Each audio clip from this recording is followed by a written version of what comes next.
Chapter 241. The Richest Man. Before the end of the world, this identity would often be mentioned. Having enough money and resources, to a certain extent, meant his status and his position in the food chain. What about after the end of the world? In fact, there is not much difference. To survive in the end of the world, you either have enough resources, or have a high enough force, or you already have enough power to control enough resources and force.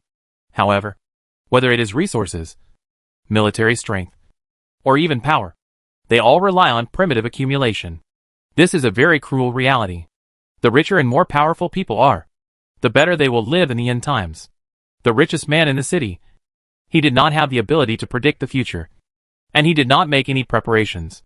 However, the reserve resources he had were enough for him to be very comfortable. The Jiang family wanted to buy some medicinal materials before, so they contacted us. We have cooperated with us many times before, and we have a close relationship. The people introduced by our family should have a higher degree of trust. You can try to contact us first, just in case. If the other party doesn't give face and gets a cold shoulder, they can also introduce more people. Sun Zhao and Sun Ling wanted to say this, but they thought that they might not be able to come out alive, so they didn't make such meaningless empty promises. Xia Yi didn't worry about these things. What she needed more were connections and channels. With the current information blockade, even if she wanted to find someone to join forces, she didn't even know the other party's address and couldn't get in at all. As for getting a cold shoulder, she didn't worry about it. She naturally had her own way. Sun Zhao and Sun Ling also seemed to think that this kind of matchmaking was not very reliable. But they could not find a better way, so they just explained. At this time, daily necessities are not an exaggeration to say that they are luxury goods. Ordinary people can hardly wash their faces, and they can't afford them at all. It doesn't matter. Xia Yi did not intend to explain more about this. She could not tell the other party about her own considerations casually, so she just said, "Just leave your contact information. Don't worry about the next thing. I have my own way." Sun Zhao and Sun Ling looked at each other, and a look of realization appeared in their eyes. That's right. They were worrying too much. Xia Yi and the others had different powers from ordinary people. What they wanted to do was naturally different from others. It was indeed a bit unfounded to speculate from their own perspective. It was not convenient for the helicopter to send the two of them back home directly. On the one hand, it was easy to expose the whereabouts of Xia Yi and the others. And on the other hand, it was not safe for Sun Zhao and Sun Ling's family. Xia Yi had a brief discussion with the two of them and sent them to a nearby island temporarily. That was the Sun family's temporary backup stop, with a backup boat hidden there, and they could use it to get back home. When things were settled, they could return to the door of Yixia and retrieve the boat hidden there. If you decide to leave and don't have a suitable place to stay, you can contact me. After sending the people to the destination, Xia Yi told the two of them, Bai Shanchen has a ready-made building, which is very suitable for a temporary shelter, and Xia Yi has decided to shelter the crowd. This shelter is not a support for materials, a help for life, it is simply to provide a foothold. And the gathering effect brought by this foothold is what Xia Yi wants. Xiao Liyuan actions today have completely awakened Xia Yi. Unknowingly, Xiao Liyuan has already possessed a very large force. The other party's foundation is not stable now. While expanding its power, it is also looking for trouble for her. And this trouble also makes her tired to deal with. If one day, Xiao Liyuan is fully grown and is officially ready to deal with her and cause her big trouble, how should she deal with it? Xia Yi teammates are useful now and can provide resources at key points. But there are too few people. If a large-scale fight really breaks out, they will be of no use at all. At the beginning, Xia Yi hoped to live a simple life, as long as she could survive in the end of the world. Later, she hoped to protect the people around her and establish a basic living space. Later, she hoped to help each other with more forces and ensure the stability of the base. Now it seems that her preparations were not enough. Far from enough. Many times people do not grow on their own, but are forced to grow by their opponents. Xiao Liyuan ambition devours all the people and forces around him, and will sooner or later devour her. The way to survive in the enemy's ambition is to either submit to him or overthrow him. Xia Yi can't submit at all. There is no way. She has always had only one choice. Xiao Liyuan wants to tame more people as his subordinates, to serve his ambition. And these people will become weapons. A sharp blade to deal with Xia Yi. Xia Yi does not have Xiao Liyuan control methods. Even if she does, she will not use this method to control people's hearts. In fact, Xia Yi does not need to do too much. She does not intend to be a savior. Nor does she want to be a local tyrant. She does not intend to save everyone. Nor does she intend to support everyone. She only needs to consider one possibility. If these people do not submit to Xiao Liyuan, how can they have other ways to survive? Under the heavy pressure of Xiao Liyuan, there will inevitably be people who resist. And these people who resist, as long as they can find a place to settle down, they will be a force that can be relied on in the future. Xia Yi didn't intend to control too many chips. She was just doing one thing quietly. Let the chips on the side of the scale that was hostile to Xiao Liyuan slowly increase, and then increase. So many that Xiao Liyuan's subordinates began to envying the life that was not controlled. When that time came, Xiao Liyuan team, without external attack, would gradually fall apart. This was essentially a battle for human resources. Xia Yi didn't need people to work for her.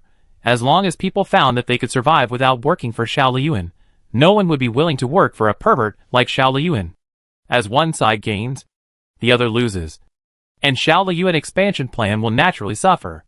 However, in this human resources competition plan, there is always a serious problem. Xiao Liyuan must be worried about this problem. There is a serious shortage of food. Xiao Liyuan resources are enough to feed himself. But after his power expands, so many people succumb to him. What do those people eat? If these people eventually starve to death, then they don't have to obey Xiao Liyuan orders because of fear of death. Right?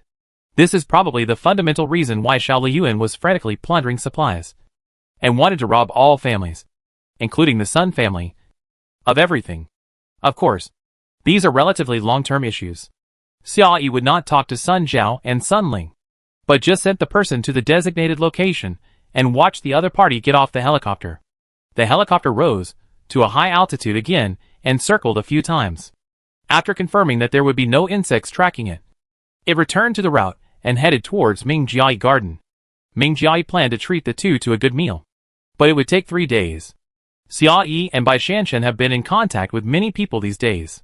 Although they are wearing protective clothing, they still need to be isolated in the room for a few days for safety reasons to ensure safety. There are many rooms in Ming Jiayi Garden, all of which are Chinese-style independent courtyards. Under the exquisite carved beams and painted buildings, there is also a hot spring in the courtyard. Xia Yi and Bai Shanshan are exhausted. It's not easy to get to a safe environment. They are completely relaxed. They decided to rest for the time being and soaked in the hot spring in their own courtyards. After soaking in the hot spring, Xia Yi felt sore and comfortable. She climbed out of the hot spring pool and stretched herself. She put on her bathrobe and slippers. When she was about to walk into the house, her sight suddenly fixed. From the hot spring to the master bedroom, there was a row of neat stone paths. There were originally grass on both sides of the stone paths. Due to the lack of light for a long time, the flowers and plants had already turned yellow. In the dark and moist cracks of the stone slabs, clusters of umbrella-shaped mushrooms grew. I don't know if it's because the humidity near the hot spring is just right for mushrooms to survive, or if there are other reasons. These mushrooms are growing very well, chubby and crowded together, and look very cute. Xia Yi walked into the bedroom in 2 steps, picked up the phone and called Ming Jiayi. Hello? The call was answered quickly, and Ming Jiayi was obviously a little surprised. Xia Yi was obviously very tired just now, and Ming Jiayi thought she was going to sleep soon. When she received this call suddenly, her voice suddenly showed worry. What's wrong with you? After seeing the call was connected, Xia Yi got straight to the point. Are there any plants that can be grown without light? For example, mushrooms? Ming Jiayi. This train of thought was a bit too jumpy, so he couldn't keep up with the rhythm at all. Xia Yi was already very tired, and he actually called to ask this question. It was obviously a very important matter. Although he hadn't caught up with the train of thought, he still followed Xia Yi's words and answered. It's like this: mushrooms, bean sprouts, potatoes, and some plants will grow slower if they are shielded from light, but they can still survive. In the late period of his previous life, Ming Jiayi relied on this kind of plants to maintain his life. After his rebirth, he also arranged for R&D personnel to grow such food. It's just that they now have abundant energy and a complete power generation system, which can provide relatively sufficient light, So the focus in the later stage is not in this direction. Xiaoyi slowly narrowed her eyes. With their existing reserve resource system, there is really no need to consider these restrictions. They don't need it, but someone does. If a complete planting system can be developed, the problem that lingers in her mind can be solved. Since the advent of the end of the world, there has been no opportunity for the growth of materials in this world. Everyone is consuming, using, until the day when materials become less and less, and completely exhausted. Even if they were prepared, it was just a drop in the bucket, enough for their own living. But it could not change the overall situation. If they could find food supplied in the apocalypse, it would mean that the materials would not be consumed forever, and there would be opportunities for growth. Even if they returned to the farming era, everyone could balance their income and expenditure and be self-sufficient. A complete set of management systems just popped up in Xiaoyi's mind. Until today, she seemed to have finally figured it out. What path should she take in the future? Chapter 242. Hello? Hello? Ming Jiayi found that there was no movement on the phone, and couldn't help but whispered a few more questions. Xiaoyi slowly told her plan. I want to build a city within a city. The purpose is to gather those who are intimidated and controlled by Xiao Liyuan as she thought before. Give them a way to live. Xiao Liyuan seems to be expanding his power very quickly, and there are many people under his command who obey him. But this kind of control is not real. As long as the vital point is found, it will become vulnerable. He seems to have a very powerful system, mastering the mechanism of virus generation and elimination, but this mechanism is not used to control people's hearts, and there are many disadvantages in its use. This mechanism of controlling people's hearts is based on lies, and it is actually not binding on most people. Those who are not infected by the virus, as long as they understand the truth of the facts, can escape at any time and escape Xiao Liyuan intimidation and control. Analyzing from this line of thought, it is not difficult to defeat Xiao Liyuan from the root, and only 3 things need to be done. The first thing is to expose his lies.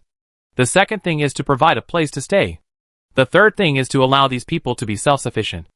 As long as these 3 things are done, the persecuted people under Xiao Liyuan will spontaneously escape from his control and rush to that place to stay. People are always seeking benefits and avoiding harm.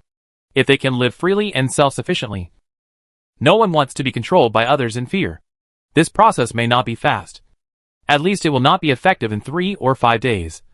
But as time goes by, it will fundamentally undermine Xiao Liyuan rule and eliminate the possibility of his continued expansion. In this process, apart from this building, Xiaoyi and her friends did not need to pay too much. She was not Xiao Liyuan, and she did not have the ambition to control everyone. Nor did she need this place to belong to her completely. Therefore, Xiaoyi would not be responsible for the safety or livelihood of the people here.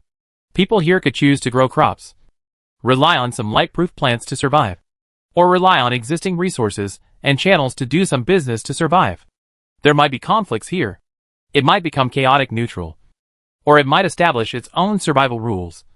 But Xiaoyi did not intend to interfere with these. The only thing Xiaoyi needs to make sure of is that these people can gather together to form a crowd-gathering effect, which can not only close the door to prevent the virus from invading, but also unite to prevent bullying from outsiders. At least, they will not be easily controlled by violence and lies because of their weak strength. Ming Jiayi listened to Xiaoyi's plan, and was silent for a long time, and suddenly laughed. Okay. The emotions in this laugh are very complicated. Like nostalgia? Like admiration? Like admiration? It was so complicated that she couldn't figure out the meaning at all. Xiaoyi asked in confusion. What are you laughing at? I think you're awesome. Ming Jiayi sighed softly and spoke slowly. Do you know? Xiaoyi, 7 years later, the world will be like this. Ming Jiayi's voice came from the receiver. His voice was low, but very confident. You have planned it out in advance, the blueprint for the future of this world. Xiaoyi paused. When these plans came to her mind, she really didn't think so much.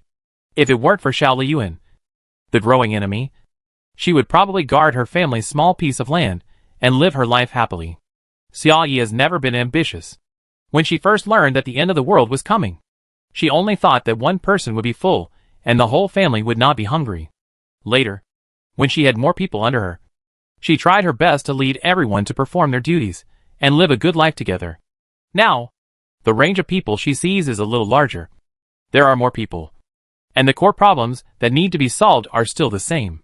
She only needs to provide solutions to the problem and build a basic framework. Human vitality is very strong. It does not require others to do too much. It can be like weeds in the wilderness. Even if it is destroyed in every way, it can find its own way to survive. Moreover, Xiaoyi also knows herself. She knows how much power she has, and how much she can manage. Although she holds great power, to be honest, in the environment of the end of the world, the force she now has in her hands is enough to wipe out a city. And the logistics system she has established intentionally or unintentionally is also enough to support her to achieve this goal. But it was useless. She could capture the entire city. But she didn't have the energy to govern the entire city. The system needed to govern the city was complex. And it was not something she could build on her own. No matter how many people she defeated. As long as she didn't kill them all, it would be impossible to make them completely surrender. Of course, Xiao Liyuan might not be unaware of this. But he couldn't control his ambition. As a person who was trampled underfoot for many years, his heart was full of humiliation and unwillingness. Such a person would eventually try every possible way to climb up. It seems that only by stepping on others' heads, belittling others, and looking down on others can he wash away the humiliation he has suffered in the past. And it is precisely because Xia Yi has no ambition and no purpose that the choices she makes are more natural and more in line with the original laws of the world. And the insights in her heart and the resources in her hands can advance the progress of the world faster and accelerate the step to the future. Ming Jiayi held the phone and said softly, "Go ahead and do it. I support you." The kind that spares no effort.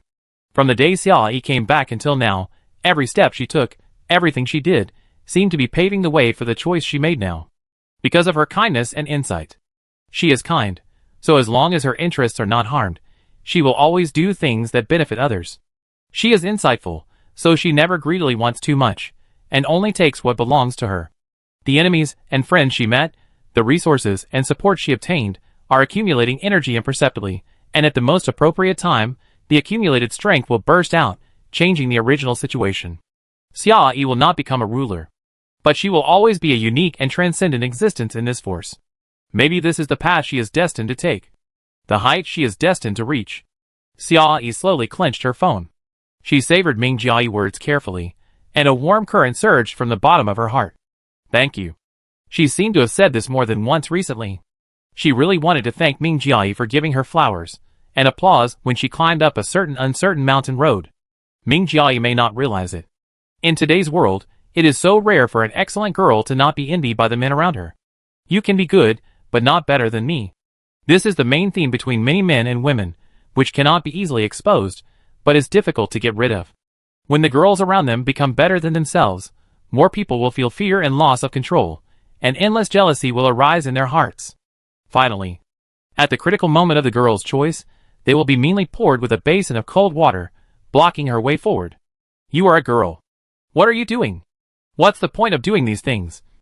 Don't worry about it. When a girl goes to a higher place, she will always be accompanied by such noise. Xia Yi will not be stopped by such noise. But she will also thank the person who supports her from the bottom of her heart. What Xia Yi wants to do is indeed a bit big. And there are enough people she wants to influence. Maybe in the eyes of many people, her choice is childish and ridiculous. But she doesn't care. And she won't even argue. Even so, while walking this path, she would still be very moved to hear the voice of firm support. After Xia Yi endured the 3-day quarantine period, she planned to go out to check out the location. The big meal that was promised became an item in the account book, and the specific time was postponed indefinitely. Bai Shanshan was very dissatisfied with this, and said that she must participate in the whole process to vent her emotions. Xia Yi? In short, the building is Bai Shanshan building, and some of the work also requires Ming Jiayi people to participate, and the final result of the discussion is that everyone goes together. The property is located in a remote area, far from the city, and is an independently developed town. When developing this town, everything started from scratch. It not only has an independent and complete power supply system, water supply system, and security system, but also has complete living facilities and transportation systems specially prepared for it. However, these systems have not been started and are temporarily stagnant. As a community, this place is relatively not so closed and is not suitable for personal shelter. Moreover, they are all rough houses, and the quality of life cannot be guaranteed. So at first, neither Xia Yi nor Bai Shanshan had considered settling in such a place. But if we change the perspective and regard this place as a city within a city, it would be perfect. First of all, the terrain here is very high, and it has not been flooded at all. The main roads of the city are preserved and can even be walked or cycled. Secondly, this place is remote and independent, easy to defend and difficult to attack. If you want to launch an attack here, you may even have to spend a lot of time on the road. Third, there is a lot of space here. There are 56 residential buildings, which can accommodate about 7,000 households, very suitable for long-term residence and refuge. Fourth, the green area of the community here is very good, almost up to 50%, and there are supporting parks outside the community, as well as large areas of second and third phase residential planning land, very suitable for planting. Fifth, there are even some large infrastructure here, such as hospitals, such as schools, such as shopping malls, although Xiaoyi is not sure whether these facilities can really come in handy in the future. But what if? Having such soil means having endless possibilities. The three of them got a van at the construction site and toured the entire area. They were very satisfied with the place.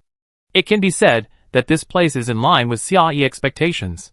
If people are placed in this space, as long as they provide very little support, these people can be self-sufficient. Bai Shanshan was very generous. She didn't plan to live in this place, and she couldn't live in so many houses.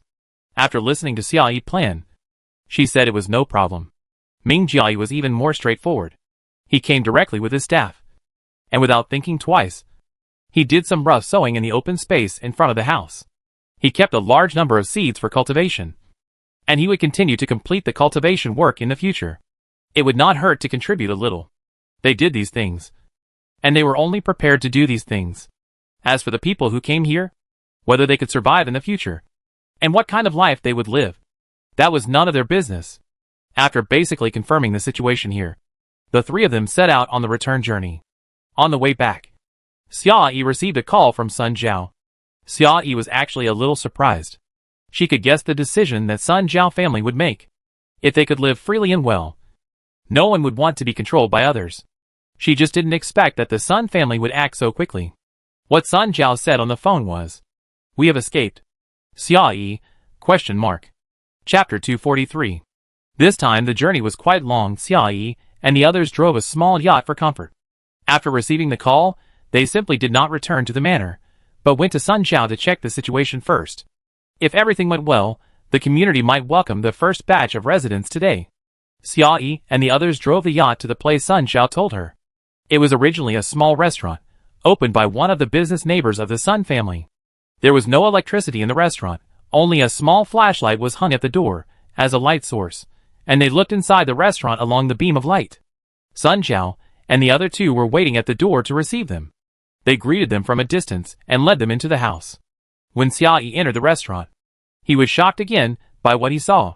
Looking up along the light source, he could see that the people were wet, as if they had just climbed out of the water. They were wearing only a thin swimsuit, without even a coat. However, there was no sign of fatigue in their eyes, only the joy of surviving the disaster. Xiaoyi looked at everyone deeply, and an unbelievable thought rose from the bottom of his heart. You wouldn't be? Yes. Sun Zhao nodded, pointed to the corner of the house, and directly confirmed Xiaoyi and her guess. Looking in the direction Sun Zhao pointed, there were diving suits, oxygen cylinders, goggles, and all kinds of diving equipment. We came here by diving, from 7 or 8 kilometers away. After Sun Zhao and Sun Ling returned, they told their families what they had seen and heard on the road. The elders of the Sun family thought carefully about what the two said in the past few days, and repeatedly verified it from various angles. As a professional medicine dealer, they have some understanding of medical principles. They have seen everyone forced to take the pills that are similar to poison, and they felt it was a bit strange at the time. The whole family has some ability to distinguish medicines, but after everyone took the pills, their judgments on the ingredients of the pills were completely different. Some people thought it was like big hawthorn granules. Some people thought it was like Sanhan Hulua pills. And some people thought it was Yangshua Anshan pills. At first, they were all very surprised. Could the same drug have such obvious differences in ingredients? Or did they make a wrong judgment? Xiaoyi's explanation made it clear that Xiao Liyuan had loopholes in his scheme, and helped them break through the last layer of window paper. So, they sneaked into the home of the neighbor who died of bleeding from all 7 orifices, and investigated the surveillance in that family's home. Xiao Liyuan obviously didn't think of this, and didn't take much precautions against it. So they easily succeeded, and checked the surveillance information. The surveillance video honestly recorded the whole process of the family being bitten by insects, and the specific time of death. The interval was exactly 3 days. So, they waited at home for 3 days, under the premise of closing the doors and windows. They did not give any insects a chance to break in, and waited at home for 3 days. During the 3 days, they did not take any antidote. After 3 days, everyone was safe and sound. Xia Yi could compete with Xiao Liyuan. The information she provided was credible enough, and it was in line with the judgment of the Sun family, and it was fully verified from different angles. This information was enough to constitute a bargaining chip. Let the Sun family put themselves on the gambling table. Either they believed it was a lie, and escaped, and regained their freedom if they succeeded, and their whole family would die if they failed, or they obeyed Xiao Liyuan arrangement, and handed over all their property, and became controlled slaves. They made their own choices. While the Sun family believed that the green bug was the source of infection, they also believed that it was monitoring and reporting information. They did not have a helicopter, and they did not have the ability to climb thousands of meters high and get rid of the bug surveillance. So they chose a more desperate method. Insects are not only afraid of high altitudes, most of them are also afraid of deep water. Although this may not be the right way, it is the most likely choice for them to succeed. Escape by diving. Among the neighbors in the same community, someone used to run a training class and teach diving and had suitable diving equipment at home, so they simply made an appointment with the other party, told him all the information, and invited him to join and support this escape operation. So, most of these people who had never dived before relied on a short period of simple training, driven by a huge desire to survive, and took their families to dive for 6 or 7 kilometers and escaped from the villa area. It must be said that those who can survive to this day with their own abilities are more or less ruthless. There are no delicate flowers in the end of the world. Xia Yi couldn't help but admire the behavior of these people. Since Xia Yi and others walked in, the people in the restaurant have been watching them from a distance, with gentle kindness in their eyes. But they have not been introduced yet, and no one has rashly come to say hello. Following Sun Zhao through the crowd, and walking to the private room, there were shadowy figures around her all the way, all smiling faces. She didn't even count how many smiling faces there were, and couldn't help asking, "Are these all your family members?" "Oh no, there are also our neighbors." Sun Zhao took her to the private room, and continued, "We all came from the same place, and we all came here to do business together. Although our business directions are different, we will support each other and help each other."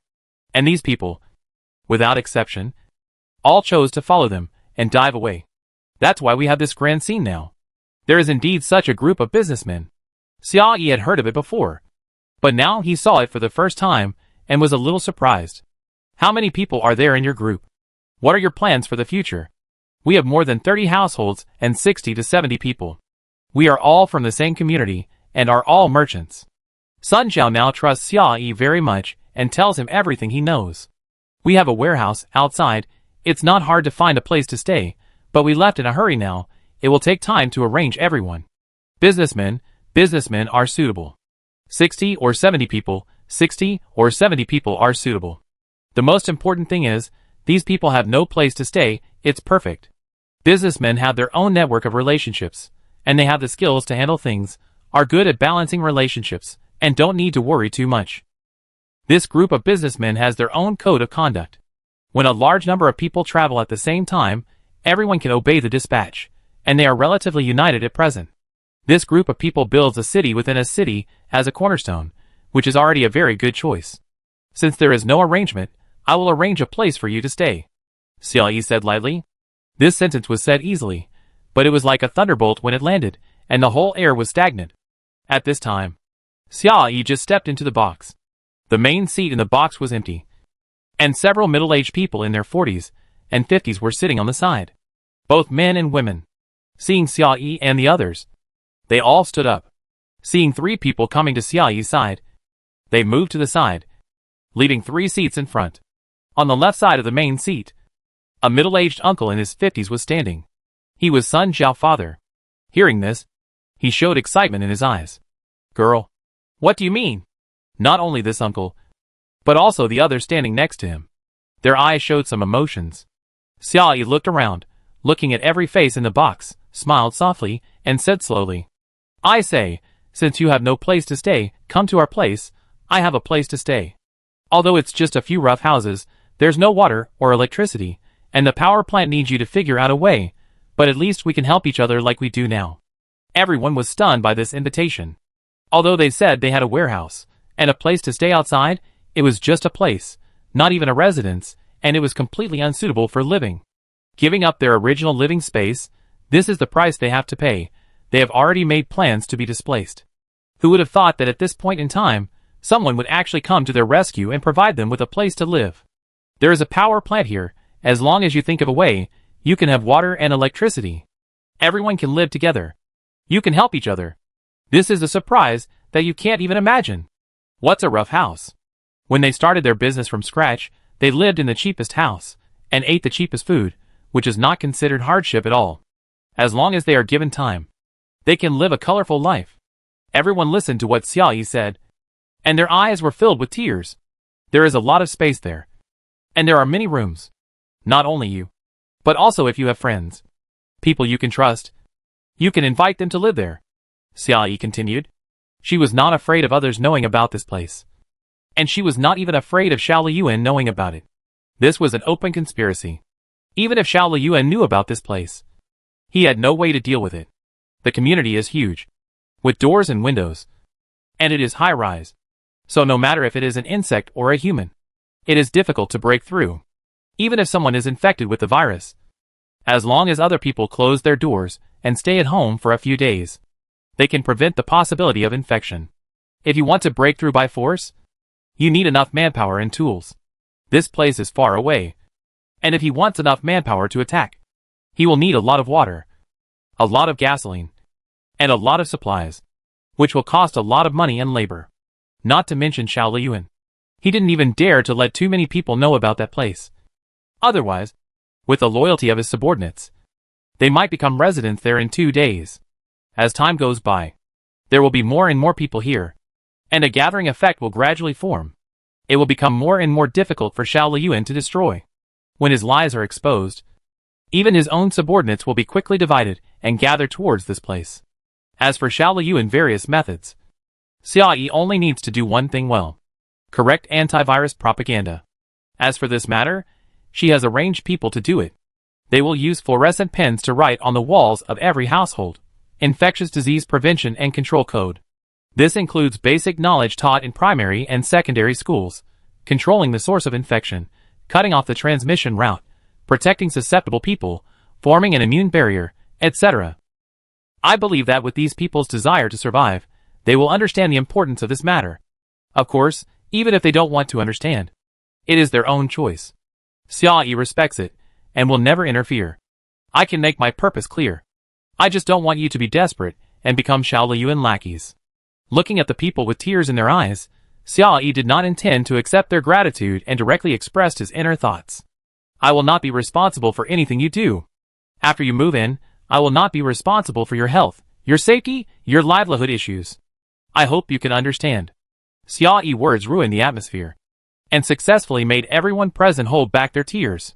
However, the gratitude in the other party's eyes did not fade at all. This is the unique side of businessmen. They clearly know in their hearts that the help of strangers must have its purpose. And this is a value exchange. Compared with those secret mental controls, they prefer to talk about benefits directly. Xiaoyi said everything clearly, which made her more sincere. After all, she didn't really want much. Not being Xiao Liyuan lackey was not only Xiaoyi's idea, but also their wish. And the help she provided was timely, which would have a huge impact on their lives. Thank you. Sun Zhao father wanted to shake her hand, but suddenly realized that his hands were full of water stains, so he took a half step back and bowed deeply to Xiaoyi. Then he took out a plastic bag from his pocket, put it on the table, and pushed it in Xiaoyi's direction. Chapter 244. The plastic bag contained a memory card, which was tightly wrapped in a waterproof bag. Even after diving for 6 or 7 kilometers, the card surface was still clean, without any water stains. This is the memory card of my neighbor's surveillance. Sun Zhao father added an explanation. The video inside recorded the whole process of the neighbor's death, from being bitten by a green insect, to the virus entering the body and dying. The video also recorded a continuous and coherent time, precise to the second, without any possibility of editing. Clearly proved the specific time period. 3 days. This is the decisive evidence to expose Xiao Liyuan. You have provided us with great help. Sun Zhao father spoke word by word. His tone was very slow and solemn. If there is anything we need in return, please don't hesitate to ask. After you settle down, let Sun Zhao take me to see Jiang Shiliang and introduce me to him. Which is the return. Xiao Yi took the memory card, smiled faintly, and said. The restaurant was silent for a while. Everyone looked at Xiao Yi, and they were speechless for a long time. Finally, it was Sun Zhao father who spoke first, and his voice was a little hoarse. Okay. The life-saving grace, they could not repay. They had already decided secretly, since Xiao Yi wanted very little, they would give her everything she wanted, to the extreme. Xiao Yi wanted to build a city within a city, so they would rely on their own abilities, their own connections, build that place, and make it the largest and most prosperous city in the end times. At that time, no one could have imagined that. In such a remote restaurant, these people in a mess opened a prelude to a new chapter in the end of the world.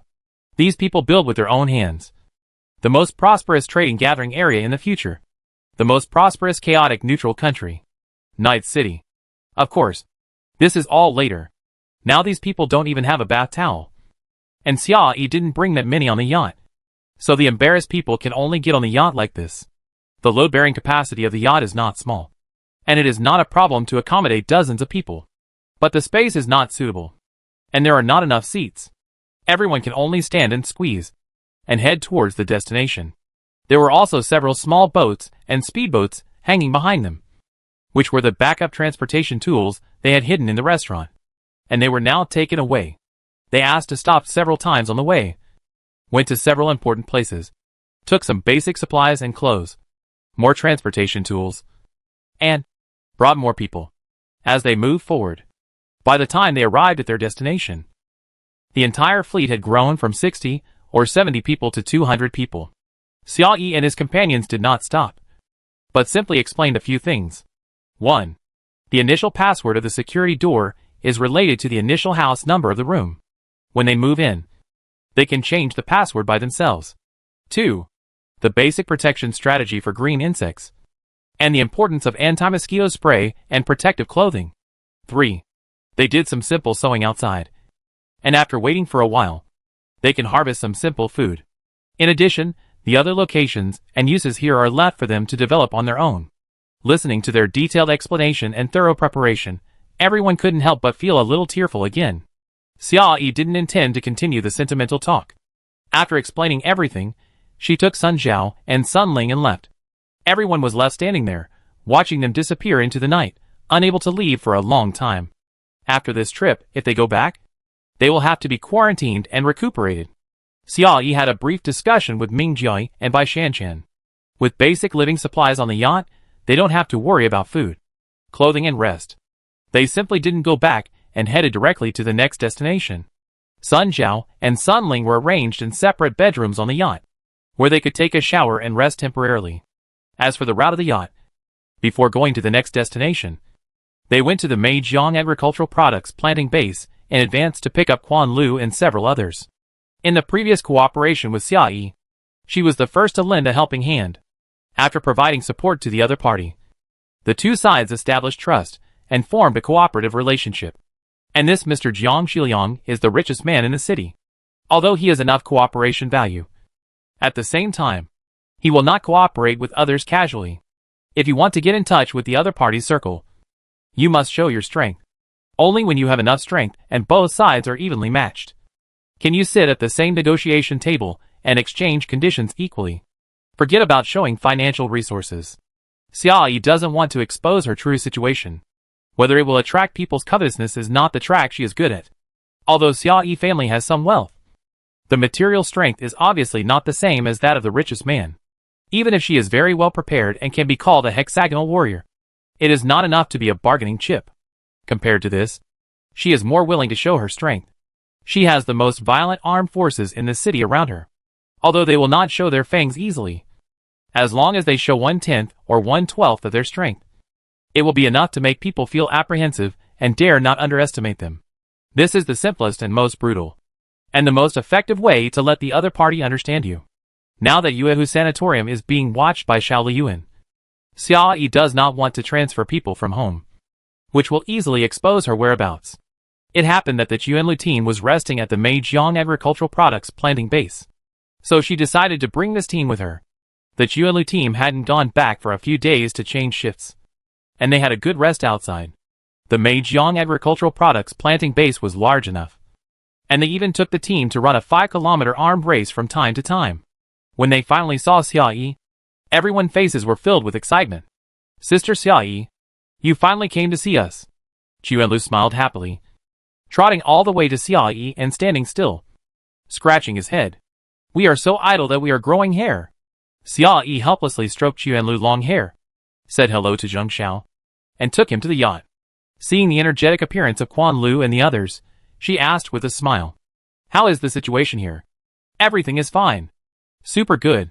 Quan Lu answered very loudly, perhaps because he was really bored and wanted to find something to do, for fear that if he performed not good enough, he would be kicked back to make adjustments. "Got it." Xiao Yi sighed helplessly and continued with a smile. "Except you, how are the others doing? Are they all okay?" Quan Lu finally realized what Xiao Yi meant by situation. She couldn't help but blush, scratched her head with a smile, and reported the recent developments around her. Zheng Xiao's situation was going well. Since everyone started to return to work, the production speed of grain has increased significantly, and the return rate of vegetables is relatively fast. Now a crop has matured. The growth cycle of grain and fruit is relatively long, but they have not given up planting. They are still cultivating some, but they need to wait. Since the backup power system is not enough to support the operation of the entire base, in those greenhouses with insufficient power, they are also cultivating some light-proof plants. It must be said that they have the same idea as Xiao Yi. The entire planting base is large enough and automated enough. Even if only some vegetables are ripe now, it is enough for their daily life, and they can even take some out and trade more resources in the market. If Yuehu's sanatorium needs vegetables, they will have no problem supplying them. This is indeed good news. At present, they have enough instant food in stock. Whether it is dry food or meat, it is enough for the family to eat for 2 years. But food that can supplement vitamins is a scarce item. Sufficient supply of vegetables and fruits not only can supplement nutrition, but also greatly improve people's happiness index. If the city is established, it can even become the largest supplier behind it. On the one hand, it can obtain fresh vegetables and fruits, and on the other hand, it can obtain stable sales channels, which is simply a win-win situation with the best of both worlds. Oh, by the way, there is one more thing. After Quan Lu finished reporting the situation of Meijiang Agricultural Products, she mentioned another person who was staying here temporarily. Jiang Ji. Jiang Ji. What happened to her? Xiao Yi's expression straightened slightly, revealing a concerned look. What Jiang Ji was studying was the most important link at present. If there was a breakthrough in this part of the research, it would become the most important bargaining chip to deal with Xiao Liyuan. Xiao Yi was very concerned about the progress of the research, but he rarely asked repeatedly, and even did not go in to disturb him when he arrived at the door. She hoped to protect Jiang Ji's mentality, avoiding psychological pressure on him, which would affect the speed of research. He seems to be in a bad mood recently. Quan Lu mentioned this matter, and her face showed worry. Is there a problem with the research? No. Quan Lu obviously didn't know the details, and seemed a little confused. His research seems to be going well, and there has been new progress recently. This is good news. Jiang Ji is a person with a more rigorous personality. Since he can tell Quan Lu that there is progress, it means that it is not an ordinary small progress. It should be a good breakthrough result. However, after making a breakthrough, why would he be unhappy? Xiao Yi didn't quite understand. She thought about it, and sent a message to Zheng Xiao. If Jiang Ji needed help, he would obviously notify her specifically. Since he didn't do so, it meant that he didn't want to talk about this issue. Xiao Yi didn't want to interrupt the other party's research, and force him to talk, so she asked Zheng Xiao to help keep an eye on his situation for the time being, and let her know as soon as possible if there was any problem. After Xiao Yi and Quan Lu talked, they did not rush to the next stop, but still pressed each other to continue resting for a night. Quan Lu and the others were all bored, but they were not idle. They ran around all day and had to rest well. It was not until the next morning that they left Meijiang Agricultural Products Market and headed for the next destination, the residence of Jiang Shiliang, the richest man in the city. Jiang Shiliang's temporary residence was in the city center, which was the residence he finally chose for himself after several considerations. It is very suitable for living there. It has an independent power backup system, an independent water supply system, supermarkets, supplies, restaurants, and residences. Everything is available. It can even provide staff dormitories, giving employees who continue to stay to work a comfortable place to live. It is a whole building of more than 40 floors. Several people drove the yacht and stopped in front of the brightly lit building. Suddenly they fell into deep thought. This person is so rich. Will he really lack daily necessities? Chapter 245. Sun Zhao and Sun Ling had discussed in advance that, after arriving at the destination, they would go down first and greet the people at the front desk. Xia Yi knew it well, and they were worried that the other party would not give them face, and they might be wronged. In fact, she didn't care about these, but it was the other party's kindness she didn't refuse. And let them go. The name of this building is Huoyang. It is a building integrating shopping malls, offices, and hotel-style apartments. Huoyang building stands in the water, and the floodwaters have submerged half of the second floor. So the third floor windows were completely knocked down and transformed into a new door. Then, between the second and a half floors and the third floor, a new wide staircase was specially built. Yachts can be parked at the berth next to the entrance and climb up the stairs. Before the end of the world, even if people were crazy, they would not carve out a door on the third floor and hang the stairs on the second and a half floors. To be able to make such a transformation, it must be the work of the end of the world. After the end of the world, they can still spend a lot of manpower and resources to do such meaningless construction work. I can only say, well, they are indeed rich and powerful. After the two of them went down for about 5 minutes, they negotiated with the front desk, then returned and led everyone up the stairs. Xia Yi and his friends walked down from the yacht and saw 2 security guards blocking them.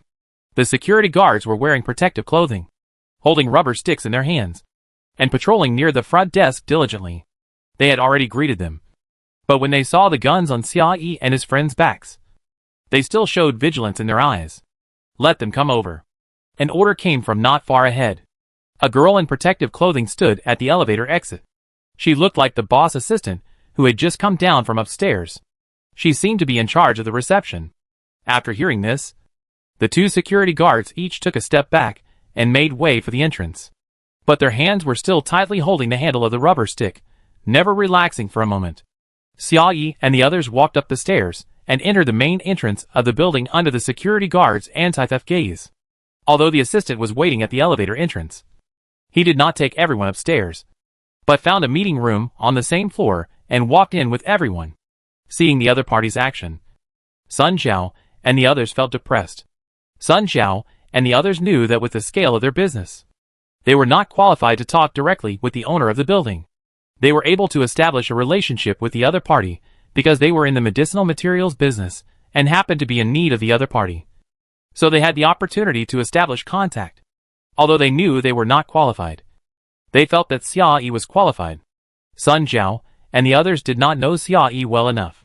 In their eyes, Xia Yi and the others were somewhat mysterious. Whether it was guns, helicopters, or strong military power, or the fact that they could easily take out an entire building for them to live in, it could prove that they were extraordinary. Not to mention their advanced control of information, and their ability to compete with Xiao Liyuan, which gave people a feeling of being unfathomable. All these made them feel that Xia Yi was qualified to sit at the same negotiating table with the other party. But these things were hard to describe in words. Perhaps only by meeting him in person could one understand the specialness of Xia Yi. Sun Zhao and the others had already tried to explain. They wanted to do everything they could to explain the specialness of Xia Yi and the others, as well as their strength, and to help Xia Yi facilitate this relationship. This was their promise. And it was also the reward they wanted to give to Xia Yi. What Sun Zhao and the others were most worried about was that the other party would not give them a chance to meet, and would simply turn them away. Now it seemed that things were going in the direction they least wanted to see. Although they were turned away, the assistant still followed the basic etiquette. She invited the people into the meeting room, asked them to sit down at the main seat, and she sat at the seat next to the door. She tried her best to be polite, looking at the weapons on the people. But the fear in her eyes was very clear. Hello, what's your name here? The assistant extended her hand, but didn't know which direction to shake. Hello, my last name is Xia. Xia nodded, took her hand and shook it. The assistant was slightly startled. There were 10 people on the opposite side, 1 man and 9 women. 2 of them were acquaintances, the people from the herbal medicine merchant Sun family. 5 of them looked murderous, like bodyguards. Among the remaining 1 man and 2 women, the leader was actually the smallest girl, which was quite surprising. I'm really sorry. Since the boss is very busy, I will be the one to receive you today. The assistant smiled politely, retracted her hand, and led everyone to sit down in the conference room. Everyone was wearing protective clothing, and had no intention of taking off their masks. She also skipped the basic process of serving tea and water, and spoke directly. Sun Xiao couldn't sit still after hearing this. She made eye contact with Xia Yi in the air, and saw that the other party had no intention of stopping her, so she spoke first. Assistant Wang, it is inconvenient to contact you now, and I cannot make an appointment in advance. It is a bit presumptuous for me to come this time. The Sun family has a friend who wants to introduce him to Mr. Jiang. He is an important friend that my family cannot neglect. Please ask Assistant Wang to convey this to Mr. Jiang. I am really sorry. Mr. Jiang is not deliberately neglecting me. I really have something to deal with, and cannot spare the time. Assistant Wang answered in a businesslike manner. Although the boss may not meet when he is not busy. It is indeed unfortunate today. The boss really has something to do. Even though she saw Miss Sun was so anxious that she was about to cry. She had no chance to compromise. There was no way. She was just an employee after all. Miss Sun, if you have any questions, you can leave a note or a document. When Mr. Jiang is free, I will submit the document to him. This means that she will never see him again today. Sun Zhao. Sun Zhao's face turned red with anxiety. She didn't expect things to turn out like this. When she was about to return home, she felt that her family might die soon. She was eager to repay Xia Yi, so she thought about sharing the best resources in her hands with him. If their whole family died, Mr. Jiang might remember the cooperation of the Sun family. Looking back now, I still think that the original idea was right. But there is no way. They are still alive. Sun Zhao looked at Xia Yi with a look of guilt. She wanted to repay her gratitude. But not only did she fail to get the job done, but she also caused the benefactor to be rejected. The other party's behavior of not leaving face, let alone repaying the favor. If someone is narrow-minded, it would not be too much to regard this matter as a humiliation. She tried to signal Xia Yi with her eyes. The current situation was all her fault. She was willing to use other methods to make up for it. Now, either withdraw first. Xia Yi shook her head gently. In the other party's helpless expression, she showed a calm look. Assistant Wang waited for the 2 sides to exchange glances. He did not show any impatience. He always maintained a professional attitude and kept smiling without saying a word. After Xia Yi calmed down Sun Zhao and the others, her eyes fell back on Assistant Wang. She stared at the other person for a long time. And after a while, she suddenly spoke, saying, Assistant Wang, allow me to ask a question. Assistant Wang subconsciously raised her eyes, and heard the person in front of her say it bluntly. Is your boss in trouble? Assistant Wang's face suddenly turned cold. This is indeed a presumptuous question. So presumptuous that it makes people want to slam the table and ask back. How can you talk like that? With good professional ethics. She still barely held back. But her attitude was still a little unprepared. Miss Xia, please don't discuss issues that are not related to the meeting. You only said it was not related to the meeting. But you didn't say it didn't happen. Xia Yi kept her eyes on Assistant Wang. Almost aggressively. Assistant Wang felt very uncomfortable with her gaze, and frowned subconsciously. But still answered. Sorry. This is Mr. Jiang's private matter. Xia Yi nodded slowly after hearing this, and seemed to accept this explanation, and stopped asking questions. The reason was simple. From Assistant Wang's answer, it was easy to draw a conclusion. This is Mr. Wang's private matter. This sentence has a double meaning. The implication is, this has nothing to do with you. But the second implication is, it is indeed so. Xia Yi knew that this was indeed not very polite, but she snooped into the other party's private affairs. Unfortunately, it really had something to do with her. In other words, it had something to do with her enemy. From the moment she entered the building, seeing the security guards wearing protective clothing, Xia Yi felt a little strange. H-alpha virus, because of its rapid transmission speed, without preparation and isolation environment, will quickly spread rapidly, causing large-scale deaths, and then forming an uninhabited area nearby. All those who know about this virus will basically die at the fastest speed. So, although it is actually very scary, for most people, it is more like a legend that comes and goes without a trace. Among the people Xia Yi met in the end of the world, there are many who know a little about this virus.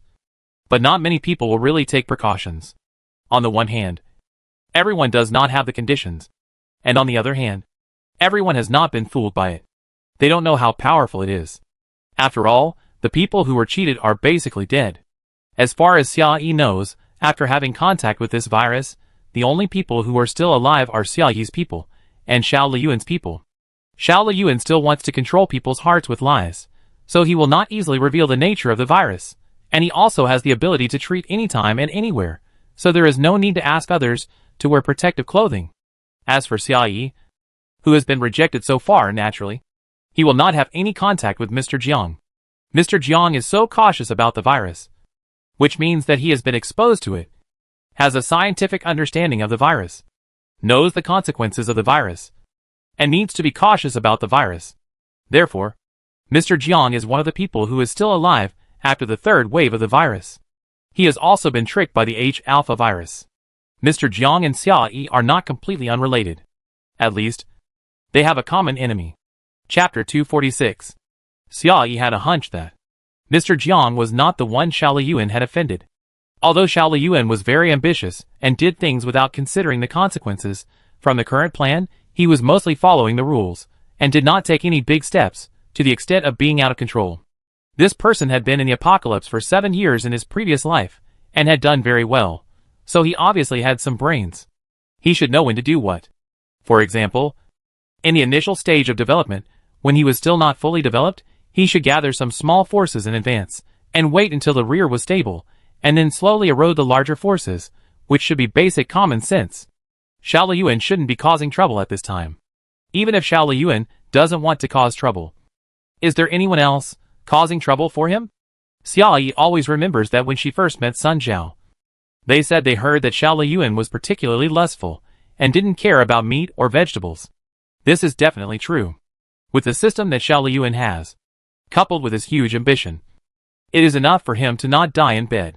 However, Xia Yi can know this fact. But how can Sun Zhao know it? Who leaked this information? Why did they leak this information? If this information was spread based on someone's intention, then the name of this person is obvious. Sun Jiaying. The last time I saw Sun Jiaying, she seemed to have completely changed her character. Not only did she watch Xiao Liyuan open up a harem, but she also obeyed his orders, and was extremely well behaved. Xia Yi and Sun Jiaying also had some friendship. She knew very clearly that it was impossible for her to change her character. Sun Jiaying is arrogant and power-hungry. Even if she temporarily restrains her power, she will never be willing to be controlled and become a harmless and obedient girl. The biggest possibility is that she has grown up. Her arrogance and cruelty have been hidden, becoming deeper and more restrained. If Sun Jiaying is deliberately hiding, what is her purpose, and what kind of things will she do? Xia Yi suddenly smiled. It must be said that she is actually lucky. She actually ran into the internal fight between Xiao Liyuan and Sun Jiaying. Xiao Liyuan is probably too busy now. He has to expand his external power, and improve his internal strength. He has no time to pay attention to him. Sun Jiaying took advantage of him, and secretly provoked a strong enemy outside, hoping to kill someone with a borrowed knife. Although she may not be able to deal with Xiao Liyuan, as long as she makes a few more enemies, she can always wait for the day when he will fall. Sun Jiaying can't do bad things openly, and she always needs to use some means secretly. It was just too much of a coincidence that Xia Yi could meet him even though she was looking for a needle in a haystack. How could she not say that she was lucky? We all had a common enemy. Although people with different ideals could not work together, since Sun Jiaying had done things to this extent, it would be inappropriate to add fuel to the fire. After all, she had received a meal from her, and a box of coke. Xia Yi's mind was working rapidly, and she soon figured out the whole story. She stared at Assistant Wang opposite her, spoke slowly, and said something that made the other party almost shudder. Is your boss's daughter okay now? Assistant Wang suddenly raised her eyes. You? Her pupils slightly dilated. and she could not hide the shock in her eyes. She murmured, "What do you know?" If she had not cooperated with the Sun family before, she would have been quite new to the other party's integrity. She almost thought that this was someone sent by Xiao Liyuan. "Nothing. Just a guess." Xiao Yi smiled and asked slowly, "It seems that I guessed it right?" Assistant Wang. There were almost dirty words written on her face. Even so, Assistant Wang still did not slam the table. On the one hand, it was the professional ethics of a worker. On the other hand, it was also her respect for carrying guns. Xiao Yi had a lot of guns in her hands. She had bought a shooting gallery before, and later she directly robbed the entire gymnasium shelter, and the weapons filled the entire warehouse. Now, just in case, she would even carry 2 or 3 guns with her when she went out, which inevitably gave people the illusion that guns were not very rare. In fact, most of the lethal weapons in this city are in her hands. For most people, guns are not available just because they want them. Nor can they be bought with money. There are even fewer people who can use guns. Even if they spend money to get a gun, they may not be able to hit anyone with it. Although Mr. Jiang is rich, he is a serious entrepreneur. He did not stockpile guns in advance before the end of the world, and did not intend to become an outlaw at any time. Although this building has many security guards, and the defense is tight, the weapons they usually carry are just rubber sticks. There are no knives. When Xiao Yi and others entered the door with guns on their backs, the security guards at the door were so terrified. Since Assistant Wang saw them, she has been sweating in her palms. Sun Zhao and Sun Ling were worried that she would reject them, and that this cooperation could not continue. But they didn't know that the Assistant Wang on the other side was more worried than them. Assistant Wang was worried that if they didn't agree with each other, he would be shot in the head. Originally, she thought that she was just going downstairs to refuse a cooperation. But she never expected that the other side would bring so many guns.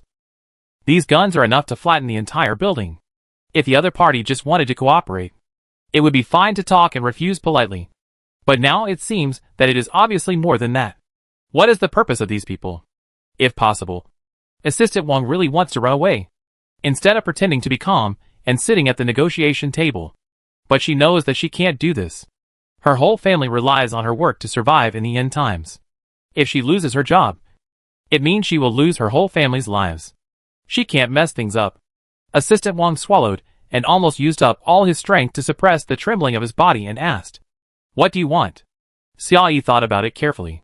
She didn't seem to say anything. So why did she scare people so much? Looking at the girl in front of her who was about to cry, she felt a little helpless in her heart. So she had to slow down her tone and said, "I don't want anything," Xiao Yi said sincerely. Although the person on the other side did not believe it, she pretended not to see the doubt in Assistant Wang's eyes, and continued to speak.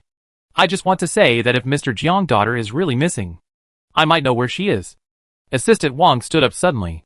She clenched her fists, shaking at the side of her legs, not knowing whether it was because of fear or shock. Her whole body was trembling slightly. Are you serious?" "Not completely guaranteed." Xiao Yi shrugged lightly, shook her head and replied. She roughly guessed the whole story. Xiao Liyuan was expanding his harem, and since he was very busy recently, and Sun Jiang was relatively obedient, this seemingly unimportant job was temporarily handed over to Sun Jiang. Sun Jiang was unwilling to be controlled, nor did she want to escape, and was temporarily unable to compete with him. So she succumbed on the surface, and secretly made trouble for him. For example, robbing some girls with backgrounds. If their parents love their daughters, they will naturally trace Xiao Liyuan, thus causing a dispute between the two sides. So, if they rob someone, where would they hide the person? Xiao Yi prefers to take shelter in the gymnasium. For Xiao Yi and Sun Jiang at the time, taking shelter in the gymnasium was a place to escape from. It was a source of virus infection. As long as they stayed there, they might be worried about death at any time. This was not the case for Xiao Liyuan. He was not afraid of those infected with the virus. The virus was his weapon and tool. Where the virus was rampant, it was his paradise. Xiao Liyuan didn't need to flee. In addition, there was also the advantage of terrain. The gymnasium shelter was an isolated island, and the terrain was very good. Apart from the main entrance, only the boat storage at Sunling was considered an entrance. As long as these two entrances were well guarded, it would be easy to defend and difficult to attack.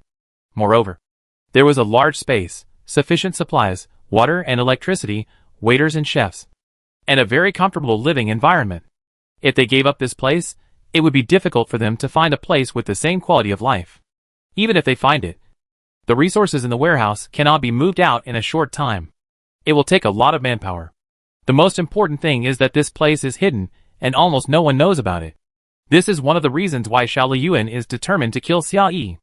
As long as Xia Yi is alive, Xiao Liyuan will always have a hidden worry in his heart, worrying that she might bring people back to kill them and rob them of all their remaining supplies.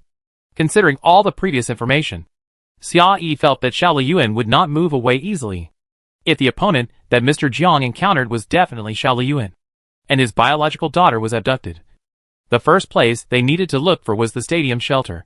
However, I can ask your boss for directions. Xia Yi looked at Assistant Wang with a smile, but her eyes were full of seriousness.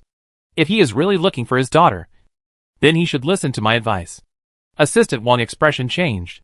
Xia Yi, this girl, gave her an elusive sense of mystery from the moment they met, which made her feel very scared. Now the other party has known their background clearly with just a few words. She should have been more vigilant. But the fact is just the opposite. The more the other party knows, the more she feels that there is no malice. The reason is very simple. With the guns that Xia Yi has, it is enough to flatten the entire building. There is no need to go through so much trouble to deceive people. And her boss is really going crazy. Miss Jiang has been kidnapped for 3 days. Her boss has been looking for her frantically, but he has never been able to get in. Now that there is a possibility, even if it is a very slim possibility, we must try it out and see. People who can reach the position of general assistant are always capable of making decisions. Although Assistant Wang is afraid of death, his mind is always very clear. After thinking about the pros and cons of the matter, he quickly made a decision. Please wait here for a moment. I will report to my boss. Assistant Wang nodded to everyone, quickly opened the door of the conference room, and left. Chapter 247. Sorry. Not long after Assistant Wang left, Sun Xiao closed the door and apologized to Xia Yi. She really wanted to help, but she didn't expect that things would turn out like this, and Xia Yi had to clean up the mess by herself, and she felt guilty. It's okay, I'm prepared. Xia Yi waved her hand indifferently. When she was going to meet him, she had foreseen the current situation, and had other alternative plans. Now it seems that she can probably solve the problem with her strength, which will save her a lot of trouble. I take care of the next problem. You've done enough. Sun Xiao nodded silently. According to the current situation, she couldn't intervene in the next development. Even if she couldn't help, she shouldn't be a drag. I know. Not long after Assistant Wang left, she came back to pick up someone. Her judgment was correct. Her boss was now desperate. Even if she was not sure whether he was reliable, she had to treat him as if he was alive. Xia Yi and a few others followed Assistant Wang into the elevator. The elevator was not small, and it was more than enough to accommodate 20 people. Assistant Wang seemed to be leading the way with a blank expression. But in fact he was clinging to the edge of the elevator, wishing he could embed himself into the wall of the elevator. Xia Yi wanted to laugh.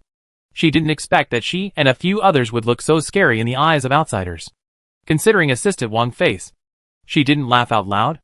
Everyone took the elevator to the top floor, and stopped at the door of the reception room designated by the boss. Assistant Wang took the lead and took a half step forward to open the double doors. There was a circle of sofas in the center of the reception room, and several people were standing with their backs to the door. Before Xia Yi and the others could enter the room, they heard the sound of an argument. Boss, Assistant Wang's judgment is too subjective. We can't trust others so easily. How can we judge whether the information revealed by that person is true or false? Maybe it's just a trap designed by the enemy.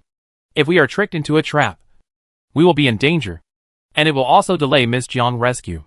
Assistant Wang slowly pushed the door open, led everyone into the room, and then spoke. Boss, please come up. The conversation in the room stopped abruptly.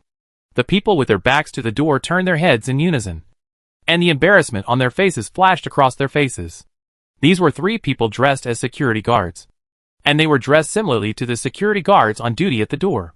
Since they could report directly to General Manager Jiang, they were probably the captain of the building's security team. Jiang Shiliang probably wanted to save his lost daughter, so he called this group of people to a meeting to discuss a rescue plan. Assistant Wang swept his eyes across the faces of these people, and a hint of mockery flashed in his eyes. She raised her hand and led them forward, leading Xia Yi and the others to the sofa as she walked. "Miss Xia, please come this way." Hearing the words, "Miss Xia," the security guards' eyes suddenly fixed, and their eyes swept towards Xia Yi and the others. Just now, Assistant Wang came up to report that someone knew about Miss Jiang, and everyone was very suspicious. Miss Jiang had been taken away for several days, and in order to find her whereabouts, they searched everywhere, but could not find any trace. Now someone suddenly appeared out of nowhere, and said he knew about Miss Jiang. It was too easy. How could anyone trust him? The most important thing was that Assistant Wang just called her Miss Xia. A woman? It's the end of the world now. The world outside has changed a long time ago. It's hard for women to survive in the end of the world. When will they be able to save people? Assistant Wang has worked in the office for too long. I'm afraid he doesn't know anything. It's okay for women to do clerical work. Saving people is the job of the security team. It's not something a woman can get involved in. Asking them to follow the command of a woman is absolutely impossible. It is too unreliable. A few security guards looked coldly in the eyes, and with contempt, they looked in the direction of Xia Yi. There were 10 people in protective clothing standing in front of them. 8 of them were carrying guns. These people were indeed women. Except Ming Jiai. The other 9 were less than 1.7 meters tall. There was even one person with a bulging belly, looking like a pregnant woman. However, these people were completely different from what they imagined. The most conspicuous ones were the 5 people behind them, standing straight in a row, like 5 swords that had not yet been unsheathed. They seemed to be restrained in their swords, but through the heavy scabbards, they could still feel cold and sharp. A sharp murderous aura came straight at them. Several security guards shuddered. They could not say the words they had just talked about. The girl in the lead was the smallest. She followed Assistant Wang's instructions and walked to the sofa to sit down, and made a gesture to her back. The other people sat beside her, without distinguishing between the main and the secondary. Fortunately, the sofa in the reception room was big enough for 10 people to sit. The leading girl leaned lazily on the sofa, holding a pistol between her fingers, playing with it carelessly. Feeling the gaze of several security guards, she tilted her head and looked back, with a hint of laughter in her voice. "Hey, why are you guys not talking? What did you say just now? Who tricked you into a trap?" The security guards. Mr. Jiang is a middle-aged man in his 50s. He has been in the business world for many years, and has seen a lot. He is not scared on the spot, and can keep the situation stable. At this time, he has leaned forward, stretched out his hand to shake Xia Yi, and spoke to help. "The employees below don't know how to speak. Please forgive me, Miss Xia." The boss talked with an equal attitude, and naturally it was not the employees' turn to say anything. Several security guards still had a hint of resentment on their faces, but they were still afraid of the momentum of the crowd, and shrank there without saying anything. Xia Yi shook the other person's hand, and smiled generously. "Well, I forgive you." The security guards. "The boss's please forgive me" was originally a polite remark, but when she said it, it was as if they had really done something wrong and asked for the other party's forgiveness. Why did it sound so aggrieved? In the brief verbal exchange, Mr. Jiang had already understood what Assistant Wang meant by she didn't look like she was sent from there. Not only Mr. Jiang, but also the security guards understood it. Xia Yi and his group of people could not have been sent by Xiao Liyuan. The two groups are completely different, and have completely different styles. Xiao Liyuan relies entirely on coercion and intimidation. The people above are arrogant, and the people below are terrified. Although the means are terrible, they always have the taste of a villain succeeding. With the strength and temperament of Xia Yi and his group, if they want to cause trouble, they can just come up with guns. There is no need to rely on Xiao Liyuan power, so as not to ruin their reputation. President Jiang's eyes fell on Xia Yi. Observing her, Xia Yi just let him look at her, sitting there as if she didn't see anything. Always nonchalant, obviously very calm. President Jiang couldn't help but sigh. They were all daughters of the same age. Why didn't his daughter look like this? Since Xia Yi guessed the situation of the Jiang family, the initiative of the conversation had completely changed. Firmly in her hands, she didn't have to rush to talk, but President Jiang had to. President Jiang sighed inwardly for a moment, and had to accept the fact that he had temporarily lost the negotiation. He opened his mouth to test the waters. "What do you think of this, Miss Xia?" Xia Yi kept her composure. It was just a simple negotiation strategy, and she did not intend to embarrass the other party. After hearing the other party's question, she looked around and answered, "For the specific situation, we may need to talk alone." The security captain could not bear to listen anymore, and subconsciously retorted, You don't trust us?" As old employees, who have followed the boss for many years, they have worked diligently for so many years. They don't even know where this Xia came from. They don't trust this Xia. How can Xia not trust them? Xia glanced at the security guards and smiled softly. Her eyes were indifferent, clearly without any emotion, but as bright as a clear spring, illuminating everyone's inner thoughts. The words these security guards said to Mr. Jiang had already revealed their true thoughts. We were tricked into a trap. Not only will we be in danger, but it will also delay Miss Jiang's rescue. Why are they so resistant to Xiao's appearance? President Jiang misses his daughter so much that he desperately looks for information everywhere and tries every possible way to find her whereabouts. But there has been no progress so far. Now someone has sent a message. Even if it is not a timely help, it still provides them with more ideas and possibilities. Why don't they even want to listen? They said they were worried about being misled by false information. Being afraid of delaying the rescue of Miss Jiang is secondary. Worrying about putting oneself in danger is the most important thing. Right? To put it bluntly, they are here to work, not to risk their lives. That is the boss's daughter, not their daughter. What does it have to do with them whether they can find her or not? Xiao Liyuan has a special ability of golden fingers. Before making full preparations, Xia Yi always avoids confronting him head-on. Every step is taken very cautiously, trying not to make any mistakes. These security guards obviously had the mentality of a lazy worker. If it was an ordinary job, there would be no problem. However, this time it involved life and death. How could she trust such an attitude of being ready to fight at any time? Xia Yi could see through these things, and President Jiang could see through them too. He knew his employees better than Xia Yi did. He also knew about Xia Yi's worries. So he ordered, "You guys go out first." The faces of several security guards changed slightly, and the dissatisfaction in their eyes, when they looked at Xia Yi, became stronger. But they were still wary, both of the gun in Xia Yi's hand and the boss, who would affect their future lives. They just snorted and left. Xia Yi's group was originally larger in number. After the security guards left one by one, the difference in strength in the reception room became even greater. Boss Jiang obviously would not let this go. He glanced at Xia Yi unintentionally and instructed Assistant Wang, "Take these guests around Miss Xia out to rest." Xia Yi did not care about this and tacitly agreed to Boss Jiang's arrangement, just smiled slightly. There is another person who also has to stay. Chapter 248. President Jiang did not refuse. He had to admit that the existence of Xia Yi and others brought him a great sense of psychological oppression. The swordplay in the business world was not as terrifying as the real guns. This was enough to erase his superiority in strength and status, allowing him to have an equal face-to-face relationship with someone who was worthy of being his daughter. He wanted Xia Yi people to leave, not for the sake of keeping it secret. He did not know the details of many things, and was far from considering keeping it secret. He simply didn't want the other side to have too many people. Regardless of whether a row of guns could be used or not, just being there would put him at a disadvantage in the negotiation situation. This was something he absolutely could not allow. At the same time, he also understood Xia Yi in this way. When there were many people, they could rely on weapons and momentum to gain an advantage. If she was alone, she would probably be a little timid, and would need to leave one more person to support the situation.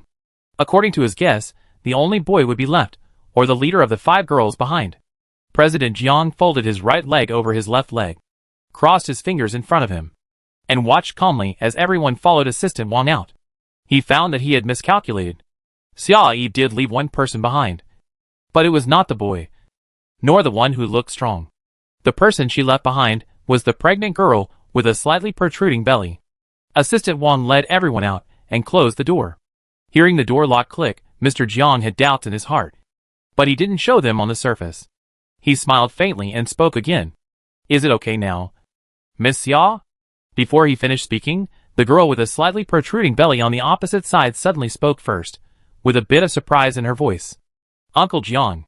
Bai Shanshan's voice was a bit sweet, and the tone she used was the kind that would immediately give Xia Yi goosebumps and force her to stop talking through her teeth. "You really didn't recognize me, Xia Yi?" General Manager Jiang. General Manager Jiang was a little shocked, but he quickly concealed it. he said calmly. Ah. Sorry. It's inconvenient to wear protective clothing. I didn't recognize you for the time being. You are? I'm Bai Shanshan. Bai Shanshan still spoke in a coquettish tone, and answered with a smile. Bai, my last name is Bai. This city is big, with a population base of tens of millions, and it's small. There are indeed not many people as rich as them, and Bai is not a common last name. There is only one in the city. There is no semicolon. Bai ah. Bai. Shanshan. Mr. Jiang seemed to have finally reacted. He frowned and thought for a while, as if he remembered something. You and my daughter were classmates abroad. Jiang Jiang, do you still remember her? Not only did she remember, she was very familiar with her. Jiang Jiang was not only a classmate of Bai Shanshan, but also of Xia Yi. They all studied undergraduate courses in the same place. They saw each other every day for 4 consecutive years. However, Xia Yi was a more independent person. She was not from such a wealthy family. They did not mix in the same circle. She was only close to Bai Shanshan. She did not communicate much with Jiang Jiang. Mr. Jiang probably did not know her name. Of course I remember. Jiang Jiang. How could I not remember? We both remember. Bai Shanshan said without blinking. We came to help because we are classmates. Jiang Zong looked at the 2 girls in front of him. And the sigh in his eyes became heavier.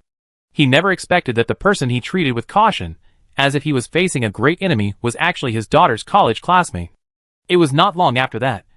And his daughter still looked like she hadn't grown up every day. Holding his hand, and acting coquettishly. The 2 of them can now stand on their own. Not only do they have elite subordinates, they are not inferior to him when facing him. It is worth saying that the Yan are formidable. The 2 sides chatted for a few sentences intentionally, or unintentionally, about Jiang Jiang height, appearance, hobbies, etc. When President Jiang finally confirmed the identities of the 2, he slowly told the whole story. President Jiang looked at Jiang Jiang with his father's eyes, with the aura of a good daughter. In the eyes of Xia Yi and Bai Shanshan, Jiang Jiang was a completely different image. Jiang Jiang got rich late. When Jiang Jiang was in junior high school, her family had enough food and clothing. But they were far from being wealthy. It was not until she was about to graduate from high school that Jiang Jiang's career took off and her family's wealth grew exponentially. When Jiang Jiang was getting along with her classmates in the early days, she felt a little inferior. But this inferiority complex completely changed after her family's wealth skyrocketed. She has a strong desire to compare with others and loves to show off. She likes to have parties with people in various places. Villas, beaches, yachts, and she changes 18 sports cars a day. As long as there is money to be spent, she must step on others to show that she is the richest. Yes, she is indeed the richest. So some people are willing to be her followers, happy to play with the young lady and take advantage of her. The young lady is also happy to let them take advantage of her, because she is rich. This was the case before the end of the world. And after the end of the world, Jiang Jiang behavior has not changed. Jiang Zong didn't think it was a big deal at first. But later, after Sun Jiling's story spread, he realized the importance of not showing off one's wealth. And he restricted her more. Jiang Jiang was used to playing around, so she couldn't stay idle. Due to her father's repeated instructions, she became more restrained in her work. She changed her public activities to more covert ones. Just a few days ago, while Mr. Jiang was not paying attention, she secretly took 3 or 4 sisters and 5 or 6 bodyguards to go on a night cruise on a yacht. Xia Yi, Bai Shanshan. It must be said that the eldest lady's thinking is different. When everyone was struggling for food and clothing and trying to survive, she could actually rely on the protection of her father to go on a night cruise on a yacht in the end times. I don't know whether to say she is lucky and naive, or ignorant and stupid. Jiang Jiang disappeared after this swim. The sister she brought with her, although their families were not as rich as hers, were obviously not too poor either, as they were originally wealthy families. Several families lost their daughters at the same time, and they realized that there was such a thing as a night tour. Then they went to look for it together. Several families sent out their men, and they searched like looking for a needle in a haystack at night for several days before they finally found the yacht. The power on the yacht had been used up long ago. There was no light at all. The yacht had not dropped anchor. It was just floating on the water. There were 5 or 6 security guards lying on the yacht, with green blood oozing out of their 7 orifices. They had died miserably. But Jiang Jiang and her 3 or 4 sisters were missing. They were obviously kidnapped. The precious daughters of several families were kidnapped. They would not give up. They had been looking for them and investigating them these days.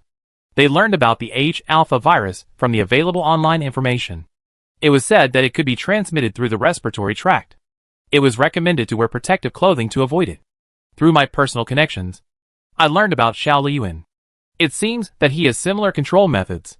Those who don't listen to him will bleed to death.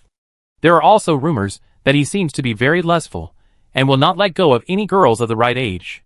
The sources of the news are mixed, and I don't know which one to believe.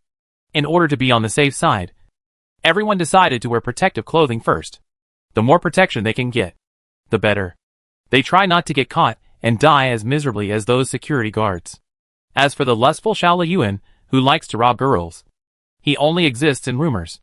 No one knows who he is, or where he is hiding. Because of the old acquaintance, Mr. Jiang took off his thick mask. After telling the whole story of his daughter's disappearance, he finally showed a hint of hope in his eyes.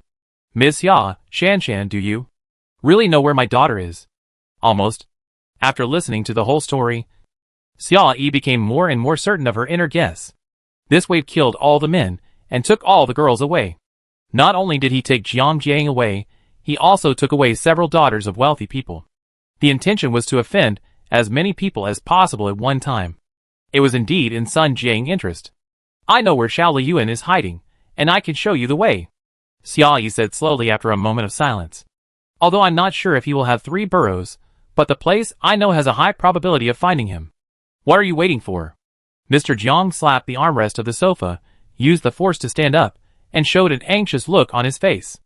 I notify the parents of the other girls, and gather everyone, and set off immediately. Whether they can find it or not, they have to find it first. These parents love their daughters very much. Their daughters have been missing for so many days, and they are like flies on their brows every day. Although Mr. Jiang looks calm at this time, he is actually very anxious. He must do something immediately to relieve his anxiety. Wait a minute. Xia Yi did not stand up, but stopped Mr. Jiang from the air, and said slowly, "Don't be impatient. Wait for me to finish my words." Mr. Jiang paused, his face not looking very good. His daughter was in danger. Her life was at stake. How could he not be impatient? He simply could not wait a moment. But it was useless for him to be impatient.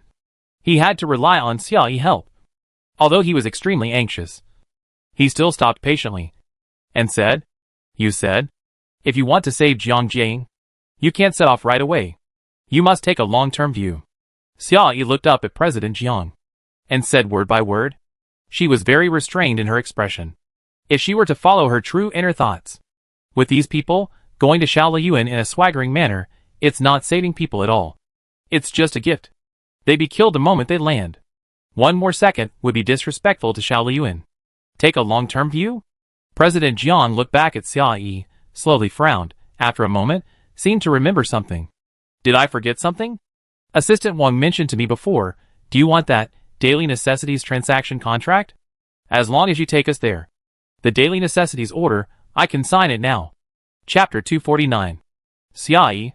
If she hadn't been in a good mood today, she would have cursed at this moment. One should judge others by one's own standards. She was worried that these people would die, but Mr. Jiang, he thought that she was taking advantage of someone's misfortune. However, since he thought so, then it would be a good opportunity to take advantage of. Some people might feel wronged at this moment, that their kindness was taken for granted, so it would be better to just walk away. Xia Yi obviously wouldn't think so. What's the point of feeling wrong when being wronged? Can it bring her any benefit? But the contract is different. The cooperation commitment written in the contract is real, and the cooperation to deal with Xiao Liyuan is also real. Xia Yi doesn't want to charge into battle alone, she needs teammates to work on her ship. Even if Mr. Jiang is not satisfied, he can't run away, he has been tied to Xia Yi's ship by Sun Jiang. He can only follow Xia Yi's plan. Okay. We sign it soon. Let Assistant Jiang prepare the contract. Xia Yi glanced at Mr. Jiang calmly, and said slowly, although the contract is actually of little significance at this time, and there is no legal restriction, Mr. Jiang's family is big and powerful, and he can't just run away. She is not worried that the other party will not fulfill the contract. When Mr. Jiang heard this, a hint of coldness finally appeared in his eyes. Although businessmen are all profit-oriented, Xia Yi's behavior still angered him a little. Now it involves the lives of classmates and friends. And she actually puts them on the poker table as chips? The contract needs to be signed. Assistant Zhang work needs to be done. But Xia Yi sat there motionless, looking at President Jiang without avoiding the other's eyes. She was not affected by the emotions in the other's eyes at all. She repeated it again calmly and slowly. You still have to listen to me finish my words. President Jiang. He almost wanted to slam the table and point at Xia Yi's nose and ask, Are you kidding me? But obviously he couldn't. Not to mention that Xia Yi held the only source of information about his daughter. Even if Xia Yi had the gun in his hand, and the 1, 2, 3, 4, 5, and 6 guns at the door, he would not be able to act rashly. Mr. Jiang was completely speechless at this time. He actually had no bargaining chips in his hand. If the other party was still stable, he would not be easily affected by his emotions. And no matter how much pressure he put on them, it would be useless. Then he really had no way out. He could only be led by the other party. No matter how dissatisfied Mr. Jiang was, he finally said with a cold face, Go ahead. After thinking for a while, Xia Yi felt that it would take too long to start from the beginning. So he asked, Do you have a computer here? President Jiang. He was anxious as fire, his face was as black as the bottom of a pot, but he still took Xia Yi through the reception room, entered his office, and turned on the computer on the table. Xia Yi felt in his pocket, took out a memory card and inserted it, turned on the video, and then gave up the seat at the table, said lightly, Watch it for yourself, that's why I asked you to be patient. President Jiang sat on the chair with a stern face, reluctantly raised his eyes, watched the video on the monitor. At first, he was indifferent. But as he watched, his expression gradually became serious. Xia Yi was not surprised by his reaction. She leaned on the desk with her arms folded, waiting patiently. After Jiang Zong watched the entire video in fast forward, his expression changed from serious to shocked. The memory card was brought by Sun Zhao and Sun Ling. Although Xia Yi had not seen it herself, she knew the content based on the description of Sun Zhao and the others. It was the surveillance video of their neighbor's house, which fully recorded everything that happened to their family within 3 days from infection with the H-alpha virus to death. From being bitten by the green bug, to the whole family bleeding to death. Their final death was the same as the security guards on Jiang missing yacht. You mean, the enemy we are facing is non-human? Mr. Jiang asked in disbelief. Half of him. Xiao Liyuan can be considered a human, but he can indeed control non-humans. But this is not important. Xia Yi put aside trivial questions and went straight to the point. Based on my experience of fighting Xiao Liyuan several times, the bug is not completely unbeatable. But if you want to break in head-on, you must be fully prepared, and be prepared to die. Xia Yi did not say the second half of the sentence, but Jiang Zong would obviously understand. Moreover, Xia Yi believed that Jiang Zong's subordinates definitely did not have this awareness. Even he himself might not have it. Saving his daughter and sacrificing his life to save his daughter are two different things. I can even give up my life for you is mostly a piece of nonsense used for moral kidnapping. There are people who can really do this, but there are definitely not many. I wonder how much Mr. Jiang, who owns the entire building and can still enjoy top-notch living resources in the end times, is willing to pay for his daughter? I suggest that Mr. Jiang discuss with a few friends. At least make adequate preparations, and be mentally prepared before going to save people. Xia Yi finished speaking indifferently, and saw a stack of blank papers on the desk. So he picked up a pen and wrote 5 words. The pen tip touched the end of the word. Xia Yi curled the corners of his lips, and a trace of mockery flashed in his eyes.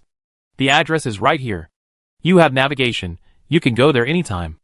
Mr. Jiang subconsciously raised his eyes, and his gaze fell on the paper, and he did not move away for a long time. Chongbei Stadium. It is the largest performance venue in the local area. Competitions, concerts, exhibitions, etc. are all held there. Although the location is relatively remote, it takes some time to get there, but it is not much. This is an ordinary address. As long as you drive the family's transportation, whether it is a speedboat or a helicopter, you can quickly reach this place. They had been searching for so many days, and it was easy to find. It could even be said that it was within reach. However, Jiang Zong's eyes no longer showed the anxiety he had just now. Instead, his face turned pale. He swallowed silently and asked, Is there any way to save him without confronting them? He suddenly remembered something when he was halfway through his words. He looked up and saw Xiao Yi's half-smiley expression.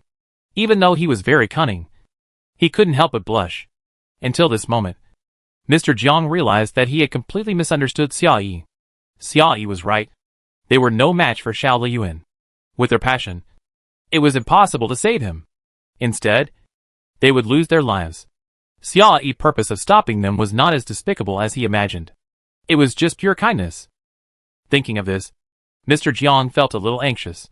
If he accidentally wronged his daughter, she would be angry and hysterical. It looked noisy, but it was just impotent rage. He thought it was no big deal. He could just coax her, and it would be over. It was not very lethal. But Xiao Yi is different from his daughter. She couldn't have failed to realize that she was wronged, and it was impossible that she didn't have any ripples in her heart, but she was shrewd, and she wouldn't express it in a way of impotent rage. Because she had her own abilities and skills. President Jiang didn't think that if Xiao Yi didn't show her emotions, this matter could be easily covered, and he wouldn't have to pay any price. He would have to pay a price, which might be even heavier. Guilt may not lead to reflection and compensation, but there will be a price. After thinking deeply for a while, Mr. Jiang slowly spoke. For the first cooperation, I will pay double the price. As an apology for wrongly accusing Xiao Yi. Although he didn't say it clearly, Xiao Yi soon understood. Mr. Jiang was very sensible. Xiao Yi didn't think the other party needed to apologize. Many people were like this, and they valued their face more than their lives. Forcing others to apologize in this kind of cooperation relationship was no different from humiliating them. Moreover, apologies were too empty. Just to coax a little girl. There was no point. She was too lazy to listen. Getting benefits is the right thing to do. Xiao Yi agreed readily. Okay, I will choose the type of materials you pay for. Double must be a real double, without any discount. President Jiang had no objection to this. Since he agreed, he would naturally fulfill it to the end. He was even very glad that Xiao Yi accepted his gift, which meant that she accepted his apology. What happened just now was written off. And he didn't have to worry about it anymore. After discussing the compensation, Xiao Yi did not pause for a second and brought the topic back on track. Not only did she not want to delay the matter, but she was working hard to implement it. Several big families showed up on their own initiative to help her deal with Xiao Liyuan. What a good thing. How could she miss this opportunity? As for what you said, the way to save people without confronting Xiao Liyuan. I did think about it. Xiao Yi said. There should be quite a few people in the gymnasium shelter. Although the previous wave of pandemic had infected many people, there were obviously many survivors. And of course, there were also some new members, who were forcibly invited by Xiao Liyuan. Xiao Liyuan was always expanding his team. In such a large place, rescuing people in the vast sea of people was like looking for a needle in a haystack. Even if Xiao Liyuan didn't find them, and let them search one by one, it was unknown when they would find them. Instead of risking their lives to save people, it was better to find a way to give the people inside a chance to escape. Wait until the chaos breaks out, and then fish in troubled waters. This is a similar idea to when Xiao Liyuan was causing trouble. Xiao Liyuan realized that the management of the gymnasium was incompetent and had a weak ability to discipline the subordinates. So he used this to find a breakthrough inside people, and give himself a chance to rise to the top. Now that he has taken a position in the management, isn't he facing the same dilemma? I remember there is a bamboo forest in the South City, which is a tourist attraction developed by Jiang's own group. Xiao Yi sorted out the thoughts in her mind and said slowly. Mr. Jiang was stunned when he heard this, and he didn't keep up with her progress. But he nodded. It's useless now anyway. Why not cut it all off?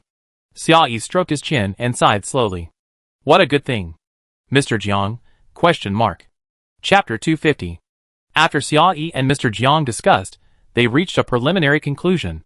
Mr. Jiang contacted the parents of the other girls, informed them of the current information, and discussed a solution. If there is no better idea, then follow Xiao Yi's plan. Disrupt the gymnasium, and then fish in troubled waters. As for Xiao Yi, there is more to do. She needs to sort out the resources at hand, and also needs to prepare materials, or manpower, all of which will take time. I have to say, the opportunity came a little suddenly. But opportunities always come suddenly. If Xiao Yi wants to deal with Xiao Liyuan, it is not impossible to rely on her own strength. But it is easy to be stretched. Insufficient manpower will lead to loopholes, and accidents may happen. She does not want to make sacrifices in the process. So she is unwilling to act rashly before she has enough manpower. Partners are not so easy to find. It takes time to build trust. And it is unknown whether the other party will cooperate well. Now the timing is just right. These families are eager to seek help, more urgent than her, hoping to act as soon as possible, and hoping not to make mistakes. This can solve the problem she has been worried about. If she misses this opportunity, it will take a long time to gather so many forces to deal with Xiao Liyuan. Since the opportunity has come, it is better to give it a try. Although the timing came a little hastily, fortunately, there are more manpower and material resources now, so it may not be impossible to succeed. Xia Yi and Mr. Jiang walked out side by side, joined by Shanshan, who was waiting in the reception room, and walked out together. The others were waiting in another reception room. Assistant Wang was sitting in a position with a good view. When he saw the door open, he stood up first. Mr. Jiang patted by Shanshan on the shoulder, with a kind look.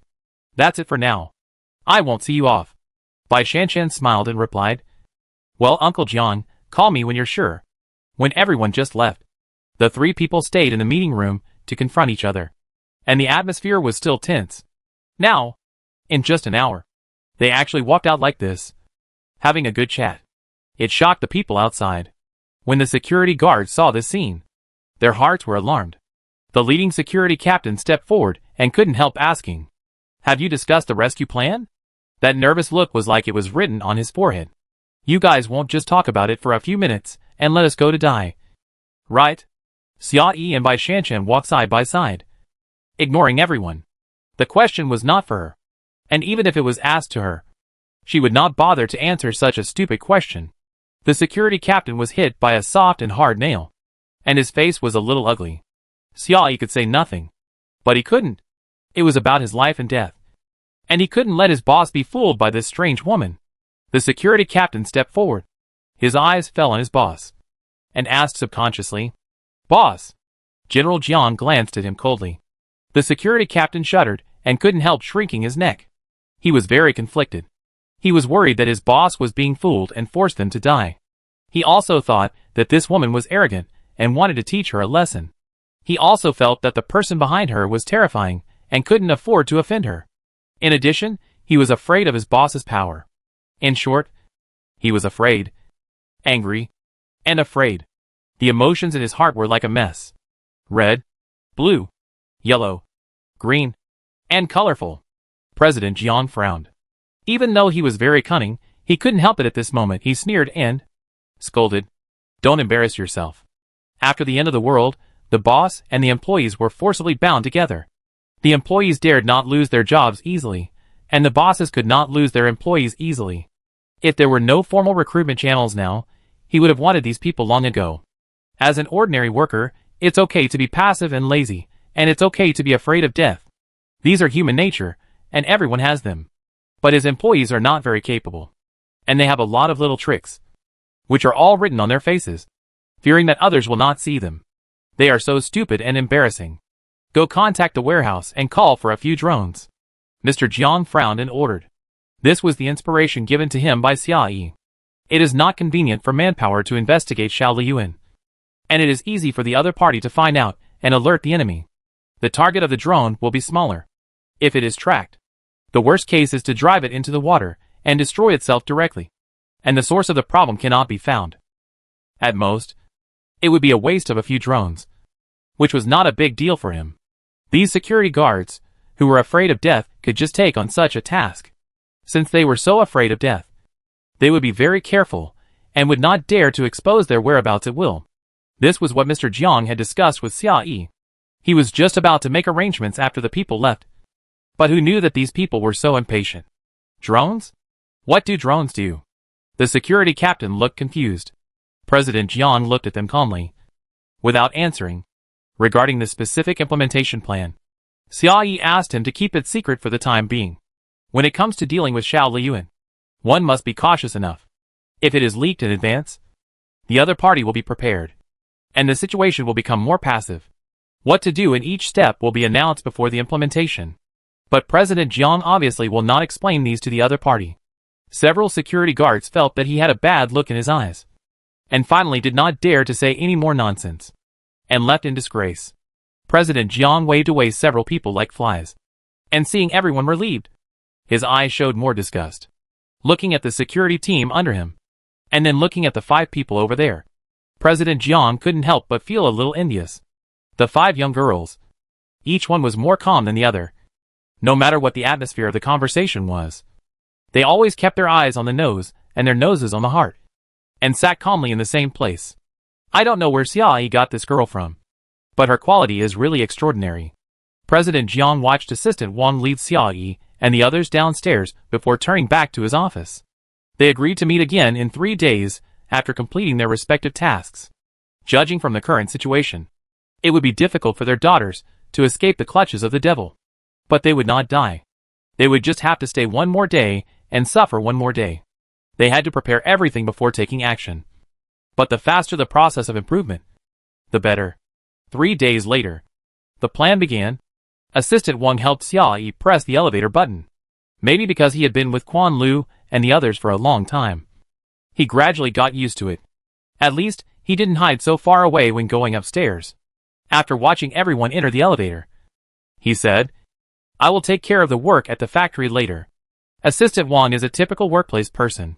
He never wastes other people's time and completes the communication work in a hurry. Xiaoyi nodded when he heard it. The Daily Necessities factory is indeed going to be opened. Not only because of the cooperation with Mr. Jiang, but also for future plans.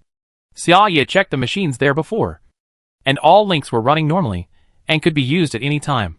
She planned to arrange Quan Lu and a few others to complete it. Yuehu Sanatorium was always under surveillance, and it was too inconvenient for others to enter and exit. Now, only Quan Lu and a few others could be spared. The first batch of things Xiaoyi produced next was toilet paper. The reason for the production is that toilet paper has a market. Xie Shi and Xie Lin had confirmed before that. They needed a large amount of toilet paper. The Jiang family did not run out of stock.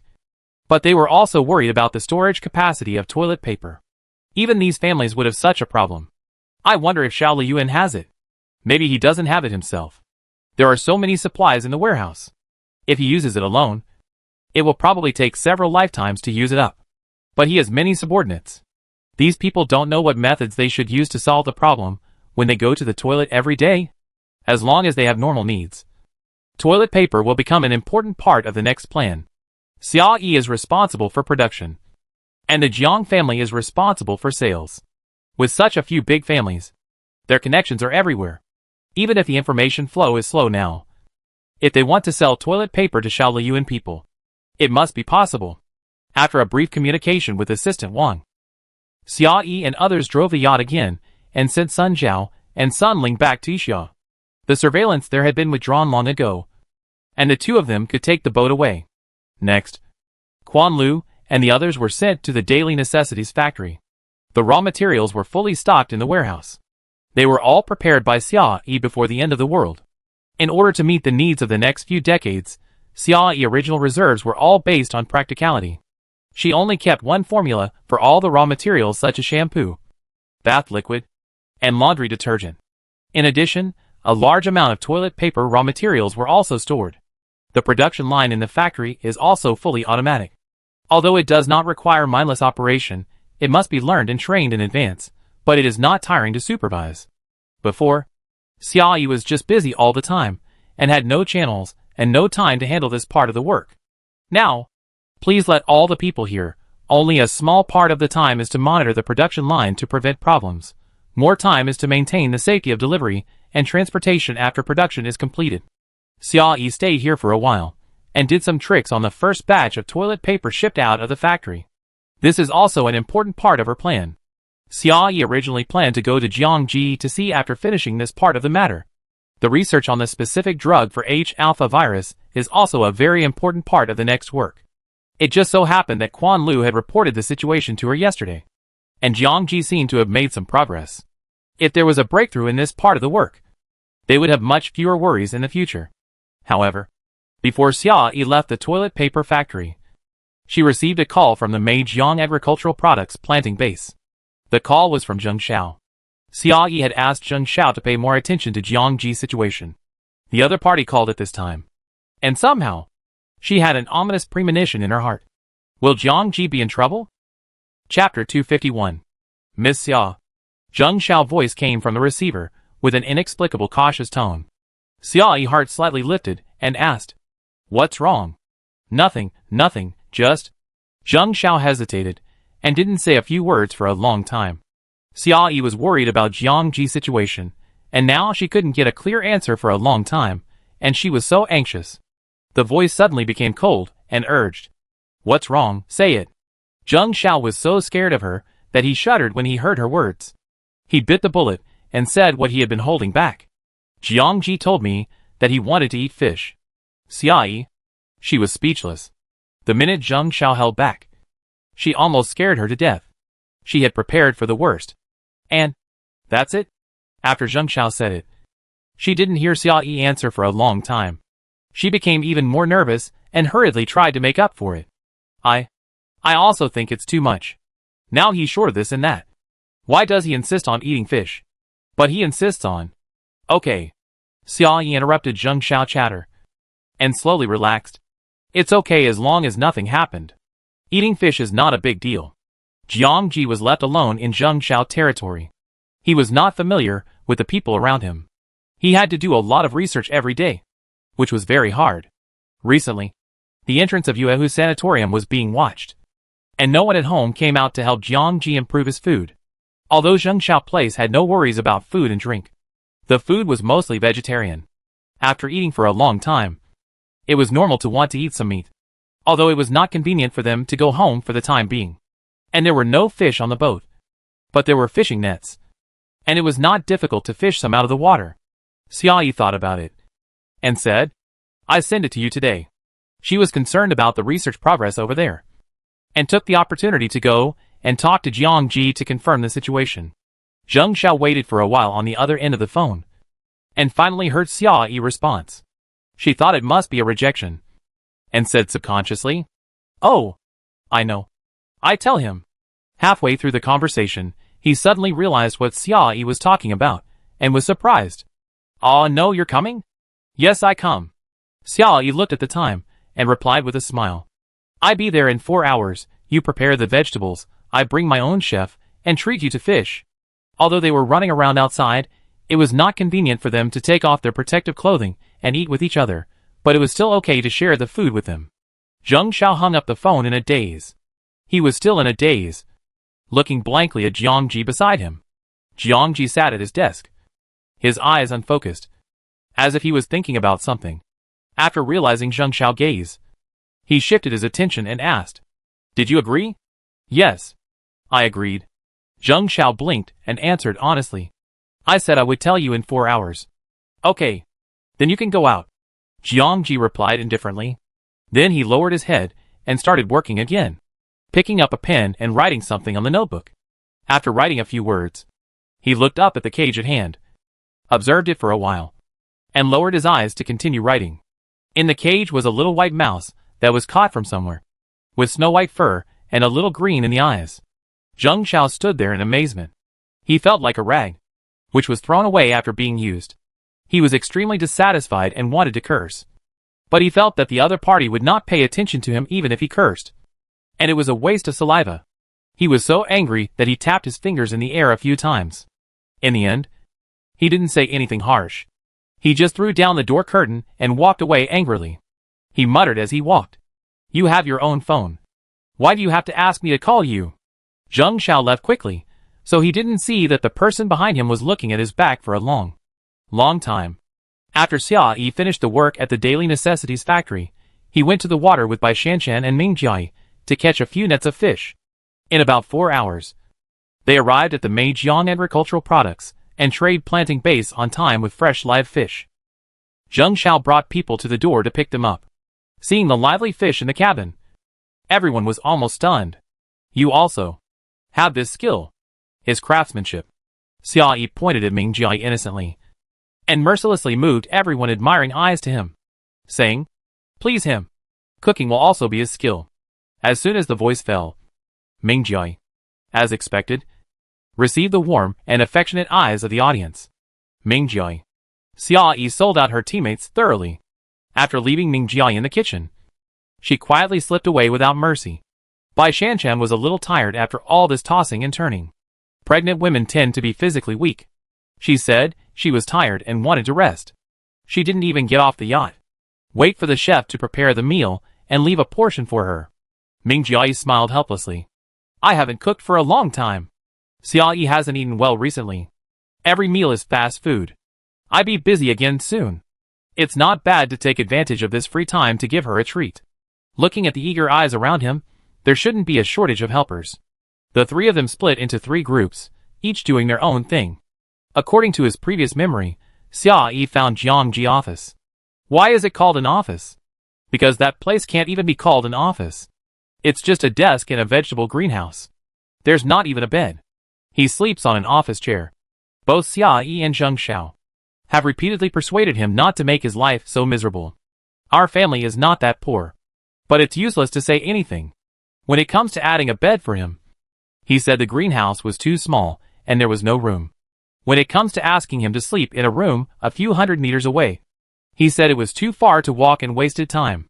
In short, there is only one word. It must be like this. The vegetable greenhouse is divided into several rooms inside and outside, each with its own function.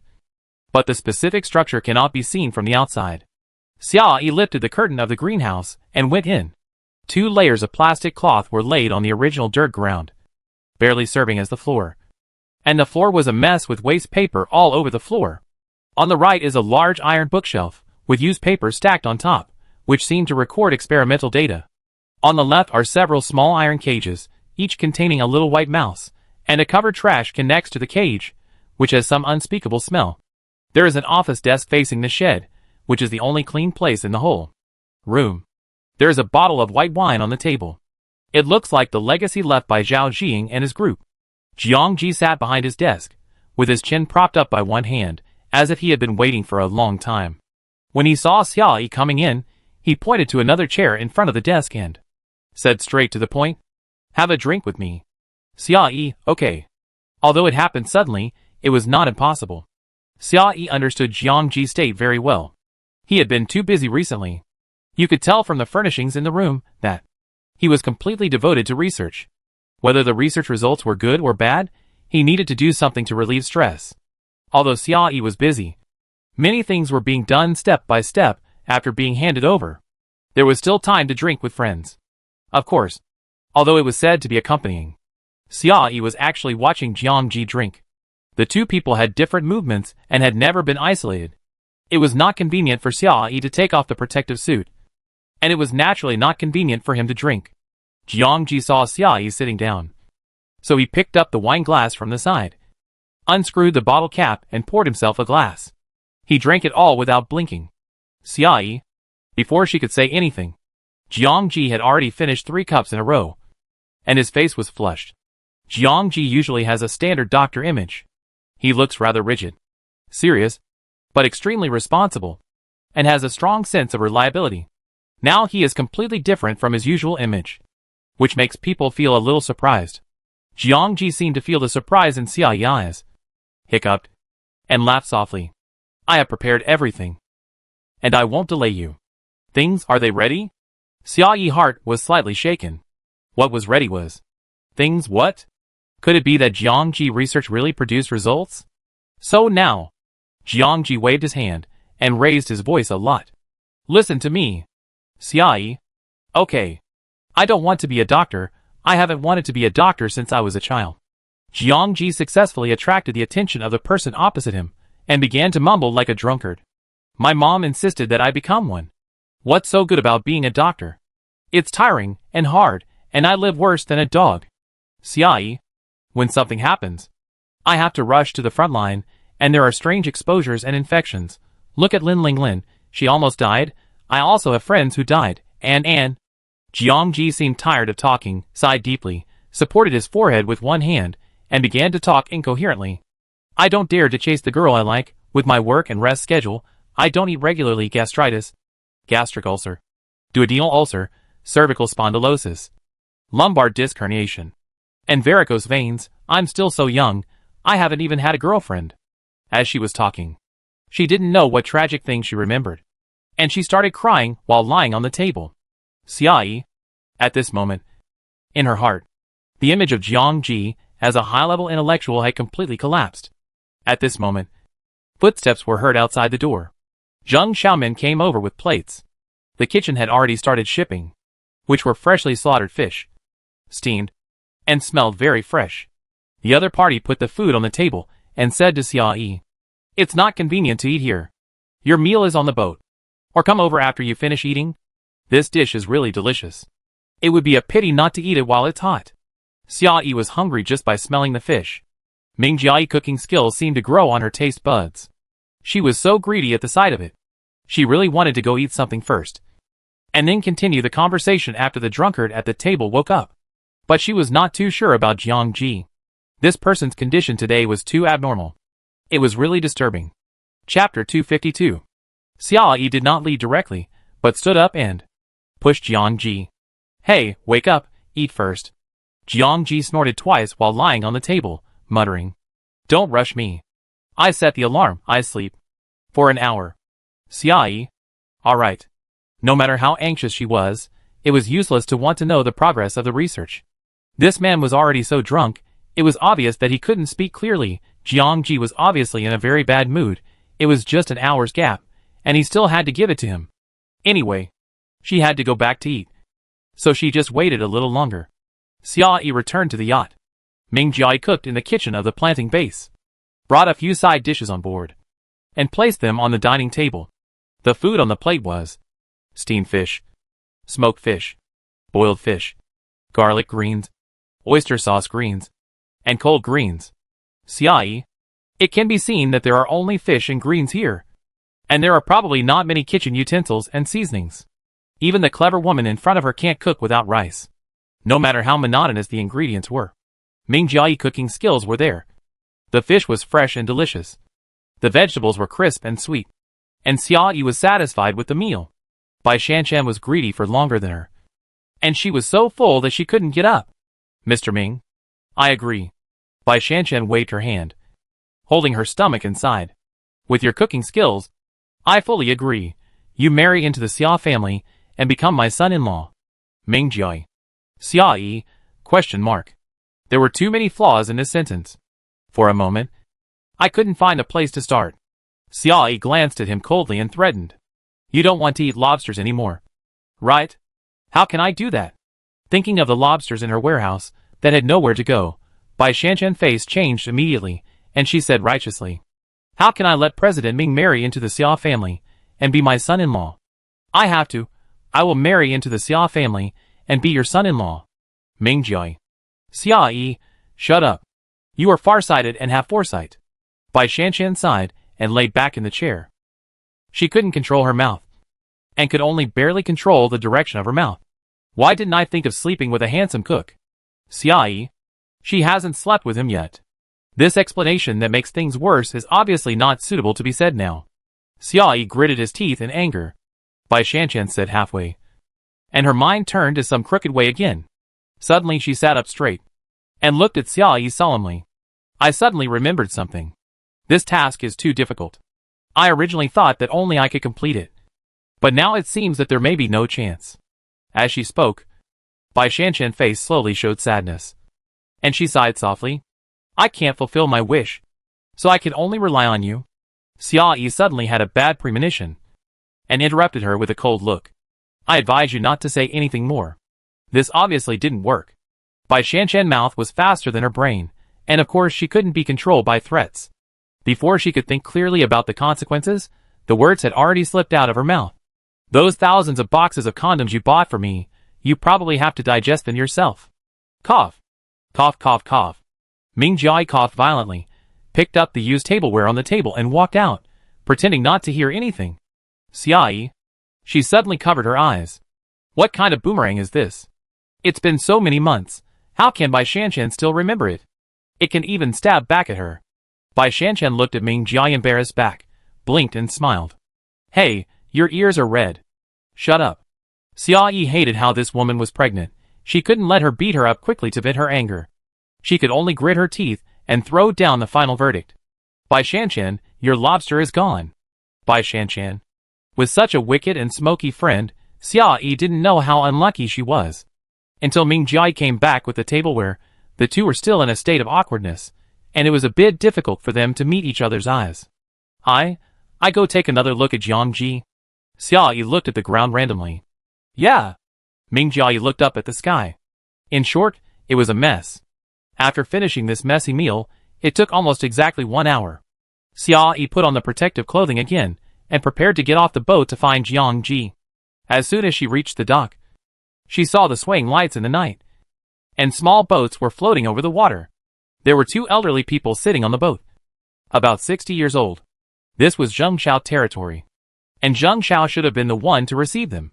Xiaoyi greeted them, and wanted to turn around and leave, heading for the vegetable greenhouse where Jiangji worked.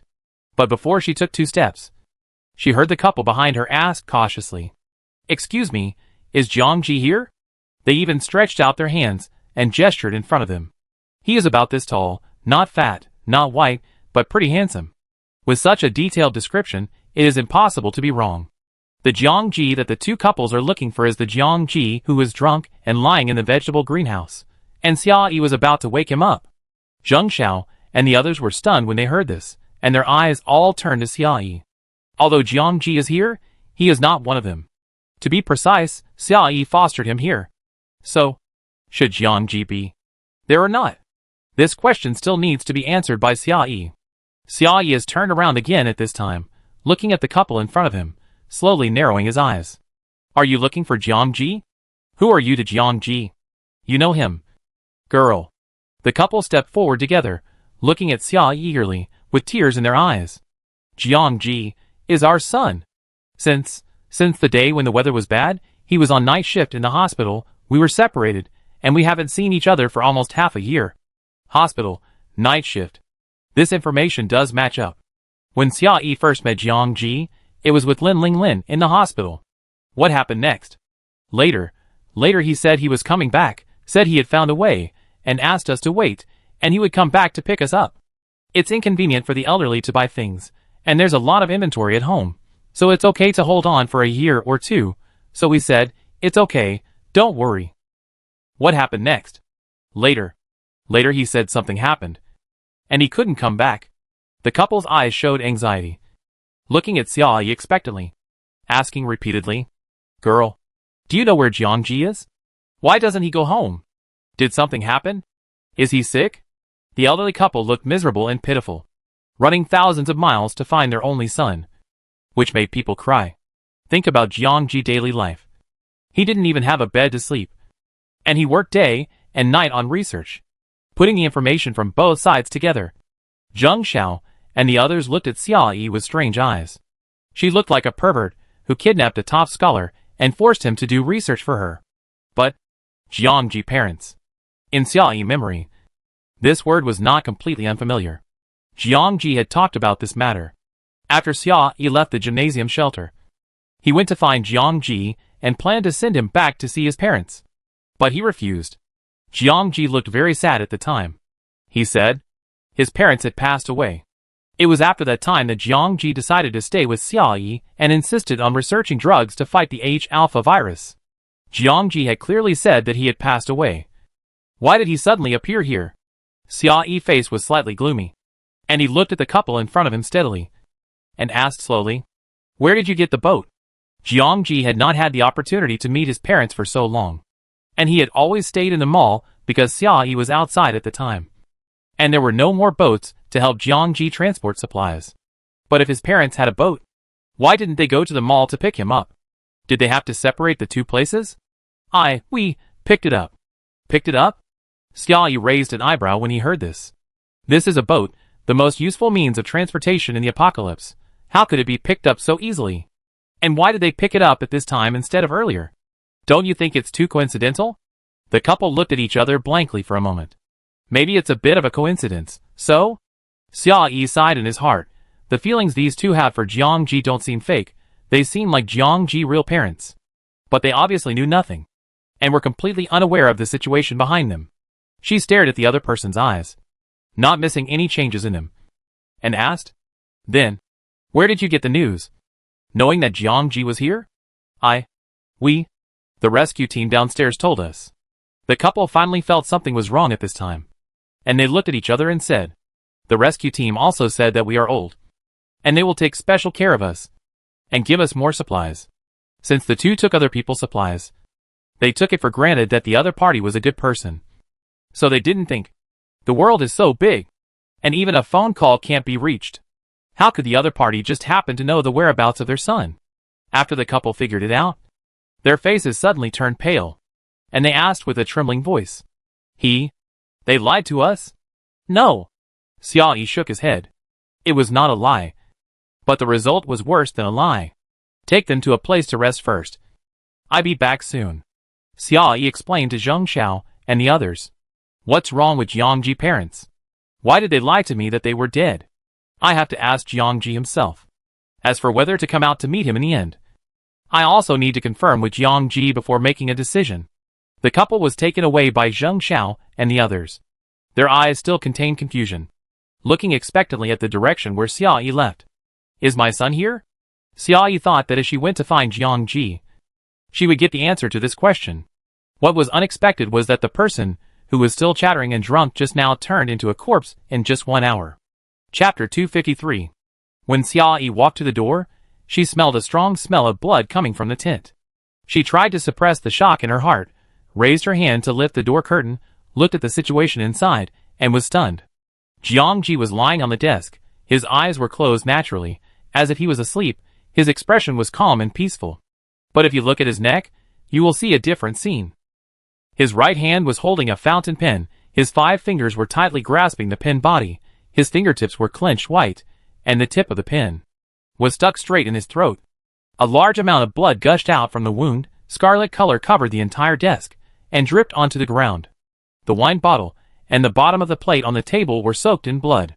The wine bottle was completely empty, but Jiangji specifically asked for it, and the fish on the plate was not touched at all. The whole death was cruel and bloody, but also quick and clean. Killed with one blow. Jiangji's wound looked hideous, but the incision was extremely clean, without any hesitation or trembling. Obviously, he was very decisive. If he didn't have enough knowledge of the human body and was determined to die, it would be difficult for him to die like this. There is no law to judge crimes now. If someone wants to kill him, just kill him. There is no need to pretend it is suicide. The way Jiangji died now is his own fault. Xiaoyi stared at the corpse in front of the table in a daze. It took a long time for her to recover. She didn't spend much time with Jiangji.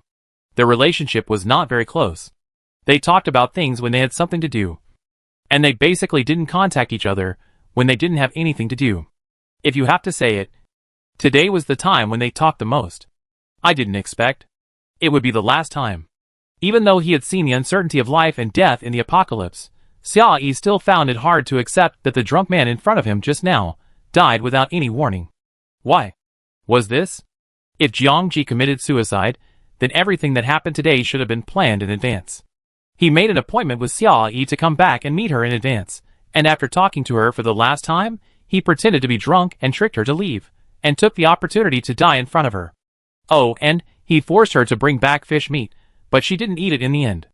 Xiaoyi's lips curled, and her eyes felt a little sore. What was the reason that pushed him to this point? Quan Lu had said before that Jiangji was obviously in a bad mood, and Xiaoyi also felt it. He was indeed in a bad mood. Otherwise, he would not drink so much. Why was he in a bad mood? Was there no progress in the research?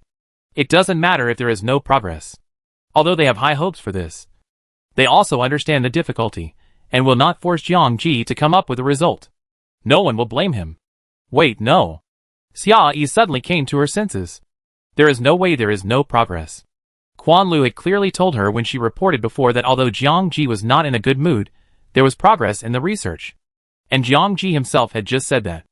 I will give you the things later, and I won't delay your work.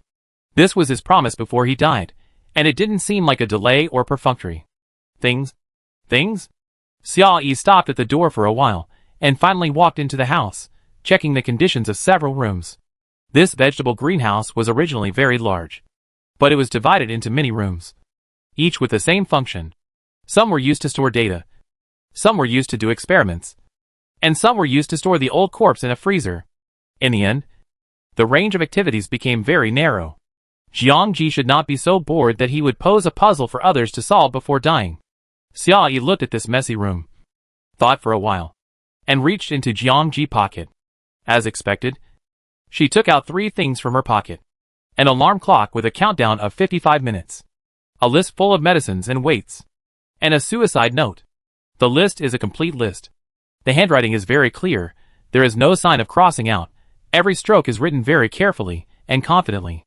Looking at the degree of completion of the list, it does not look like a half-finished product that has been studied, but more like a finished product with a clear conclusion. This is probably what Jiang Ji told her before. I will give it to you later. Xia Yi was a little shocked. She thought Jiang Ji might have some clues, but it had only been a short time, and he actually came up with a complete prescription. This was simply unbelievable. Is it so easy to develop a drug? Although it looks like a Chinese patent medicine prescription, it is also the result of repeated verification for thousands of years. Could it be obtained so easily?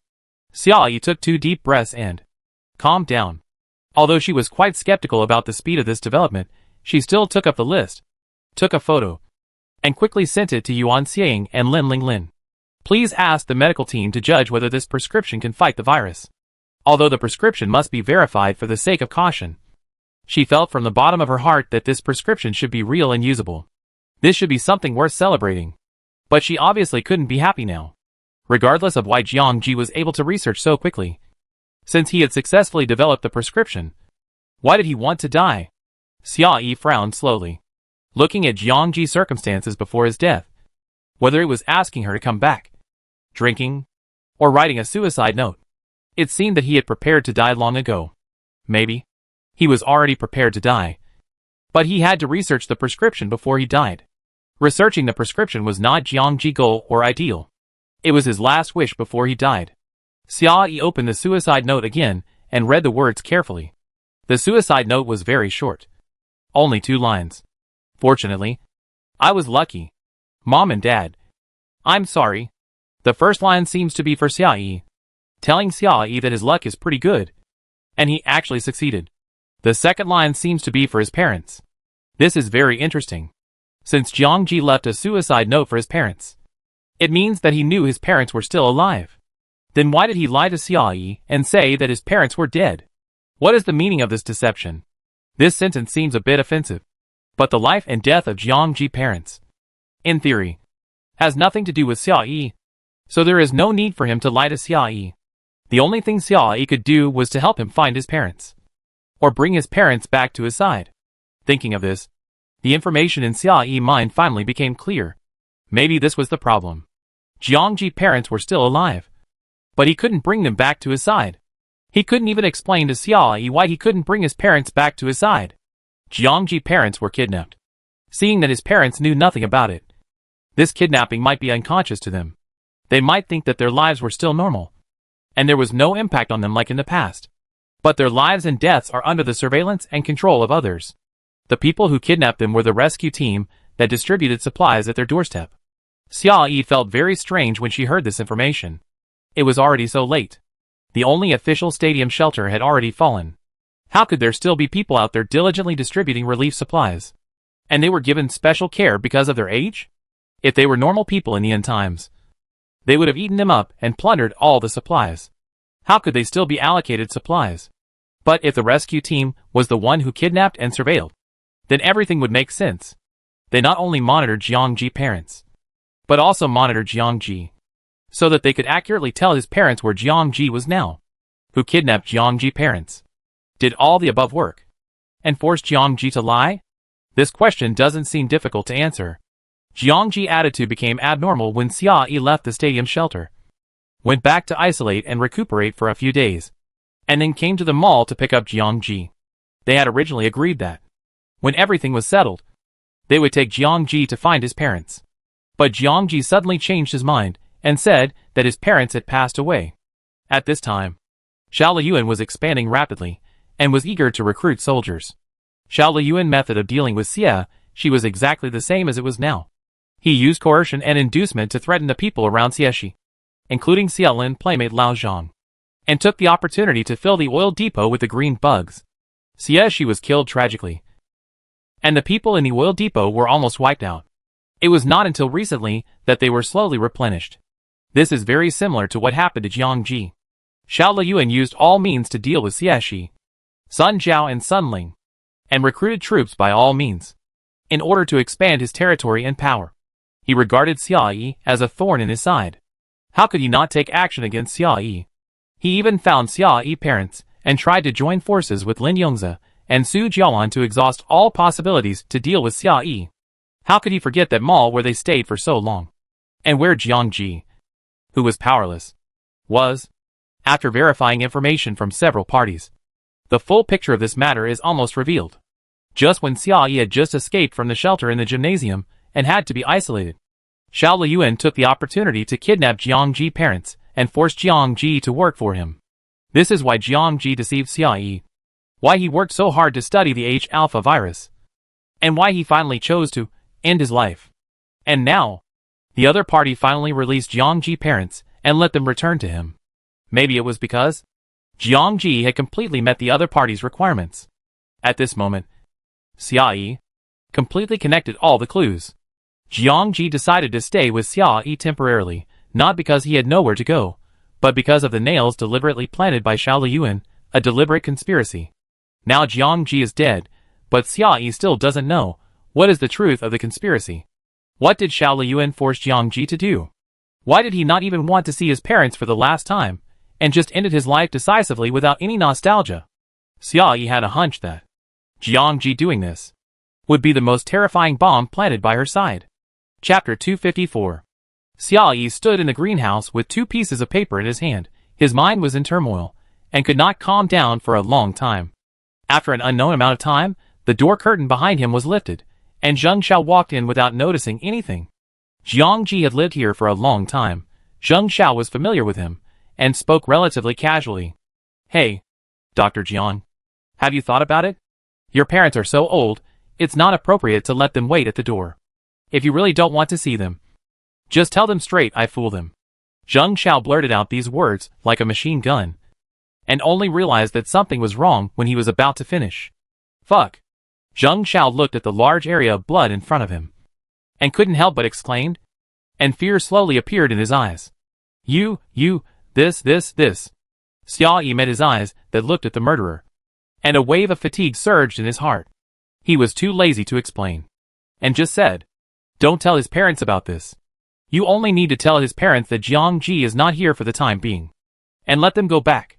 It is not easy for the 2 old people to live in the end times, with the hope that their son will come back to find them. They may be able to hold on for a while longer. If they knew that Jiang Jiren was gone, they might never recover. It is better to keep it secret from them for the time being.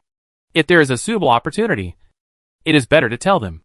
If there is no suitable opportunity, just keep it secret for a lifetime." Xia Yi's brain paused slightly. "Wait." After thinking for a moment, she said again, "Let them stay for a few days first, and then go back a few days later. I will take care of all the supplies during their stay. Besides that, I will also give you some extra compensation.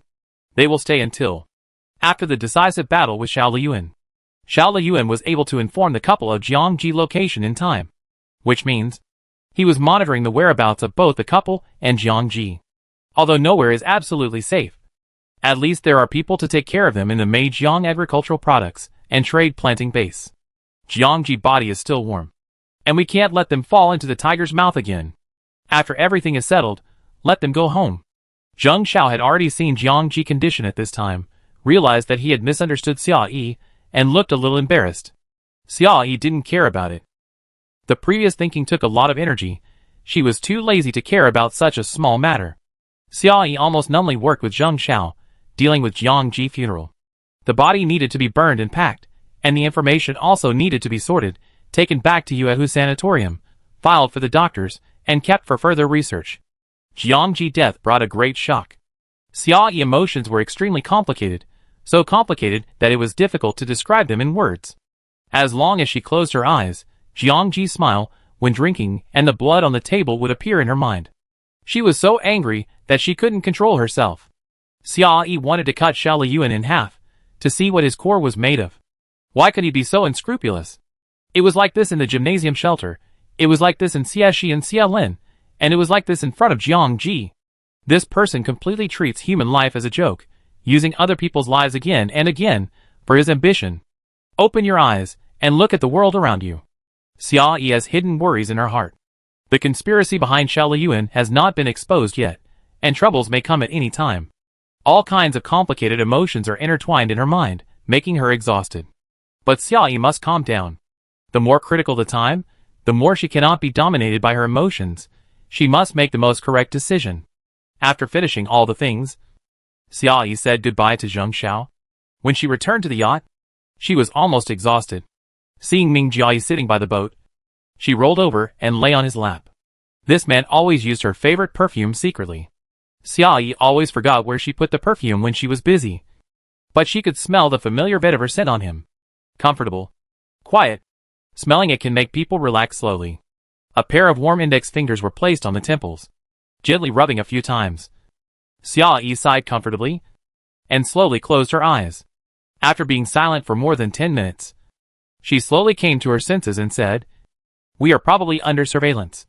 After Xia Yi and the others were taken away from the water by helicopter, they got rid of the green bugs when they landed at Ming Jiayi home from high altitude. But Jiang Ji and his parents were under surveillance. And after they met with them, they were back under Xiao Liyuan's surveillance. Ming Jiayi stroked her hair and asked in a low voice, "Do you want to get rid of them?" "No need." Xia Yi shook her head. She needed to go back to Yuehu Sanatorium next.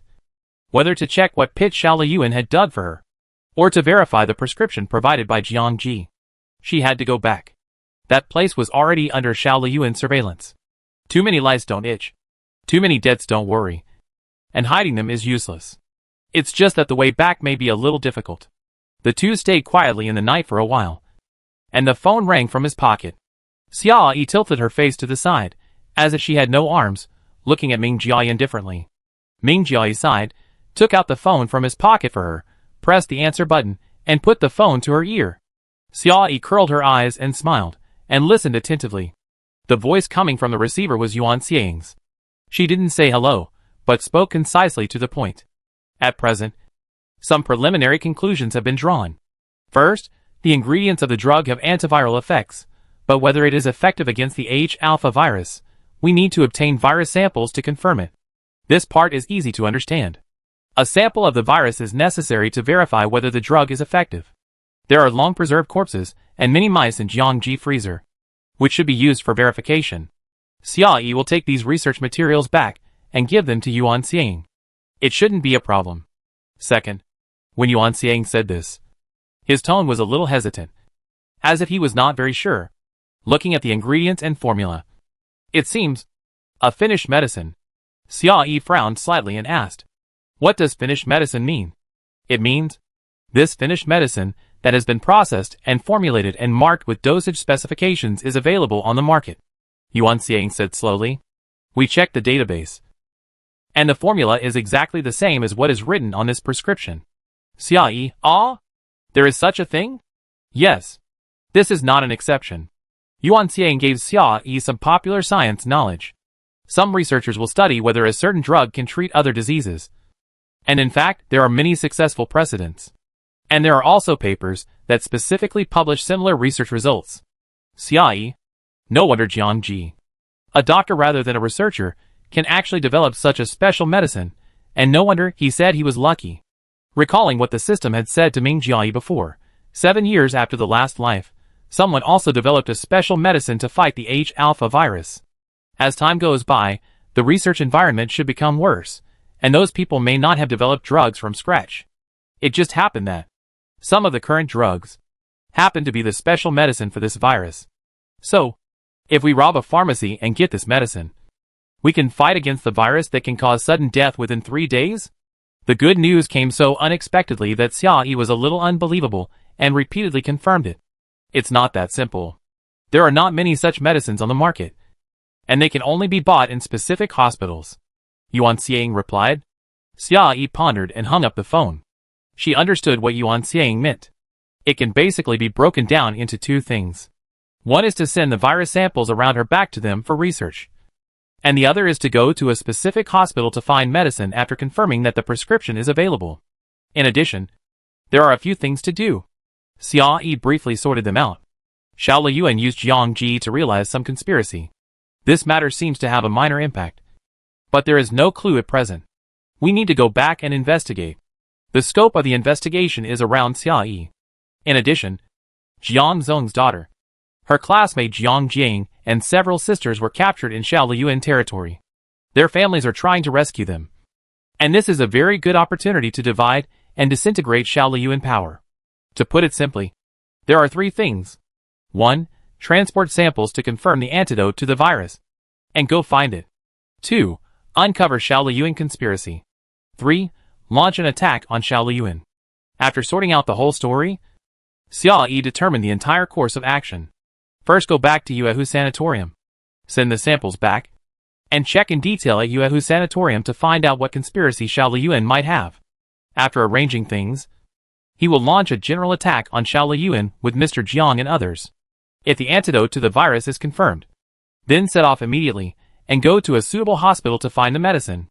After sorting out the whole story, they were ready to set off.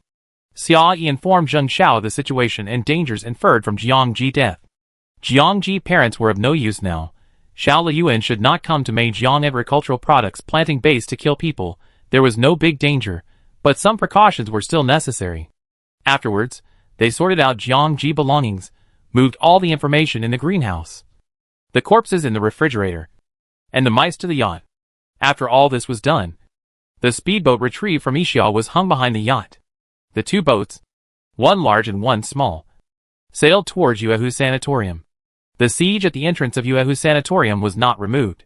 The captain of the 1st Squadron in charge of defense reported to Xia Yi that during the time she was away, the boats at the entrance stayed in place, and other speedboats regularly delivered food.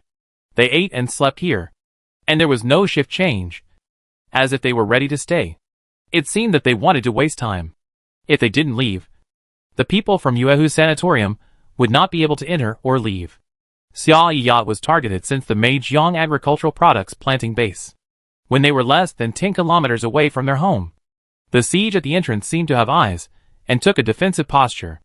In the dark night, dozens of small boats slowly dispersed and surrounded the yacht. Chapter 255. This time, the difficulty of going home is no less than before. Although Xia Yi and the other 2 have a yacht, it is relatively easy to defend and difficult to attack. They don't have to worry about being bothered by the damn bugs. They can focus on the enemy, and don't have to worry about being blocked by those small boats.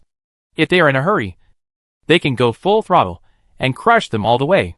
But yachts also have their disadvantages. The yacht is too big. It is difficult to shake off the attack by turning and moving flexibly like last time.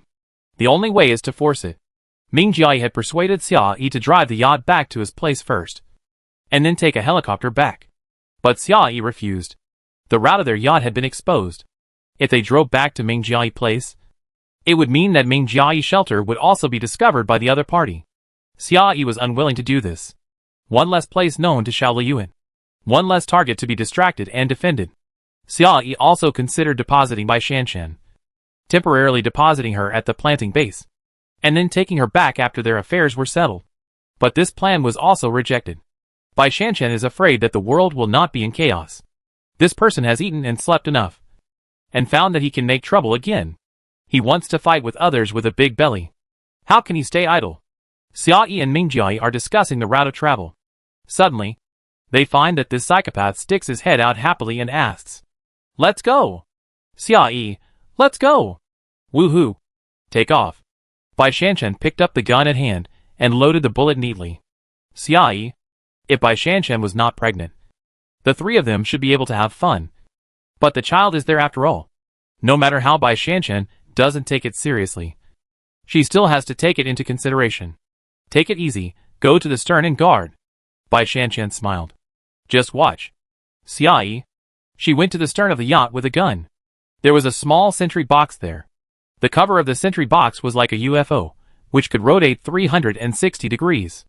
There were prepared gun holes on it, and you could put your gun on it, and protect yourself from being attacked. Bai Shanshan had been eyeing this sentry box for a long time. This was the most suitable space for her to perform. She even prepared a safety belt in advance, and found a swimming ring to pad in front of her belly, in case of emergency. It could help resist the impact. Just waiting for the fight to start, so I can have some fun with this yacht. Ming Jiai was operating the yacht in the control room. Xia Yi put another gun on the other side of the control room. In the visible range ahead, the boats were gradually approaching. It seemed that someone was carrying weapons, but not many. The weapons in the shelter in the gymnasium were transported away by Xia in trucks, and none of them were left. Some people might have them, but they were useless. The two sides were completely incomparable. There were many small boats in front of them, coming from far to near, and surrounding the yacht. Ming Jiai ignored this, and suddenly increased the speed of the boat. The yacht rushed straight towards the small boat without avoiding or giving way. The small boat wanted to repeat the same trick, relying on the shipsy tactics to trap Xia Yi and the others. Who would have thought that the yacht would not dodge or avoid, and would crush the small boat? The yacht had a metal hull, and its tonnage was many times larger than that of the small speedboat before. It was extremely hard, and this wooden boat could not reach it at all. If the two boats collided, it would be like a bicycle hitting a tank, which was like a mantis trying to stop a car. Seeing the yacht getting closer and closer, with no sign of slowing down, the people on the boat finally panicked. These manually rowed boats were too slow, and it was too late to turn and avoid them. Jumping off the boat, the people on the boat looked at each other, crossed their bodies, and jumped into the water on both sides. As soon as they fell into the water, they heard a loud noise behind them. The yacht crashed into the small boats, smashing the small boats in front of it into pieces, with wood chips flying everywhere. It just knocked the boats away, creating a path in front of it. As soon as the people who jumped out of the boat emerged from the water, they were sprayed with water mixed with wood chips all over their faces. They stared at the scene in front of them in amazement, and were speechless for a long time. Looking at the people stupidly floating in the water, the commander in the distance couldn't stand it anymore, and shouted, "Get on the yacht! Get on the yacht!"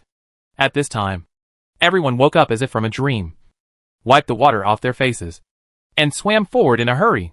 The yacht was pitch black. In order not to give the other party a target, Xia Yi and his companions did not even turn on the lights. They relied entirely on the night vision function on the scope to detect everything in front of them. The people behind the boat listened to the order and swam forward, taking advantage of the deceleration period after the collision. They grabbed the hull breathlessly and climbed to the top of the yacht. Seeing that the people in the front had already climbed onto the railing of the yacht, they suddenly heard bang. There was a loud bang. The person in the front froze, the hands that were tightly holding the railing loosened, and the whole person suddenly fell backwards. As if a piece of paper was blown by the wind, it floated down slowly, and fell into the water with a plop. The sound of the gunshot seemed to open the curtain. After the first shot, the sounds behind it were like jumping beans, exploding one after another, and with each shot, a figure would fall from the sky and fall straight into the water. 1, 2, 3. The people on the yacht had fast and accurate shooting skills. They seemed to have eyes in the night, and could accurately find every attacker. It seemed that there were guards on all sides. No matter which angle they climbed up from, they would be shot down by the enemy the moment they showed their heads. The entire yacht was guarded tightly. There was no loophole at all. There was no way to attack. They didn't even know where the gun came from. As more and more people were shot down, fear gradually rose in the hearts of the people behind, and the speed of the charge gradually slowed down. No matter how the commander shouted, no one was willing to go up and die. Xiao Liyuan used death threats to force everyone to obey. Everyone obeyed his orders reluctantly, just to survive. When these orders would lead to new dangers, the threat lost its meaning. No matter how the commander shouted, everyone turned a deaf ear to him, and no longer had the motivation to charge forward, and just abandoned the ship and escaped. At the same time, the green bugs that were called for support were also circling in the sky in groups. They wanted to attack, but they couldn't get in. The entire yacht had only 2 gun holes, and the rest of the place was as tight as a turtle shell, with doors and windows tightly closed, and no air could get through. The yacht rushed across the water, smashing several small boats, without any avoidance or concession, and was unstoppable. The yacht was so powerful, and its damage was strong enough, like a giant chariot, invincible on the water. After these small boats were smashed into pieces one after another, the commander finally realized that the two sides had a huge disparity in strength, which was like a mantis trying to stop a chariot. The previous method of dealing with speedboats was not suitable for dealing with the behemoth in front of them. Otherwise, the only result would be the loss of more boats. Everyone surrounded the yacht, but there was nothing they could do. After a long stalemate, the commander finally sighed dejectedly and ordered, "Forget it. Get out of the way. It is easy for these people to get in, but hard to get out. Anyway, the whole mountain is under surveillance. As long as Xiaoyi dares to come out of Yuehu's sanatorium, he will definitely be caught by them. The orders have been issued from above. There is no rush to deal with Xiaoyi. As soon as the commander's order came out, everyone in the encirclement breathed a sigh of relief and hurriedly moved the boats away. The densely packed boats suddenly dispersed to both sides, like the receding tide, leaving a straight path on the water. The speed of the yacht did not slow down at all, and it rushed in like a hot knife through butter. Woohoo! As the yacht accelerated instantly, Bai Shanshan turned a circle in the guardhouse and exclaimed softly, "It's so exciting. Just like riding a roller coaster." Oh no! Riding a rapids. She was happy for only 2 seconds, and then she thought of the current situation outside, and suddenly became depressed again, sighing secretly, "It's a pity that I can't play it anymore in the future." Xiaoyi was not in the same room with her, and did not ask about Bai Shanshan's mental state in time. After breaking through the outer encirclement, the dock downstairs of Yuehu's sanatorium was within reach. The squadrons that stayed here were very diligent. When Xiaoyi was not at home, they were doing infrastructure construction in the sanatorium. It was just a while since I last saw it, but the entrance had been repaired and looked brand new. The original temporary dock had long since changed. I don't know where they got the iron fence from, but they built a dense circle around the dock to completely protect the water area at the entrance. The original sentry post was changed to 2, and the newly added sentry post was set up in another yacht. The searchlight on the top rotated 360 degrees, illuminating the 1-kilometer radius in every detail. After seeing Xiaoyi yacht arrive at the door, the sentry used the flashlight to signal inward. The motor and the steel cable creaked and slowly lifted the iron fence door above the head, waiting for the yacht to dock. Xiaoyi looked at the scene in front of him and couldn't help but admire it. They are really capable. Where did they get the parts from? They fixed it so well. She almost didn't recognize her. Ming Jiayi looked at her, and a trace of tenderness flashed across his eyes. Maybe they really think of this place as their home. In a dark and desperate world, she provided a harbor for everyone who wouldn't want to cherish it. After several people parked the yacht at the designated location, they saw 2 car lights on in front. It was originally a flat ground, which was later built into a parking lot, and 2 cars were parked there early. One small car was to pick up people, and the other large car was to transport goods. They had agreed in advance to transport the relics left in Jiangji laboratory. The people in the 2 cars were fully armed, wearing protective clothing, carrying something like a fire extinguisher on their backs, which probably contained mosquito-repellent spray. After they got off the car quickly, they investigated the situation nearby and confirmed that there were no insects following them before they walked to the yacht to greet everyone. The whole process was well-trained and well-organized.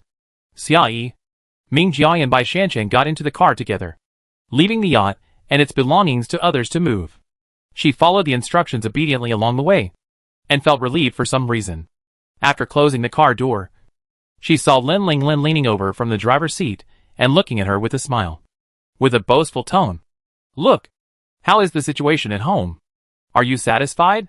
"Satisfied?" Xiaoyi nodded hurriedly. She was so satisfied.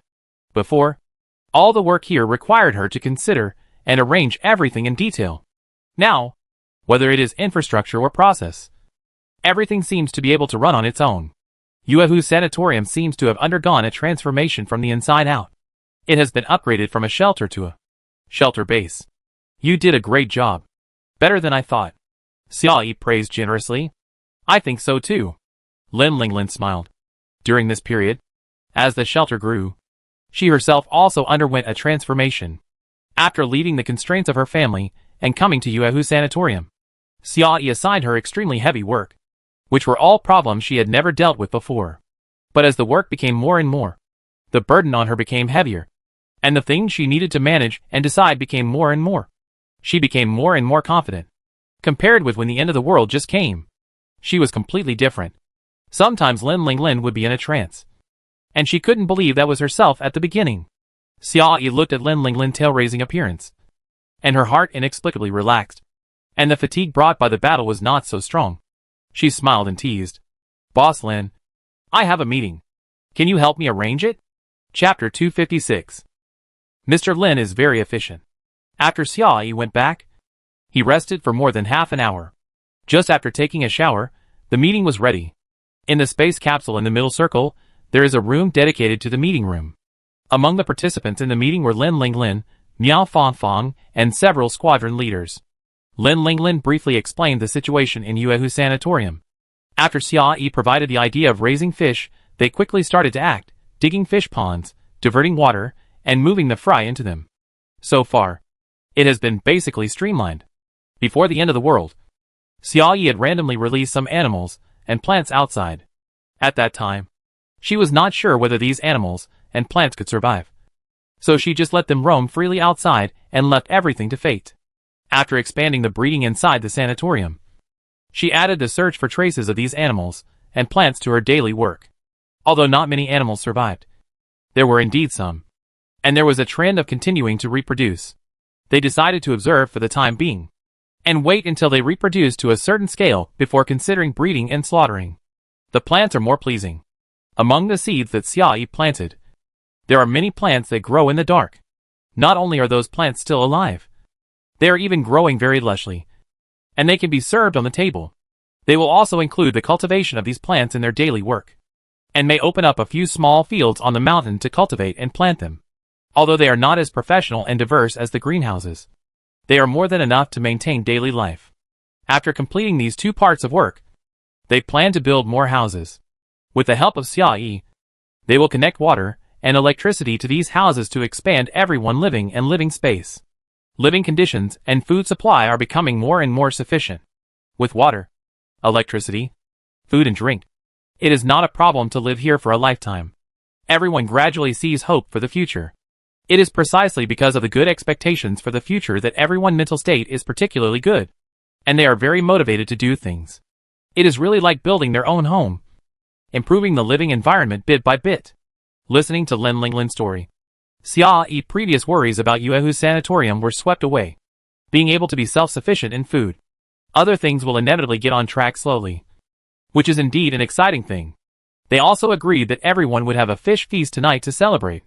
Although Xia Yi and his friends were still in quarantine, it was not convenient for them to take off their protective clothing and eat with them.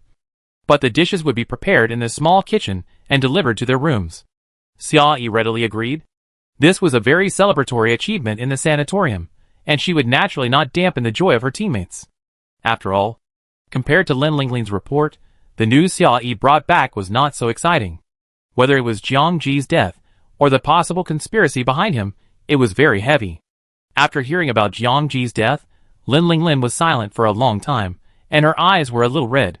Except for Yuan Xiang, who knew the truth first and didn't even want to be here, Lin Linglin should be the saddest person to hear the news of Jiang Ji's death. If Jiang Ji had not contacted them a few months ago and provided them with blocking drugs, Lin Linglin would have been very likely to be infected with HIV after blood exposure. And she might not even be alive today. During this period, everyone was busy with their own things, and they were rarely together. Who could have thought that after an unintentional farewell, they would be completely separated forever and would never meet again? Lin Linglin pursed her lips tightly. And after a long time, she slowly said, I will arrange the investigation well. At this time, any words would seem pale. The only thing they could do for him was to investigate the whole thing and find out the greatest anger and regret in Jiang Ji's heart. However, Jiang Ji rarely went out and had not lived here for a long time. Whether they could find out the reason was actually unknown. Yuan Xiang did not participate in this meeting. She learned about Jiang Ji's death on the phone. After Xia Yi brought back Jiang Ji remains, she took the initiative to receive them and brought the entire medical team over as quickly as possible to start intensive research. They need to use virus samples and drugs to verify as soon as possible to determine whether Jiang Ji's conclusion is correct. Even if the conclusion is correct, they need to confirm the side effects of the drug and whether it is effective in animals or even humans. This takes time. They need to race against time to do these things. The sooner they reach a conclusion, the sooner they can get rid of the threat of the H-alpha virus, and the sooner they can get rid of Xiao Liu in control. This will benefit everyone. Xia Yi did not bother Yuan Xiang. Work related to drugs was completely in her blind spot. She would know how to reserve space for professionals. Her excessive attention would only bring anxiety to the other party. It would be better not to participate and give the other party enough time. After confirming this part of the work, everyone went back to rest. It is impossible to draw conclusions from drug research immediately. It is also difficult to find out the reason for Jiang Ji's situation immediately. These things are not done overnight.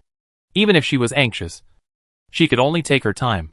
Xia Yi returned to the main building of Yuehu Sanatorium and took Bai Shanshan and Ming Jiayi upstairs.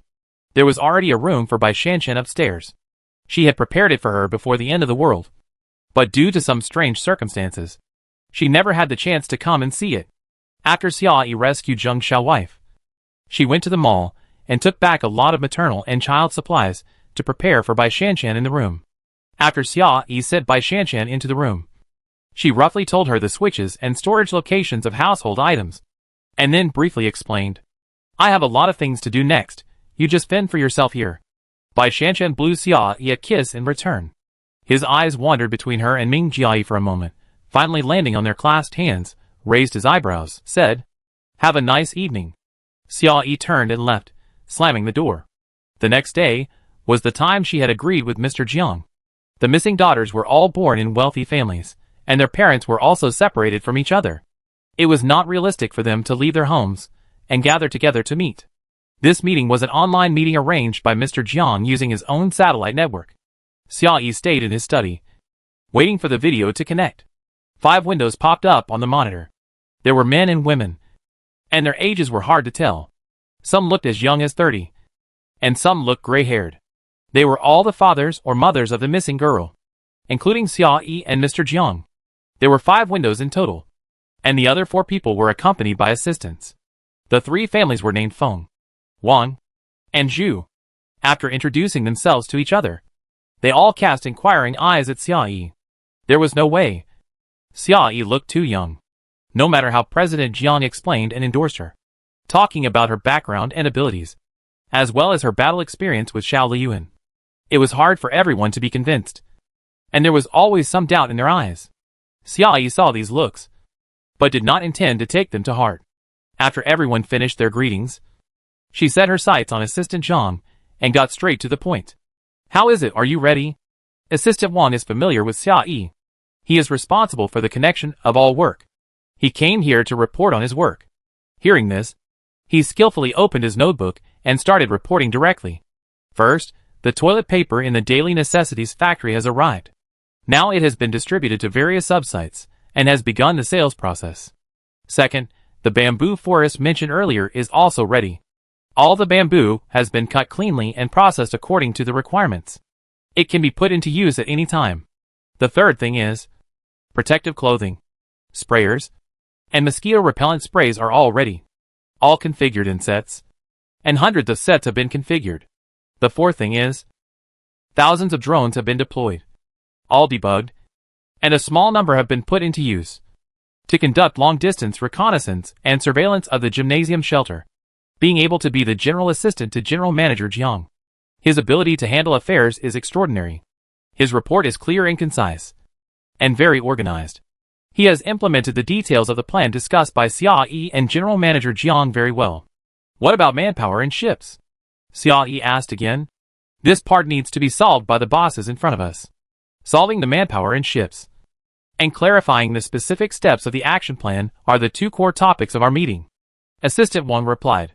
Xia Yi nodded with satisfaction. Okay. Then I understand.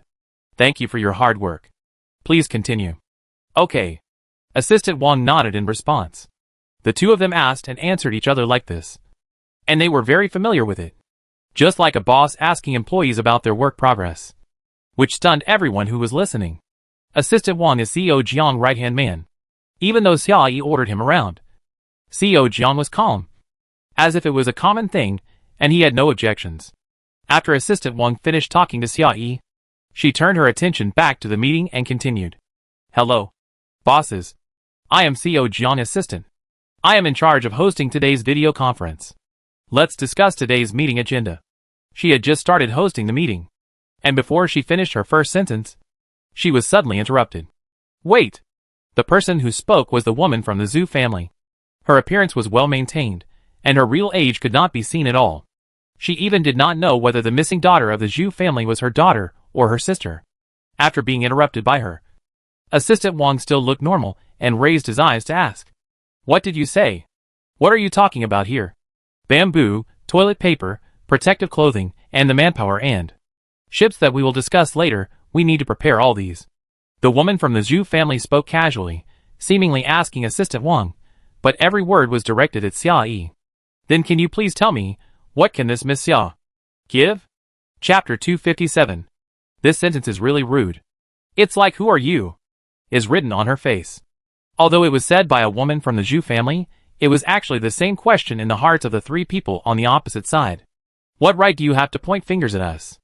Xia Yi has extremely high requirements for the confidentiality of the plan. She is not sure how deep Xiao Liyuan tentacles have penetrated, and she does not believe in the degree of confidentiality of the plan. No one knows what choice they will make when they are faced with the threat of death, and face the choice between living and leaking the plan. Xia Yi didn't believe in human nature. In order to avoid the plan being leaked, she chose the safest method, keeping the content of the plan a secret, and not announcing it to anyone. Not to mention these three people. Even President Jiang didn't know the complete plan. She only told President Jiang the general outline and steps of the plan, and asked him to keep it as confidential as possible. If he hadn't met Xia Yi and Quan Lu face to face, President Jiang wouldn't believe that he could be so honest and listen to the command of a daughter who could be his girl. But in fact, he did so. Not only did he not explore the other steps of Xia Yi's plan, but he also kept the known information strictly confidential as she requested, and did not tell the people of the other three families. The other three families did not know Xia Yi, and no matter how Mr. Jiang explained, they could not accept the situation in front of them. Everyone could sit on an equal footing with Mr. Jiang, and stay in this online conference room. Naturally, they were people of some status. Their daughter was missing, and they were going to rescue her, but they knew nothing about the plan. All things must be arranged by Xia Yi? This is a joke. Not only was the other party aggressive, but everyone's faces were full of doubt and disdain.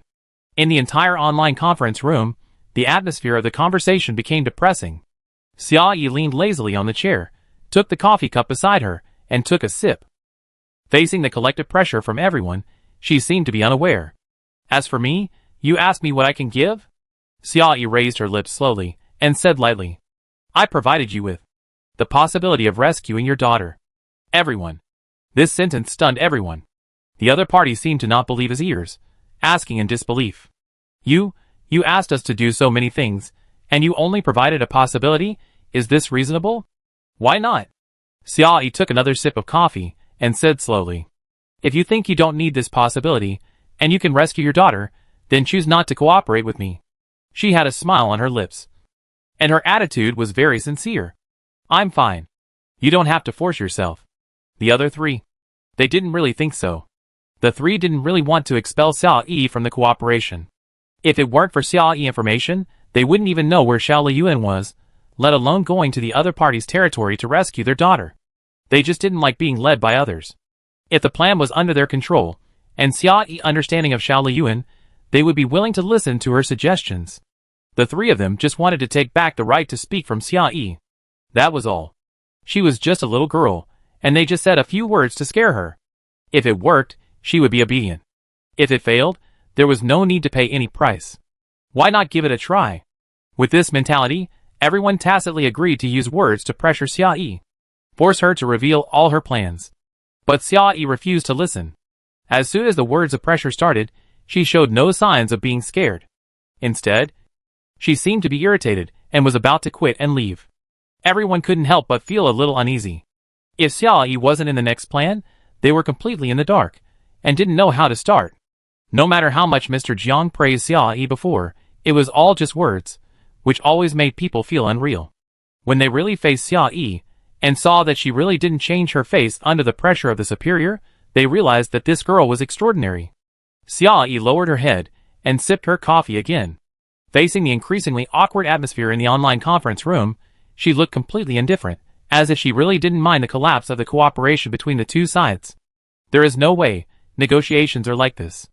Although everyone is using each other, Xia Yi needs the other party's power to cooperate with Xiao Liyuan, and the other party also needs Xia Yi information to help save their daughter. It seems to be an equal cooperation relationship. However, the other party does not know Xia Yi's cooperation request. On the contrary, Xia Yi clearly knows that. These people want to save his daughter, they are very anxious, and can't wait. Xia Yi has this information gap in his hand, there is no reason not to use it. In the cooperation between the two sides, there is never true equality. Either the east wind prevails over the west wind, or the west wind prevails over the east wind. If there is a disagreement, it is difficult to satisfy both sides, and one side must compromise. She will not be the one who compromises. Take a step back. The worst result is no cooperation. These people still want to save their daughter. As long as they take action, Xiaoyi can take this opportunity to complete her plan, and her goal will not be compromised too much. In other words, this cooperation, from the beginning to the end, it was the other party who could not do without Xiaoyi, not Xiaoyi who could not do without the other party. The other party wanted a detailed plan from her, wanted to take back the initiative of the cooperation. Xiaoyi disagreed. Things must be led by her, everyone must listen to her, and no one can interfere. She just wants absolute control. Boss Jiang looked at Xiaoyi and saw that it was not a joke, and it seemed that she was really ready to stop interfering, and his heart trembled slightly. He knew what kind of personality Xiaoyi had. He could not be frightened by a few words. If he pushed her too far, she would suffer the consequences. He finally stopped watching and smiled to smooth things over. Our cooperation is still valid. My daughter is your classmate. After saying this, he paused for a moment, as if hinting at something. However, the other three did not appreciate. They avoided Mr. Jiang's sight as if they had tacitly agreed. They acknowledged Xiaoyi's importance in this cooperation. And they also knew that they really couldn't leave each other. This might be the boss's desire for control. It was difficult for them to give the right to speak completely to others. Moreover, the three of them did not make any outrageous demands. Everyone worked together to do things. They were the ones who contributed manpower and effort. And they should have some control over the plan. As a junior, Xiaoyi wanted to occupy a completely dominant position, which was too much. The three were thinking about what to say and bargaining further. As for cooperation, it is natural for both sides to push and pull, test each other's bottom line, and make a decision after a few rounds of discussion. However, before a few people could say what they wanted to say, they suddenly saw Xiaoyi nodded. Okay. Everyone was slightly startled, and they didn't react to what Xiaoyi said. Suddenly, they saw her change the subject and speak again. I will participate in Jiang rescue plan. During the rescue process, I will keep the other three daughters well, and will never delay the independent actions of these three. The other three. Ah? The three of them pondered for a long time, before they were sure they had heard correctly. Xiaoyi meant that, if the three of them did not obey, she would only be responsible for saving Jiang, the daughter of Mr. Jiang, and leave her own daughter there. Right? How could this be possible? The three of them finally got anxious. Miss Ya, this is not a joke. I'm very busy, I don't have time to joke. Xiaoyi looked down at the time on her phone, smiled faintly, but the smile did not reach her eyes at all. I leave this meeting for the last 10 minutes. The online conference room suddenly became quiet. This sentence was like a final ultimatum, which completely stunned everyone. The three of them were indeed unwilling to accept the current situation, and wanted to take back some control from Xiaoyi, but they really didn't dare to offend Xiaoyi. They thought they could bargain with Xiaoyi, using the advantages of their status and position, and guide Xiaoyi to make some concessions. Who knew that Xiaoyi really refused to change her mind? She was firmly grasping everyone's weaknesses. Most importantly, she clearly knew that this was everyone's weak spot. She would not hesitate or doubt herself because of her youth. Nor would she subconsciously give in because of the other party's strength. She was holding on to the weak spot, and would not let go until she achieved her goal. How could they cooperate like this? They did not give others face at all. The three of them had gotten to this point, and they rarely suffered from such humiliation. They wanted to say a few words, but they were worried that they could not bear the consequences of these two words, and their faces turned red. At this moment, the three assistants' phones vibrated at the same time, and received a text message. Don't do stupid things anymore. That was a message from Assistant Wang's phone, which obviously represented what Mr. Jiang meant. The three of them sighed in their hearts, looked at the indifferent smile on Xiaoyi's face, and the coldness in her eyes, and finally faced the reality in front of them, and successfully realized that this girl really should not be provoked. There is a price to pay for provoking her. Their status and face are certainly important, but now they really need help. The women of the Zhu family are flexible. Since she started it, she is the one who admits defeat now. Sorry, Miss Ya, I was not thoughtful enough. Your time is precious. Let's continue as soon as possible, according to the original plan. Xiaoyi looked at her indifferently, neither accepting nor rejecting. Seeing this, The other two people had no choice but to bow their heads and apologize. Yes, we were not thoughtful enough. Sorry. Sorry. The assistants around the three bosses turned their eyes away, pretending not to see what was happening. This scene was too explosive. The three bosses were defeated at the same time, and at the hands of a young girl. However, they all knew the whole story, and knew that these bosses were asking for trouble. Since they wanted to ask for help, they should be well behaved. To put it bluntly, they wanted to ask for it without any effort. Each of them had been treated like this by their boss. Although they knew that they had also grasped the boss's weaknesses, they were afraid of what they might lose. For example, unemployment. But if you think about it carefully, it won't happen. Their cooperation relationship with the boss is not that fragile. But they automatically become the weaker party. When faced with the boss's unreasonable demands, they are driven by fear and choose to submit. Thinking of this, I have to admire this girl's toughness. Assistant Wang saw that the time was almost right, and took the opportunity to run out and make peace. Let's continue the meeting. I synchronized the detailed plan of the first step with everyone. The meeting didn't last long. The plans were all set in advance. All that was needed was to allocate manpower and ship arrangements, and to divide the work and cooperate. On the day their meeting ended, in the dark exchange market of the end of the world, the toilet paper produced by Xiaoyi Daily Necessities appeared in large quantities on the market, and was gradually traded among merchants. In addition to the Jiang, Feng, Wang, and Zhu families, the oil depot, the vegetable base, and even the growing night city, all began to sell toilet paper quickly. The world has been suffering from the shortage of toilet paper for a long time.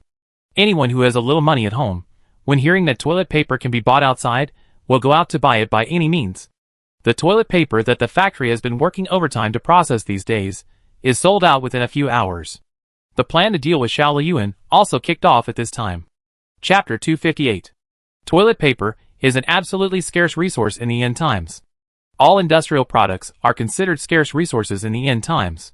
The reason is simple: they cannot be regenerated. In order to survive, everyone prioritizes their energy on survival resources. And most ordinary people, without preparation, cannot use their daily toilet paper reserves for several months. Because toilet paper is so commonly used, so easy to obtain, and so inconspicuous, by the time everyone realizes that there is a necessity in life, and it has already run out, it is already too late. People with resources and those without resources live in two completely different worlds. In the early days of the apocalypse, people with resources were the rich and powerful. They had money, assets, and means of production. They were superior to ordinary people, but it was not difficult for ordinary people to have a normal life. After the apocalypse, all resources became expensive, and the quality of life gap between the two sides once again created a qualitative gap. These bosses have a lot of resources, and their quality of life has not been reduced at all. They still have mansions, phones, assistants, and security guards, and their daughters can still go out to play on yachts. Ordinary people are just struggling for food and a little bit of pitiful toilet paper. Xiaoyi doesn't want to make things difficult for ordinary people, but the price is determined by market supply and demand, not by her. Her production capacity is limited, and the scarcity of toilet paper will definitely lead to price gouging. She sells these toilet papers not to improve people's lives. Xiaoyi knows her own limitations, and she doesn't have the ability to save the world. She just sees the scarcity of the market, sees her own advantages, and uses her advantages to achieve her goals, and helps everyone by the way. When these parties were selling toilet paper, they also added some additional conditions. If you can provide these additional information, you can get the right to buy it first. Information 1. Where can I find Qinlin pills? Information 2. Where can I find mosquito repellent spray? These two additional conditions are based on completely different purposes. The first one is mainly to collect information. The second one is mainly to spread information.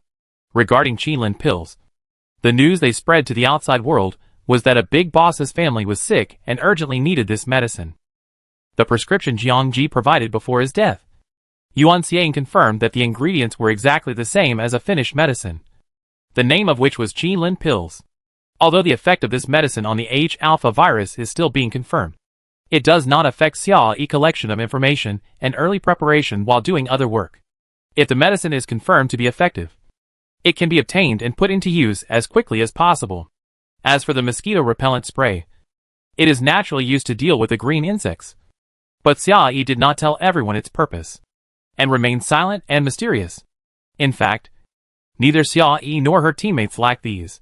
She spread the information in this way, just to let everyone have an impression of mosquito repellent spray, and to make them curious. What is the use of this thing? People are such strange creatures. You try hard to popularize and teach useful knowledge, but you can't really penetrate into the heart of the other person. He may even resist this information because of an inexplicable rebellious psychology. On the contrary, it is this kind of ambiguous information that makes people curious and drives them to understand the truth behind it. When their guess is verified, they will believe it and even share the result of their guess with others. This will have a better communication effect. Although it is a long story, it is actually just Xia Yi's side story. Her main purpose is not because of this. Her main purpose is to see the results naturally as time goes by. It has been half a year since the end of the world. After the initial months of chaos and mass deaths, most of the people who survived until now have a stable source of income. As time goes by, to meet everyone living needs, some exchange needs and merchants responsible for exchange have emerged. Toilet paper, a scarce resource, has been snatched up by major merchants since it was put on the market. It only takes a short day to be transported from the factory to several wholesalers, and then to the merchants, and then to be purchased by others in exchange for materials. Of course, in this exchange process, not everyone honestly exchanges goods for goods. Many people also rely on their strong military power to do a profitable business. In this era without laws and rules, the harder the fist and the stronger the power behind, the more domineering the person is in the transaction process. Especially Xiao Liyuan people. Those people followed Xiao Liyuan at first, perhaps just to survive. But as time went on, the entire force became stronger and stronger, and the deterrent power of his reputation became more and more sufficient. Now, as long as you say the name of Boss Xiao, you will get the other party to give in. Xiao Liyuan's subordinates are becoming more and more domineering. Whenever they see something good on the market, they don't care about anything and just grab it. Even those who are a little more honest and willing to exchange goods with the other party will more or less borrow their power to obtain the priority purchase right. Therefore, it is completely as Xia Yi expected. After the toilet paper was circulated on the market, it flowed into the hands of Xiao Liyuan's subordinates in large quantities that night. Li Jiu is such a person. Before the end of the world, he was a civil servant with some experience. He got into the shelter through his relationship with his leader, and took his elderly mother with him, becoming a member of the group that lived a life of idleness and waiting to die. Later, there was a riot in the shelter, and his leader died unexpectedly. In order to take care of his old mother, he was unwilling to cause trouble with these people. When those people rushed to the hotel area to seek justice, he just took his mother and hid in the gymnasium secretly, waiting for the situation to calm down. Later, many people died outside, and the people in charge outside changed. And life did not change much. The people at the top relied on inciting the emotions of the lower class, and used them to achieve their own goals. And these people at the bottom died one after another.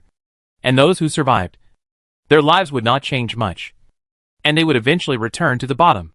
There was nothing to eat before the riot, and there was still nothing to eat after the riot. It made no difference to them who the boss was.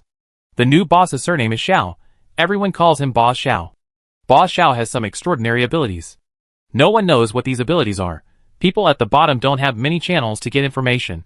All the news depends on rumors. Some people say that Boss Xiao is from Yujiang.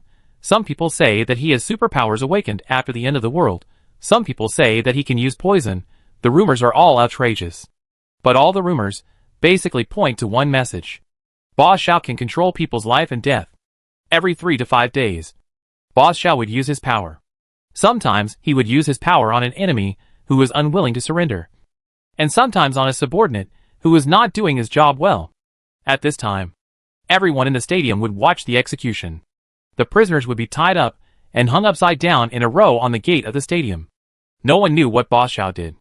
They could only see the prisoners' faces twisted in pain, bleeding from all 7 orifices, and their blood glowing green. If you don't obey, this will be your fate. No one dared to resist Boss Xiao rule. Boss Xiao was ambitious and wanted them to expand their forces, plunder supplies, and fight with the people outside. No one was willing to go out and fight, but no one dared to refuse. The good news was that working outside could earn some pocket money, according to people around him.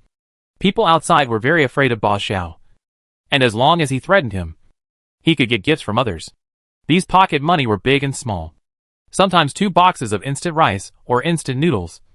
And sometimes a pack of cigarettes and half a bottle of wine. The bad news is, if you are unlucky, you may die. A large number of people died on the last mission, and those who came again did not escape the fate of being hung on the gymnasium door by Boss Xiao because of their poor performance.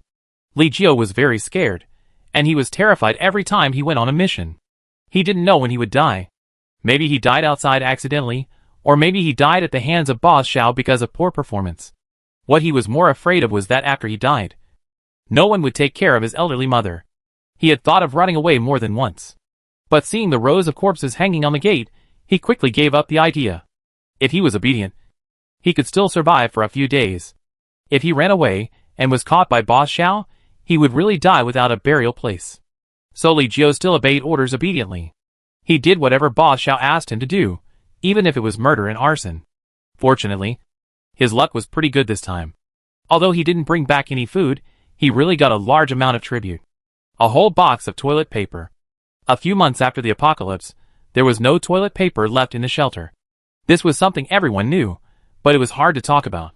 Eating, drinking, defecating and urinating are the instincts of human survival, and no one can control this physiological need. So what to do after defecation? In ancient times, people could use leaves and weeds, but now there has been no sunlight for several months, and the leaves and weeds have all turned yellow, and they can be buried in the soil and turned into fertilizer. The only tool left is stones. Using a stone is too painful, and it can't be wiped clean. There will be an indescribable smell on the pants. But what else can we do? It's good enough for everyone to survive. Who cares whether they live well or not? People who are barely alive are not qualified to consider these things. But it doesn't mean they don't have this demand. When Li Jiuzai really got a whole box of toilet paper, he felt like he had found a treasure. This was originally a very cheap daily necessities before the end of the world. Even people with poor family conditions could afford toilet paper. He never thought that he would end up in such a miserable state one day. And he couldn't help but sigh. After he returned to the gym with his trophies, he didn't even dare to talk to anyone. He went straight back to his bed, opened the lockbox below, and hid the toilet paper rolls one by one, leaving the last roll at hand. Before going to the bathroom, he took the roll of toilet paper and carefully tore off a piece along the fold. Li Jiu squatted on the toilet, holding the piece of toilet paper in his palm, and was reluctant to use it immediately. Instead, he repeatedly stroked it, stroking the soft paper surface, feeling the embossed texture on it. After stroking it for a long time, he suddenly felt something was wrong, and the stroking action suddenly stopped. The embossing on the toilet paper was very strange, not a trademark representing the brand, nor was it a pattern with some imagery. The embossing was densely packed, presenting a very small square shape, like text. Li Jiu raised the toilet paper, facing the direction of the light source, squinting his eyes and looking up. The first row of the toilet paper, there were 7 large characters. Code of Conduct for the Prevention and Control of Infectious Diseases. Chapter 259. On that small piece of toilet paper, various details were written in embossing. These included what the H-alpha virus is, what the symptoms of infection are, what the symptoms of death are, how it is transmitted, how to prevent it, everything. Li Jiu stared at the toilet paper in a daze for a long time. As this information was input, the facts that had never been imagined before slowly appeared in his mind. Li Jiu is not the first person to get this kind of toilet paper, nor will he be the last. The more arrogant Shaoliyuan people are outside, the more tributes they get, and the faster these toilet papers are delivered to everyone.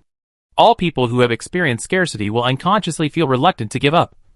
And so are Shaoliyuan people. No matter how arrogant they are outside, they are faced with the dilemma of begging for toilet paper. They haven't got this kind of daily necessities for a long time, and they will subconsciously cherish it when they experience this feeling of gaining and losing. It was this kind of psychology that caused the information hidden on the toilet paper to spread rapidly in the gymnasium at a speed that people could not imagine. In the hearts of people who had been immersed in fear for a long time, a light was slowly lit. It was not a Miao legend, nor a superpower. For a long time, the things that control people were not so mysterious. It was just a virus. It could be prevented and treated by scientific methods. This cognition slowly disintegrated the fear in people's hearts. It also disintegrated Xiao Liyuan's long-standing, deep-rooted control over everyone's thoughts. This kind of toilet paper was circulated underground in the stadium shelter, and more people had this information. From beginning to end, this matter never reached Xiao Liyuan's ears. Xiao Liyuan had plenty of supplies, and he didn't need to rely on special channels to get toilet paper. Although the people around him obeyed him, they were all eager to fear him, and no one really considered him. Even if the people around him knew that the toilet paper was circulating, they would not tell him this information. No one knows the consequences of reporting to him truthfully. He might hang you at the entrance of the gymnasium in a rage. The best result is that you will lose the toilet paper you have worked so hard to get. No one is willing to take such a risk. Xiao Liyuan's control over everyone is all based on fear and lies. This is the way to break the lies that Xia Yi has been thinking about for a long time. Xia Yi actually considered sending messages through drones, or broadcasting messages through loudspeakers, based on various communication methods, to expose Xiao Liyuan's lies. But these methods are too crude, and are easily detected and resisted. Printing information on toilet paper is more obscure, harder to detect, and more persistent. Most importantly, this is what everyone needs, and they actively seek it. As long as toilet paper is circulated on the market, Xiao Liyuan people will actively obtain it, and the information on it will also be actively spread to them, and they are reluctant to reject it. In order to protect their own interests, they will not only not resist, but will even try to keep it secret. The process of keeping secrets is to betray Xiao Liyuan. This betrayal will increase their fear of Xiao Liyuan. They are afraid of being discovered and punished. If there is a chance for them to escape punishment, they will be more inclined to leave. This is also Xia Yi's alienation plan. After this operation, Xiao Liyuan's lies can be exposed, and everyone can be inclined to leave him from the bottom of their hearts.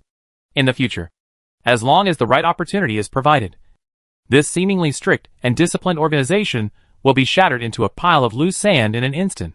Just as toilet paper was gradually circulating in the gymnasium shelter, Xia Yi and Ming Jiayi chose a medium-sized double yacht and left Yuehu Sanatorium. As for where to go, the two of them went to play. Bai Shanchan was very dissatisfied with this. But no matter how she protested, Xia Yi did not take her with him. The baby in her belly was too old, and Xia Yi was really afraid of something going wrong. Before successfully unloading the baby, he would never take her to risk his life again. Before going out, Xia Yi specially chose a tight short vest, paired with straight overalls, with smooth muscle lines on her shoulders and a slender and beautiful waist. Ming Jiayi saw her at the door, and stood there for a long time, with a slightly deep look in his eyes. "What are you doing?" "Dating." Xia Yi skillfully took his hand, walked happily to the parking lot, put Ming Jiayi in the passenger seat, turned the steering wheel with one hand, and drove to the foot of the mountain. "We're going out. Why not have a date?" The two of them were really going out for a date. They couldn't go to any teammates, nor could they go to any of their own bases or shelters. They brought a generator on the yacht, a large double-door refrigerator, and a variety of daily necessities. Xia Yi even brought several sets of clothes.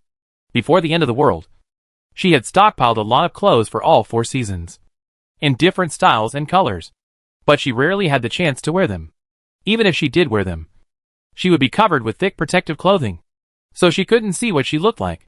It's a rare opportunity to wear it now, change 8 sets a day. The two set out from Yuehu Sanatorium, and drove the yacht slowly across the city. This was the inspiration given to her by Jiang Jiang Yacht Party. The end of the world is not just about death and fear. The city destroyed by the storm also has its wasteland-like beauty. The power supply in most areas has been cut off. Only some places with their own power generation systems can barely maintain it. The dim lights flickered, and sometimes bright and sometimes dim in the night, and spots, like starlight, scattered on the ground.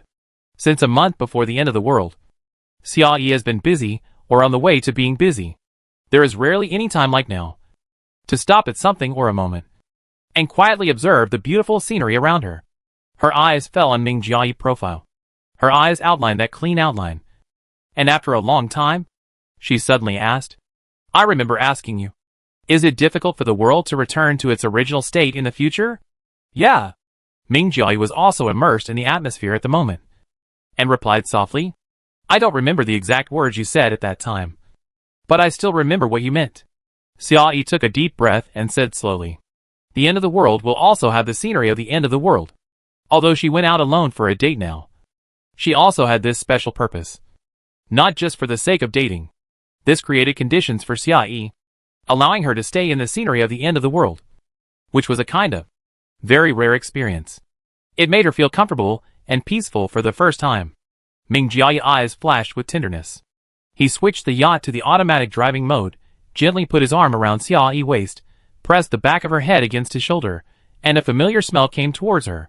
Xiaoyi heard a low voice in her ear. I've been looking forward to the day when you feel these things. Xiaoyi wanted to do so many things, and in order to achieve such a goal, she was always working hard. A person who is extremely tired, it is difficult to feel the beauty around him. It may be that the Yuehu Sanatorium base is gradually getting on track, and the various measures to deal with Xiao Liyuan are gradually being put on the agenda. Although everything is far from over, the dawn of the future can already be seen faintly. Xiaoyi can take a break from his busy schedule at a time when he should be nervous, and experience a moment of real relaxation. This sense of relaxation was keenly captured by Ming Jiayi. Xiaoyi rubbed his shoulders, wrapped her arms around his waist, sighed softly, and said, soon, after these troubles are solved, she really wants to take a good rest, and see what the world looks like now, with the people around her. Not long after the yacht left Yuehu Sanatorium, Xiao Liyuan quickly got the news. After failing to catch Xiaoyi twice, he became more and more anxious. It was okay the first time, because there was a helicopter rescue, and those subordinates didn't have wings, so there was no way to let Xiaoyi escape. The second time, he watched Xiaoyi and the other two driving a yacht, breaking through the encirclement from the outside, and swaggering into Yuehu Sanatorium, which successfully angered Xiao Liyuan. Those who fled at the scene, those who stopped and feared death after hearing the attack order. He injected all of them with the H-alpha virus, and hung them at the door of the gymnasium one by one. Only when he saw everyone trembling all over, with deep fear in their eyes, could he dilute the resentment and violence in his heart. This could only happen once or twice, but not 3 times. The third time he found Xiaoyi alone, he would never allow her to escape from his grasp again. Xiao Liyuan got up from the bed, kicked the woman beside him aside, and began to put on his clothes hastily. While he put on his clothes, he shouted loudly, Wang Yin! Wang Yin! Since the first encirclement and suppression of Xiaoyi failed, Wang Yin had always been a low-profile person. Seeing that all the people who came back from the second encirclement and suppression were executed, he was even more panicked. Hearing Boss Xiao's angry voice, he was so scared that he almost knelt on the floor. He walked into the room tremblingly and asked carefully, Boss, what's the matter? Take your people. Take all the boats now. Don't miss a boat. Follow me. Xiao Liyuan fastened the last button and ordered coldly, if I don't catch Xiaoyi this time, none of you. Don't think of coming back alive. Yes. Wang Yin swallowed his saliva, trembling with weak legs, and ran out quickly to make arrangements. Xiaoyi and Ming Jiayi drove the yacht, after touring the city, then found a place with a good environment to dock at a location close to 100 kilometers away from the gymnasium shelter. The location here is very good, the view is very open. Through the bright and clean floor-to-ceiling windows, anything in the distance can be seen at a glance. The two sat by the floor-to-ceiling windows, with the dinner they had just finished on the table, and drank low-alcohol wine slowly.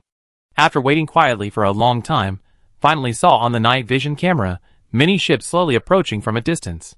Chapter 260. People in the gymnasium shelter are required to collect supplies and antidotes at fixed periods.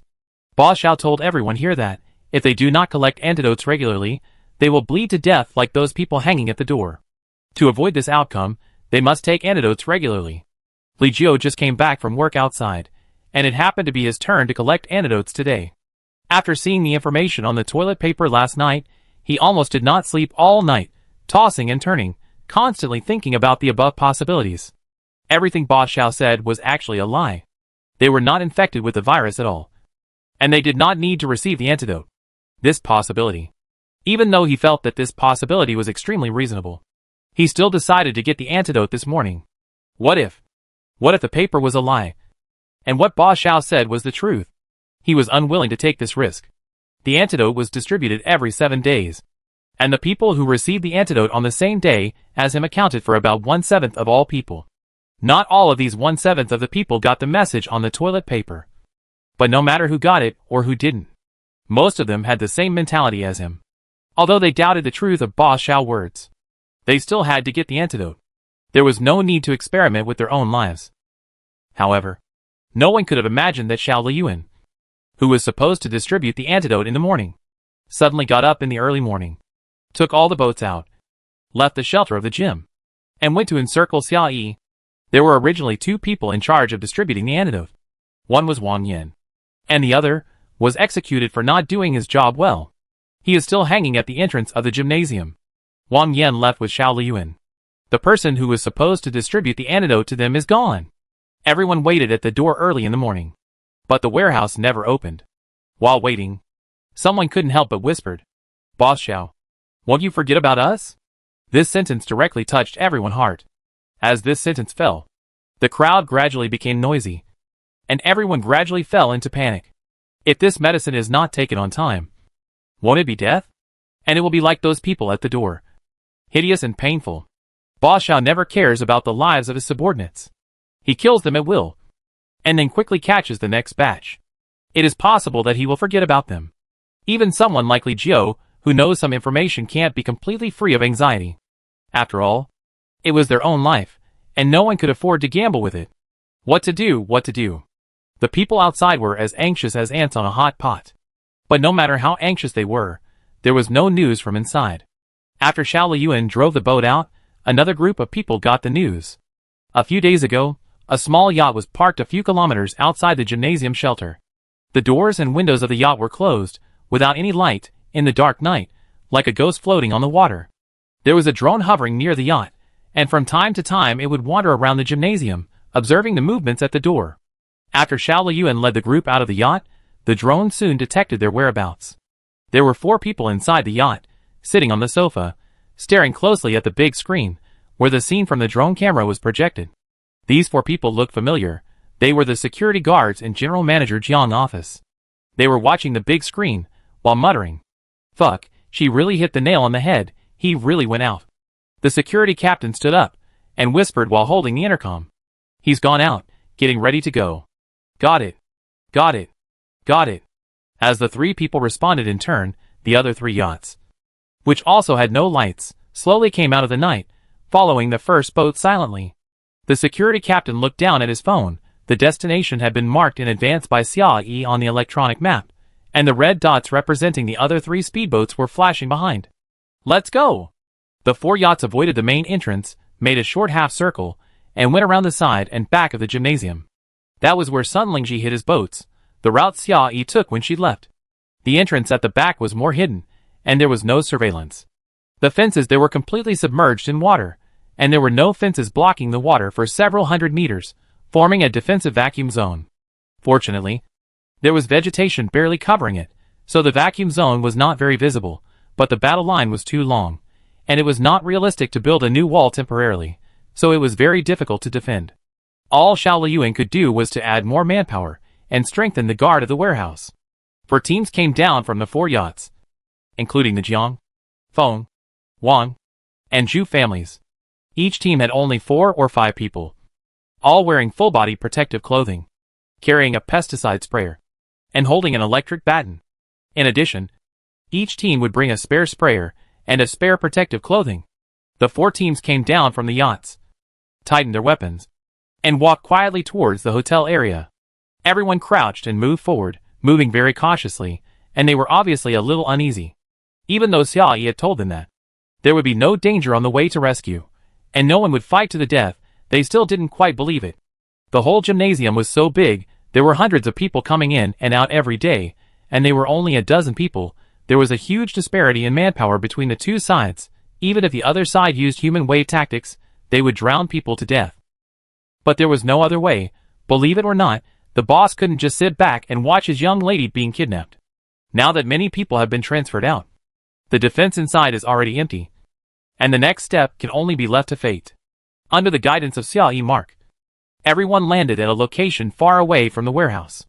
After getting off the boat from the remote bushes, they bypassed the area where the warehouse was located, crossed the lawn and entered the woods. The backyard near the hotel was quiet, and everyone hurried on their way quietly, and could only hear the rustling sound of shoes stepping on the bushes. They walked smoothly all the way to the downstairs of the hotel. and actually did not encounter any defense or obstruction. The security captain muttered in a low voice. Did you really not meet anyone? This is too smooth? Could it be that she calculated too accurately? One of the security guards couldn't help but sigh. From the beginning of the operation to now, everything has been as she expected. How is that possible? She is not a god. The security captain sneered and said dissatisfiedly. Be careful, you were lucky just now, but you may not be so lucky on the road ahead. Oh! The security guard closed his mouth reluctantly. There was no one guarding the back door of the hotel. The people here seemed to have agreed that there was no one from the door to the corridor. Everyone filed in along the corridor. It was not until this time that they finally entered the hotel's surveillance range. In the hotel's main monitoring room, someone sat in front of the monitoring screen with his arms folded. This familiar figure was Sun Jiang. She watched everyone sneak into the corridor, divided into 4 teams, and walked along different routes. She watched coldly from beginning to end, without any intention of warning. In the main building of the 5-star hotel, the original residents were almost all killed or wounded in the previous battle. Now, all those who moved in were Xiao Liyuan and his women. As the rumor said, he really had a huge demand. And he really was not picky about food. People of similar age, figure, and appearance were all taken into his room. And he did not let anyone go. The security guards wandered in the corridor, full of doubts. They did not know the situation inside, nor did they know which room their young lady was locked in. They were like headless flies running around. After struggling for a long time, several people finally made up their minds, and simply knocked on a door to ask. If it didn't work, they would knock the person unconscious and then lock him up. Everyone walked to the door of a room on the top floor. Several people scattered around, leaving only the security captain sticking his head out and knocking on the door gently. Footsteps were heard from inside soon. The other party almost didn't pause at all, walked to the door of the house, and opened the door without stopping for a moment. When the person stood in front of the door, a smile was already on his face. You come. Before he finished speaking, he saw the people at the door, and his smile froze. The security captain and his men were shocked. They thought they would be questioned, but they didn't expect the other party to open the door directly. They were not prepared and were panicked. Seeing the sweet-looking girl in front of him, he was obviously not one of the 4 people he was looking for. He didn't know whether he should knock her out. The security guards were scared, and the girl was even more scared. When she saw the face of the person outside the door, she suddenly covered her lips. She quickly stuck her head out, looked around the corridor, confirmed that there was no one else, then asked in a low voice, Who are you, and why are you here? Go down quickly, don't let his people find you. The security guards. Hurry up. The girl stamped her feet anxiously, urging in a low voice. If you are found, you will die. Okay. The security captain nodded honestly. Seeing that they listened to her advice, the girl said nothing and turned around and closed the door. She didn't scream from beginning to end, as if she was afraid of startling someone she shouldn't. She was even more worried about their safety than the security guards. Several security guards. They were still a little frightened and very confused. They didn't understand what was wrong with this girl.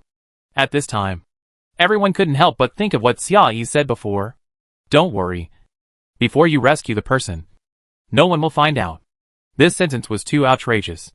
They didn't take it seriously at first, and just thought that Xia Yi was comforting them. Whether they would be discovered by Xiao Liyuan men, doesn't it all depend on luck on the road? If they are lucky, they may not be discovered even if they rescue the people. If they are unlucky, they may be discovered as soon as they enter the door. What does this have to do with whether they rescue the people? But at this moment, this sentence inexplicably gave everyone some confidence. One of the security guards asked in a low voice, Captain, why don't we try knocking on the next door? The security captain snorted coldly said, Knock. Then the 3rd door. The 4th door. They knocked on the doors one by one. And the girls, without exception, opened the door quickly, showing surprise, and whispered to them to leave quickly, facing these uninvited guests. They were as calm as if they were neighbors who walked into the wrong door. None of them showed any sign of wanting to report them. They knocked on the door in a logical manner, until they saw their own lady Jiang Jiang. Jiang Jiang movements were exactly the same as those of the girls before, as if they were carved out of a template. After hearing the knock on the door, she did not hesitate at all, and opened the door as quickly as possible. After seeing her own security guards, She was slightly stunned, and tears quickly welled up in her eyes. Her face was pale and haggard. Compared with a few days ago, she was a whole circle thinner, and her clothes were shaking. Fortunately, she was still alive, intact, and did not suffer any injuries. "Miss, we are here to save you." The security captain did not dare to waste time. After seeing the real owner, he quickly took out the protective suit from behind and said in a low voice, "Quick, put on this suit and go out with us." Before he finished speaking, he saw Jiang Jiang suddenly wiped away her tears, quickly shook her head, and said decisively, "I won't leave. You should leave quickly. Don't let his people find you." The security guards. This was something they had never expected. Even the attitude of his young lady was anticipated by Xia Yi in advance. Several people exchanged glances quietly, sighed helplessly, and used the means that they had prepared for a whole day, but never had the chance to use, on their young lady. One of them moved half a step to the side, moved to the back of Jiang Jiang, and cut her neck fiercely with his hand knife. He knocked her unconscious immediately. Several security guards carried Jiang Jiang, quickly put the protective suit on her, and put it on her shoulders, and ran downstairs without thinking twice. The 4 rescue teams found people at different speeds, but the overall time difference was not big. In about 10 minutes, each of them carried their own daughter and ran to the back door of the star-rated hotel. Everyone looked at each other and saw helplessness in each other's eyes. Just as they stepped out of the back door, the alarm sounded in their ears. Chapter 261. Sun Jiang was watching the actions of several people on the surveillance camera all the time. She pressed the alarm button only when they were about to leave the hotel. The moment the alarm button was triggered, the entire shelter was in chaos. Damn! The people who were running away heard the alarm and hurriedly quickened their pace. Everything was like a script. Every step happened according to Xia Yi expectations. Every accident was not unexpected. Everyone was fully prepared, but they felt a little unhappy in their hearts. The security captain couldn't help but mutter, "It's really weird. How could she guess it right?" As the alarm sounded, other people in the gymnasium woke up and hurriedly quickened their pace and rushed towards the hotel. At the same time, on the roof of the hotel, there was another change. In addition to the alarm button connected to the alarm bell, there was another hidden line connected to the roof of the hotel, where a completely black metal box was placed. At this time, the sealed box mouth has been opened, and a large number of green insects swarmed out along the edge of the box. The insects came from the top of the tall building with sharp tentacles, and swooped down in front of everyone at a very fast speed. The security guards, who were running for their lives, were already numb. Xia Yi was like a director, a prophet. All the plots were carried out according to her arrangement, step by step, without any deviation from the track. They had no other choice but to honestly complete their performance according to the script. Seeing those emerald green insects, they obediently held the pesticide sprayer behind them in their palms, and turned on the electric switch of the sprayer. The mist-like liquid poured out from the outlet, like fine and dense spring rain, hanging a bead curtain in front of everyone. At the same time, there was another person pretending to be busy, and through the extra sprayer he was carrying on the ground. The emerald green insects rushed forward with terrifying and fierce momentum, and after hitting the bead curtain head-on, the speed suddenly stagnated. In such a brief moment of contact, the insects seemed to have encountered some terrifying nemesis, and screamed miserably. After hitting a wall, the insect slowed down significantly. It was obviously afraid of something. It kept circling around the bead curtain, but did not dare to move forward. They watched helplessly as several people carried their daughter, walking out without any hindrance. The security guards ran for their lives as if following the script. Xiao Liu and men were thinking about another problem. Following the guidance of the alarm, they had arrived at the back door of the hotel. They had planned to defeat the intruders, but they looked at the strange scene in front of them. These people were wearing protective clothing, spraying wildly with spray, dealing with the flying insects that kept attacking from the sky. What they did was inexplicably like a drill. The drill was what they had just received last night. Infectious disease prevention and control code, seeing the spare sprayer that the security guards had dropped in a hurry. The brave one stepped forward quickly and picked it up. Xiao Liyuan's subordinates were attracted by the sprayer, and they all stepped forward to check the characteristics of the spray. After the electric switch of the spray was turned on, the fine mist sprayed out, with a familiar smell to everyone. "This is mosquito repellent spray." Someone couldn't help but whispered. Someone was looking for mosquito repellent on the market before. Was it because of this? These scattered information. Xia Yi from various angles, subtly stuffed into everyone's mind. And they did not disappoint. Relying on their own speculation, spontaneously connected these information, and came to the fact that Xia Yi wanted them to come to. These information and facts, each of them was desperately impacting their hearts. In the minds of Xiao Liyuan's subordinates, two voices were constantly fighting. Xiao Liyuan told them that they must obey orders obediently to be eligible to receive medicine on time, to maintain their lives, and if they stop taking medicine, they will die within a few days. But the Infectious Disease Prevention and Control Code said that what caused their death was not Xiao Liyuan ability, but the H-alpha virus. The virus has a specific transmission route. As long as the transmission route is controlled, they will not be infected at all. Nor will they die. They have not died so far. Not because they took those medicines, but because they have never been infected with the virus. The medicines they take every week are just some pills that have no effect on the body. Under the premise that these two pieces of news are completely contradictory, there can only be one true answer. Originally, everyone believed in Xiao Liyuan's voice. After Xia Yi's series of operations, everyone's original firm belief gradually wavered. After all, everyone has only seen the deaths of those people, and there is no information to prove that the medicine they took can prolong their lives. However, the content of the Infectious Disease Prevention and Control Manual was truly confirmed before their eyes. This made it difficult for them not to doubt the authenticity of Xiao Liyuan's words. When everyone was struggling in their hearts, Sun Jiang finally sent someone to urge them. Why don't you chase them? The people in Ba Xiao room were rescued by them. As soon as the voice fell, the air suddenly became quiet. The people who were originally struggling with their minds and bodies not only did not obey and chase, but stood there in a daze. After a long while, someone slowly rolled his eyes and asked in disbelief, "What did you say? What?" I said, "They took the person away." The man said by Sun Jiang stamped his feet in dissatisfaction, said angrily, "Why don't you take the person back quickly?" No one moved. Li Jiao stood among these people. A large number of these people were like him, who were supposed to come to receive medicine to prolong their lives today. After hearing the news, the first question that came to their minds was, those who were rescued also need to take medicine every day to prolong their lives. If they just die like this, and don't take the antidote on time every day, won't they die soon? Or, if they don't take the so-called antidote, will they really die? As everyone's suspicions grew, they really overturned the lie that Xiao Liyuan had rooted in his heart for a long time. While everyone was standing there hesitating, the security guards had already passed through the jungle in the backyard of the hotel and returned to the yacht park by the water.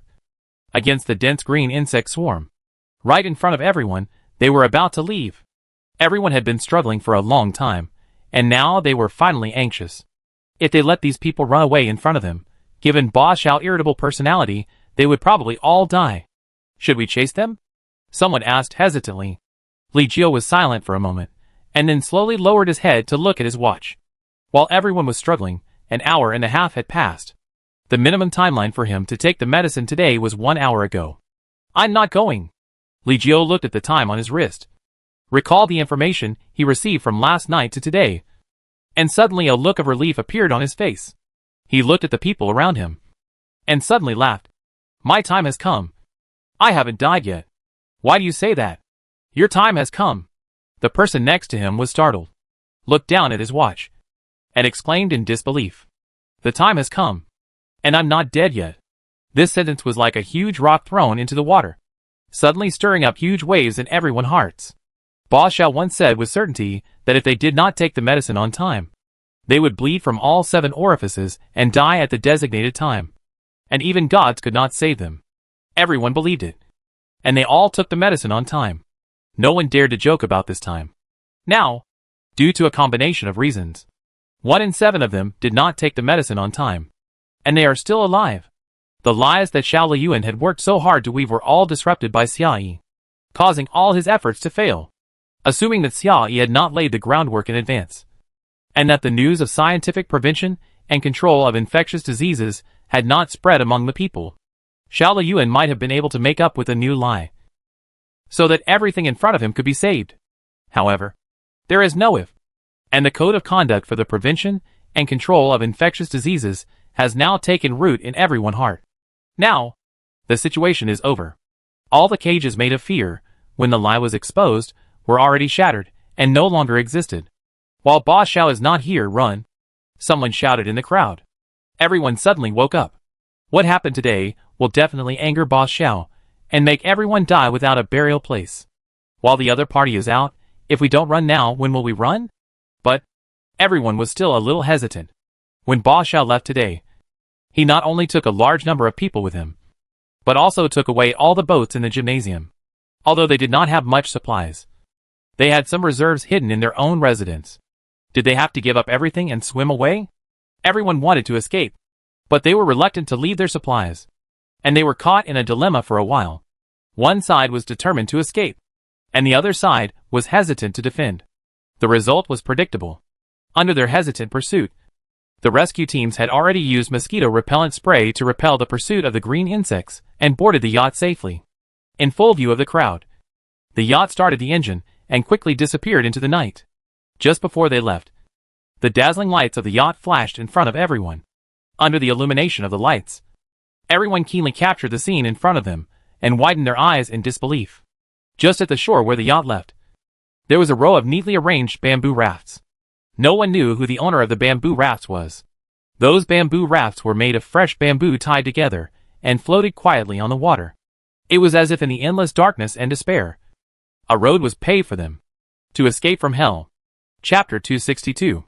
At this time, Xiao Liyuan was besieging Xia Yi and had no idea that his backyard was on fire. Xia Yi and Ming Jiayi were drinking leisurely, sitting in front of the floor-to-ceiling glass window of the yacht, talking happily, and the happiness in their eyes was extremely real. She had just received a message from Yuan Xiang that the medical team had done the final verification of the prescription left by Jiang Ji and came to a conclusion. That prescription was real and effective, and it did have an inhibitory effect on the H-alpha virus. Moreover, the prescription has been confirmed, and it is the same as Qinlin pills. After Xia Yi finishes dealing with the current affairs, he can directly look for the finished medicine Qinlin pills. After getting this medicine, neither Xiao Liyuan nor H-alpha virus will pose any threat to them from now on. Xia Yi and Ming Jia also shared the good news. At the same time, Xiao Liyuan brought his fleet and surrounded them from all directions. In the dark night, they surrounded the yacht layer by layer, making it airtight. Xiao Liyuan learned from his previous failures. The fleet that surrounded the yacht this time included a large number of iron boats and metal speedboats, which were many times stronger than the thin wooden boats before. It would never break through the defense line after being smashed by the yacht like before. At the same time, there were two helicopters hovering in the sky. They were the two helicopters that Xia Yi had not had time to drive away when he left the gymnasium. The helicopter received a death order, even if it perished together with the other party, and the plane was destroyed and the people died together. Xia Yi would never be allowed to escape by helicopter again. Block all the roads in all directions. He didn't believe Xia Yi could find a way to break out of the heavy encirclement. Xiao Liyuan looked at Xia Yi drinking through the floor-to-ceiling window of the yacht, and his eyes fell on her slender waist. After these days of immersion, his temperament changed drastically. He no longer concealed the greed in his eyes, and sneered. When you find that you can't escape, I don't know if you will still have the leisure time. After Xiao Liyuan fleet approached silently, he suddenly turned on the headlights. The dazzling light from the floor-to-ceiling windows shone directly in front of Xia Yi, making her squint.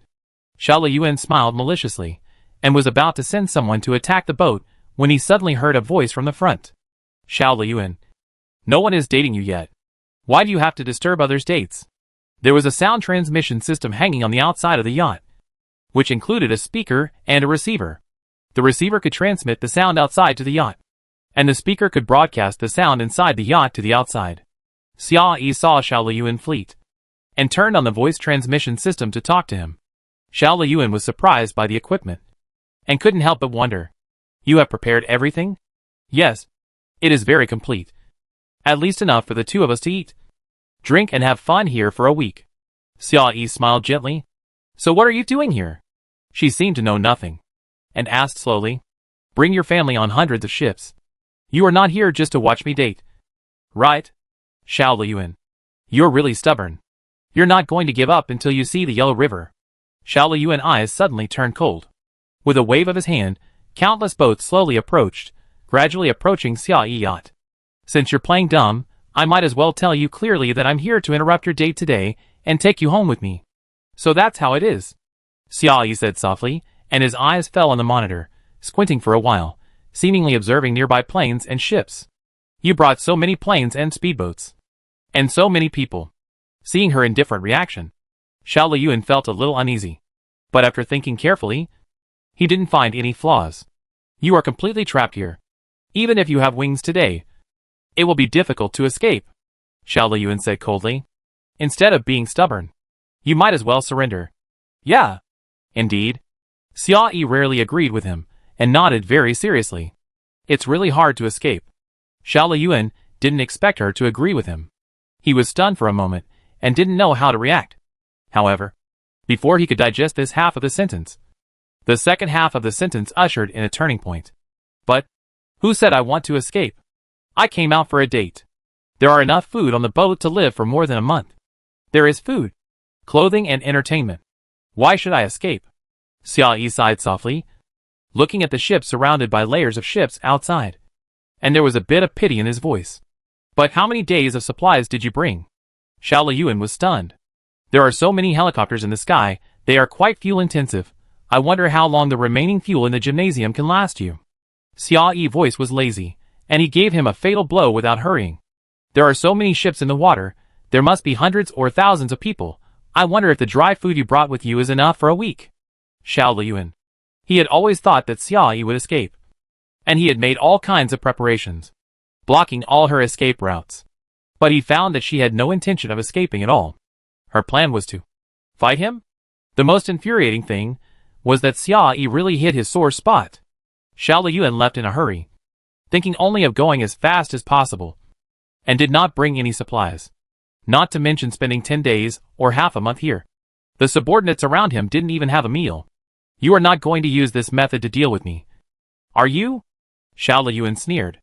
Although Xiao Yi had guessed the truth, he obviously would not admit it, and he still had to be tough. Okay, even if I'm at my wit's end. Xiao Yi nodded in agreement, and gave Xiao Liyuan a pep talk without any emotion. Go for it. He looked completely fearless. Xiao Liyuan. He looked through the glass window of the yacht, watching Xiao Yi and Ming Jiayi sitting there, slowly drank a sip of wine, and turned on the indoor projector. On the projector, a movie was playing. It was a popular action movie before the end of the world.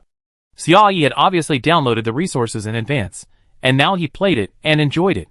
The two of them changed seats in the yacht, sitting on the sofa in front of the projector, watching the movie leisurely with a glass of wine in hand, with fresh fruit plates and cakes on the table. The soundtrack of the movie was full of atmosphere, and the grand drum beats echoed throughout the night sky. Outside the yacht, everyone was asleep and gathered urgently, and they were already sleepy and hungry before going out. They were forced to listen to the movie plot played on the loudspeaker, watching the two people in the yacht being affectionate. Their eyes were uncontrollably attracted by the food on the table, and they couldn't help but secretly swallow their saliva. The crowd stood in the vast night, which was in sharp contrast to the comfort inside the yacht. Endless hunger and fatigue suddenly surged up. They looked even more miserable. Xiao Liyuan was stimulated by the scene in front of him. How could he bear it any longer, and ordered angrily.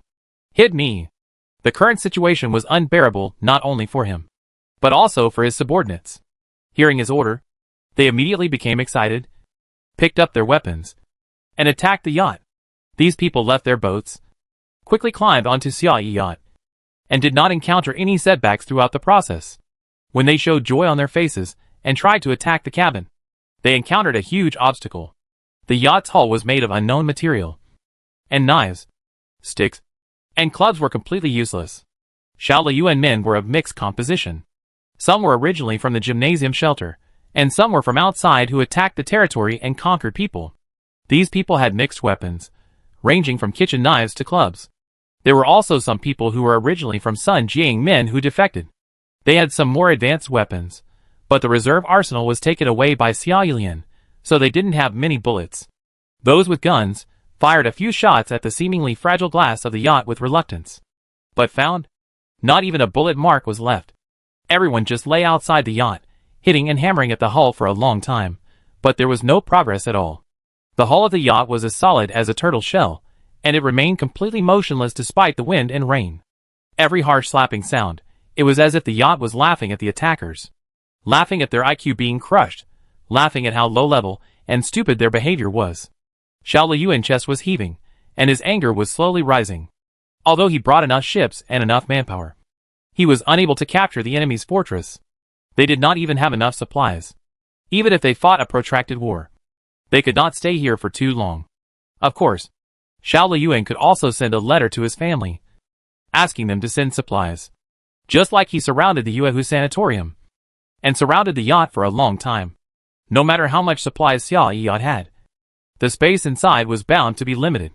No matter how long it took, there would be a day when it could not last. At that time, it was the time when they showed their flaws. Xiao Liyuan knew this method, but he was unwilling to do it.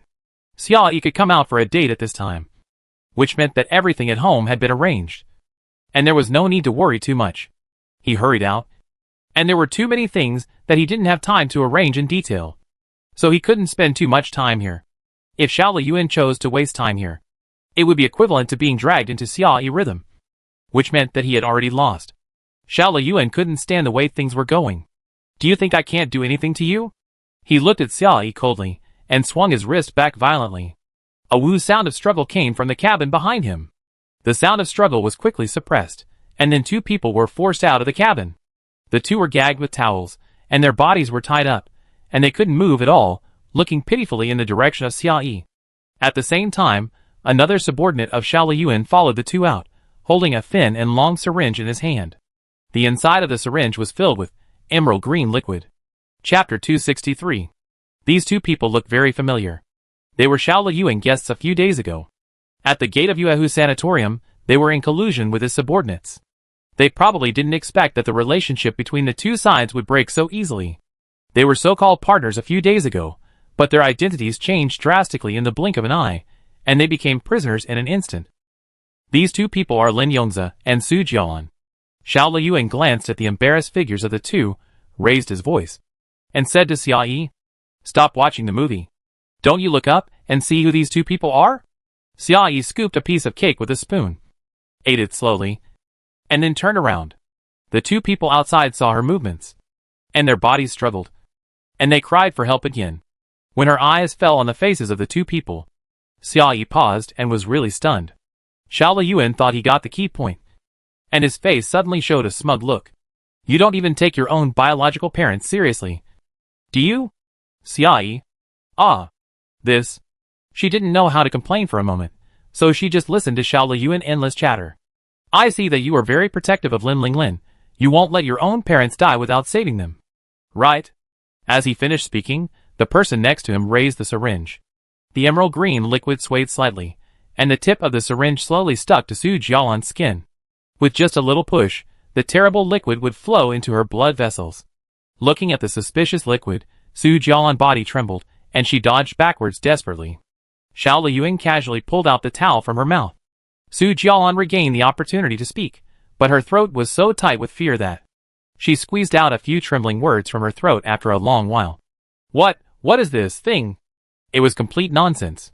Xiao Liyuan saw that this man was useless, and pulled out the towel from Lin Yongzi's mouth again, testing his cooperation and IQ.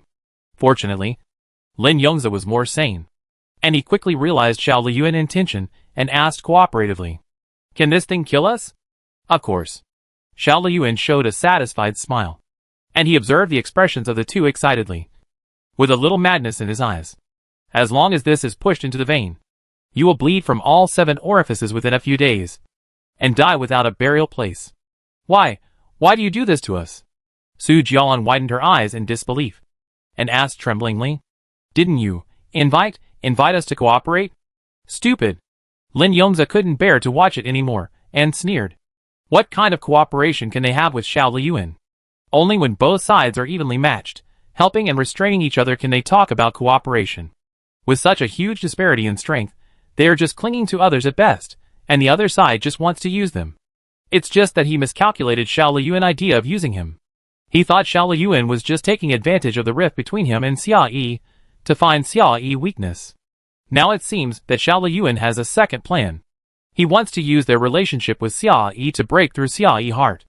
Because no matter what, they are Xiao Yi's biological parents. This blood relationship is a golden ticket to avoid death, as long as he is shameless enough. Even if he abuses her unscrupulously, tortures her, and drags her down, He can still reach out to her for help when he encounters danger. She can't refuse easily. As long as she refuses, she will bear moral condemnation. After all, they are your biological parents. Lin Yongza has been immersed in the officialdom for a long time. As long as he leaves the family area and faces outsiders, he is very self-aware and knows how to use his own value. Child. Lin Yongza lowered his voice and said slowly in the direction of Xia Yi. Dad knows that you are dissatisfied. Dad does not blame you. Dad has lived for so many years and no longer cares about many things. But your mother is different. She carried you for 10 months and gave birth to you with great difficulty. You cannot ignore her life or death. Family affection may not be worth mentioning to you now. But when you lose it, you will find that you can never have it again. In the years to come, will you regret and anger? Will your conscience be tormented day and night? Su Jialan was standing next to Lin Yongza at this time. When she heard what he said, her heart ached and she burst into tears. Save us! Save us! Su Jialan screamed. Your brother has left. We have nothing now, only you are left. Xiao Liyuan saw that the atmosphere was almost settled, and spoke again. How about it? You want to look at your biological parents like this? In front of you. Ignore death? You know, I don't want to kill you. You won't die if you fall into my hands, and in this situation, as long as I am patient enough, it's only a matter of time before you fall into my hands. He even tried to persuade her earnestly. If you follow me now, you can save your parents. If you insist on holding on, you will still be my prisoner in a few days, and then, your parents will be tortured to death. You know how painful it is to die like this. Xia Yi. It's a life and death fight, so it's understandable to say that she's cruel and scheming, but it's too boring to say that she's unfilial. The winner is the king and the loser is the bandit. Okay. This is how much you can't afford to lose. You tied them up, is that what you want to say? Xia Yi sneered slowly. Xiao Liyuan was stunned, and asked subconsciously. What do you mean? I thought you would ask something exciting. For example, Xia Yi's careless words came out of the loudspeaker, and were accurately transmitted to everyone's ears. If only one of Lin Yongza and Su Jialan can survive, which one would I keep? The night air suddenly became quiet. Everyone present was stunned. How could you say such a thing? Su Jialan said in disbelief. Her eyes looked like she was looking at a madman. Your father just... Okay, you didn't really believe what Lin Yongza just said. Did you? Xia Yi interrupted her lazily. Her tone was like coaxing a fool. You want me to save him only, and not you? Xia Yi couldn't help but chuckle, and said in a low voice. You have been married to him for many years. And you have only relied on self-deception to hold on? Lin Yongza's forehead vein suddenly popped up when he heard this. How can you talk like that?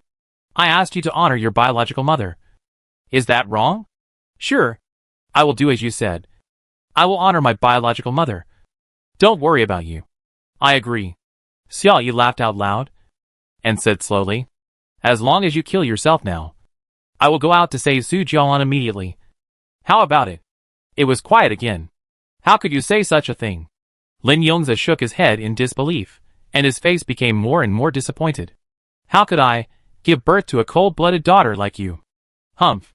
Xia Yi scoffed again, and the implication was obvious.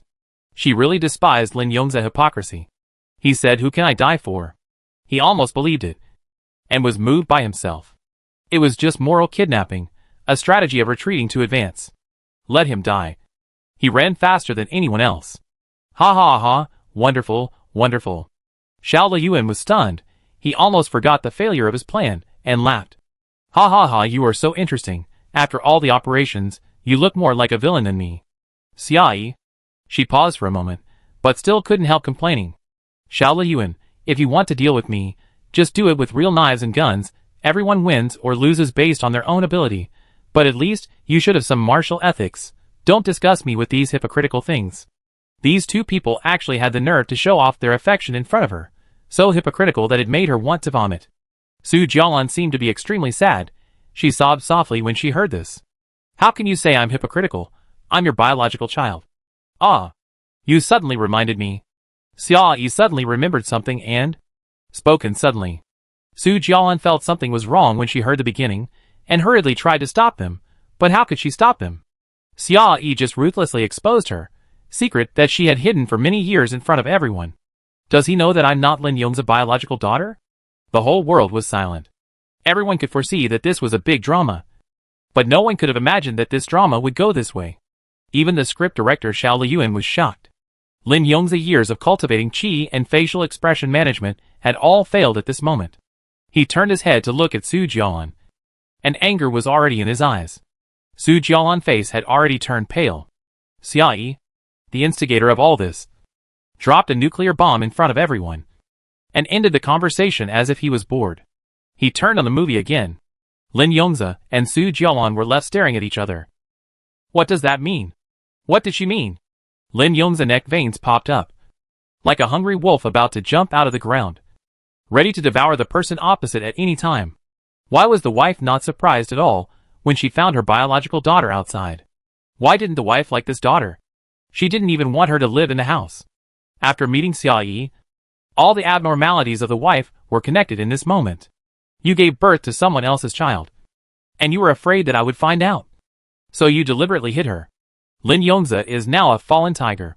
When he gave birth to a pair of children, he was at the peak of his career.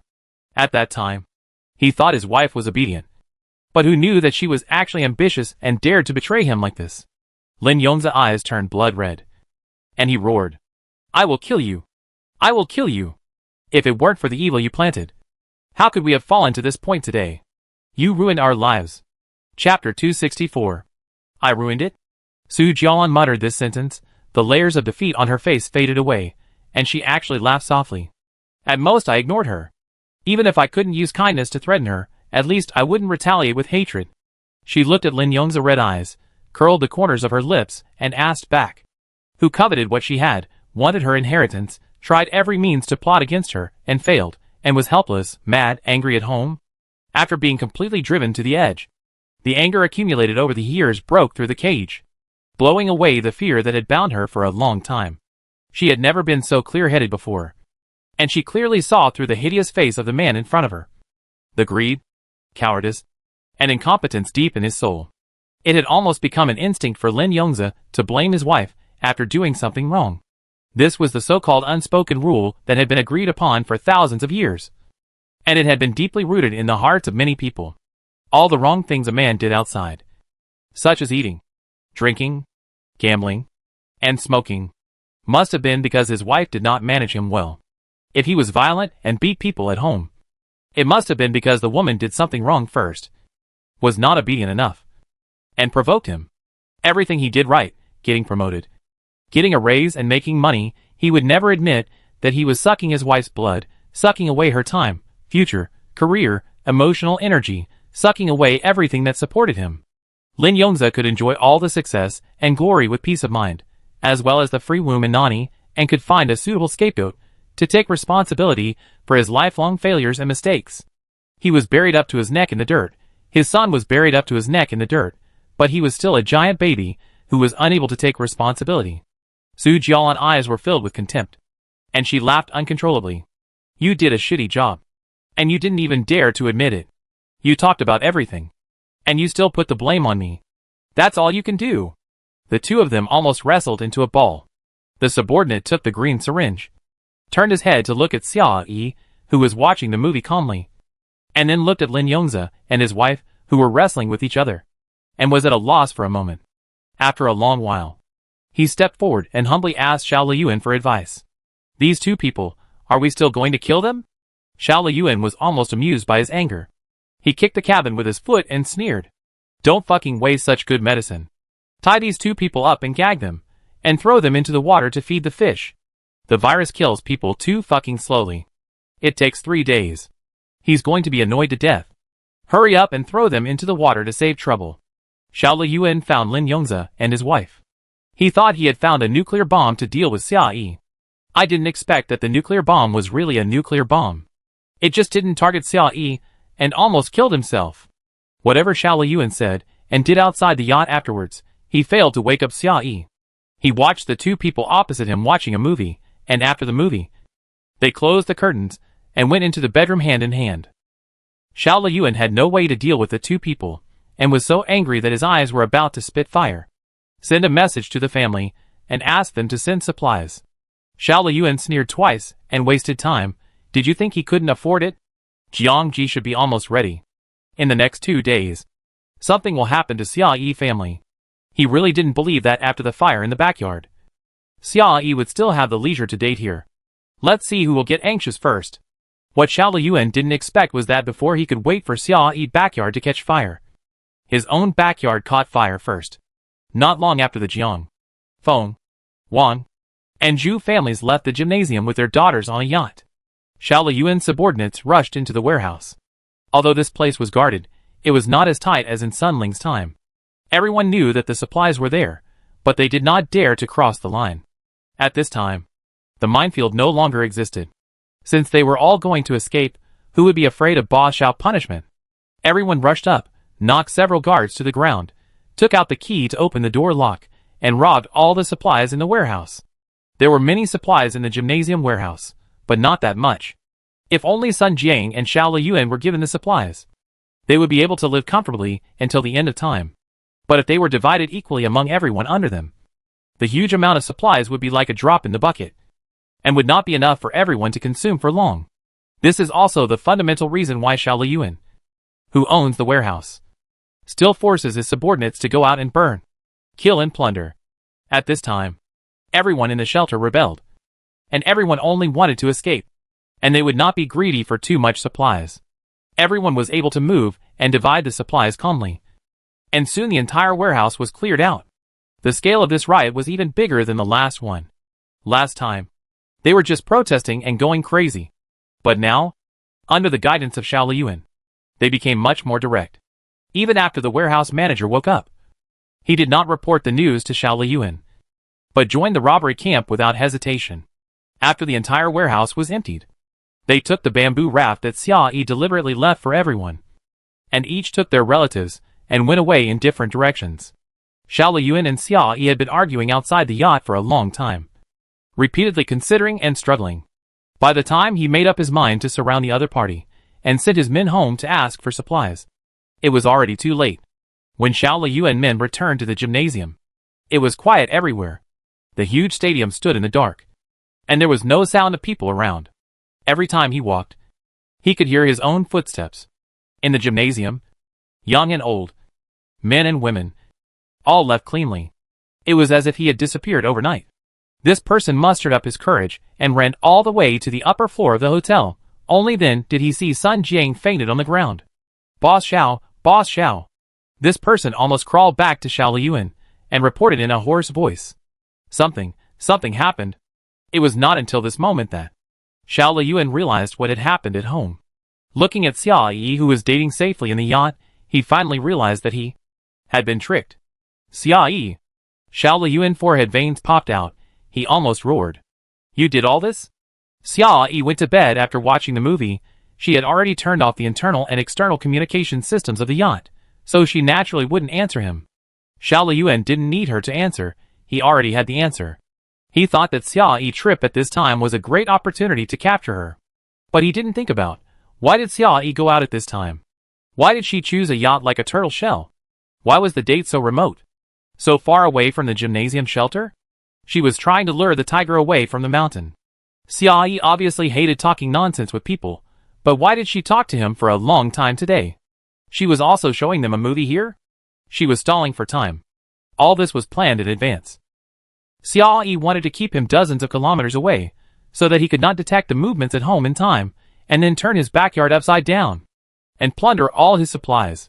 By the time he realized all this, the situation was already over. But Xiao Liyuan didn't understand. How did she do it? She obviously didn't have that many people. If she killed everyone, there would be bullet holes and blood in the gymnasium, rather than the empty place as reported to her subordinates. It was as if nothing had ever existed. How did she do it? How did she do it? How could there be a method that he didn't know about? Xiao Liyuan listened to his subordinates' reports, and his eyes almost burst. The people under his command were worthless, and they could die, but the supplies were not. How could the supplies that were enough for him to eat until the next life just disappear like that? He must get all the supplies back. Xiao Liyuan stared at Xia Yi. Anger was raging in his chest. He wanted to tear her into pieces. But the other party had planned this. He couldn't find a way to vent his anger. Good, you are fine. Xiao Liyuan pointed his finger in the air for a long time, but finally he turned around with gritted teeth and shouted. Retreat. Xia Yi's satellite phone was receiving messages at any time. After the Jiang, Feng, Wang, Zhu families fled, Jiang security guards left a boat, monitoring the follow-up situation of the gymnasium from a distance, and reporting to her at any time. After making sure that everyone had left, and that she no longer needed to delay Xiao Liyuan, she closed the curtains, and returned to the room. But Xia Yi didn't really sleep. She was waiting for Xiao Liyuan to get the news, rush home to clean up the mess, and leave immediately after he left. Lin Linglin had sent a message from home that Qinlin pills were not sold locally, and that she had not yet found a suitable channel to obtain them.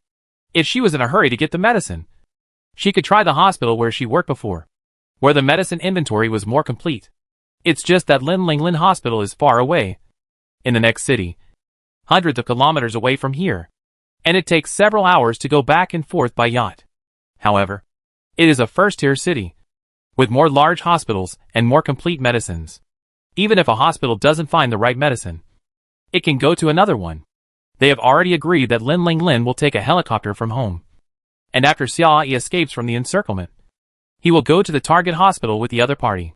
Watching the surrounding boats gradually dissipate, Xia Yi and the others return to the yacht's cabin, preparing to start the yacht to the destination. Xia Yi's phone rang again. She answered the phone casually, and when she heard the voice on the other end, her movements suddenly froze. Lin Linglin's sobbing came from the receiver.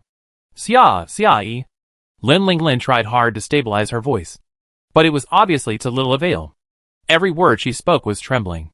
Since taking over many matters of Yuehu Sanatorium, she has become much more stable and often stays calm when encountering things. However, at this moment, she was obviously completely panicked. Her voice was filled with despair, as if the whole world was about to collapse. Xia Yi frowned and asked in a low voice, "What's wrong?" Lin Linglin heard her voice, and finally couldn't hold it in anymore, and she broke down and spoke. My home seems to be infected by the H-alpha virus." Chapter 265. The air suddenly became quiet. Lin Linglin's uncontrollable sobbing could be heard from the other end of the receiver. Xia Yi held the phone quietly, her finger bones clenched until they turned white. Infected by the H-alpha virus, Lin Linglin only needed to say the first half of the sentence. The second half did not need to be explained at all. They all knew what it meant. They had seen it too many times, all kinds of cruel and hideous, death and separation. How many people are infected? Xia Yi's voice was a little hoarse, and after hearing such information, her emotions also became uncontrollably heavy. They have tried very hard to prevent it.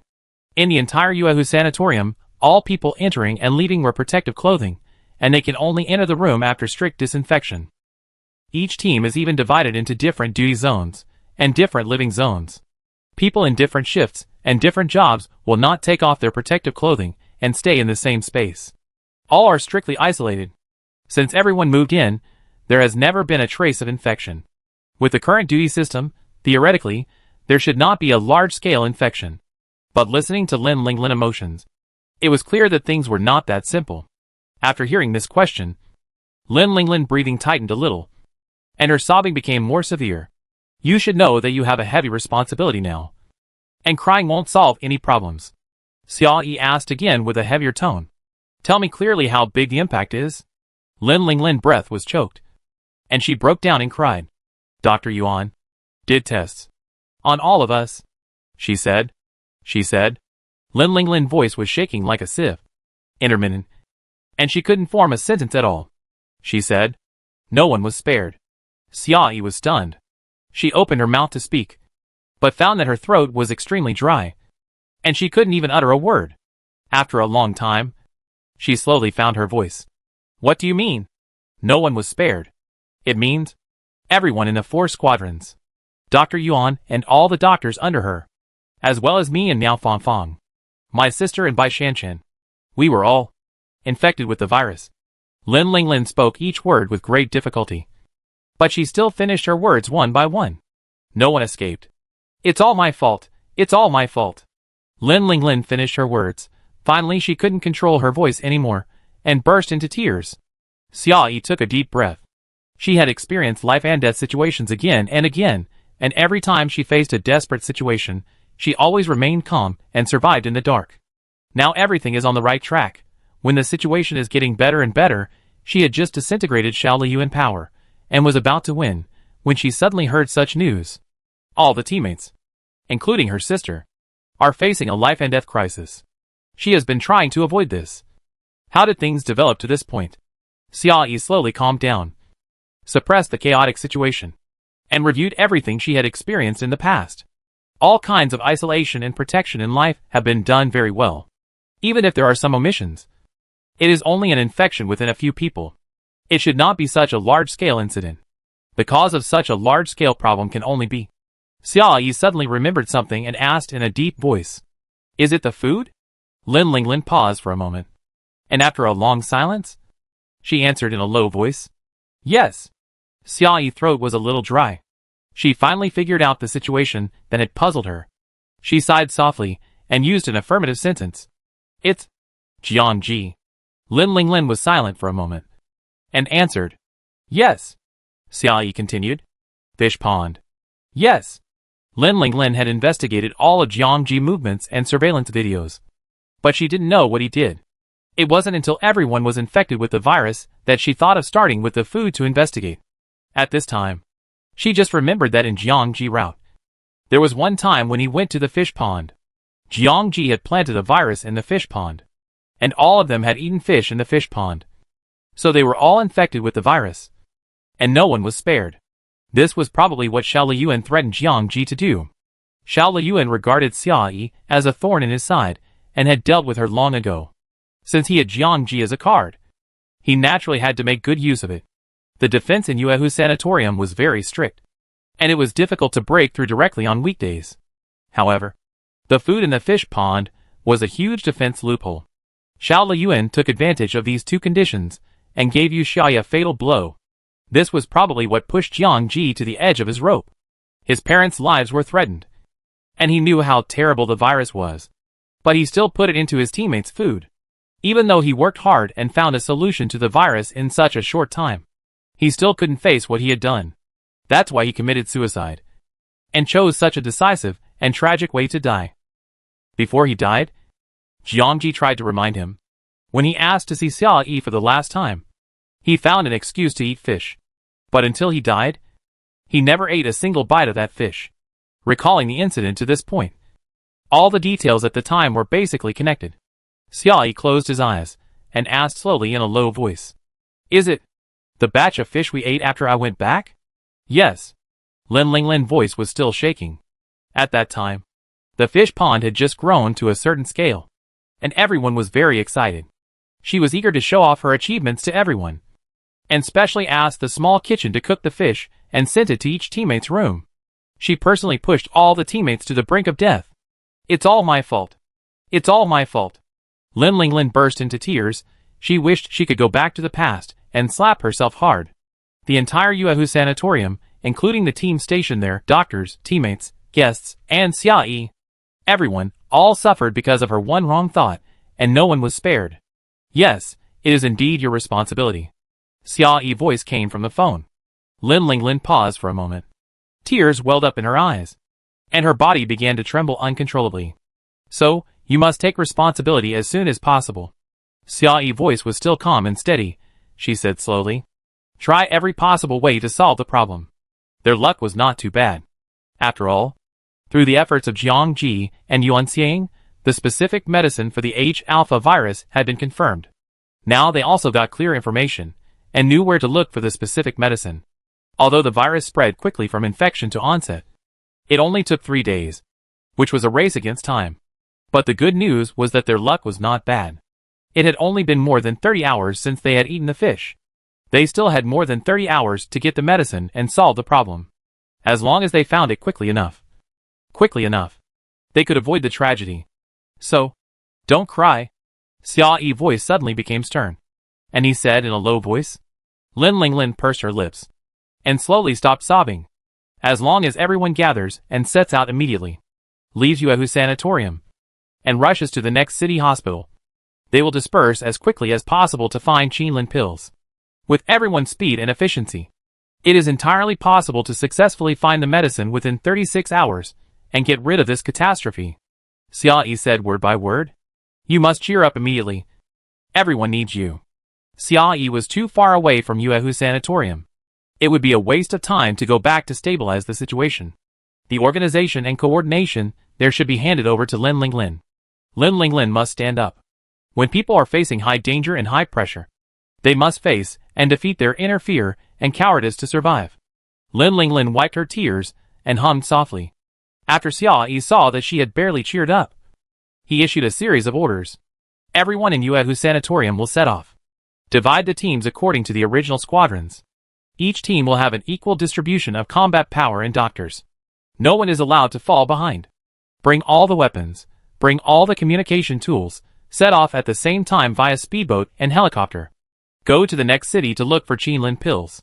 As long as one team finds the medicine, report it immediately. There are still 36 hours left. If we find the medicine and then go back, it will take a lot of time to travel, and it will probably be too late. If everyone sets out together, we can maintain high mobility, and when the medicine is found, everyone can get close as quickly as possible. This dispatch method can make everyone survive as much as possible. Listening to Xia Yi's continuous orders, a large amount of information poured into her brain. Lin Linglin tried to accept and digest the content, and her emotions were slowly suppressed. After hearing these words, she finally cheered up and answered in a deep voice. Okay. I go now. The efficiency of all staff in Yuehu Sanatorium was very high. At this time, it was a matter of life and death, and everyone's reaction was very fast. Within half an hour, everyone packed up and rushed out. There were still many people watching outside Yuehu Sanatorium. These people did not get the news from the gymnasium, and they were still completing the important people that were originally arranged. These days, they have been imprisoning the people inside with boats. The people inside seemed to be afraid of them, always hiding in them, and never came out to confront them head-on. Even if Xia Yi broke in, his purpose was just to walk in, not to fight head-on. They even thought that the people inside would not come out to fight with him. Who knew that today, these people suddenly drove out in a speedboat without any warning? These people looked cold and serious, their movements were uniform, and their guns pointed in exactly the same direction. The black muzzles of the guns carried a heavy sense of oppression, and the air seemed to be filled with the smell of gunpowder. They just stood upright on the speedboat, and the fierce momentum came towards them. Chapter 266. Several squadrons in Yuehu Sanatorium, after staying in the apocalypse for so long, still cannot adapt to the change of identity. In terms of individual combat capability, there is almost no one who can match them, but they cannot bully the weak, so they rarely make enemies. Except for the few remaining people under Sun Jiang original subordinates, probably no one remembers that there is such a group of people. After taking these people in, Xia Yi did not force them to do things they were unwilling to do. She just helped them to make a living, to build infrastructure, to raise livestock, to find ways to survive in the apocalypse for a long time. While surviving, try their best to protect the other party's original appearance. Now that everyone is forced into a desperate situation, they must rely on their most primitive instincts to survive, just like a beast that has been dormant for many years, suddenly showing its fangs. The ships that Xiao Liu and Min stayed outside have been surrounded here for a long time, and they have never seen anyone's intention to break out. The long-term peace and tranquility have made them a little slack. Now everyone in Yuehu Sanatorium has set up a battle formation, like a hidden sword suddenly unsheathed, and its momentum is unmatched. Everyone was shocked. They had never felt such a sharp murderous aura, and couldn't help feeling a little guilty, but looking at the densely packed ships behind them, their backs stiffened again. The difference in numbers between the two sides was huge, and the difference in strength was huge, so they didn't need to be so afraid. Xia Yi had broken into the encirclement created by the ships once, and then he reformed it again. They tied the ships tightly with ropes and drove them away, one ship next to another, and many ships tied together shoulder to shoulder, like a long floating bridge. They built many such floating bridges, circling around the outside of Yuehu Sanatorium. Even ordinary yachts cannot break through the encirclement with speed and escape the encirclement. Although the opponent has weapons in their hands, they can't fight them head-on, but if they hide in the water, hide behind the boats. With these boats as barriers, it will be difficult for the opponent to hurt them. Xiao Liu and Min have been following the same strategy from beginning to end. Although I can't beat you, but I can trap you and prevent you from escaping. It must be said that this tactic is disgusting, but effective. Xiao Liu and subordinates piled up at the bow, looking at Yuehu Sanatorium from a distance, with a completely fearless look. See how fierce they are. Can they get out? The people in Yuehu Sanatorium were indeed very anxious. They only had more than 30 hours, which was their last chance to survive. Every minute and every second could not be wasted. If they really fought with the people in front of them, even if it was a one-sided killing, it would take a lot of time, which they could not afford to waste. Let's do it. Several squadron leaders looked at each other and nodded. All their principles of life are based on I will not offend others unless they offend me. Now that they have been bullied, there is no reason for them to sit and wait for death. Several speedboats in front of them suddenly accelerated and rushed towards the opposite fleet. Xiao Liyuan's subordinates were startled and retreated one after another, retreating to the boats in the back row. Looking at the speedboat in front from a distance, some people couldn't help but sneer. What are you doing? Are you trying to launch a self-destructive attack? They have specifically tested the anti-impact force of the bridge. Since the ships are floating on the water, the curvature of the bridge and the buoyancy of the water can relieve a lot of force. Not to mention these speedboats. Even the yacht that Xia Yi drove last time would find it difficult to break the bridge at once. Just as everyone was watching coldly, the momentum of the speedboat in front suddenly changed. Several speedboats were almost sticking to the edge of the bridge, drawing a beautiful arc. What is this for? Performing stunts? Someone muttered in a low voice. Before everyone could react, a cloud of liquid fell from the sky. The liquid was sprayed out by a high-pressure water gun, and the spray distance was very long. Following the arc of the speedboat, it was evenly sprayed on the rows of bridges in front of it. Xiao Liyuan men wrinkled their noses, suddenly widened their eyes, and suddenly screamed.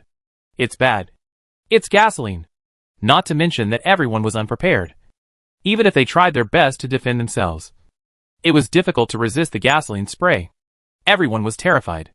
They didn't have time to think too much. They jumped straight into the water. Several incendiary bombs fell from the sky, with a thick gasoline as a cushion. Even on this large lake, the incendiary bombs were no less powerful.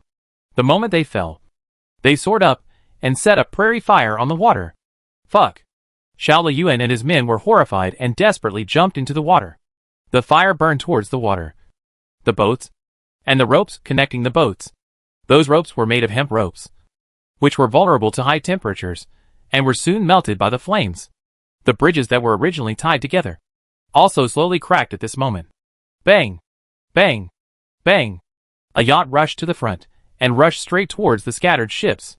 All of Xia Yi yachts have been modified, and the bulletproof texture is extremely strong.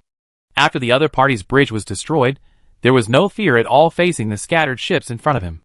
The speed of the yacht was extremely fast, clean and neat, without any drag, like a sharp sword drawn from its sheath, and pierced directly into the heart of the fleet.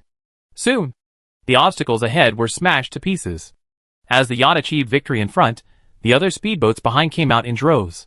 They formed two rows and followed the yacht, and quickly caught up, leaving those boats that were in the way far behind.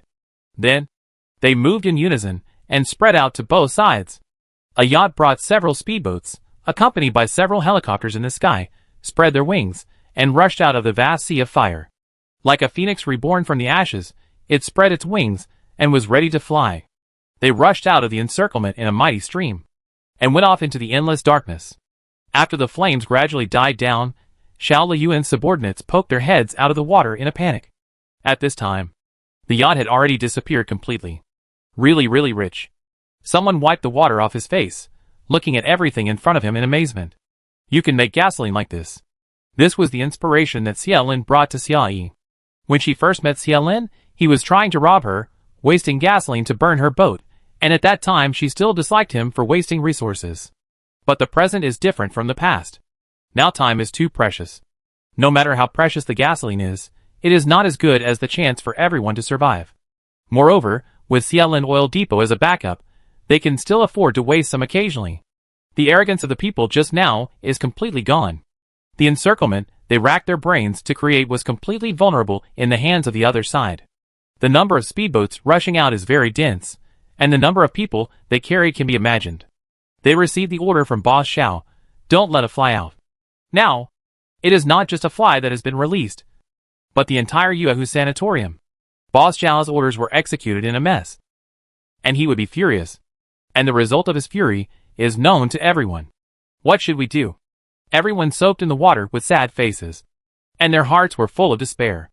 Just when they were at a loss, a small bamboo raft came quickly from the darkness.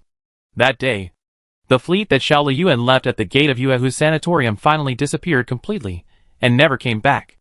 Only the wreckage of the ship burned by fire witnessed that they had appeared here. After Xiao Yi learned that everyone was infected with the H-alpha virus, she spread the news as quickly as possible, informing all her partners and teammates, and generously announced Qilin pills and its specific formula. After receiving this news, all the partners quickly moved. Jiang, Feng, Wang, Zhu Xijia, following Xiao Yi's plan, successfully received their lively daughter. Their original dissatisfaction with her had long been swept away. After hearing about her situation, they immediately gathered all their subordinates and channels, and spared no effort to help her search for medicine. The people in Night City did the same. Although the merchant team did not have a channel to purchase finished medicines, as a medicinal material merchant, they also had many channels to obtain basic medicinal materials. And it was also a way to collect the medicines on the prescription.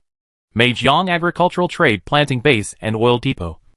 Although the scale of the group was small, and the influence was relatively average, they also had some channels of their own to help collect information. All of them have been helped by Xiao Yi. Jiang, Feng, Wang, Zhu Xijia are not mentioned for now. Zheng Xiao found his wife and children because of her. Xia Lin survived a crisis because of her. And almost everyone in Night City got a new life because of her. In love, everyone is grateful to her. In profit, no one wants to lose her as a teammate. Xiao Yi and her powerful strength is like a reassurance in everyone's heart, as if with their presence, there is no need to worry about any danger, and all problems can be solved. Now that she saw them in trouble, she spared no effort to help them. When a person is strong, there are usually more good people around him. Everyone knows her strength and is more willing to build a close relationship with her.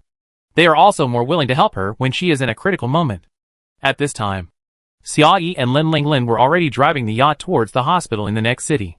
She and Lin Linglin had already assigned their targets, and they went to the target hospital to look for drugs, and then met up after completing the task.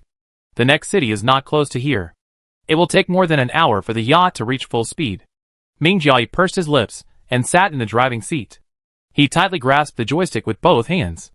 The knuckles of his 5 fingers were already white. Since he heard the news about Lin Linglin, he has been silent and has not said a word so far. Xiao Yi knew what he was thinking, but she didn't want to say it. It was too early to say it now. She just took out her mobile phone secretly while Ming Jiayi was not paying attention and took a picture of her face with the front camera. At this time, her eyes had a faint green. Chapter 267. Xiao Liyuan, along with his men, took the yacht and the helicopter and hurried back to the gymnasium. The gymnasium was completely silent, as quiet as a cemetery, except for the few bodies hanging upside down at the door, swaying gently in the wind. Xiao Liyuan stepped off the boat quickly and rushed straight to the warehouse in the backyard of the hotel.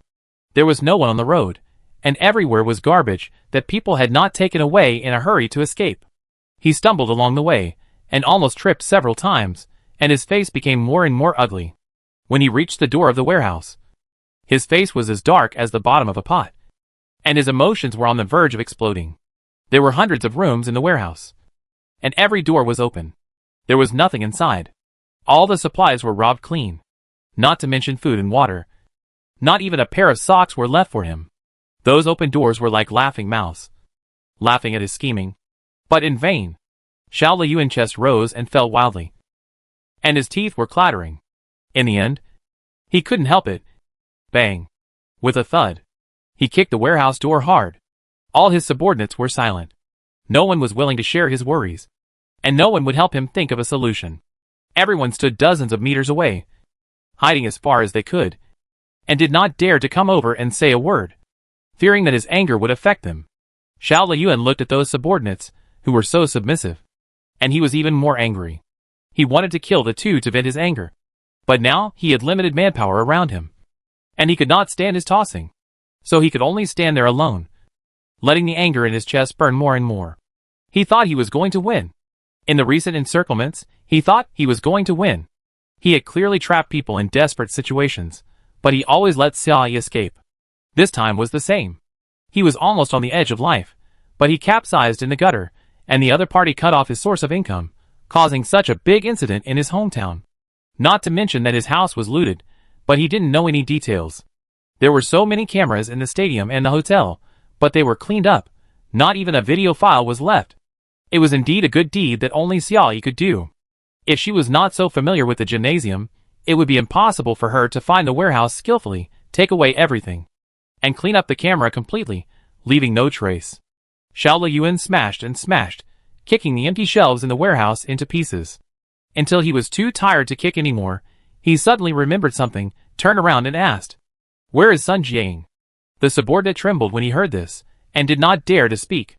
Sun Jiang was still unconscious on the ground. Xiao Liyuan had a strong desire to control the women he kept on the top floor. After knocking on the door, it must be opened within 1 minute, no matter eating, sleeping, going to the toilet or taking a bath. There are no exceptions, and if there is any hesitation, you will be beaten. You can't say a word to other male subordinates, otherwise the male subordinates will be killed to vent their anger. Human nature is like this. When a person's absolute power rises to a certain point, when no one can control him, he will do countless incredible things, and even perform perversion to the extreme. Ancient kings were so cruel. The reason is nothing more than this. This kind of darkness is only hidden under the constraints of the law. But it does not exist. Now that the constraints are gone, the evil spirits in the heart will be released. In the entire hotel, Xiao Liyuan regarded himself as the king, and regarded the hotel as his own crazy and unbridled paradise. How dare others touch his woman? Not to mention fainting on the ground. Even if she was about to give birth or die, his frightened subordinates would only stand by and watch. So, Sun Jiang, who pretended to faint, lay on the floor for several hours, until his subordinates reported that Xiao Liyuan came back to check the warehouse, and remembered her after getting angry. And she was saved. I was so hungry while waiting that I took out 2 bags of snacks from the room and ate them. I didn't finish cleaning up the garbage until I heard footsteps coming from downstairs. I wiped my mouth and lay down again in the corridor. Xiao Liyuan climbed upstairs with his subordinates and saw this scene.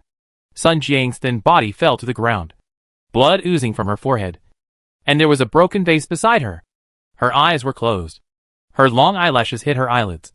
Her lips were a little pale, and she felt a little fragile for some reason. Xiao Liyuan narrowed his eyes, slowly walked forward, picked up the person, put him in the room, and then woke him up. Sun Jiang slowly opened her eyes, looking at the familiar face in front of her. Tears suddenly welled up in her eyes. She suddenly raised her hand and grasped the other's hand, her fingers trembling with nervousness, and her cold palm pressed against the other's wrist bone. Xia, she said with a sob. Xiao Liyuan looked at her scrutinizingly, and asked lightly, "What did Xiaoyi do? Tell me." "Toilet paper. Toilet paper." Sun Jiang truthfully recounted how Xiaoyi used toilet paper to secretly pass information to Xiao Liyuan's subordinates, and successfully turned everyone against the government, including how she sounded the alarm and released the swarm of insects to block the attack, etc. She just concealed her role in it, such as the identities of Jiang, Feng, Wang, and Zhu. For example, she noticed something was wrong very early, but only pretended to block it at the end. And for example, she destroyed all the surveillance in order to leave no trace. After she cut corners on the facts and successfully put all the responsibility on Xiaoyi, she ended her explanation with sobs. "I wanted to order them to contact you and report the situation on the scene to you, but I was knocked unconscious by them." Xiao Liyuan listened to her story with a cold face, and successfully captured the information he was most concerned about. "Toilet paper? What did you say, toilet paper?"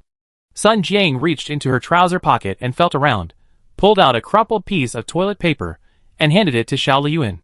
Code of Conduct for the Prevention and Control of Infectious Diseases. 7 big words came into view. Xiao Liyuan suddenly became enlightened, and anger exploded in his mind. Xiao Liyuan's face trembled, revealing a twisted smile. He tightly grasped Sun Jiang's wrist, almost breaking it. "So you mean, they all left on their own?" Sun Jiang had long been accustomed to the other party's mood swings, biting her lip to endure the pain, and nodded gently. The overwhelming anger swept over again. Xiao Liyuan was so angry that his whole body was shaking, and his expression became more ferocious. He originally thought that these subordinates were beaten to death, poisoned to death, drugged, or defeated by various inferior means, which was why the huge gymnasium was empty, and became what it is now. Who would have known that these people actually left on their own? They were actually bewitched by Xiaoyi's instigation with a piece of toilet paper and left him? Everyone left. Not a single person left. Xiao Liyuan's eyes were bloodshot. His chest was heaving violently, and the strength in his hands was getting stronger and stronger. There was a crisp sound of crack. Sun Jiang's wrist bone was broken by him. Xiao Liyuan seemed unaware. His anger could not be relieved, and it only burned more and more. He should not let those people live. Those cowards, traitors, bastards, and sons of bitches. He should hang all those people at the entrance of the gymnasium, and watch them bleed from all 7 orifices, and die in torture. Xiao Liyuan grabbed Sun Jiang's neck with one hand, and tightened his 5 fingers, listening to her throat clucking. The sound was cold. Everyone has fled. Why don't you leave? Sun Jiang was lifted up by him, leaving only her knees barely kneeling on the bed, her face flushed, and she desperately slapped the back of his hand. The cold touch of her palm came again. Xiao Liyuan calmed down a little, and suddenly loosened his 5 fingers. Sun Jiang knelt in front of him, coughing desperately, and it took a long time for her to catch her breath. She pursed her lips, her eyes fell on the ground, and said softly, I have nowhere to go. The people in the gymnasium brought their families with them, and they could hide the looted supplies. Sun Jiang was different from them.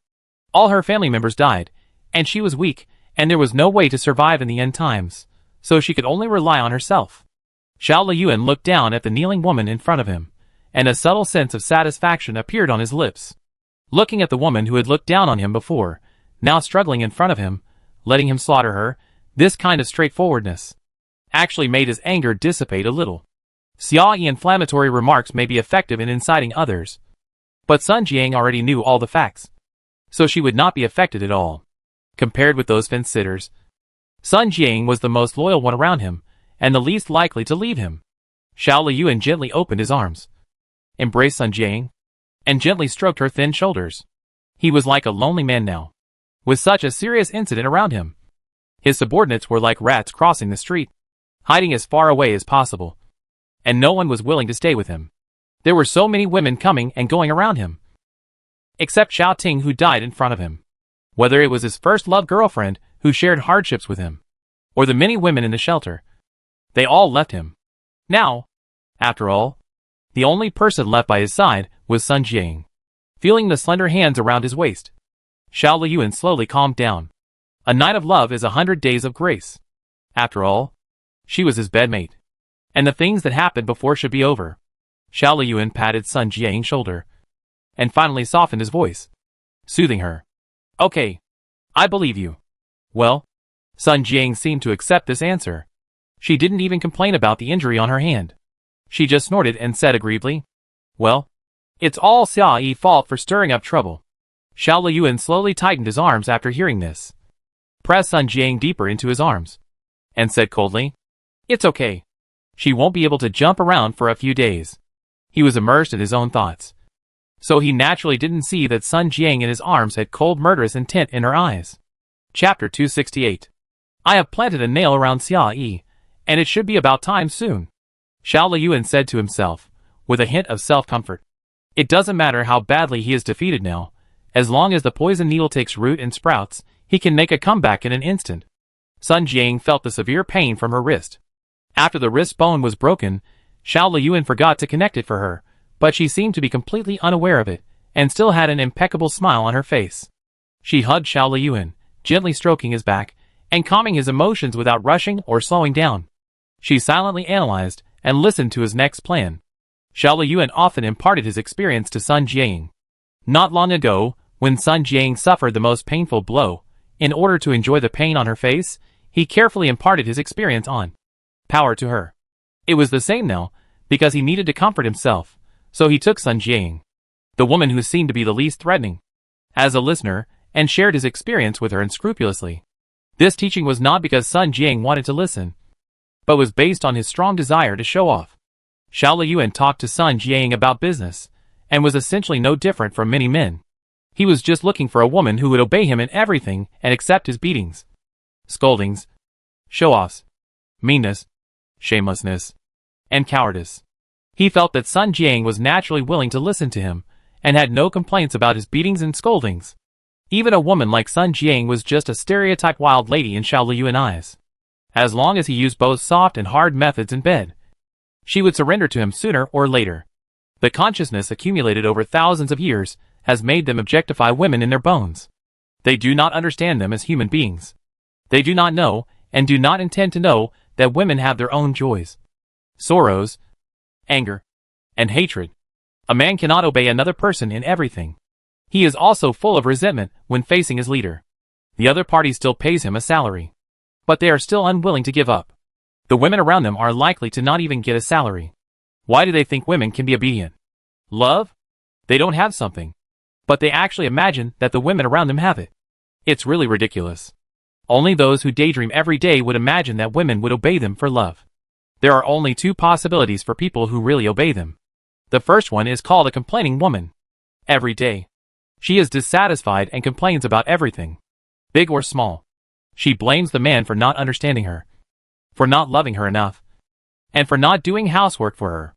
In fact, they should be thankful that this kind of complaining woman is just complaining.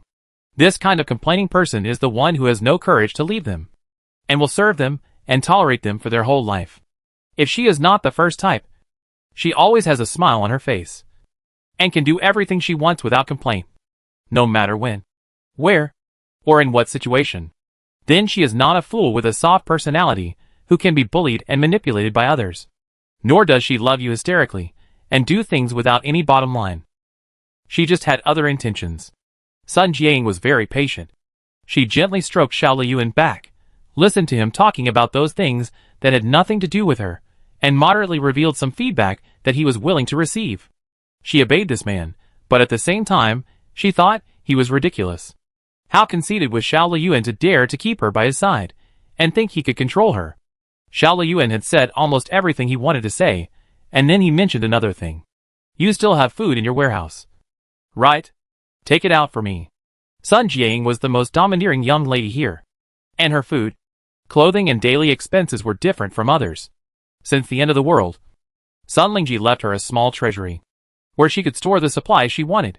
Even if something happened outside, she could survive with her own supply warehouse. When she tried to win over Xiaoyi, the 2 boxes of coke she gave to Xiaoyi were taken out of the small treasury. There was quite a bit of food in Sun Jiang's treasury, enough for her to eat for a year without worrying about it, but Xiao Liyuan had hundreds of subordinates around him. A year's supply sounds like a lot, enough for one person to eat hundreds of meals, but if you look at it from another angle, it's just enough for hundreds of people to eat one meal. That was Sun Jiang's treasury, which belonged to her. But Xiao Liyuan could ask for it from her without blinking an eye, with such a righteous attitude, clearly begging for food, but he acted as if others should give it to him. He naturally felt that Sun Jiang was his, and she was a resource that belonged to him. From the moment she had sex with him, she no longer owned everything. Everything she had, including her resources, belonged to Xiao Liyuan, and he had the power to control it. But if the two sides were in the same position, Xiao Liyuan would never think for a moment that his power and resources also belonged to Sun Jiang, and he could let Sun Jiang use them at will. Sun Jiang pursed her lips tightly, and a smile appeared at the corner of her lips. And she said slowly, "Okay, I give you the key." Xiao Liyuan was satisfied with her docility, and she didn't make trouble for him. He raised his hand and gently stroked her hair. "Listen to me. I will treat you well, and I will give you everything you want." "Okay." Sun Jiang nodded gently, her eyelashes hiding the sarcasm that was about to overflow from her eyes. How cheap was she to give away everything that originally belonged to her, and then beg the other party to give it back? There were probably quite a few people like this. In short, Xiao Liyuan didn't think there was anything wrong. He took the key from her, as a matter of course, and went to the warehouse. Sun Jiang annual rations were divided among hundreds of people, which was like a drop in the bucket. Although everyone barely had something to eat, it was better than nothing. Fortunately, these people had been with Xiao Liyuan for a long time, and had no complaints about it. They were used to this kind of life, where they had no food to eat, and if they didn't work, they would die, but if they worked, they would not be rewarded. People at the bottom don't have to think about anything. Their lives are in the hands of others, so thinking is meaningless. But Xiao Liyuan can't do that. As the controller of power, he enjoys the pleasure brought by power. In order to maintain a life with power, he can only find a way to survive for everyone in the future. With their current material reserves, even if everyone only eats 1 or 2 bites per meal, they can't survive for more than a week. Xiao Liyuan knows how difficult it is to find materials in the end times. He has taken his subordinates out to sweep many times. He has swept away all the supermarkets, shopping malls, and restaurants he could find. If not, he would not have fallen to the villa area and robbed the Sun family of their food. He was in urgent need of a large amount of supplies. 1 or 2 retail investors could not help solve the problem. He needed a big investor with sufficient supplies to solve his urgent needs. After Xiao Liyuan finished the fast food in his hand, he suddenly felt something unusual outside. So he walked to the window alone and spread his palm. A green insect flew past the window and slowly landed in his palm. The remaining swarms of insects roamed in the air, relying on the trajectory of their flight, drawing an arrow with their wings in the night sky, pointing to a certain direction in the distance. Where is she going, and what is she doing? Xiao Liyuan frowned slowly. He thought that after Xia Yi won a great victory, she would definitely go back as soon as possible to enjoy the results, but she didn't expect that she would go to the next city? If Xia Yi returned to Yuehu Sanatorium, it would be like a turtle shrinking its shell. The protection there is like a copper wall, an iron wall, and it is difficult to conquer it easily from the outside. If she hides in with the supplies, it will be basically difficult to get them back. But if she doesn't go home, it means there is still hope. Xiao Liyuan actually regretted it a little. If he hadn't received the news, he was anxious to check the situation at home. If he had trapped Xia Yi in the place, he would have been able to snatch the supplies from Xia Yi. After all, Xia Yi was a real big supplier of supplies, and could solve his urgent needs on the spot. Xiao Liyuan raised his palm, released the green insect back into the sky, turned around and said lightly, "Pack up, get ready to go." The number of his subordinates has been drastically reduced, and he is out of touch. It is not realistic to find supplies temporarily. It is better to just hold on to Xia Yi and fight to the death. The hungry subordinates sighed in their hearts. But no one dared to go against Xiao Liyuan will. They got up half dead and walked out of the door. They all wanted to stay in the gymnasium. But there was one person who wanted to go out. They had already reached the gymnasium door, and Sun Jiang followed them out at a trot. Naturally, no one could treat Sun Jiang's injury. She went to the infirmary by herself. But they were unable to reattach her broken wrist. She had to use a splint to hold it in place, and tied it with a bandage and hung it around her neck. Her handicraft was obviously not very good, and the bandage was tied in a mess. She was shaky when she ran, and the injured bone was hurting. While bandaging her wrist, Sun Jiang was thinking. If her father saw the scene, she wondered what he would say. Maybe he wouldn't say anything. Probably he would say that she deserved it, and that she deserved it. But she has brought this misery upon herself, so she has to bear the consequences. She just wants to see how far she can go. Sun Jiang ran to Xiao Liyuan, with a smile on her lips. She stepped forward and grabbed Xiao Liyuan's wrist, whispering, Don't leave me alone, I go with you." Xiao Liyuan looked at her calmly. Sun Jiang shrank back at Xiao Liyuan's gaze, looking a little aggrieved, but she didn't let go instead. She held his wrist, and shook it gently. "I'm the only one left here. I'm scared. What if she comes again? Xia Yi men are so elusive. What if she suddenly comes back at this moment? This possibility is not impossible. Xiao Liyuan has been fooled too many times, and he is not as sure of his judgment as before." After pondering for a moment, he finally nodded. "Okay, you will come with us in the next operation to encircle Xia Yi." Chapter 269. Xiao Liyuan also went out in full force this time. With all the boats and yachts, there was enough space, and it was no problem to accommodate Sun Jiang.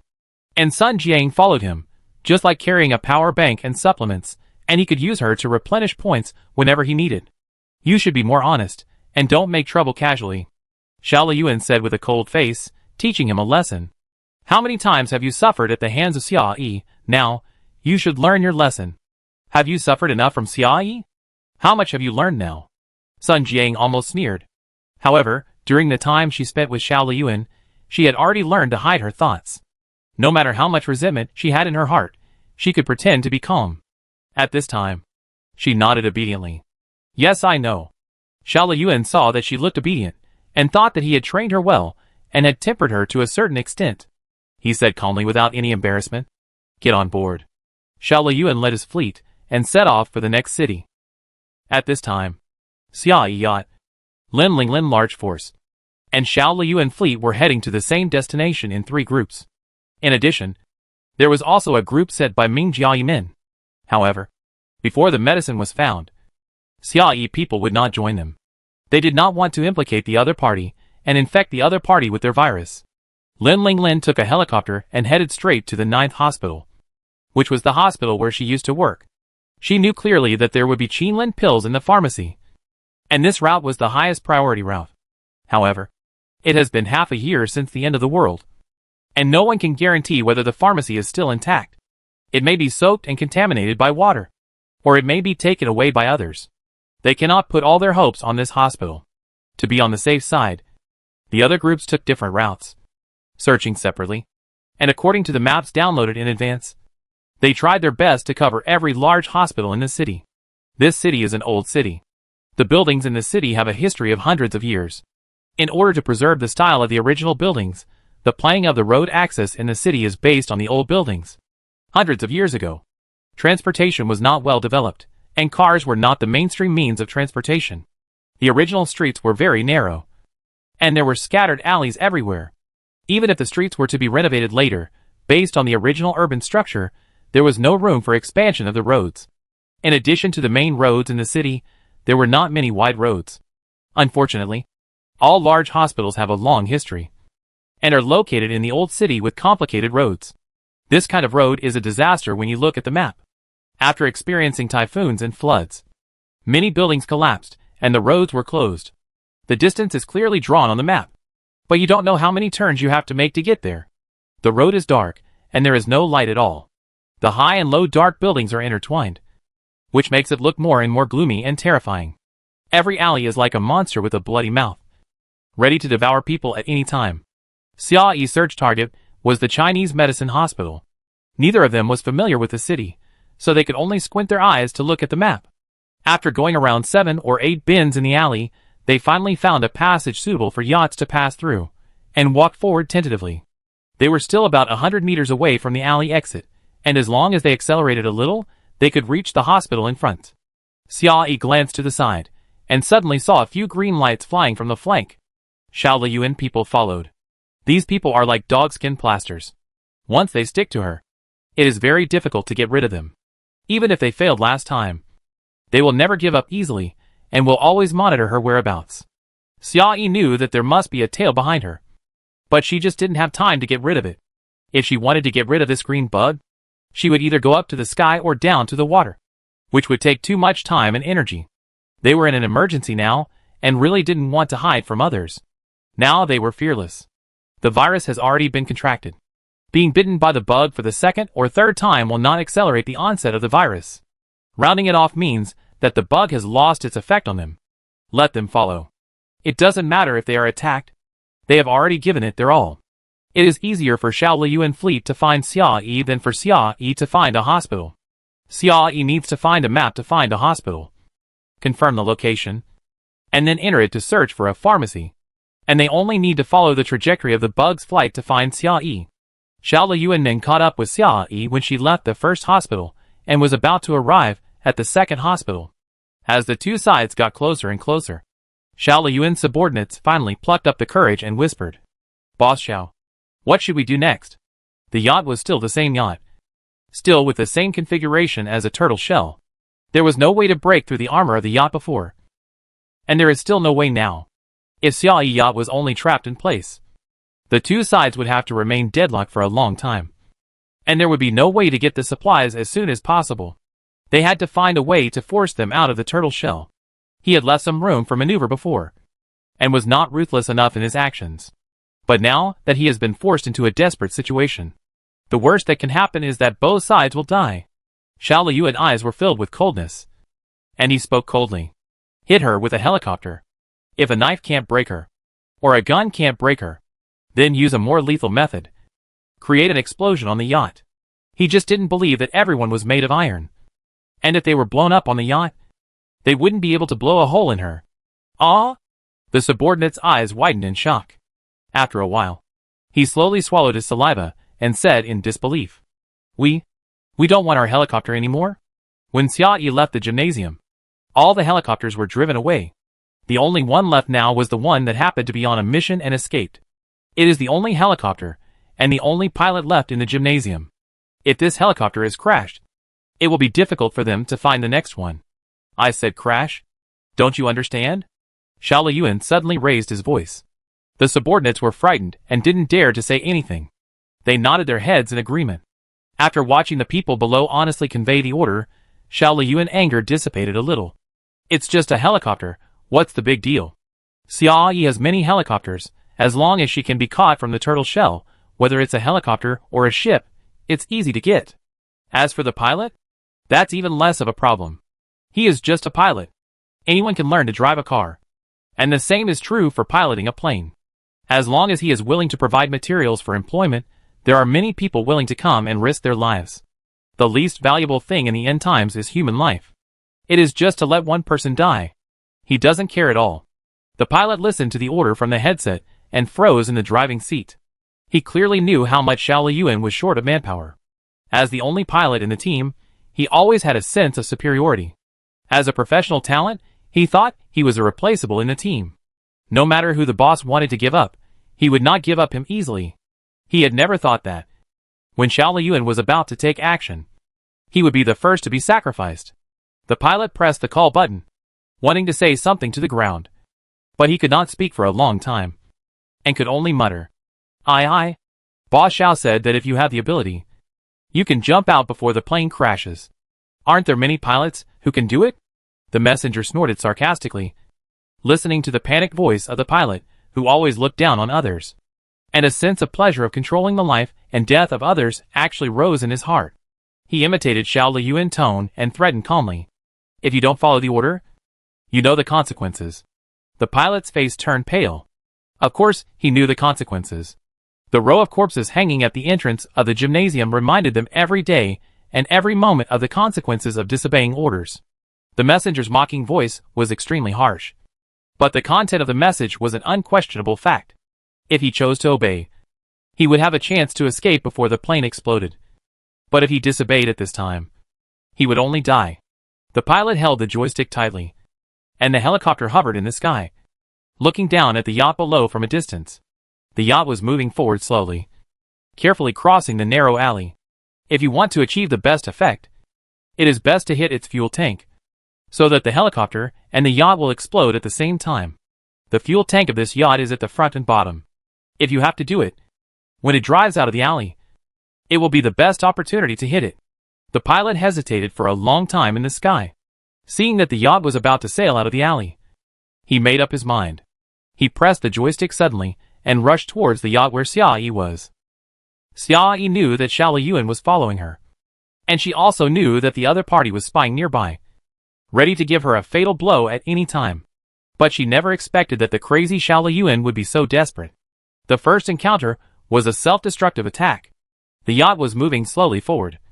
Xiao Yi held a gun and was cautious, observing the situation around her all the time. Who knew that just as the yacht was leaving the alley, a helicopter dropped from the sky and rushed straight towards the yacht's fuel tank at an incredible angle and speed. The yacht was driving in a narrow alley, and the vision was not wide enough, and it was very difficult to turn. It watched the other party crash into it, and it was completely unable to respond. There was only a loud bang. The yacht suddenly shook violently, and the helicopter hit the fuel tank in a straight line without any obstruction. Xiao Yi and Ming Jiayi were caught off guard and staggered. They looked forward. The poor helicopter crashed headfirst into the yacht. The front windshield shattered, and black smoke slowly came out of the tail. After just 2 or 3 seconds, the black smoke suddenly burst. A raging fire instantly broke out on the helicopter. Chapter 270. The helicopter crashed right in front of the yacht. Then it triggered a series of explosions, and the choking smoke filled the entire night sky. It blocked the narrow alley entrance tightly. Xiao Liyuan looked at the fire in front of him, and a sneer appeared on his lips. I don't believe you can still escape. Before he finished speaking, his voice suddenly weakened a bit. As the billowing smoke dissipated, the wreckage of the helicopter was revealed. The fuselage was twisted and deformed under the huge impact. The 2 wings were broken. The tail wing had been blown away. It looked extremely miserable. The yacht below the helicopter was parked safely in place, innocently bearing the broken wreckage. Unscathed. It can't be said to be unscathed, as the beautiful paint on the front of the yacht was stained black by the fireworks. After the helicopter and the yacht collided head-on, the outcomes of the 2 sides were in sharp contrast. One side was extremely tragic. The other side was safe and sound. Everyone was stunned. A plane hitting it was like tickling. And it didn't cause any substantial damage. Is this a yacht? This is a spaceship. Xiao Liyuan looked at the scene in front of him. And his teeth almost broke. He knew that the helicopter might not be able to crash the yacht. But at least it could open a breakthrough. So that the subsequent plan could be put into practice. Who knew that he had paid so much? And there was no splash at all. At this point, he had no way out. Even the helicopter was damaged. If he didn't catch Xia Yi, wouldn't it be a joke? We must seize Xia Yi reserves. Xia Yi helicopter and yacht. To make up for today's losses? If the helicopter doesn't work, use a speedboat. If the speedboat doesn't work, use fire. If that doesn't work, use stones. Smash the fuel tank in front. Xiao Liyuan was like a hungry wolf that was irritated, impatient, angry, and crazy. He didn't believe it. This turtle shell was strong. Could the fuel tank and oil pipeline inside be so strong? As long as the fuel tank was slightly broken, he would have a chance. Today, no matter what the cost, we must get her out of the yacht. Everyone has seen with their own eyes how tough this yacht is, and naturally knows that it is not so easy to break through. If you waste all your trump cards on it, it will be like hitting a rock with an egg, and the gain will not outweigh the loss. Xiao Liyuan's orders were obviously irrational, but his subordinates obviously did not dare to step forward to persuade him, for fear that if they were not careful, they would become cannon fodder under his anger. No matter how outrageous or unrealistic the order was, they just obeyed it obediently. They took out most of the gasoline from the speedboat, and poured it bucket after bucket onto Xia Yi yacht. When the gasoline covered the entire bow of the yacht, then they drove the speedboat towards the yacht. Bang! Bang! Bang! One speedboat after another hit the yacht hard. As the fire grew stronger, it was like fireworks blooming in front of the yacht. The only thing these subordinates had to do was to jump into the water and escape as quickly as possible before the speedboat exploded. As expected by no one, these collisions were useless. These frequent collisions were just like bird droppings on the windshield, causing no harm, and only making people feel annoyed. The yacht slowed down a lot after being hit by the helicopter, and the view was blocked by the smoke, so it was impossible to pass quickly in the narrow alley. After waiting for the smoke to dissipate, Xiao Liyuan's subordinates were seen rushing up desperately. Xia Yi was holding the handrail on the side, and her fingers were numb from the frequent collisions. She sighed, turned on the intercom on the yacht, and the speaker on the top of the outside made a sound. That's enough. Xiao Liyuan, why are your people running around here like headless flies? You have too many ships and planes. So many that there is no place to put them. So are you here to set off fireworks? Everyone. Hack you. Xiao Liyuan's chest was burning with anger. At this moment, he was completely ignited by her. His blood pressure suddenly soared. Crash. Crash all the boats. I don't believe it. You? A broken turtle shell. Can't I do anything? Then, there was a new round of self-destructive attacks. The opposite speedboat crashed into it desperately, but it did not cause any obstacles to the yacht's progress. Although the speed was a little slower, it was still moving forward slowly and firmly. Seeing that the yacht was about to leave the alley, Xiao Liyuan suddenly gritted his teeth, made up his mind, and ordered, use our boat to hit it. Ah! The subordinates around him finally couldn't help showing surprise. Xiao Liyuan was used to being the only one in charge, and at this time, he was completely furious, and he would not tolerate any doubt at all. When he found that his subordinates did not follow the order, he suddenly raised his voice and said sternly, I said hit it. The yacht driver shrank his neck, and finally dared not say anything more, and drove the yacht to hit Xia Yi. Xiao Liyuan's yacht was not small in size, even more than 10 meters longer than Xia Yi, and was parked near the exit of the alley. At this time, he rushed forward at full speed, at a vertical angle of 90 degrees, and crashed into the side of Xia Yi's yacht. Xia Yi's yacht was just about to leave the alley, and the hull was sandwiched between the left and right walls of the alley. It could not turn at will, nor could it speed up to leave. It was driving in an awkward position, watching the other yacht crashing into it like crazy. There was no room to dodge at all. There was a loud bang. A violent vibration came from the side, and the ship tilted to the side, where the two ships collided. A huge wave rose directly on the water surface. The water splashed up several meters high and hit the windshield glass like a heavy rain. Xia Yi staggered under the huge force and almost fell to the ground. He held Ming Jiayi's arm and barely managed to stand. The huge wave surged outward with the ship as the center, and it took a long time to calm down. As the waves slowly slid down from the hull, the scene outside could be seen through the side glass. The bow of Xiao Liyuan yacht was shattered. Under the huge collision, it was knocked into a groove shape and stuck on the hull of Xiao Yi yacht. The shapes of the two yachts were embedded in each other and connected together on the water surface. Xiao Yi. They were uncomfortable under the violent collision, and the people on Xiao Liyuan boat naturally couldn't bear it much more. Under the force of this head-on collision, everyone suddenly lost their balance and fell backwards in unison. The driver had anticipated the force, and after adjusting to automatic driving, hit in a relatively safe corner, holding the handle tightly. This was not the case with Xiao Liyuan and Sun Jing. At the moment of the yacht collision, the two of them almost flew into the air together, flying straight to the back. The fall was as embarrassing as it could be. Sun Jiang had an injury on her wrist, and the bandage was not very careful. She was hit without any warning, and her wrist hit the floor directly. With a crack, the entire wrist bone was thrown off. Something that was originally hidden in the splint was thrown out with great force and flew to the corner on the side. Sun Jiang groaned miserably, and beads of sweat immediately appeared on her forehead. However, she did not care about the obvious worsening of her injuries. Her body rolled to the side twice, as if she could not grasp the balance, and quickly rolled to the corner of the wall. The whole person hit the wall violently, and the whole skeleton seemed to be scattered, and finally stopped with difficulty. Sun Jiang dared to sit up with one hand, and put the things in the corner behind her. Fortunately, Xiao Liyuan was also in danger at this time, and he didn't pay attention to her at all, so he naturally didn't see her movements. At this time, the bow of the yacht had been broken, and the waves rushed in along the cracks. Xiao Liyuan had just climbed up, and was splashed with water all over his head and face. Fuck. Xiao Liyuan became more and more irritable, kicked open the deformed side door of the yacht, strode out of the yacht, but saw a scene that made him unbelievable. Xiao Yi yacht was safely parked on the water.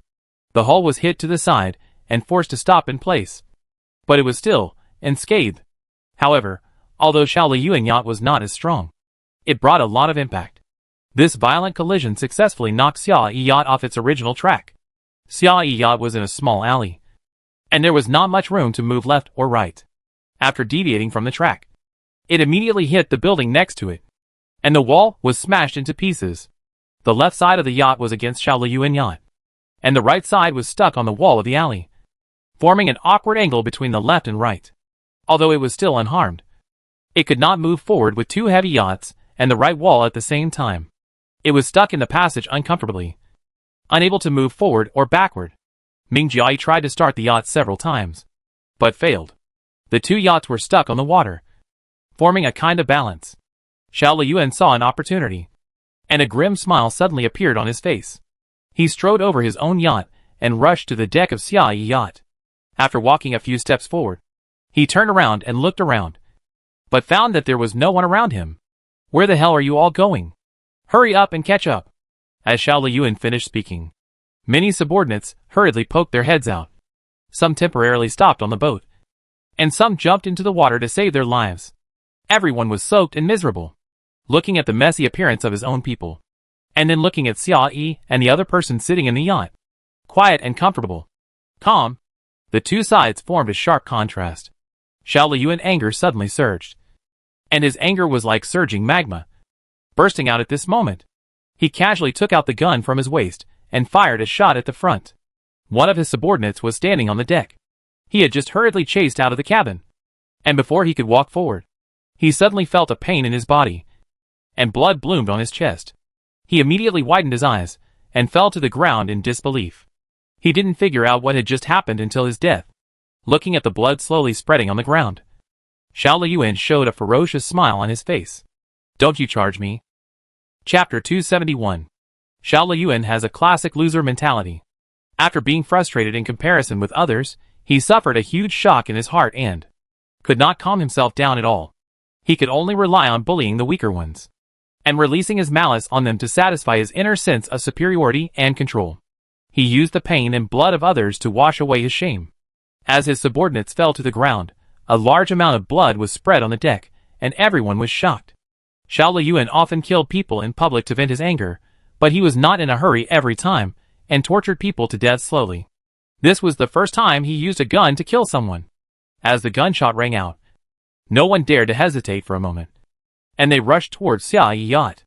Theoretically speaking, this was Xiao Liyuan's dying struggle. The helicopter and yacht at hand, as well as the large area of gasoline burning, were already the weapons with the greatest lethality he could use. Even if he forced his men to rush up with their flesh and blood, no matter how hard they smashed, it would be difficult to shake the bulletproof hull of the yacht. Compared with Xiao Liyuan's last encirclement and suppression of Xia Yi, the ending would not be the same. As long as Xia Yi can hold her temper, she can fight with them until the end of time, until their resources are exhausted and they run out of ammunition and food. On the premise that she is not infected with the H-alpha virus, Xiao Liyuan's encirclement and suppression seems to be exactly the same as last time, but it is completely different in essence. This time, Xia Yi does not have so much time to waste, and she can't afford to waste time. It must be said that Xiao Liyuan accidentally hit the sore spot of Xia Yi and the others. Now standing in front of Xia Yi is a countdown clock of life. The hands of the watch were moving every minute and every second, reminding her all the time that the H-alpha virus was about to break out and death was slowly approaching. Xia Yi was actually in a good mood, not anxious. She was in a mentality of fighting against the enemy and covering the water. With so many teams under her, she was convinced that they could get the Qinlin pills if they worked together. But this kind of conviction was only a belief, not a result. The result was achieved by everyone's hard work. We couldn't escape when we encountered problems and pin our hopes on our teammates. Xia Yi must solve the problem at hand and not waste time. Now the yacht is stuck in place and can't move forward at all. But the two of them have to move forward, and the only way out is to leave the yacht. Xia Yi and Ming Jie exchanged glances and quickly reached an agreement.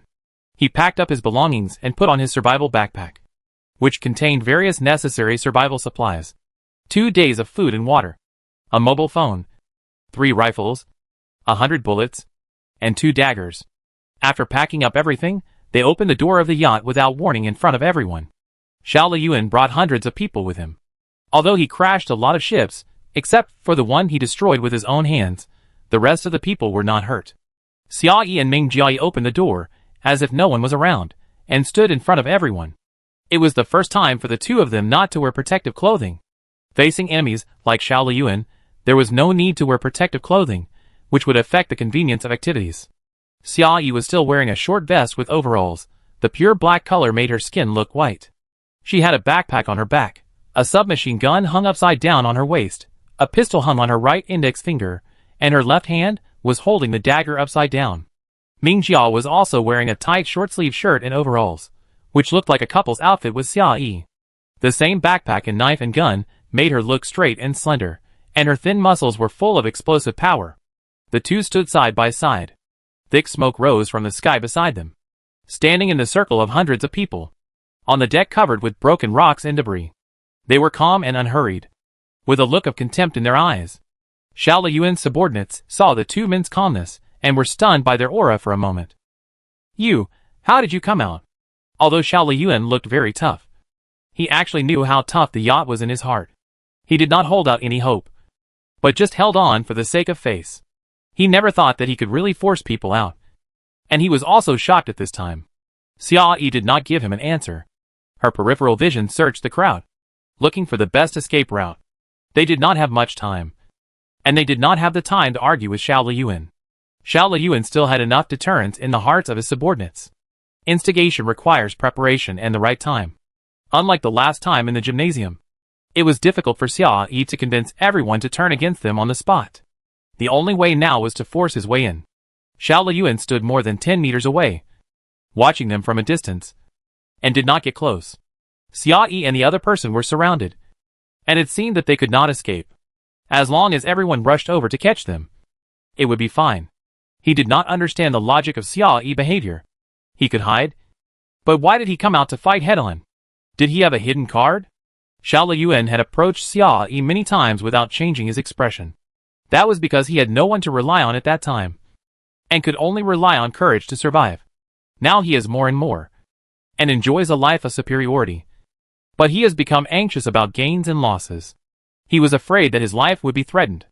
He was afraid of Xia Yi's swordsmanship, gunmanship and body skills. There was nothing he was not afraid of. The scene of Xia Yi kidnapping Sun Jiang in the midst of heavy siege was still fresh in his memory. Xiao Liyuan blocked his subordinates in front of him and stopped at a distance to give orders. Catch the man quickly. Yes. His subordinates did not dare to say anything. For the sake of their own lives, they could only obey the order. The fact that everyone had to do it didn't mean they were fools. Xiao Liyuan's aura suddenly weakened. And everyone knew that the two people on the opposite side were not easy to deal with. Although the action was still moving forward, the speed was obviously slowed down. Just when everyone was struggling and didn't dare to move forward, Xia Yi suddenly raised his hand and locked the electronic door of the yacht. Two beep sounds successfully attracted everyone's attention. Everyone knew that there was a large amount of food reserves behind the lock, which could solve their urgent needs at this time. At the moment when everyone's attention was diverted, Xia Yi and Ming Jiayi suddenly moved. The two moved at the same time, but in opposite directions. One step to the left, and the other step to the right, while they moved sideways to cut into the crowd. Now that time was running out. It was a matter of life and death for both sides. The two of them acted decisively and without mercy. The first few people who were hit had no time to react. As the two rushed forward, they only felt a chill on their necks. And then blood splashed everywhere. The two of them were like two sharp blades, stabbing fiercely into the encirclement. Most of these people were ordinary people. Even if they were ordered by Xiao Liyuan to burn, kill, rob, and bully men and women, they won by crushing with numbers and sticks. Where have you seen such a fighting scene? Seeing the figure flash in front of them, the teammate fell to the ground bleeding. Everyone couldn't help but start to be timid, and their movements became much slower. Hundreds of people besieged two people. Even if they piled up their bodies, it was enough to crush the two to death. However, the two were so powerful at the beginning that they frightened everyone. After seeing their skills, they were even more terrified, and no one dared to stop them. They watched them fight their way out, and they broke through two passages in the crowd. Looking at the direction of the two's attack, Xiao Liyuan frowned, and thought for a long time. And then suddenly a light flashed in his mind. Want to escape? In the encirclement of hundreds of people, if the other party wanted to defeat us, the simplest and most brutal method was to capture the leader first. As long as Xiao Liyuan was captured, his men would have to obey his orders. Xiao Liyuan thought that Xia Yi's target would be him, so he hid carefully, not giving the opponent a chance. It was not until then that Xiao Liyuan suddenly realized that he had guessed wrong. Why? Why did they want to escape? Xiao Liyuan's mind was working frantically, seeing the two people's neat and nimble skills. It was in sharp contrast to their leisurely state a few days ago. I know. Ha ha ha. I know. Xiao Liyuan looked at the two people's figures, and a smile slowly broke out on his face. My plan succeeded. You fell for it. Xiao Liyuan's smile grew bigger and bigger, more and more proud, with hysteria and smugness. Ha ha ha, you fell for it, you won't live long, that's why you're so anxious, so anxious. Xia Yi and Ming Jiayi movements were still fast and steady, without any drag, completely unaffected by Xiao Liyuan's words, and they rushed forward with one mind. In front of the yacht was a small speedboat in good condition. Xiao Liyuan's subordinates drove the speedboat to hit the yacht, and they had to jump off the boat before the collision to survive. The driver of the speedboat was timid and jumped off the boat too early, so the speedboat didn't hit the yacht at all and didn't suffer any damage. Before leaving the yacht, Xia Yi used a night vision telescope to observe and saw that the key of the speedboat was still inserted on it, confirming that it could drive. The goal of the two was to take away the speedboat. Why are you running here instead of preparing for your own funeral after being hit? Xiao Liyuan asked jokingly. He looked around while asking, and suddenly saw a tattered neon sign with the name of the hospital in the air. He paused, and immediately burst out laughing. Xia Yi, you are not stupid enough to come here to find medicine? Xiao Liyuan was mocking them like crazy, but Xia Yi and the other man did not stop. After the two came out of the yacht, they did not even look in the direction of the speedboat, and no one on the other side realized their target. Moreover, the direction of the two people's charge was not directly facing the speedboat. There was a big deviation in the angle. The speedboat was 2 meters to Ming Jiayi right, and Xia Yi was 5 or 6 meters to Ming Jiayi left. If the two of them rushed to the edge of the deck, there would only be dark water in front of them. Xiao Liyuan looked at the direction they were running away and couldn't help but sneered. Where are you going to run? Fall into the water, and then swim to escape? Ming Jiayi had already rushed to the edge of the deck at this time, and he jumped sideways to the right front. His figure jumped high in the air, and landed right in the middle of the speedboat. He started the speedboat quickly, turned right, and all the movements were done in one go.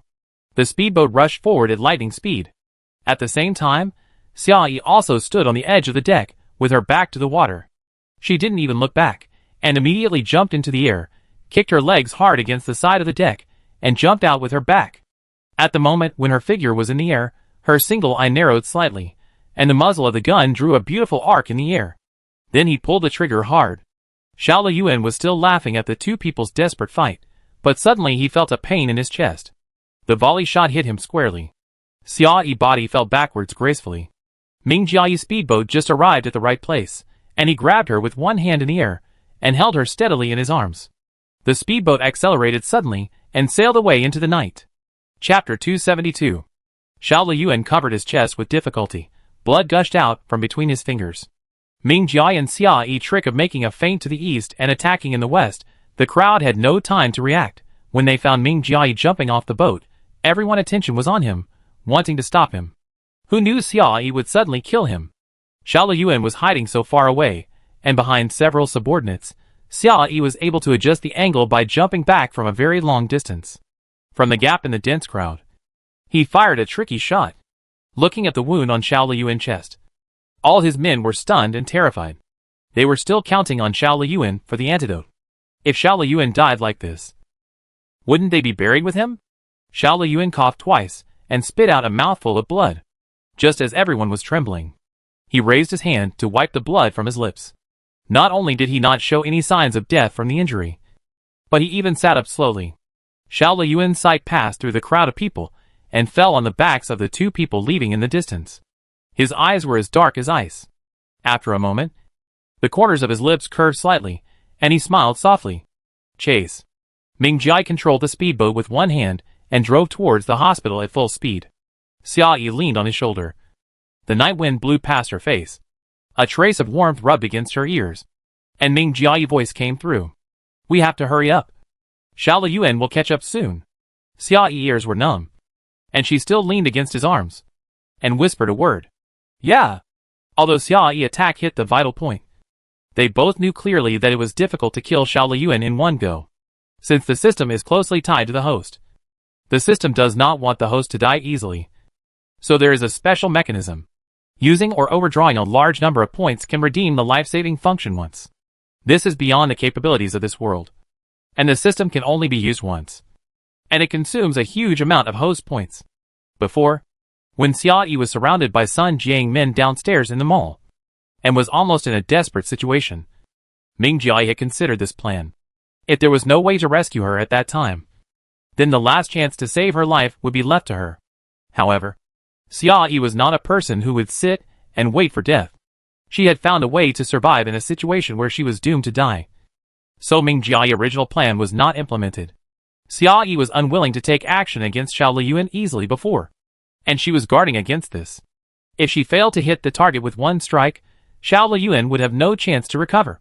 And when he came to his senses, he would have to face a stronger counterattack. Now that it was a critical moment, Xiao Yi no longer had many concerns. She did not want to kill Xiao Liyuan, but for other reasons. First, she could not bear to see Xiao Liyuan showing off his power. Seeing his arrogant face, she wanted him to shut up. Second, after Xiao Liyuan was injured, the other party would definitely panic. Even if they could adjust, it would take a lot of effort, which could greatly slow down their pursuit and buy time for them to go to the hospital to find medicine. Thirdly, this can also consume Xiao Liyuan points. Although the green bugs can't cause much damage, the two of them have been infected by the virus. Now they are confident of its attack power. However, if the number of its tracking can be reduced, it can also reduce a lot of burden on teammates. Ming Jiayi drove the yacht forward quickly.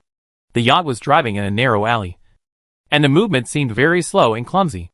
It was only a short distance, but it felt like it was a world away. The speedboat is much more flexible than the yacht. After the two of them switched to the speedboat, their speed suddenly increased. They shuttled through the alleys, and soon arrived at the Chinese Medicine Hospital. This hospital is the largest Chinese medicine hospital in the city, covering an area of more than 100 acres. In the old city where the buildings and roads are very narrow, it can be said to be a large and prosperous place.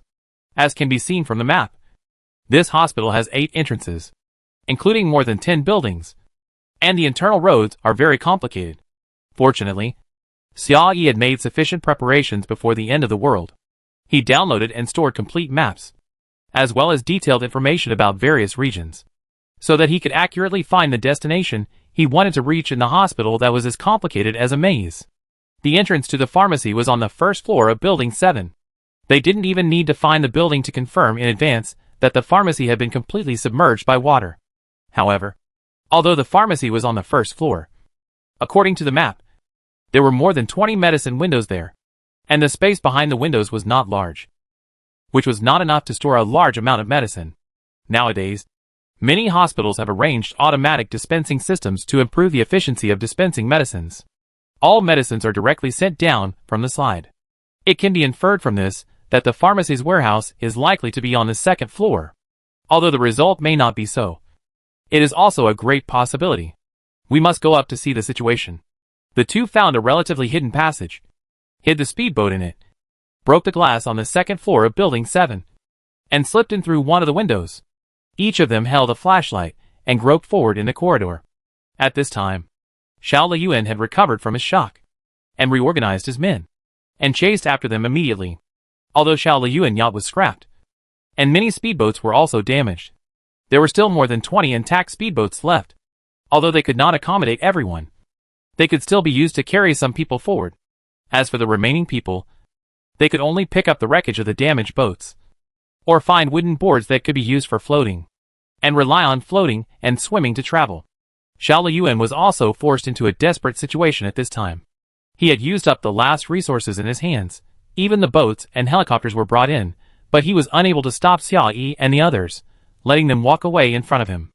Before leaving, Xiao Yi also locked the door of the yacht. As long as the yacht was locked, it would make no difference to Xiao Liyuan whether she was inside or outside the yacht, and he had no way to break through the defense of the yacht. Xiao Liyuan was also very anxious. Not only was he worried about the yacht not being able to be opened, he was also worried about another thing. He couldn't let Xiao Yi die outside. If Xiao Yi died in an unknown corner, the supplies in her hands would have to be buried deep in the shelter, and would never see the light of day again, and all his plans would also go down the drain.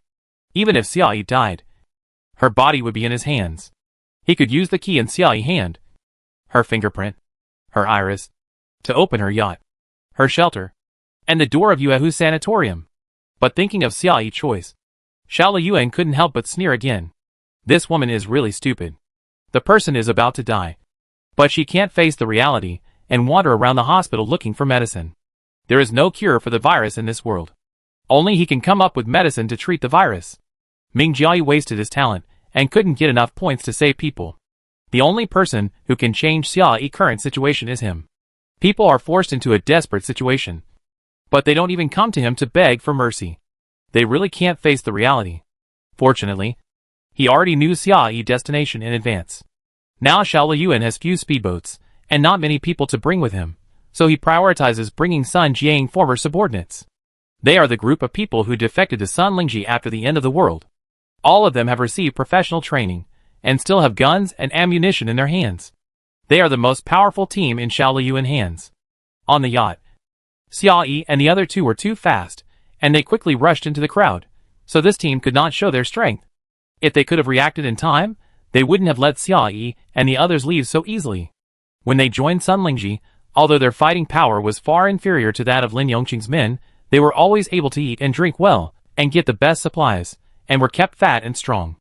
Now the situation has changed.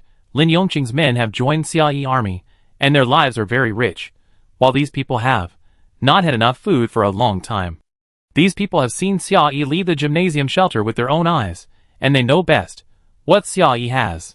They thought that if they caught Xiao Yi, they could get all the supplies on the ship, and they could eat and drink as much as they wanted. They were almost dazzled. Although their fighting ability was not as good as Lin Yongqing's men, they had received professional training after all. They were more than capable of Xiao Yi and Ming Jiayi. As long as these two people left the turtle shell-like ship, they would never be able to escape from their hands. This group of gunmen took the lead, drove Xiao Liyuan's remaining speedboat, and like flies smelling meat, they followed Xiao Yi's route and chased him towards the hospital. Xia Yi and Ming Jiai had already entered the pharmacy warehouse and locked the door. They were searching for medicines on the densely packed shelves. As the largest local Chinese medicine hospital, its pharmacy was also a unique large pharmacy, with a huge amount of medicine stored, and a wide variety of medicines. The entire pharmacy warehouse was so large that you couldn't see the end at a glance. Finding medicines was a difficult task, not to mention two laymen who didn't know anything about it. Even an intern who knew the business would take a long time to find the target medicine skillfully. At this time, most areas of the hospital had already lost power, and they could not complete the search for medicine through the electronic platform. They could only search manually with flashlights. One of them searched from the leftmost side of the left pharmacy to the right, and the other searched from the right to the left, searching row by row in front of the medicine cabinet. After searching in the pharmacy for more than 2 hours, the two people had no tendency to meet. Xia Yi was searching, and suddenly stopped, and slowly held his breath. Knock, knock, knock. Suddenly, footsteps were heard in the corridor, and several flashlights flashed across the glass. Several people looked around outside for a while, and stopped at the door of the pharmacy, talking in low voices. Is it here? The flashlight shone along the crack of the locked door, and another person answered in a low voice. Why do I feel like there is no one inside? Didn't they come here? Chapter 273. It seems that there is no one. The third person also came forward to take a look, and indeed did not see anything wrong, so he turned around and walked back the way he came, while walking. Or should we look somewhere else? Maybe they haven't found us yet. Wait! The first person grabbed him. The flashlight beam swept across the glass again, and they seemed to try to look inside through the glass window, but they could not see anything. What if they are already inside? As soon as the voice fell, the other two immediately became alert, and subconsciously tightened the sticks in their hands, and they felt a little more at ease. What should we do? Should we go in and take a look? No need. The flashlight beam swung around, and finally landed on the door plate hanging outside. The first person whispered, This must be the pharmacy. Right? Yes. Their target is here. Right? Yes. Although it was Xiao Liyuan's speculation, everyone had no objection to it. If Xia Yi and the other two had not been tricked, they would never have been so eager to run out of the yacht. Since they had been tricked, they would definitely have to find a way to crack it in their remaining lives. The way to crack it near the hospital was to find medicine. Their goal was the pharmacy. There was nothing wrong with the logical chain of this matter, although there was no green insect to guide them. This judgment was basically credible. So, they are either in here, or on their way here. The first person speculated. The other two heard this, and their breathing paused slightly. The first person was Wang Yan, one of Xiao Liyuan think tanks, a rare person who would use his brain to do things. He thought about things more rigorously, and his words were more convincing. You two follow me. Wang Yan didn't know what he thought of. He snorted twice, and said lightly, I have my own way. The three people left quickly. Xia Yi heard the footsteps gradually fade away, and immediately set off again, and continued to look for medicine. She knew Wang Yan couldn't leave so easily. He must have thought of some sinister idea. No matter what the other party was going to do, she couldn't respond now. Her time was very precious. She had to search the pharmacy as soon as possible, find Qinlin pills, or confirm that there were no Qinlin pills here. Xia Yi searched the pharmacy warehouse row by row, continuing to search carefully every minute. There were still 11 rows of medicine shelves between her and Ming Jiai. If their luck was really bad, they would have to search for at least 40 minutes before they could confirm all the medicine shelves. Obviously, the people outside would not give them 40 minutes. Less than 10 minutes later, another group of people came up. They were definitely not the same group as Wang Yan. Wang Yan and his people wore ordinary shoes, while these people wore combat boots. The sound of the boots hitting the ground was different. Xia Yi held her breath again. Captain. Pharmacy. One of the team members glanced at the door plate and quickly reported. It seems that they haven't arrived yet. Search! The captain shouted. They obviously had a clear goal. They were heading for the pharmacy, and their movements were much more efficient. At the captain's command, the other two raised their feet and kicked hard on the pharmacy door. The pharmacy door lock had been damaged by Xia Yi and the others, and it was just barely restored to its original state. Although it could be locked again, its firmness was greatly weakened. The two of them kicked with all their strength, and with a click, the door lock was immediately kicked into pieces. Xiao Yi quickly turned off the flashlight, glanced at the drug numbers in front of him, and quietly hid behind the shelf. At the same time, Ming Jiayi's beam of light also quietly went out. The three people outside walked into the warehouse, looking at the densely packed shelves, and couldn't help but gasp. Fuck. It's so big. The captain looked at the structure of the pharmacy, confirmed that there was only one exit, and quickly made a plan and gave an order. You, search from this side. You, search from that side. Confirm whether the two of them are hiding inside. I meet them at the door, to prevent them from escaping. Yes. The other two agreed in unison. The captain stood alone at the door, watching the inside and outside of the house with caution, preventing people from sneaking out of the house, and preventing people from sneaking in from outside. He also looked at his watch at all times, and asked about the situation every 30 seconds. Left, is there anything? No. The person searching on the left answered. Right, are there any situations? No. The person on the right answered. Xiao Yi put the pistol back into her waist, gently holding the dagger in reverse, calculating the time interval between the captain's questions, and quietly moved towards the people on the left. Seeing the two groups of people on the other side, she roughly understood Xiao Liyuan's arrangement. This hospital is too large. Although Xiao Liyuan knew that she must be hiding in it, and the destination was the pharmacy, it was still difficult to locate her exact location. Xiao Liyuan didn't have a detailed map, and it would take a lot of time to find the pharmacy. He would think that Xiao Yi didn't have a map either, and was probably wandering around. In order to find Xiao Yi as soon as possible, Xiao Liyuan dispersed his ordinary men, screened every room, and arranged an elite team with guns, with the goal of finding the pharmacy directly. If Xiao Yi wandered around outside, he would be screened by ordinary men sooner or later. If Xiao Yi found the pharmacy, he would be blocked by the team with guns. No matter which party finds Xiao Yi trace, they will report it immediately to attract others. This arrangement is very rigorous, but it also has a drawback. He divided the team into too many people, and the number of people is too scattered, which makes it easy to be ambushed and defeated one by one. Now there are only 3 people blocking the door of the pharmacy. As long as Xiao Yi and Ming Jiai keep people in the pharmacy to prevent them from running out to report, they can buy some time to find medicine. Now the other party is scattered far away, but they will report once every 30 seconds. She and Ming Jiai need to shut up all 3 people in the interval between the other party's 2 reports. This was indeed quite difficult, but the 2 of them were standing in similar relative positions, so there was room for maneuver in theory. The team member on the left waved his flashlight, and the beam swept across the front, leaving only one plane between the 2 of them. Xiao Yi tightened her dagger and held her breath. She followed the team members' movements closely, and after confirming the direction they were moving, she gently raised her footsteps. She walked forward lightly, like a cat, without making any sound. Following the team's path, after going around half a circle, he finally found his way behind the other party. Left, is there anything going on? No.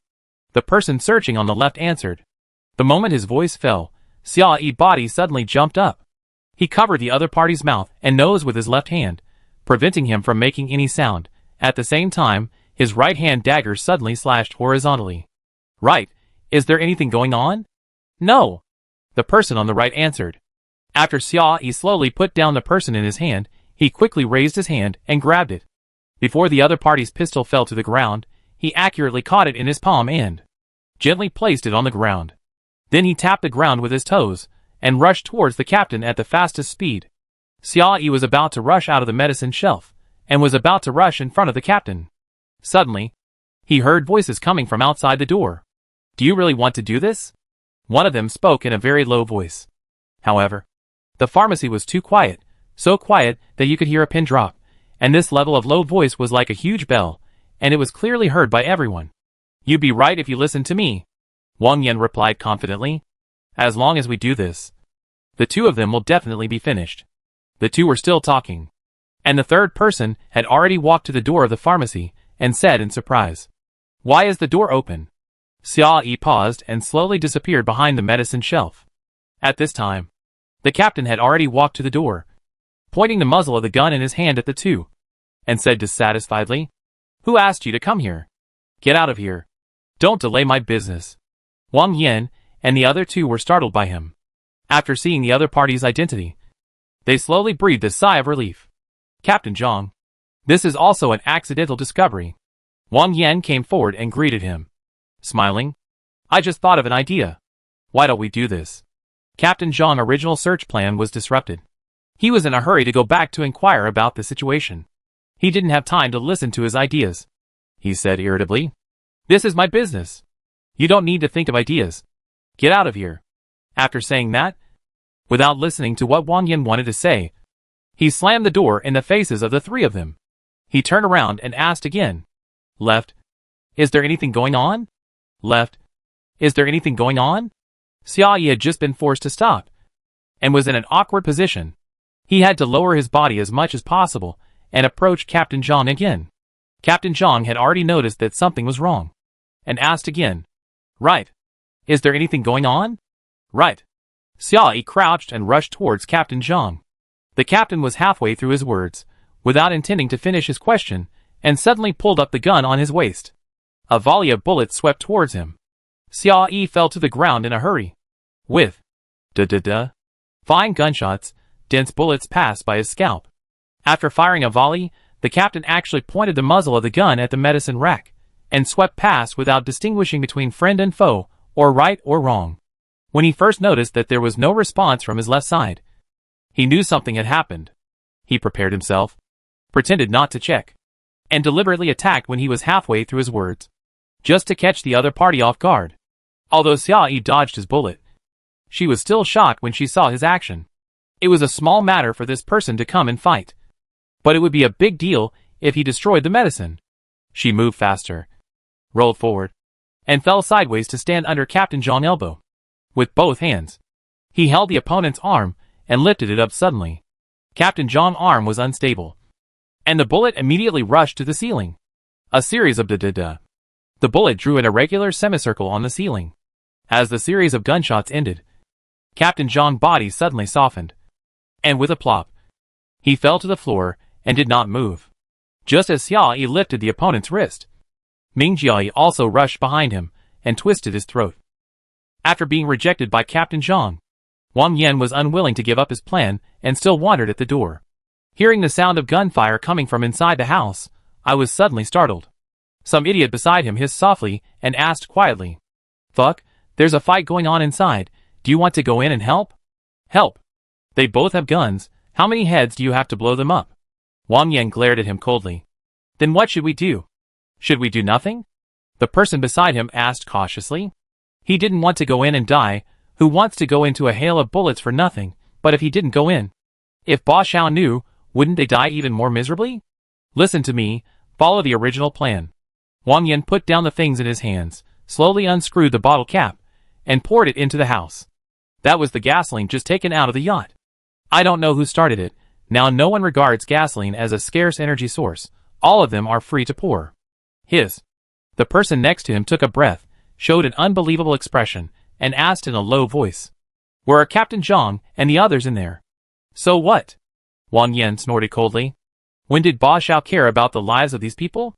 They were just two subordinates. They died? So did they. Only by burning the pharmacy and burning all the medicines inside could Xia Yi retreat be completely cut off. Xia Yi couldn't find medicine to save himself, so he could only wait to die on the spot. This was their chance.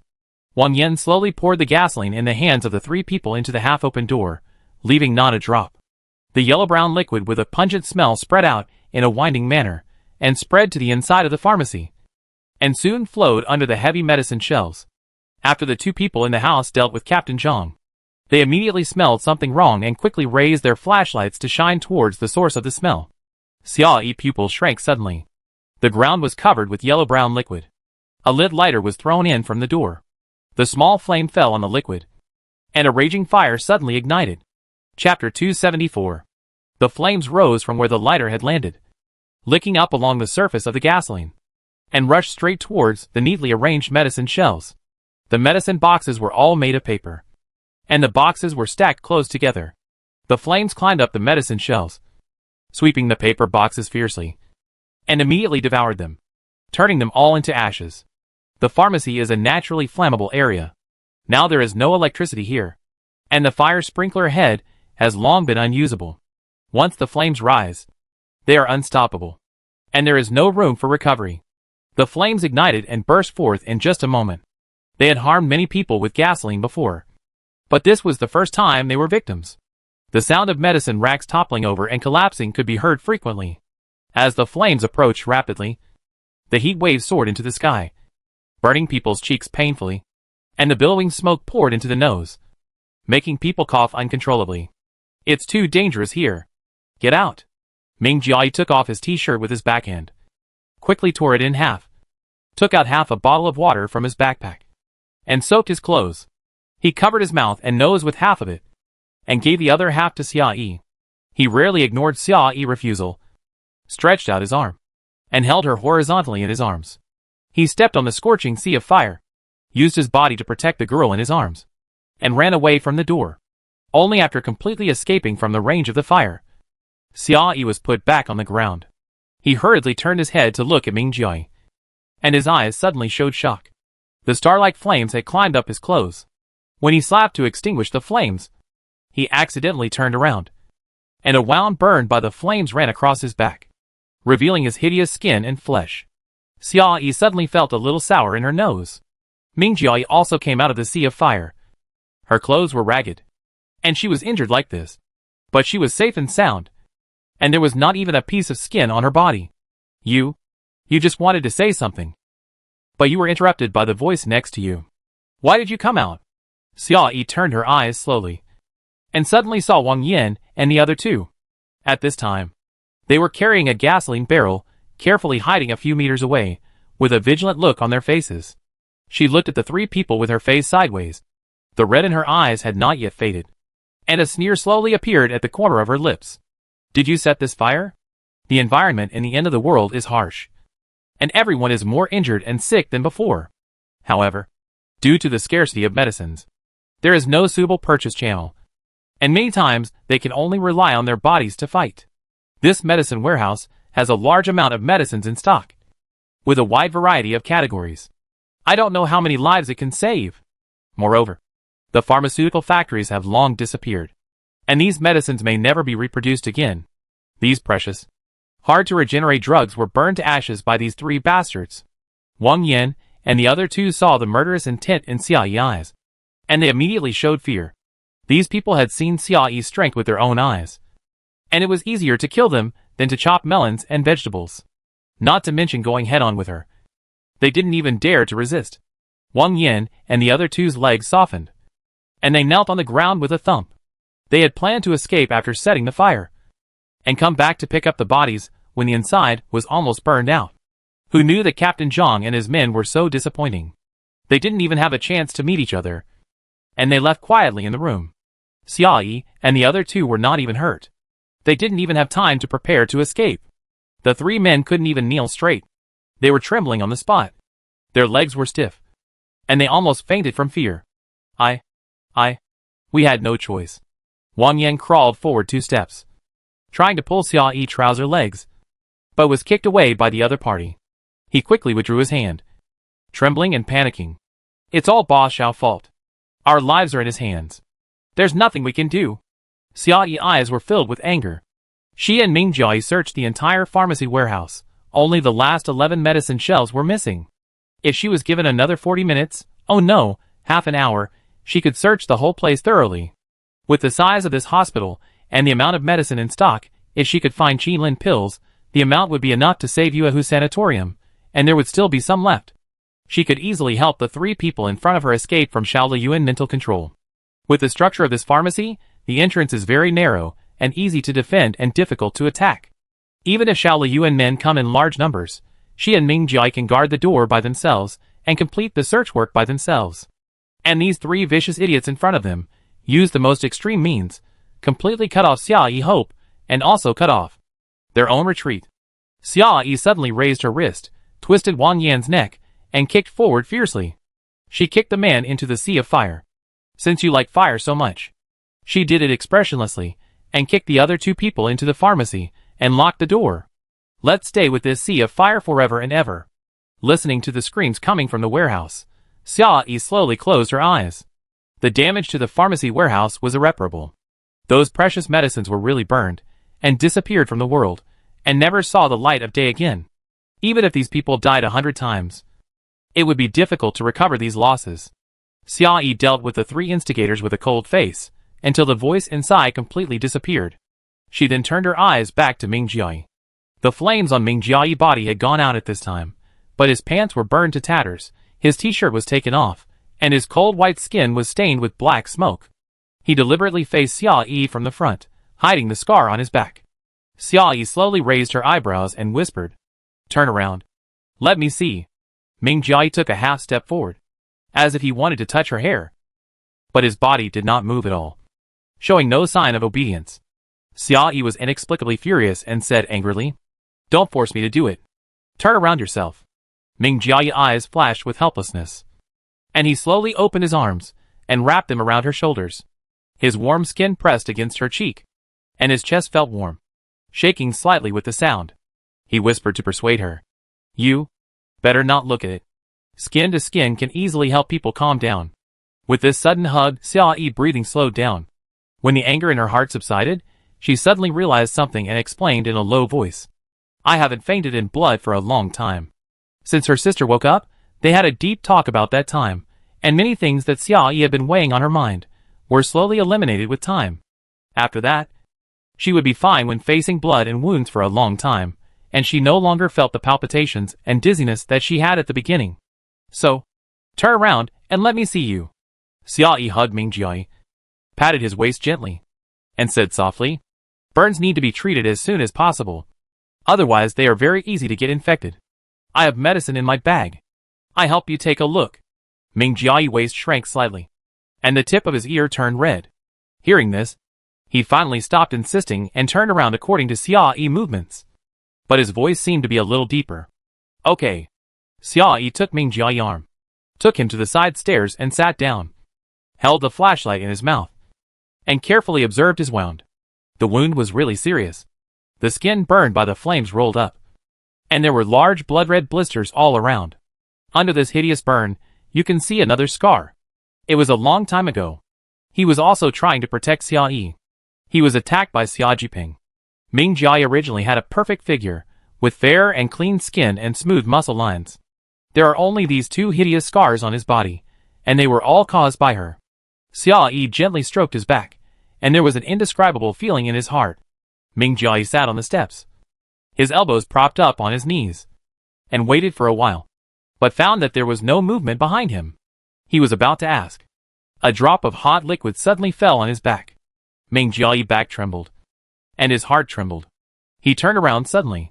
His shoulder was pressed hard, and he was pushed back again. "Don't move." Xia Yi bit the flashlight, and his voice was a little vague, but he was obviously hoarse.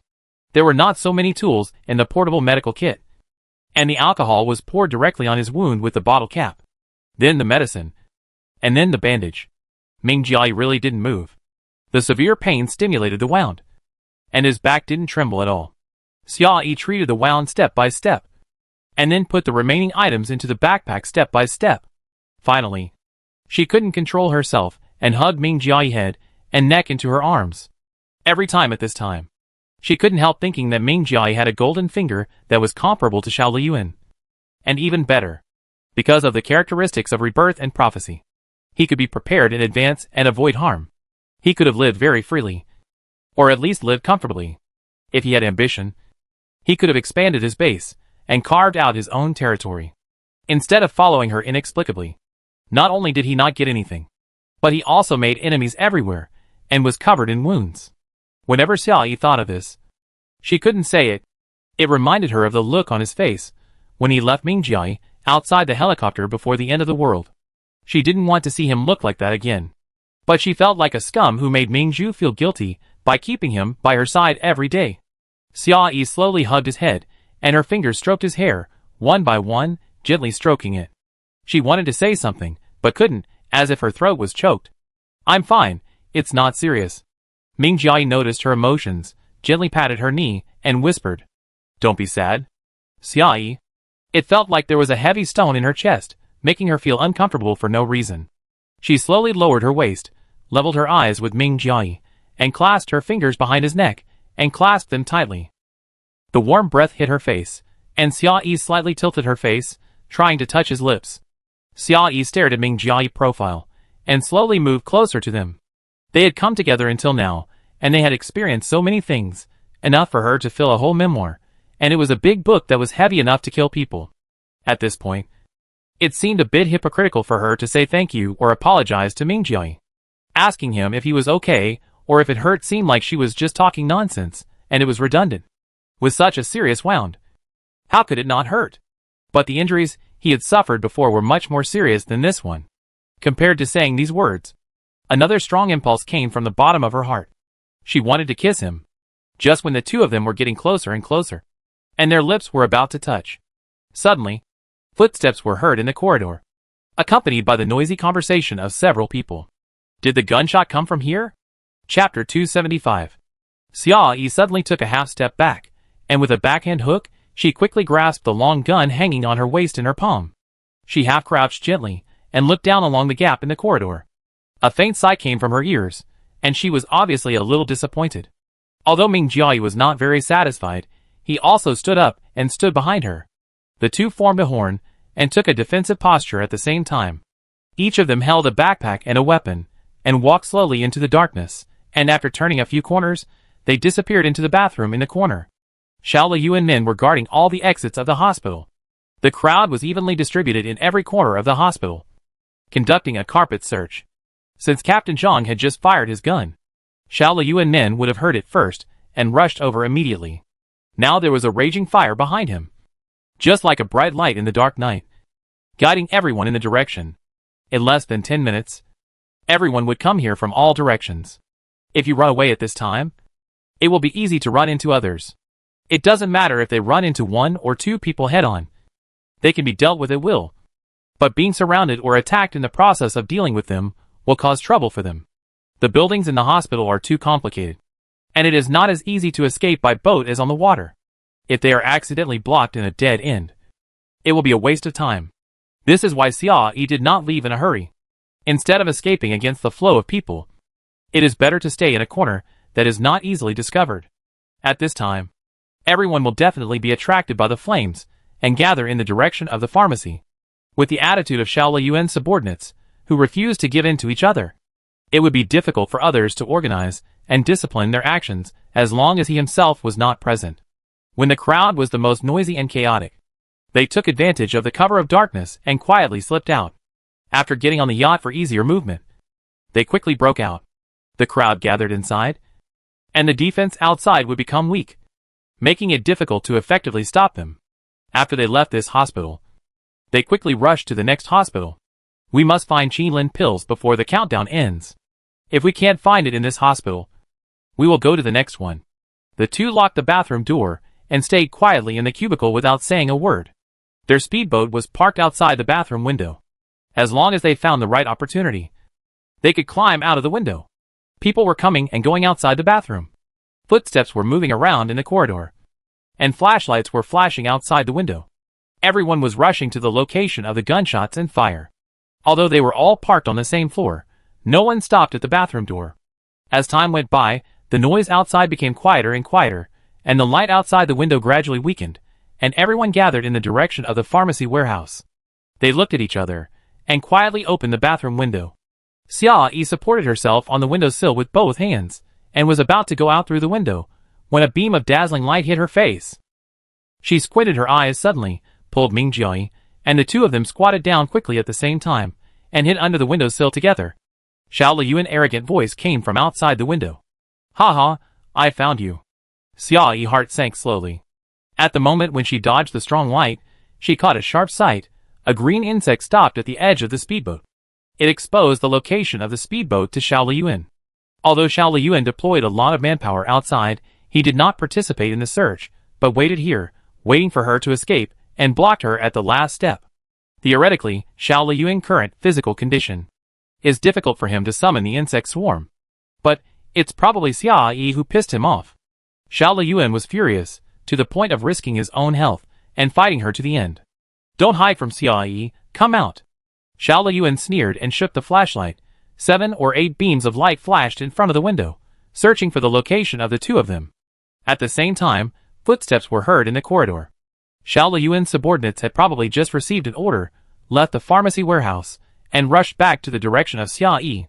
The noisy footsteps of the crowd came, approaching from the depths of the corridor, until they stopped in front of the bathroom door. Xia Yi and Ming Jiayi looked at each other, and saw some heaviness in each other's eyes. There were only two entrances to the entire bathroom. One was the window, and the other was the door. Both entrances were guarded. The person guarding the window was Xiao Liyuan himself, who must have a gun with him. The window was very small, and was easily covered by the muzzle. If you want to jump out of the window by force, you will undoubtedly be two living targets, and will be easily shot into a sieve. It would be even harder to go through the door. The corridor outside the door is very narrow, and there are many people guarding outside. Those people don't even need to fight with them. They just need to stand shoulder to shoulder, and they can block the entire corridor with their bodies. Now the two of them are almost forced into a desperate situation. Xiao Liyuan saw the embarrassment of Xia Yi's situation, and chuckled slowly, with an uncontrollable mockery in his voice. Why are you struggling to death? You are still holding on, and you don't want to let the man next to you use his ability. Is it because he doesn't have enough time, and can't let you squander it recklessly? Are all your subordinates caught in the trap? And are they all doomed to die? Oh, what should I do? What should I do? Everyone is going to die. Everyone you care about is going to die. Xia Yi, you have come to this day. Xiao Liyuan felt extremely happy. He was defeated by Xia Yi again, and he almost died at his hands just now. Now he finally succeeded in trapping the man in front of him, and he felt a sense of pride. The man next to you is unreliable. Xiao Liyuan dragged out his voice slowly, and said sarcastically word by word, why don't you come and beg me? As long as you come and beg me nicely, I will be satisfied with your attitude. It's just 100 or so people. I can promise you anything. Bang! Ming Jiayi raised his hand and fired a shot. His movements were extremely fast and neat, and the bullet shot back along the source of the sound, and only heard clatter. The sound rang out, and a loudspeaker shattered. Xiao Liyuan had obviously learned his lesson, and he just left the sound transmission device outside, and hid far behind the blind spot. Ming Jiayi's sniper shot was very accurate, but unfortunately it only shattered the loudspeaker. Ha ha ha. You are anxious. Ming Jiayi. You are anxious. Xiao Liyuan laughed loudly. His loudspeaker was broken, and his voice was obviously much smaller. Hiding in a corner far away, he continued to provoke. Ming Jiayi, are you desperate? The woman you love is going to die, soon. You can't protect the things she wants, the people she cares about, even her own life. You can only watch these things leave her. Do you regret it? Regret that you didn't become strong enough? Only when people become strong can they protect the people around them. And now, you are good for nothing and have nothing. Just a weakling. When Xiao Liyuan mocked her, Xia Yi did not want to speak. But when she heard him pointing the finger at Ming Jiayi, she suddenly couldn't help but get angry. Xiao Liyuan, what do you have? She suddenly interrupted Xiao Liyuan and mocked him slowly. Are you rich enough to rival a country, and have more than you can spend in your lifetime? Or are you powerful enough to have countless people willing to submit to you? Or are you a harem with 3,000 concubines, and countless beauties around you? Oh, maybe you have had all of them. Xia Yi smiled, then suddenly changed the subject, and said with a faint smile, you have an inexhaustible warehouse of supplies. But it's empty now. You have thousands of subordinates who work hard for you, but they robbed your supplies and ran away. Oh, yes. You also kept many beautiful girls, but they packed up and ran away. I see that you have been scheming and working hard for so long. But what have you got? You? Xiao Liyuan was so angry that he choked. What a pity, all efforts were in vain. Xia Yi shook his head and sighed. After working so hard for so long, you are now without food to eat, and you bring hundreds of people to beg for food in front of me. How miserable. Xiao Liyuan's face suddenly flushed. He pointed in the direction of Xia Yi from a distance, and was so angry that his whole body was shaking. In the previous confrontation with Xia Yi, he almost lost everything he had worked so hard to earn. He had no way to face reality, and could only try to hide it deep in his heart, for fear that others would see it. Xia Yi not only saw through his inner embarrassment, but also exposed it all in public.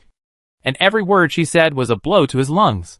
With every word she said, Xiao Liyuan's face turned redder. When she finished speaking, Xiao Liyuan's face and dignity were torn apart. I'm going to kill you. Xiao Liyuan finally couldn't hold back, and waved his hand violently, shouting at his subordinates angrily. Why don't you do it? Are you all waiting to die here? As Xiao Liyuan finished speaking, his subordinates no longer dared to hesitate, and hurriedly jumped off the boat, rushing towards the bathroom, fearing that if they were slow, they would become the dead souls under Xiao Liyuan's gun.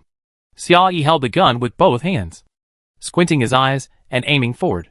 The dark figures brushed against the wall, choosing the blind spot of the gun muzzle as much as possible, and quickly moved towards the bathroom window.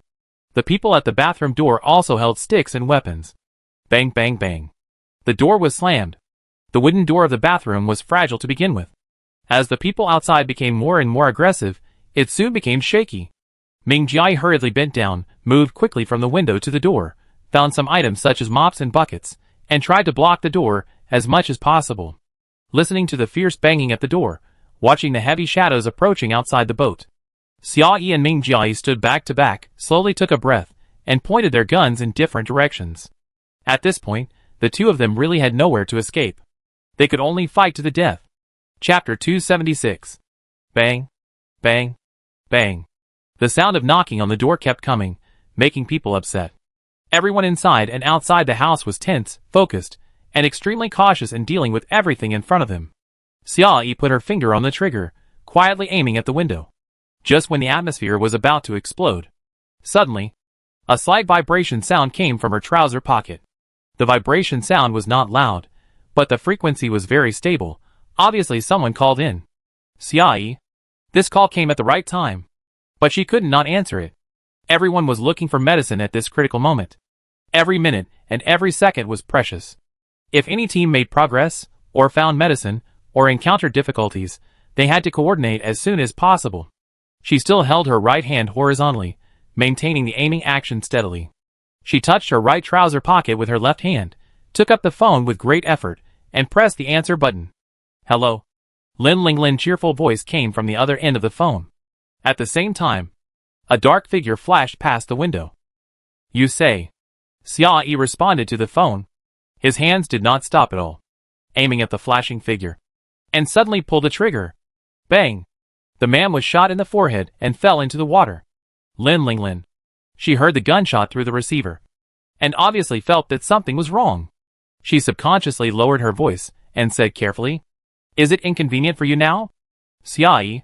Nonsense, of course it's inconvenient. But whether it's inconvenient or not, doesn't the call have to be answered? Of course she didn't have time to say these words now, but she just spoke briefly and ordered in a cold voice. If you have something to say it quickly. Lin Linglin. Lin Linglin obviously felt that her attitude was not good, and her voice subconsciously became more honest, but when she thought of the next topic, her tone was still uncontrollably cheerful. I want to say we found it. Bang! Xiao Yi fired another shot at the muzzle, and the figure outside the window fell down. After completing the action with muscle memory, her brain slowly resumed functioning. Recalling what Lin Linglin said, she gradually felt happy. You mean? We found it. Really? Yes. Really? We found it. Lin Linglin couldn't help but repeat the meaningless words, and her feelings were beyond words. Since she learned that everyone was infected with the H-alpha virus, she felt like a huge stone was pressing on her heart, and guilt and worry lingered all the time, almost crushing her alive. Until this moment, after she really found Qilin pills, she seemed to see a ray of sunshine between the dark clouds, and all the pressure in her heart was relieved. We found it. Xiao Yi also breathed a sigh of relief. However, compared with Lin Linglin's excitement, her emotions were obviously much more rational, and she continued to ask, Yuan Xiang is in your team. Has she verified the effect for her? Can it really solve the virus? Yes. Yes. Yes. Lin Linglin repeated loudly. Her voice choked up, and she said it over and over again. We found Qilin pills. It works. It works. It really works. Everyone in the team has taken it. Dr. Yuan has helped everyone diagnose. After the diagnosis, everyone is fine. Everyone is fine. What about the quantity? Xiao Yi's voice was still calm and stable. She continued to ask. There are quite a few people in Yuehu's sanatorium. The amount of medicine must be enough to cover all the people. Enough. Enough. Lin Linglin could no longer hold back and sobbed softly. We found 10 boxes. Not to mention that we only have dozens of people. Even hundreds of people are more than enough. Xia Yi paused for a moment when she heard this. Finally, she breathed a sigh of relief. Ever since she got the bad news, the heavy feeling of depression that had been lingering in her chest until now was swept away instantly. Everyone was infected with the H-alpha virus. This was Lin Linglin inner demon, and why not hers? All the people in Yuehu's sanatorium, she brought them back personally. Everyone was her comrade in arms. After fighting side by side again and again, their feelings became deeper and deeper. Knowing that everyone's life was hanging by a thread, her heart was like being fried in oil and cooked in fire, and it was extremely difficult to endure. But Xia Yi kept it in her heart and could not speak out. Facing Lin Linglin and others, she had to be stable enough and not panic in the face of adversity, so that she could give everyone a sense of security, so that they would be less worried about gains and losses, and settle down to do what they should do. And Ming Jiayi, she was even more reluctant to say it. It was not because he didn't understand, but because he understood too well, so much that she couldn't bear to share her pressure with him. It felt like she was transferring all her pain to him. She couldn't bear it. All the pressure was tightly held in her heart, and suddenly released at this moment. Xia Yi also felt tears welling up in her eyes. Okay. She suddenly raised her voice and ordered loudly. Notify all teams. Everyone return home. And get close to you as quickly as possible. Get the medicine. After all the work is completed, gather at my coordinates. Lin Linglin listened to her series of orders, and her blood boiled. And she answered loudly. Yes. After Xia Yi hung up the phone, he was completely excited. He thought that the two of them were trapped in a desperate situation, and the only outcome was slow death. Who knew that Lin Linglin brought such good news? It would take at most an hour to get here from where Lin Linglin was. And if the time to meet up with other teams was added, it would not take more than 2 hours. As long as the two of them could hold on for 2 hours, reinforcements would arrive. Did you hear that? Xia Yi nudged Ming Jiayi's shoulder, and her tone was obviously much more relaxed. She smiled. It seems we are going to be saved. I heard it. Ming Jiayi laughed softly. He felt Xia Yi relief, and his mood also eased. So, Xia Yi paused. She pursed her lips, hesitated for a moment, and then slowly said, We don't need to use Xiao Liyuan's disgusting method to protect ourselves. When Xiao Liyuan was shouting there, Ming Jiayi didn't say anything, but she just felt inexplicably that he was not feeling well. They both knew clearly that Ming Jiayi would never make the same choice as Xiao Liyuan. He did the right thing, and there was no need for him to doubt himself. But she just didn't want to see him feel bad, and wanted to comfort him. What I need most is for you to accompany me. Xia Yi's arm gently moved back, and placed it on Ming Jiayi's shoulder, maintaining a skin-to-skin posture. The warm body temperature was transmitted to her body, and she said softly, What you are doing now is what I need most. This is the correct way to love someone. Everything you do for her is what she needs, with her needs as the priority. If you put your own needs first, it is not love, it is self-touching. Although Xia Yi did not speak out, but Ming Jiayi's quiet support is one of the important reasons why she can persist until now. When the two talked, their hands did not stop moving at all. After Xia Yi continuously dropped several figures from the window, Ming Jiayi spoke softly and answered softly. Yeah. Just as he finished speaking, there was a loud bang. The shaky wooden door of the bathroom finally couldn't bear the weight at this moment, and the whole door was knocked off the door frame. Ming Jiayi was well prepared at this time. He suddenly picked up the submachine gun and fired a burst of bullets at the outside of the door. The people outside the door finally broke into the room, but before they could show their joy, they were hit in the waist and abdomen by bullets. There were too many people outside the door, and there was no order, so they were suppressed by his fierce attack, and their forward momentum suddenly stopped, and everyone rolled and crawled on the ground. This way. Ming Jiayi saw a gap between people, and said in a hurry. His feet moved toward the door.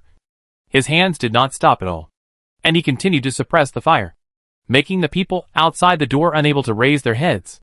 Xia Yi followed him backwards, always on guard against attacks outside the window, and the two of them walked out step by step. From the time these people knocked on the door, the two of them vaguely discovered that there were many people in the corridor, but no one had a gun. The bathroom door was made of wood, and it was easy to be penetrated by bullets. Anyone outside who had a gun in hand would try their luck by shooting through the wooden door. If they were lucky, they could shoot someone inside and relieve them of a lot of burden. However, they did not try a single shot.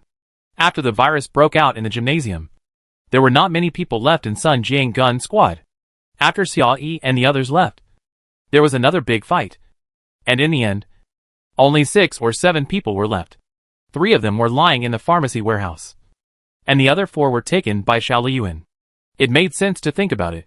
He had died once, and died of a gunshot wound, so he was naturally very shy about it. Now there were only a few people with guns around him, and those who could save his life would naturally stay by his side for the safety. Xiao Yi and Ming Jiai weighed the options, and decided to walk towards the corridor. The speedboat outside the window had been taken away by Xiao Liyuan men, and it was difficult for them to jump out of the window under the other party's aim.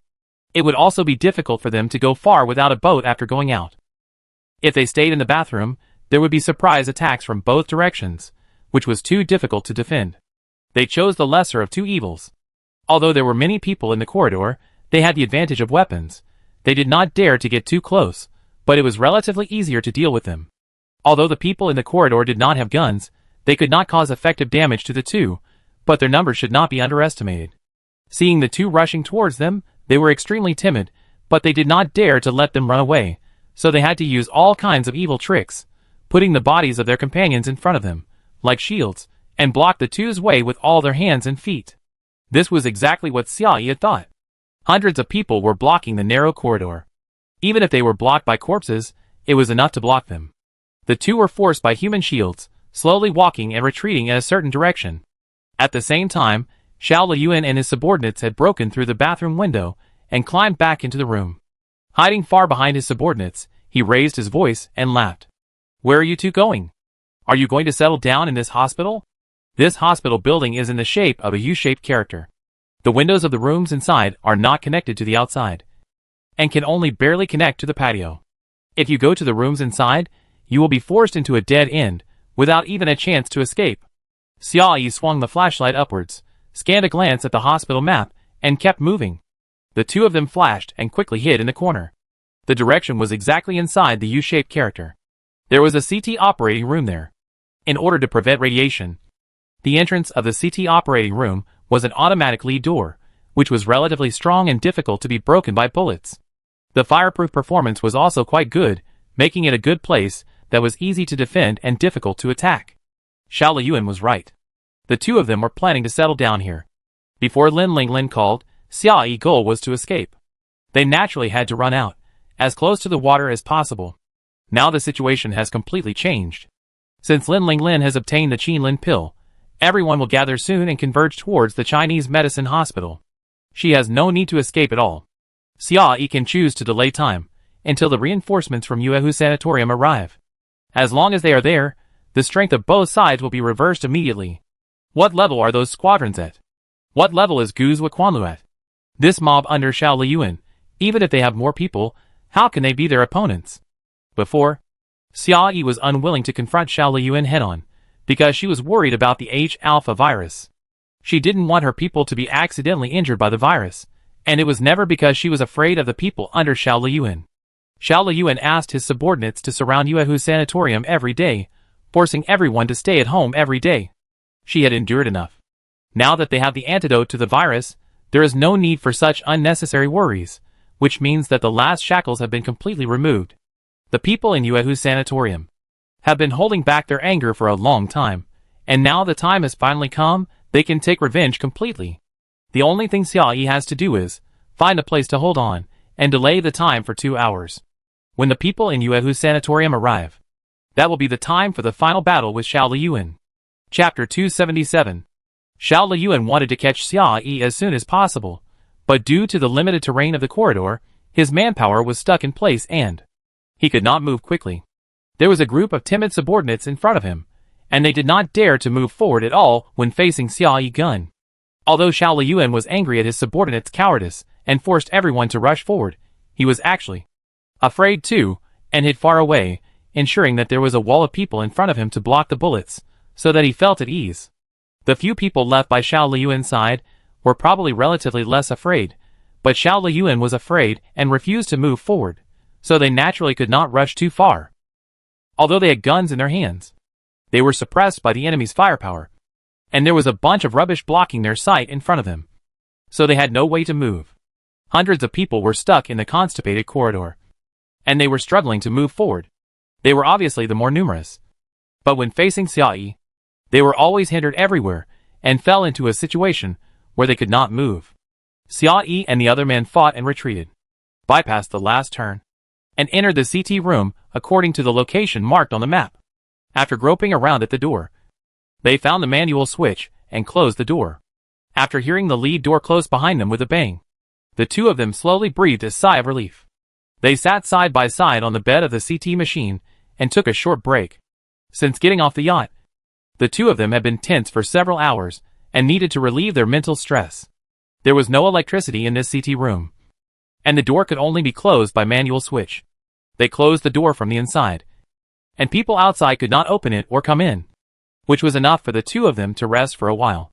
However, locking oneself in this room is like a prison. Xiao Liyuan is guarding the door, so it is unlikely that the two of them will rush out as they did at the bathroom door. They have to wait for Lin Linglin's support to arrive. Xiaoyi looked at her phone. There are still a few hours left, so it should be in time. Eat something first. Ming Jiayan unscrewed a bottle of water and handed it to her. She gulped down 2 gulps, took out 2 packs of compressed biscuits from her bag, and the two of them each ate 1 pack. While the two were trying to compress the biscuits, Xiao Liyuan and his men had already arrived. As long as they didn't point their guns at Xiaoyi, these people could move faster in the corridor. Looking at his subordinates banging on the door, Xiao Liyuan's anger slowly rose again. Almost again. Every time he was about to catch Xiaoyi, it was just a little bit, but he was dodged by someone.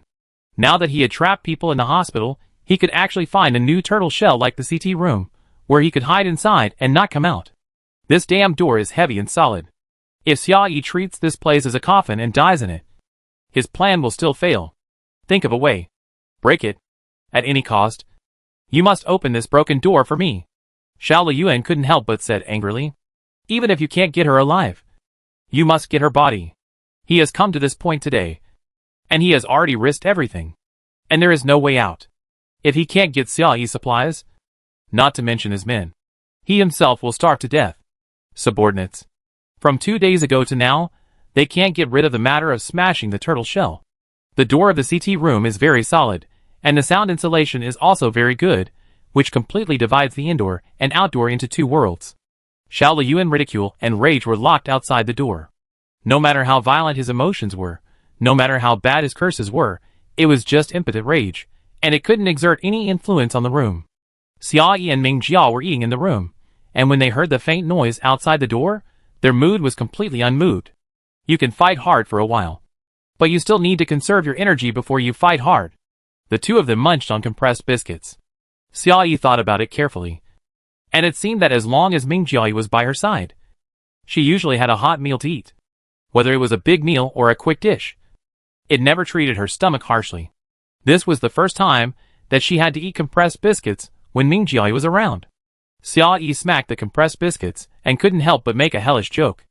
If we don't wait for Lin Linglin today, our last meal will be compressed biscuits, which is too miserable. This joke is indeed too hellish. If it was Lin Linglin and the others around, Xiaoyi would never dare to make such a joke, for she was afraid that the girls would cry on the spot. Ming Jiao seemed nonchalant, and could even continue the sentence. My last meal was raw fish. He should be talking about his previous life. Raw fish? Xiaoyi thought about it, and suddenly felt that it seemed not bad. It sounded like it had a richer taste than compressed biscuits. There doesn't seem to be much difference between raw fish and sashimi. It's just the difference between being cut and not cut. Ming Jiao lowered his eyes to look at her, and said with a smile, the kind with fish scales. Xiaoyi. Scales, yes. Why did the fish she ate never have scales? So after taking the fish out of the water, before making sashimi, the scales need to be removed?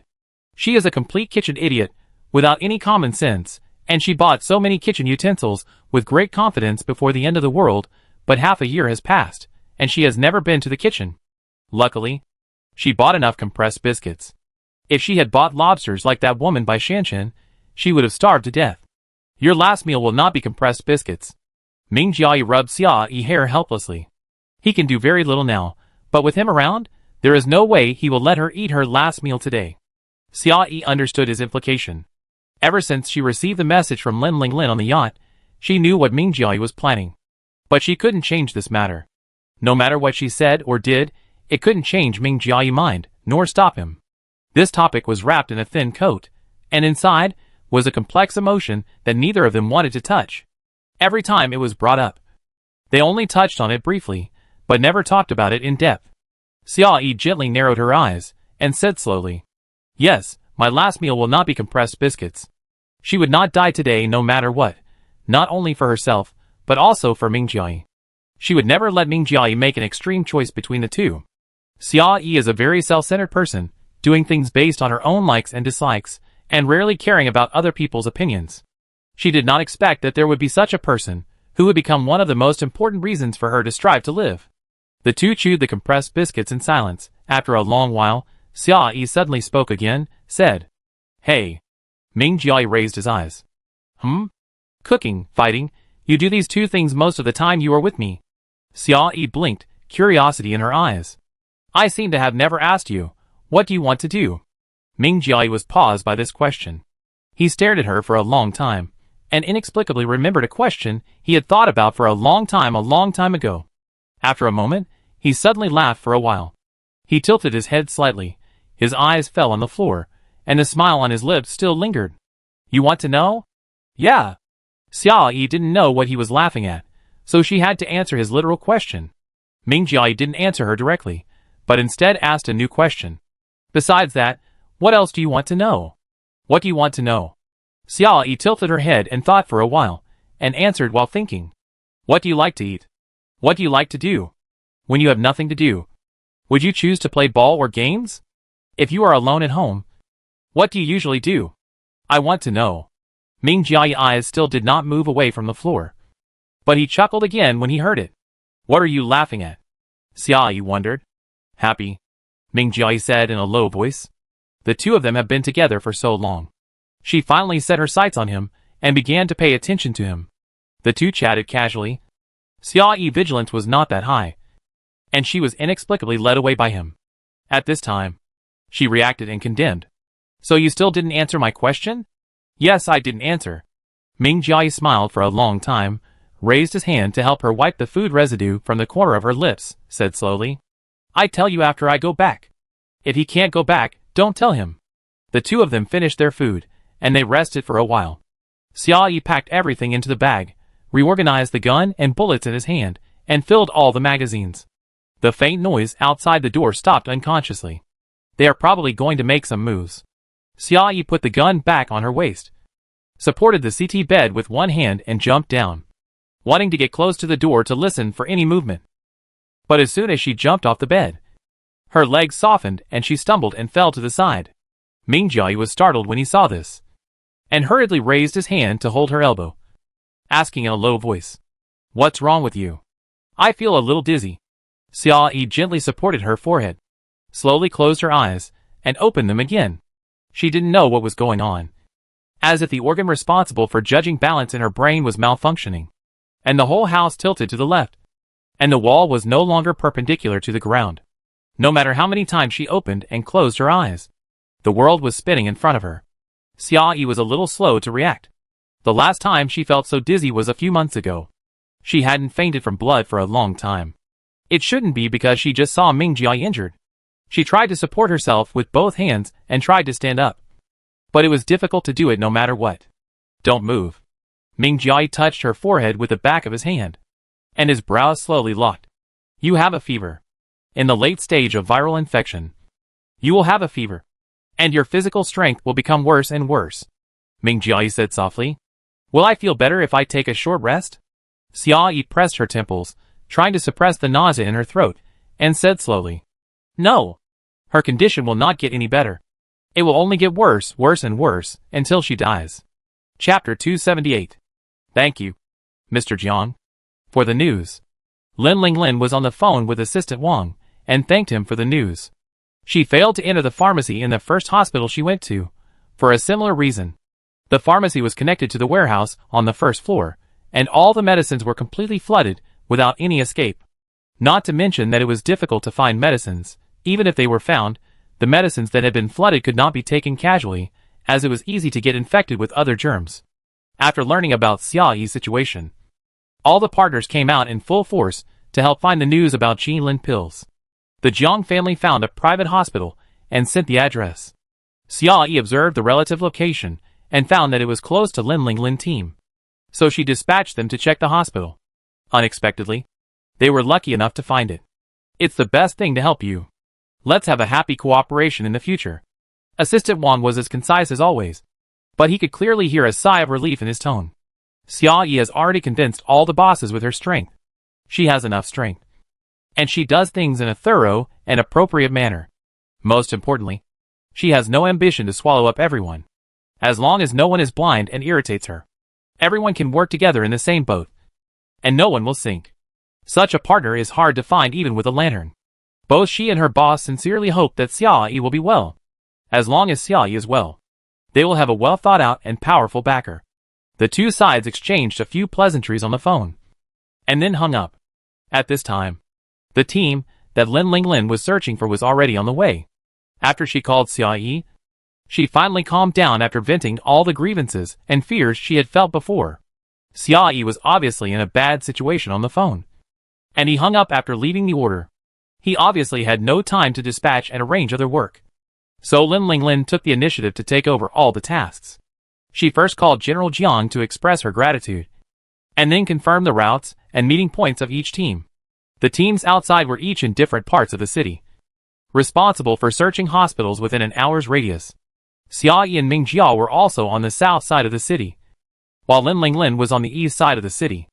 As long as they followed the original loop all the way south, they could reach the Chinese medicine hospital directly. The other teams could go their own way.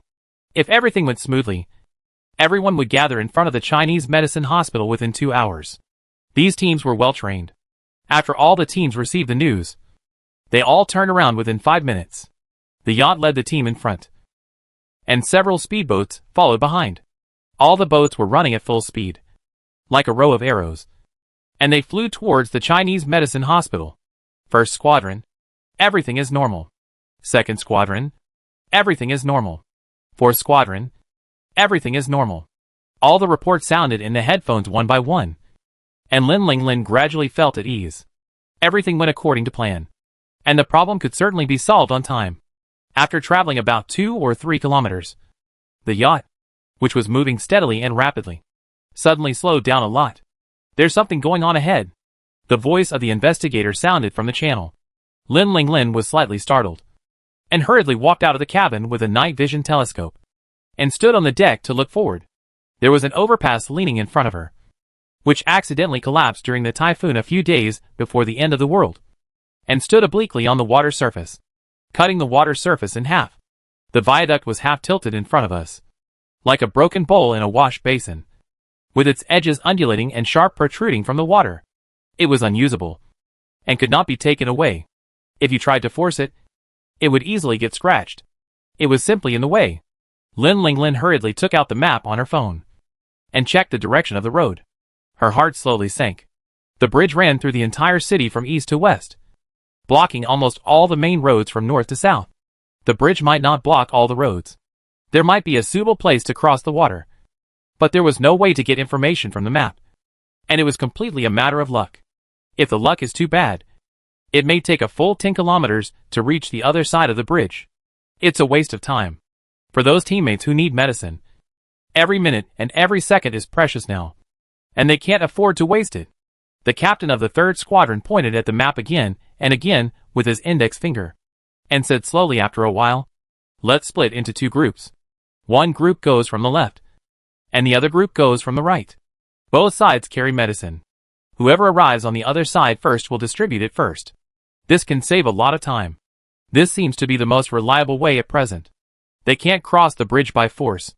They can only choose to take a detour. It is not certain whether the left or right side can find a gap faster. They can advance in 2 groups at the same time. At least one team can take the shortest route. You are right.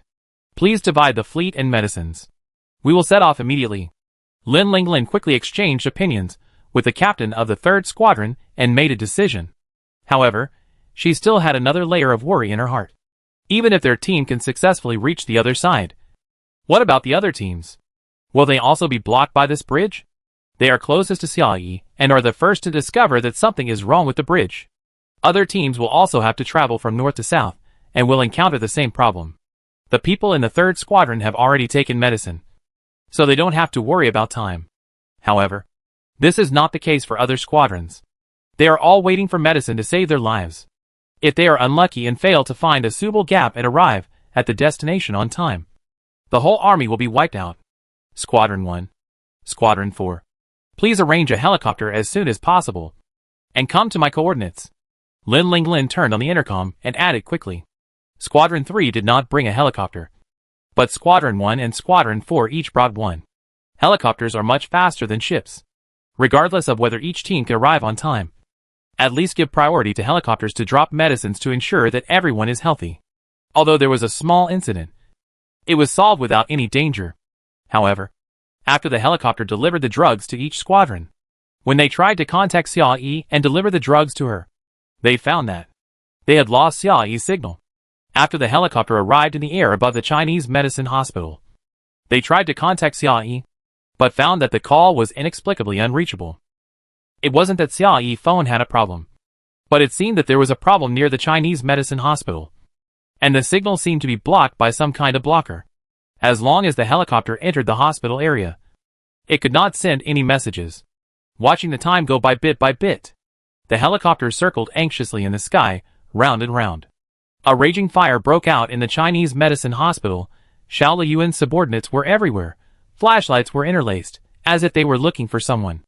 The helicopter also wanted to find Xia Yi's location, but they were too few in number, clearly outnumbered. Looking for someone in such a large hospital was like looking for a needle in a haystack. Xiao Liyuan people couldn't find Xia Yi, and they couldn't find her either. After struggling for a long time over the Chinese medicine hospital, they returned to no avail. It was not until about 2 kilometers away from the Chinese medicine hospital that they successfully contacted Lin Ling Lin and synchronized the news here with her. When everyone heard about Xia Yi's situation, they were immediately anxious. They all knew that as long as Xia Yi appeared, Xiao Liyuan would chase after her like a fly. So Xia Yi simply used herself as a target to attract Xiao Liyuan firepower and buy time for his teammates.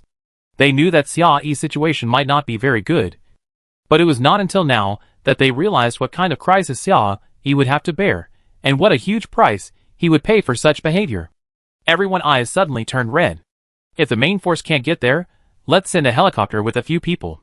The 2nd Squadron leader gritted his teeth and said in the channel, although they are many, it's not impossible to deal with them. At worst, we can just kill them all the way in.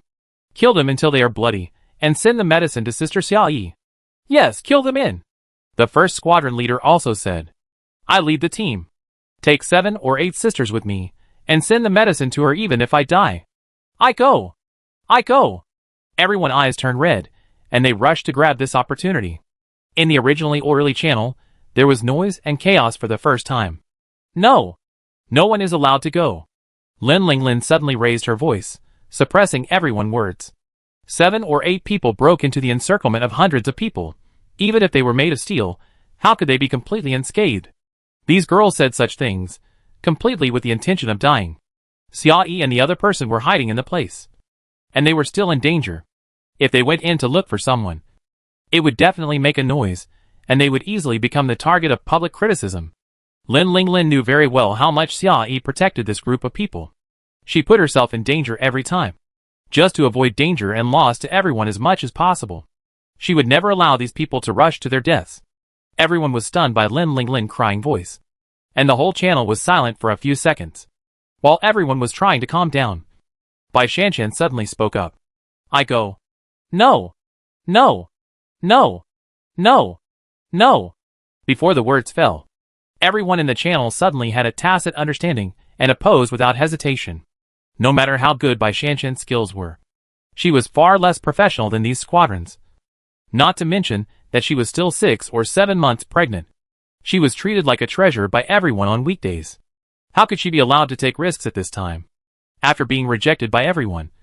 Bai Shanshan was not anxious, but spoke slowly. It is impossible to attack the Chinese medicine hospital with the few people on the helicopter. The manpower disparity between the two sides is too great. It is unrealistic. Everyone was silent after hearing this. How could they know that it was unrealistic? But at this time, they were too anxious. Isn't there any way? Lin Linglin heard her hidden meaning and asked, "So what do you mean?" "I mean, we don't need to break in. We just need to find where she is." Bai Shanshan smiled softly. Her smile was sweet, and it also carried her unique confidence and indifference. "If only one of us can guess her location, that person must be me." Chapter 279. Bai Shanshan words successfully persuaded everyone. Everyone decided to split into two groups again. One helicopter followed Bai Shanshan to find people. On the premise of protecting life safety, try to deliver the medicine to Xia Yi. At the same time, the other teams moved forward at full speed, rushing to the direction of the Chinese medicine hospital as quickly as possible. Lin Linglin and the others were lucky. They didn't have to take a long detour. They successfully found a gap a few kilometers ahead, and could cross the collapsed road that crossed the entire city. The ship passed through the not-so-wide gap, and headed towards the target at high speed, and synchronized the coordinates of the gap to other squadrons. 2 hours later, all squadrons successfully met at the entrance of the Chinese medicine hospital. Everyone was working hard. They had to crush Xiao Liyuan, that bastard, and his rubbish subordinates. The helicopter brought back the news the first time it went to the Chinese medicine hospital. The Chinese medicine hospital has a total of 8 entrances and exits. Each entrance is guarded by 10 people, a total of 80 people. In addition, there are about 20 people in the yard responsible for patrolling and guarding the speedboats. Xiao Liyuan deployed about 100 people in the hospital. The remaining 500 people were distributed in the building. At present, they were gathered in the main building that was on fire. There were less than 50 combatants in Yuehu Sanatorium. Some people had to be assigned to defend, to protect non-combatants and ships, to prevent the enemy from cutting off their retreat. There were only 40 people who could participate in the battle. In terms of the number of combatants, the enemy had many times more than them. Moreover, after entering the Chinese medicine hospital, they will be affected by the opponent's signal jammer, and they will not be able to communicate through radio or mobile phones. They can only rely on tacit understanding to maintain the formation and support each other. However, this 10-to-1 disparity, as well as the harsh combat conditions, are not taken seriously by the people of Yuehu Sanatorium. The 5 of them are divided into a group, each with a speedboat, and attack from 8 entrances at the same time. They agreed to attack before setting off, and the division of labor in the team was very clear. Everyone ambushed in the dark, aiming at the target in advance, and each person was responsible for solving 2 targets. It was pitch dark everywhere. 8 speedboats approached the hospital gate at high speed, ambushing silently in the night. The team leader crouched at the front, secretly counting the time, and at the precise moment, he suddenly waved his hand downward. All the gunshots rang out at the same time. Although the distances between the doors were different, the 8 teams attacked at the same time. The defenders patrolled in place without noticing, and did not find anything wrong. When these people heard the gunshots, they suddenly felt a chill on their foreheads. The surging liquid gushed out along the forehead, and immediately blocked their vision, and then they completely lost consciousness. Each team was well trained, and each person fired 2 shots in a row. The 80 people guarding the gate were all dealt with at almost the same time, without any chance to react or report. Plop, plop, fell into the water. The whole process was complicated, but it was actually completed in just 1 second. It was like a landslide, and the battle was resolved neatly. Listening from a distance, it seemed that I heard a few scattered gunshots. But when I listened again, it seemed as if nothing had happened, and I could no longer hear any movement. Hey, what's going on? The people guarding the courtyard noticed something was wrong, and they divided into groups, and walked out of the door tentatively. Outside, what are you saying? Before he finished speaking, his voice suddenly stopped. The people around him also seemed to be stuck at the same time, and they stopped moving silently. There were still a dozen people guarding the boat. From their perspective, this was simply a ghost story. Dozens of people guarding the gate outside lost their movements at the same time, and the people who went out to explore the way also disappeared. The dark night was like a bloody mouth, swallowing up the people outside one by one. Everyone was extremely terrified, standing back to back in a circle, waving flashlights randomly, and trembling as they searched. Where are the people? Where are you? The randomly swinging beams of light made these people live targets, and they were easily located. After hearing a burst of gunfire, they were completely silent. The first sporadic gunfire ended too quickly, so quickly that it seemed like an illusion. Everyone in the building listened attentively until the second gunfire sounded, and finally determined that something was wrong. Why is there a gunfire? Xiao Liyuan slowly had an ominous premonition in his heart. Could it be that reinforcements were coming? Xia Yi and the others were already difficult to deal with. They were just 2 people.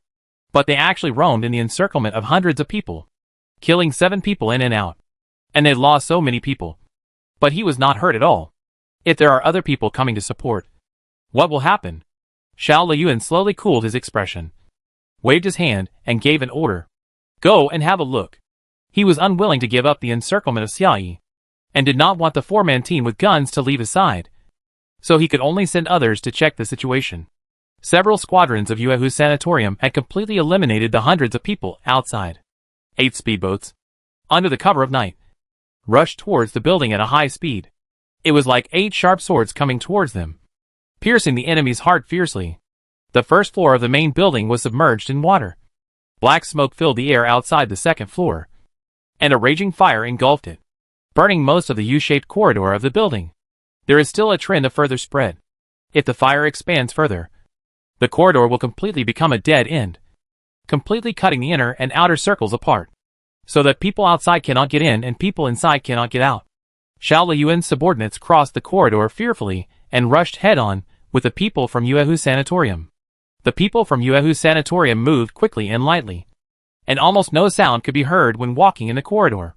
Hearing the noisy and busy footsteps coming from the opposite side, everyone stopped moving.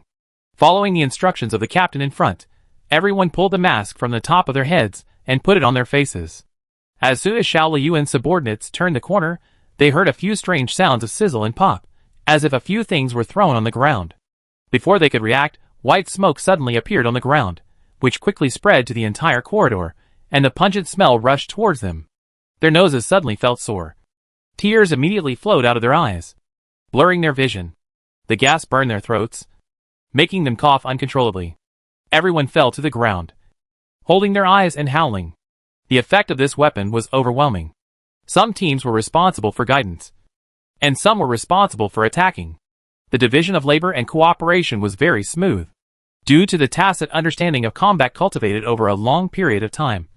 Even if they encountered signal blocking and could not communicate with each other by voice, the formation was still kept very tight. Each team moved forward from different routes, but their pace was very consistent, and they pressed forward step by step towards the crowd. Xiao Liyuan's subordinates were hit hard in different positions, and screams were heard. Xiao Liyuan listened to the screams getting closer, and panic slowly rose in his heart, and asked anxiously, "What's the situation? How many people came?" A few subordinates ran fast, and took advantage of the smoke to crawl back, and were able to barely explain some information. "Well, it seems to be a group of women." "Women? What's so scary about women? You're a bunch of cowards." Xiao Liyuan was halfway through his words, when he suddenly remembered something, and his eyes met with Sun Jiang beside him, and his heart suddenly tightened. Xia Yi had been defending but not attacking for some time, which gave people the illusion that she was being beaten. Xiao Liyuan almost forgot who lived in Yuehu's sanatorium. Lin Yongqing didn't have many people under him, and they used to be a very detached group in the gymnasium. They had the worst equipment and conditions, and their lives were far less comfortable than those who had joined Sun Lingji early on, but when other armed teams saw them, they would always give way. Xiao Liyuan always remembered the day Xia Yi left, when this group of people stood on the ship. Their awe-inspiring temperament, and their ability to suppress the cowards around them. Based on this information, it is not difficult to conclude that they are all veterans, and their combat effectiveness is also divided into different levels. The group of women in Yuehu's sanatorium are not at the same level as the people around him. They don't need to say much, just standing there, and a strong murderous aura is overwhelming. Xiao Liyuan finally began to be afraid. With so many people, they were already struggling to deal with Xia Yi. If they faced a real ace team, they would probably not be able to stop them. He has lost his means of survival now, and only has one life left. He doesn't want to die here. Xiao Liyuan finally wanted to escape. His greed and ambition at the beginning were completely wiped out when his life was threatened. There is no need to worry about running out of firewood. Even if his men starved, they would not die. They were numerous and powerful, with knives and guns in their hands, and they could rob and survive. It's better than dying here. While Xiao Liyuan was planning to escape, he shouted at his subordinates. "They are just a few women. What's the big deal? Just a few more arms or legs. Come on! Kill them!" Do you want to die? You are tired of living. Xiao Liyuan threatened with death again and again. As time goes by, the threat will eventually lose its influence. His subordinates are afraid of death, but now they are in a dilemma. One step forward means death. One step back also means death. They have seen people around them die under swords and guns. Xiao Liyuan's threat at least had some delay. If you listened to him and rushed forward obediently, death would be just a matter of seconds. Everyone listened to his orders, noisily, but reluctantly moved forward. Their bodies were all blocked in the corridor, and they could not move a few steps for a long time. Xiao Liyuan forced everyone to charge forward on the battlefield. However, their footsteps moved in the opposite direction, retreating step by step. Chapter 280. Xiao Liyuan pushed the people in front out, and he led the armed team to retreat quietly. Not to mention that he had the intention to retreat, the armed team around him also felt a little scalp numb. There were about 50 people under Lin Yongqing, all of whom were taken away by Xia Yi. If they really came out in full force, not to mention that there were only 4 or 5 people on their side, even if there was another 0 at the end, there would be no room for fighting back. As for the other people under Xiao Liyuan, they were nothing more than a group of cannon fodder. They might cause some damage to the other side, but it was ultimately a drop in the bucket, and they could not change the situation at all. Xiao Liyuan wanted to take the people around him and retreat to the bathroom. There was a speedboat parked outside the window. As long as they went out through the bathroom window, they could get on the speedboat and leave. As for Xia Yi, let her use the CT room as a coffin. After everything is settled, they will find a way to come back and open the door to take Xia Yi key. Regarding Xiao Liyuan's charge order, the other subordinates were reluctant in their hearts. While pretending to move forward, they secretly observed Xiao Liyuan's attitude. Xiao Liyuan wanted to escape immediately, but he didn't dare to escape too fast. He needed his subordinates to help him delay time. Being closely watched by the people below, he was extremely nervous, but also extremely irritated. He could only follow behind. Now the situation has completely reversed, and it is not easy for him to escape. In order to capture Xia Yi, they chased from the outer circle of the circular corridor to the inner circle. Now if they want to escape, they must at least run from the inner circle back to the outer circle. All people's exits are in the outer circle. Whether they want to go directly into the water or take a speedboat, they have to go to the outer circle. Even if they want to run upstairs, there are only stairs and escalators in the outer circle. There are 2 elevators in the inner circle, which can no longer move. As the flames burned, the entire circular corridor had already been burned to pieces, leaving only a narrow exit. The people from Yuehu Sanatorium were surrounding the exit. Although Xiao Liyuan wanted to escape, their only exit had been blocked by the enemy.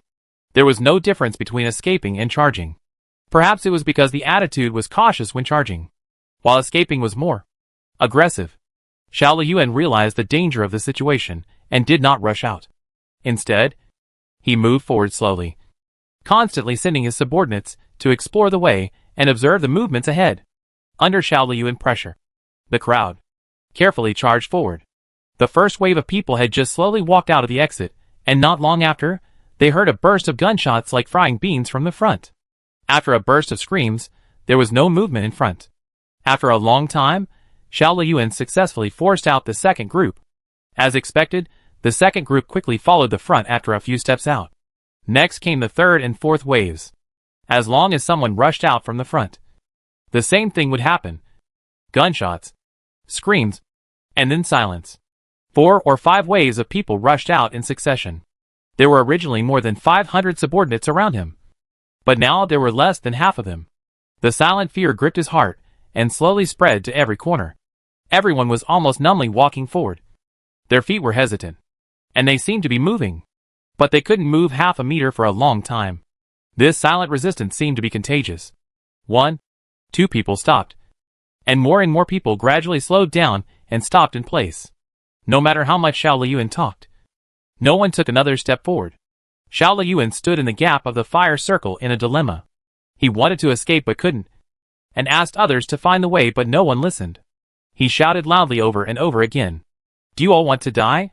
Do you all want to rebel?" No matter how angry he was, or how he screamed, he could not get any response. A feeling of powerlessness slowly rose from the bottom of his heart. At the same time, facing the jumping flames in front of them, a row of girls in tight combat uniforms, holding submachine guns in both hands, walked quickly in a well-trained manner. After dealing with the assaulters outside, they prepared to launch an attack inside. Several teams performed their duties. Some stayed outside the fire circle, and some took steps, moving closer to the fire circle. Seeing the enemy's footsteps approaching, everyone's body became more and more tense. Their heartbeats became faster, and their breathing became more and more rapid. Someone shouted, "Run!" As the words fell, everyone's heartstrings could no longer hold back, and they broke completely and fled in all directions. The defeat was like a landslide.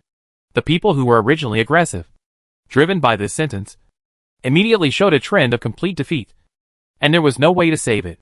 Even Xiao Liyuan himself did not expect that there were still more than 200 people on his side, and the speed of collapse could be so fast. It was so fast that he could hardly react. Everyone just scattered like birds and beasts, and disappeared. They couldn't escape to the outer circle of the flames, and could only hide somewhere in the inner circle. Maybe they could only hide for a while, and they would be caught sooner or later. But it didn't matter anymore. All the subordinates had only one thing in mind: live longer. Even if they would eventually be caught by the people in Yuehu's sanatorium, or die of bleeding from all 7 orifices because they couldn't get the antidote given by Xiao Liyuan, that would be a matter for later. Before that, they could at least be safe for a short time, rather than being cannon fodder for Xiao Liyuan to explore the way. Xiao Liyuan's previous threats completely lost their binding force at this time. And in fact, he did not really have the means to control everyone. He just watched helplessly as everyone fled in front of him. His chest was surging, and he almost vomited blood. After the people who were blocking the front left, Xiao Liyuan and his men were already standing at the forefront. The people on the other side were walking through the flames, and were about to come forward, covering them under the range of the gun. Sweat was already oozing out of Xiao Liyuan's palms. No! They couldn't come over. Looking at the other side's formation, if they were allowed to occupy the entire entrance, they would then conduct a carpet search of the inner circle, and he would be completely trapped. Something must be done. Xiao Liyuan looked at the other side anxiously. His heart was beating wildly, and his brain was working frantically. They are not wearing protective clothing. A voice came softly from his ear. Xiao Liyuan's breathing was slightly choked, and he turned his head subconsciously. The person who spoke was Sun Jiang. She and Xiao Liyuan had experienced all the events in the gymnasium, and she knew his methods very well. And she also knew Xia Yi's response methods very well. Xiao Liyuan was stunned, and suddenly felt happy. Those people under Xia Yi knew how powerful the green bugs were, and they had mastered the skills to deal with them. They wore protective clothing from head to toe, wrapped themselves tightly, without exposing any skin, and each of them had an anti-mosquito spray in their hands, driving the bugs away within a radius of 1 meter. But now looking at their attire, it was obvious that they were traveling on short notice, and were not prepared to deal with him. He thought he had no chance of turning over, but it seemed otherwise. Xiao Liyuan gritted his teeth, raised his arms, and performed the same action he often did before. It was just that he usually did it with ease, but this time he did it with difficulty. As his arms moved slowly, his face became paler and paler, and sweat was already oozing out of his forehead. Several green insects trembled and suddenly appeared in his palm, following Xiao Liyuan's orders from the bottom of his heart. It flapped its wings and flew straight towards the people in Yuehu's sanatorium. Something's going on. The team leader in charge of the investigation noticed something was wrong and hurriedly whispered a warning to the back. Upon hearing the warning, everyone raised their guns and took precautions. A trace of blood slowly flowed from Xiao Liyuan's lips, but there was a sneer in his eyes. What can a gun do? Could their accuracy be so fast that they could break the wings of flying insects in the air? As the green bugs gradually approached, Xiao Liyuan's smile grew thicker and his mockery grew stronger. No matter how arrogant these people are now, they will eventually die like Xia Yi, bleeding from all 7 orifices under the attack of the H-alpha virus. The bugs flew forward, gradually approaching the people in Yuehu's sanatorium. Just when they were about to land on the first person, they suddenly turned and passed by her.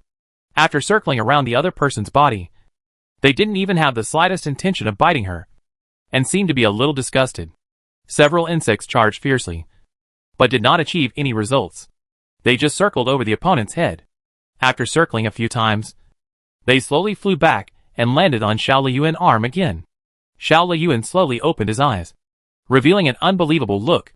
How is it possible? This is his most proud method. This is his ultimate trump card. Why? Why is it completely useless? During the time when Xiao Liyuan hesitated, the surging flames happened to pass by a clothing center. The clothing center stores a large number of bed sheets, quilts and other items, all of which are flammable. The moment the flames swept through the room, in a manner that humans could not imagine, a sudden explosion of boom. The fire circle that originally had a gap closed right in front of him. From this moment on, the U-shaped building was divided by the fire circle, and was completely divided into two layers, inside and outside.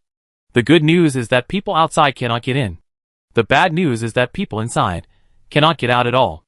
Xiao Liyuan, along with several of his subordinates with guns, and Sun Jiang, who was always following him, stared at the sudden change in the situation. Not only was Xiao Liyuan unprepared, but everyone in Yuehu Sanatorium was also extremely shocked. They drove straight in from the hospital gate, walking non-stop all the way, consuming the enemy's manpower wave after wave, rushing in at the fastest speed, anxious to save people, who knew that just when they were about to reach the end, the fire circle blocked their way. Chapter 281. The fire burned so fiercely that it could no longer be stopped. It completely spread like wildfire, sweeping through room after room, devouring everything in front of it crazily. No matter how strong the people in Yuehu Sanatorium were, they were just flesh and blood. It was impossible for them to withstand the scorching heat and cross the flame passage that was several meters wide. Everyone was extremely anxious. The fire had only burned into a circle at this time. I wonder if it will burn inwards and completely squeeze out Xia Yi living space. Time was running out, but Xia Yi medicine couldn't wait. With such a big fire blocking the road, how could they get the things in? Put out the fire. Put out the fire first. Everyone quickly scattered, looking for fire hydrants everywhere, trying to carve a way out of the sea of fire. Xiao Liyuan stared at the flames in front of him in a daze, without any joy of escaping death, but in a state of confusion. At the moment the flames burst, the insects had been reduced to ashes, which was almost his last trump card. At this time, his lips were very pale, and his face was also showing a gray trend. But he didn't care about his physical condition at all, but his mental state was a little crazy. Why didn't it work? Xiao Liyuan frowned, replaying the scene frame by frame in his mind, unable to figure out what just happened. Why did they bypass? Why didn't they obey the order? Why? Xiao Liyuan muttered over and over again, still couldn't believe his eyes. What's wrong?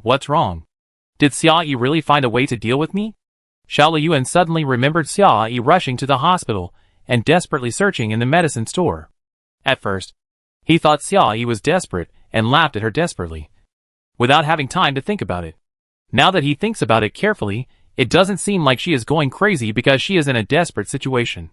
It's more like she has a clear way to save herself and is going there with a purpose. Maybe Xia Yi has found the medicine to deal with him. Only he was still standing there, thinking he could control the world. But he was the one who was ridiculous. You said? Is it true? Did she really find it? Xiao Liyuan didn't want to believe this possibility, so he grabbed Sun Jiang's wrist and stared at her. Really? Sun Jiang felt pain in her wrist and took a breath. Xiao Liyuan didn't listen to her answer, nor did he intend to listen to her answer. He just held her wrist and kept murmuring. After repeating this countless times, his legs finally softened and he sat down on the ground with a plop. System. Xiao Liyuan called softly in his heart. Since the incident just happened, he has repeatedly tried to contact the system, but due to the excessive overdraft of points, the system has become a spent force and cannot give him any response. Xiao Liyuan silently looked at his hands, and an overwhelming sense of powerlessness came from the bottom of his heart. He relied too much on the power brought by the system.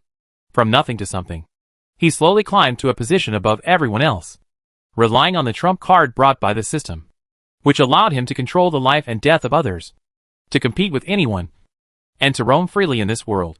He suddenly lost control. He was anxious about losing the supplies in the gymnasium shelter, and he was angry about losing his men and women. He lost this last trump card, which made him completely desperate. Sun Jiang looked at Xiao Liyuan coldly, almost admiring his desperate look, with a sense of pleasure in her eyes. She originally had everything, her father's manpower, materials, all at her fingertips, but this man then used such despicable means to rob her of everything. Not only did she lose everything, She had to give herself to her enemy and watch him waste those materials bit by bit until they were all consumed. And the only reason Xiao Liyuan could do all this was that green bug and his ability to control the virus. With this ability, he made up countless lies, threatening thousands of subordinates to work for him, and his methods became more and more cruel, more and more frightening. Sun Jiang had to endure humiliation every day, trying to survive under this man. Now it seems that his ability to control seems to be ineffective. Sun Jiang watched the power drain from his body. Watched his attitude change from high and mighty to confused and desperate. Watched the materials he had. The people around him. Everything was moving away from him step by step. And the pleasure of revenge was rising wildly in his heart. Xia Yi was right in every word he said. Xiao Liyuan's arrogance was a joke. The things he had on him were not his in the first place. He took them from others. And naturally, at the right time, he would return them all. But it's not over yet. Sun Jiang looked at Xiao Liyuan's distraught appearance, and the sneer on her lips became heavier. Just letting him lose this little thing, is it over? Xiao Liyuan sat on the ground in distraught. Beside him were Sun Jiang and the other 4 members of the armed team. The other 200 subordinates also fled in the inner circle, maybe into a room, maybe at the corner of the corridor. No one dared to come close to offend Xiao Liyuan. Only Sun Jiang dared to speak out at this time. She walked forward gently, hugged Xiao Liyuan's head, stroked his hair with her palm, and said softly, "No. Everything that happened just now was just an accident." Xiao Liyuan's back stiffened slightly when he heard it. He raised his head stiffly, looked up at Sun Jiang's face, and asked blankly, "What did you say?" "I said, it must have been an accident just now." Sun Jiang looked directly at Xiao Liyuan's eyes, repeated what she had just said, and slowly poisoned his heart. "Just try it again. Just try it again. Yes. I try it again. I try it again." Xiao Liyuan sat up suddenly, as if he was possessed by a demon. The system would not leave him. Nor would the power. Xia Yi could not find a way to deal with him. It was impossible. Something must have gone wrong just now. It must have been. As long as he tried it again, he would succeed. Hard work pays off. He would succeed. Xiao Liyuan tried to flatten his palm, trying to summon a new insect, and suddenly squeezed it inward. The moment his palm closed, his eyes suddenly went dark, and a mouthful of black blood spurted out. Xiao Liyuan's eyes rolled back, and he slowly fainted. The 4 people in the armed team were left alone, looking at the scene in front of them in bewilderment. Sun Jiang's eyes swept over the few people, and a hint of sarcasm appeared on her lips. And she ordered condescendingly, "Carry him up, and let's find a place to hide first." The 4 people looked at each other, and hesitated a little. Although they were all Sun Jiang people in the early days, they had already defected and joined Xiao Liyuan for a long time. So there was really no need to listen to her orders. But Sun Jiang's orders were not wrong. Now the people outside were putting out the fire, and they might break in from the outer circle at any time. The position they were in was too close. If they didn't hide quickly, they would become targets as soon as the other party broke in. Although hiding might not necessarily help them escape, it was safer than staying here anyway.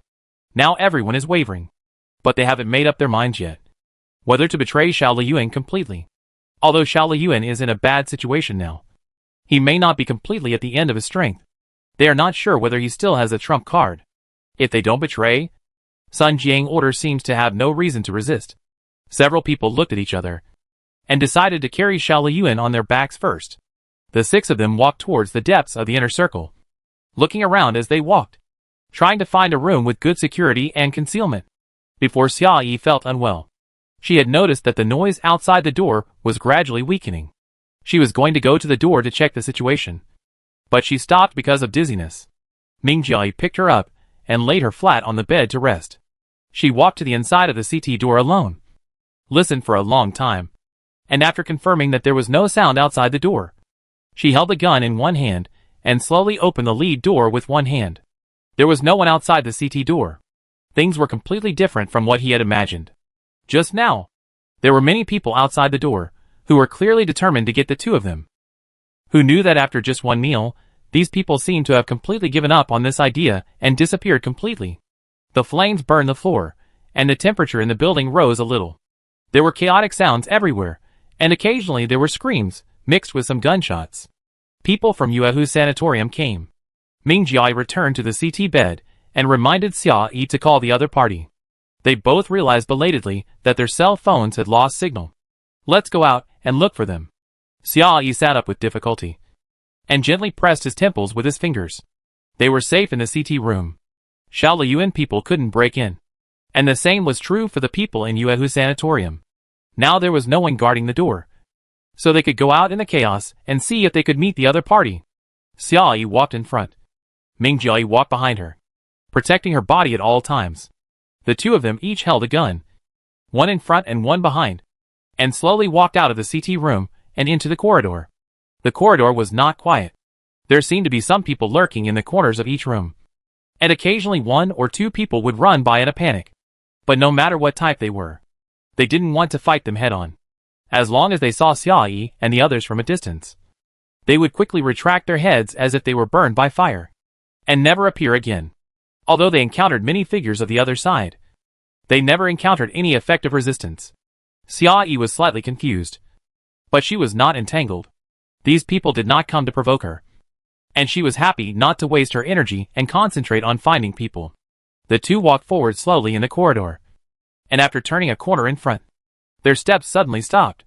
Right in front of the corner, those extremely familiar figures suddenly appeared. Chapter 282. After Xia Yi came out of the CT room, he observed the situation outside and had a rough idea of the current battle situation. There were scattered gunshots outside. It was obvious that Xiao Liyuan had nothing to do and wasted his pitiful bullets. Although it was a little later than the agreed time, it should be the people from Yuehu Sanatorium who rushed in. Xiao Liyuan people had no intention of fighting, but they were forced to fight desperately by his violence and lies.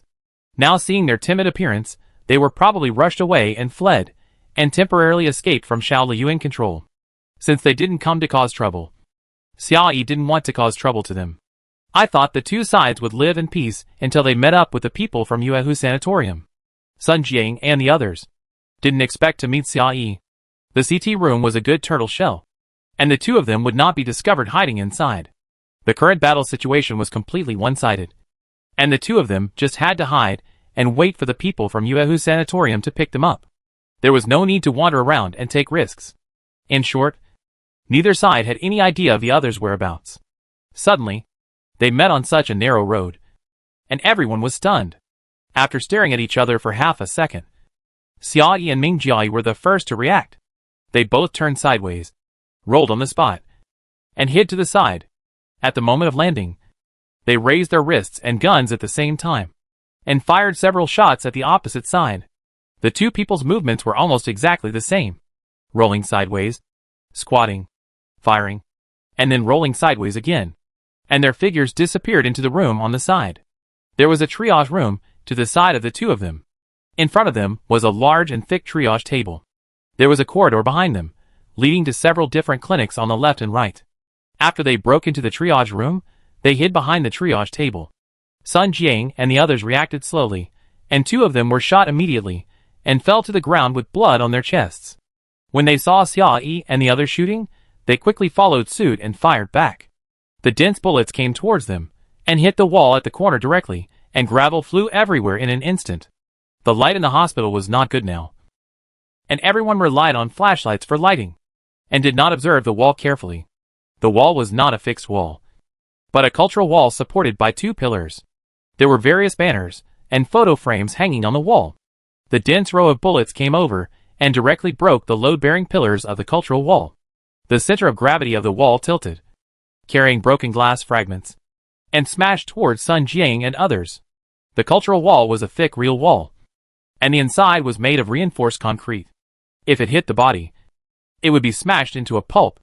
Sun Jiang and several others were cornered, and were forced to turn sideways and flee toward the triage room. The entire cultural wall collapsed with a bang.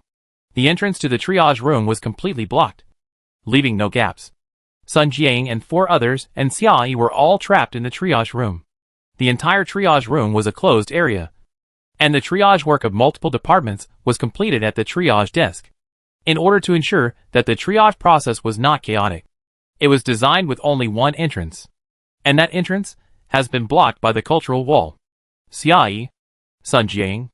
The two sides fought from outside the triage room to inside the triage room, and now they are still in an awkward situation of staring at each other. Xiao Liyuan has fainted, and is still being carried on someone's back, and the people who are awake now, whether Xia Yi or Sun Jiang, do not want to fight. Sun Jiang, with a few people around her, did not even look at Xia Yi, carried Xiao Liyuan's body, passed quickly in front of the triage desk, and fled directly into a clinic inside. They locked the door tightly and hid. Their goal was very clear. To hide. Under the blanket encirclement of the Yuehu sanatorium. They wanted to find a corner to hide in. Escape from the other side's sight. And never be discovered. As long as Xiao Liyuan coveted Xia Yi things. Only Xiao Liyuan had the intention to fight her to the death. They, the subordinates, had no intention of committing suicide. Finding a place to hide would have been just what they wanted. If they hadn't, unfortunately, hidden with Xia Yi. If the two of them were not here, this closed collapsed space would be a perfect hiding place. But the two of them were trapped inside. Even if the people from Yuehu Sanatorium dug open the cracks in the stones and removed the entire wall outside, they would still find this place. Several people sighed in despair. The wall at the door was not something they could remove by manpower. People were already locked up here. So they had to take it one step at a time. They should at least make it clear to Xia Yi first. They don't want to fight, really. Don't kill them! Sun Jiang's attitude is exactly what Xia Yi wants. Xia Yi and her partner hid behind the triage desk. She gently leaned against Ming Jiayi's chest, feeling the world spinning in front of her eyes. She is in a very bad state now. The symptoms are increasing. And she is getting weaker and weaker. The dizziness was already serious enough, and she just did 2 consecutive rolls. The brain is almost shaken out, and her whole head is buzzing. She was in a hurry, and she had to find the people in Yuehu Sanatorium as soon as possible. Xia Yi didn't want to fight with the other party. She liked to take advantage of the terrain, or the time difference, to catch the other party off guard, and to increase the chance of winning as much as possible with the least loss. In this confined space, it was a fight to the death. Even if she shot at the other party with her eyes closed, the casualties would be 50-50.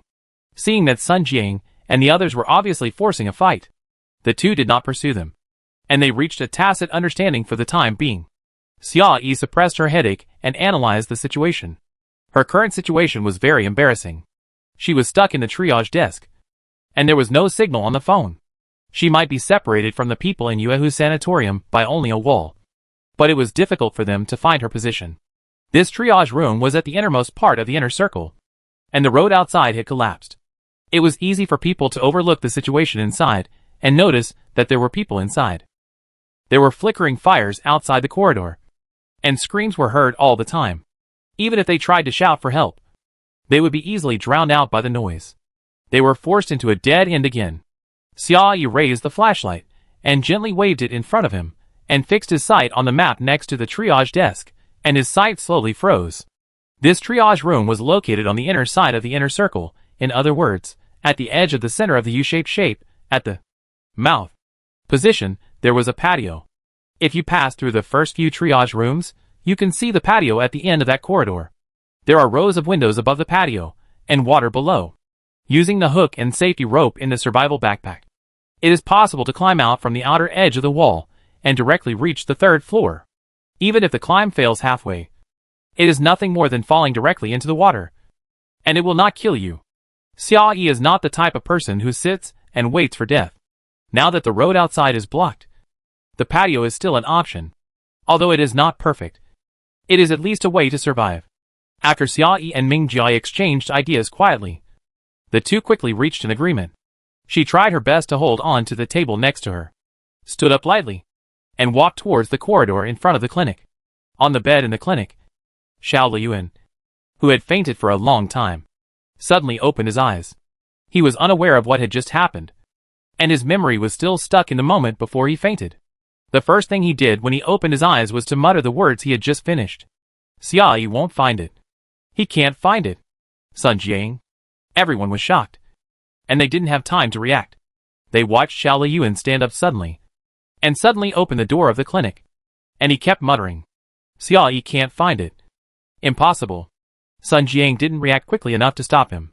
The people behind him wanted to stop him, but they didn't have the courage to do it.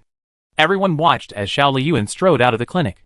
He ran into Xia Yi and the other person who were walking to the corridor. Xia Yi, Sun Jiang. The two people behind Sun Jiang raised their hands almost instantly. subconsciously making a gesture of surrender. It was written clearly on his face that I don't want to fight you. Don't kill me. If Xiao Liyuan turned around at this moment and saw the scene, he would probably be so angry that he would spit out blood. But Xiao Liyuan obviously didn't see it at this time. He didn't even come back to his senses, and didn't figure out why he and Xia Yi appeared in the same space. He just had a question to ask Xia Yi. And at this moment, he happened to see the other person's face. He didn't even have time to think, and subconsciously stepped forward and blocked Xia Yi way. You can't find it. Right? What can't I find? Xia Yi stood still, holding the gun with both hands, and slowly leaned against the side wall of the corridor, looking back at Xiao Liyuan. The moment she saw Xiao Liyuan, all the thoughts in her mind were ignited, surging wildly, and finally suppressed. Since the day of the end of the world, Xiao Liyuan appeared in the parking lot where she was hiding, went to the shelter in the gymnasium, and then met now. The two sides have always been fighting, and the competition has never stopped. Most of the time, it was Xiao Liyuan who was calculating, and Xia Yi countered his moves. The two sides always fought with each other from a distance, and it was difficult to have such a face-to-face confrontation. Whether it was because of Xia Yi resources or Ming Jiayi's system, Xiao Liyuan was like a fly seeing meat, always following behind them, and constantly causing trouble. Every time he gambled with the lives of those around him. Xia Yi was extremely disgusted with this person, and also hated him extremely. After countless collisions, Xiao Liyuan had many questions to ask Xia Yi, and Xia Yi also had questions that he wanted answers to. She originally thought that she probably wouldn't have a chance. Unexpectedly, after such a long time, two mistakes locked everyone in the same space. Maybe God wanted to help Xia Yi settle the old grudge. Everyone's state and mood had undergone a dramatic change. In this dilapidated hospital full of flames and ruins, they could actually meet face to face. Let her make a personal end. Chapter 283. The air was extremely quiet. There were sporadic gunshots in the distance and faint screams. Everyone stood in front of the clinic door and looked at each other. Sun Jiang and others looked at Xia Yi and sighed deeply from the bottom of their hearts.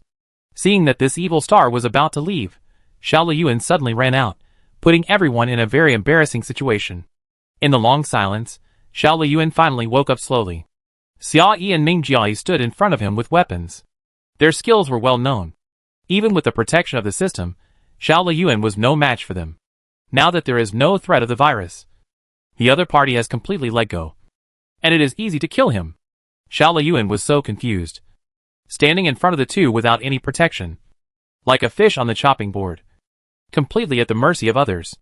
The only two people who can protect him are now completely far behind him, and there is no time to rescue him. When Xiao Liyuan realized his situation, he hurriedly took 2 steps back, and cold sweat slowly oozed out of his palms. Sun Jiang stood behind him, and after seeing his body movements, a sneer appeared at the corner of her lips. Let's chat. Xia Yi had no intention of leaving at this time. She stood there with her arms folded, looking at Xiao Liyuan with a curved lip, and asked slowly, You just asked me over and over again if I had found it. What did you find? Xiao Liyuan stood at the door of the clinic, feeling a little awkward. He subconsciously wanted to stay away from Xia Yi, but his legs seemed to grow on the ground, and he couldn't help but stay there. The topic Xia Yi brought up was too important, and he couldn't refuse. Xiao Liyuan's voice was a little dry, and his heart was beating wildly. It was a simple question, but he hesitated for a long time before he said it. The medicine to treat that. Xia Yi smiled slowly when she heard it. Yes.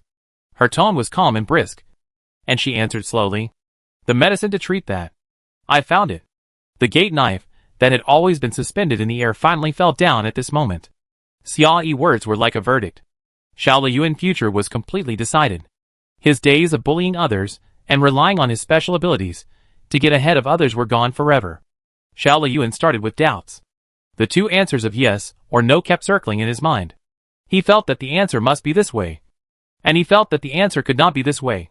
When he finally got the real answer, he felt a sense of exhaustion all over his body, and he couldn't even stand steadily. Not long ago, he was still showing off to Xia Yi, mocking the other party's failure and incompetence.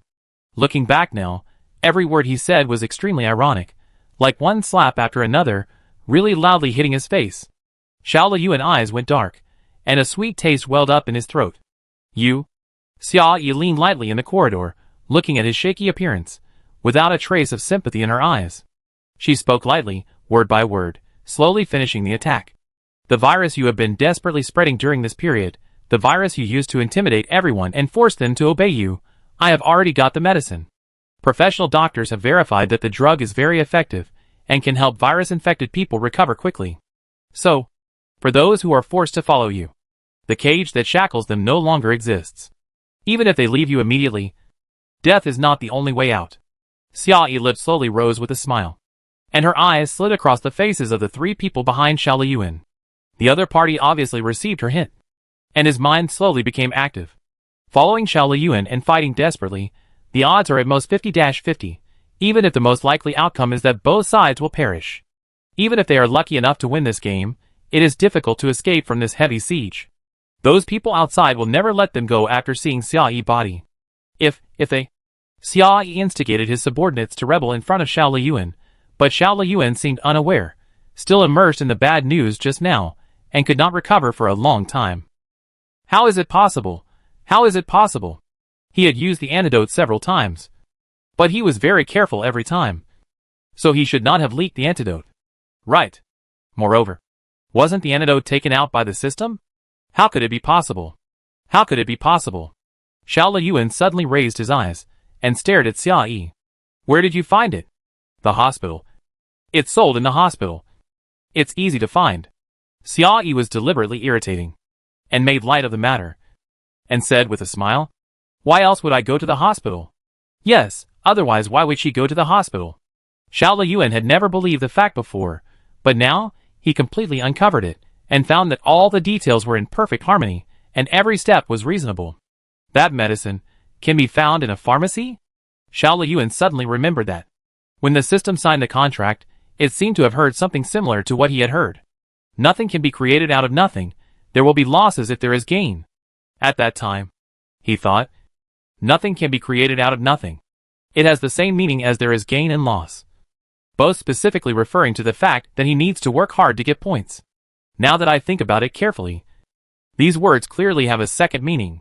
Everything he has obtained is not created out of nothing, but exists in the objective world. It was looted from an unknown place. But even if he understood it at that time, he would probably feel that it didn't matter. The system is just a golden finger. As long as he completes the tasks well and gets points, it will be fine. Where did he get everything from? What does it matter?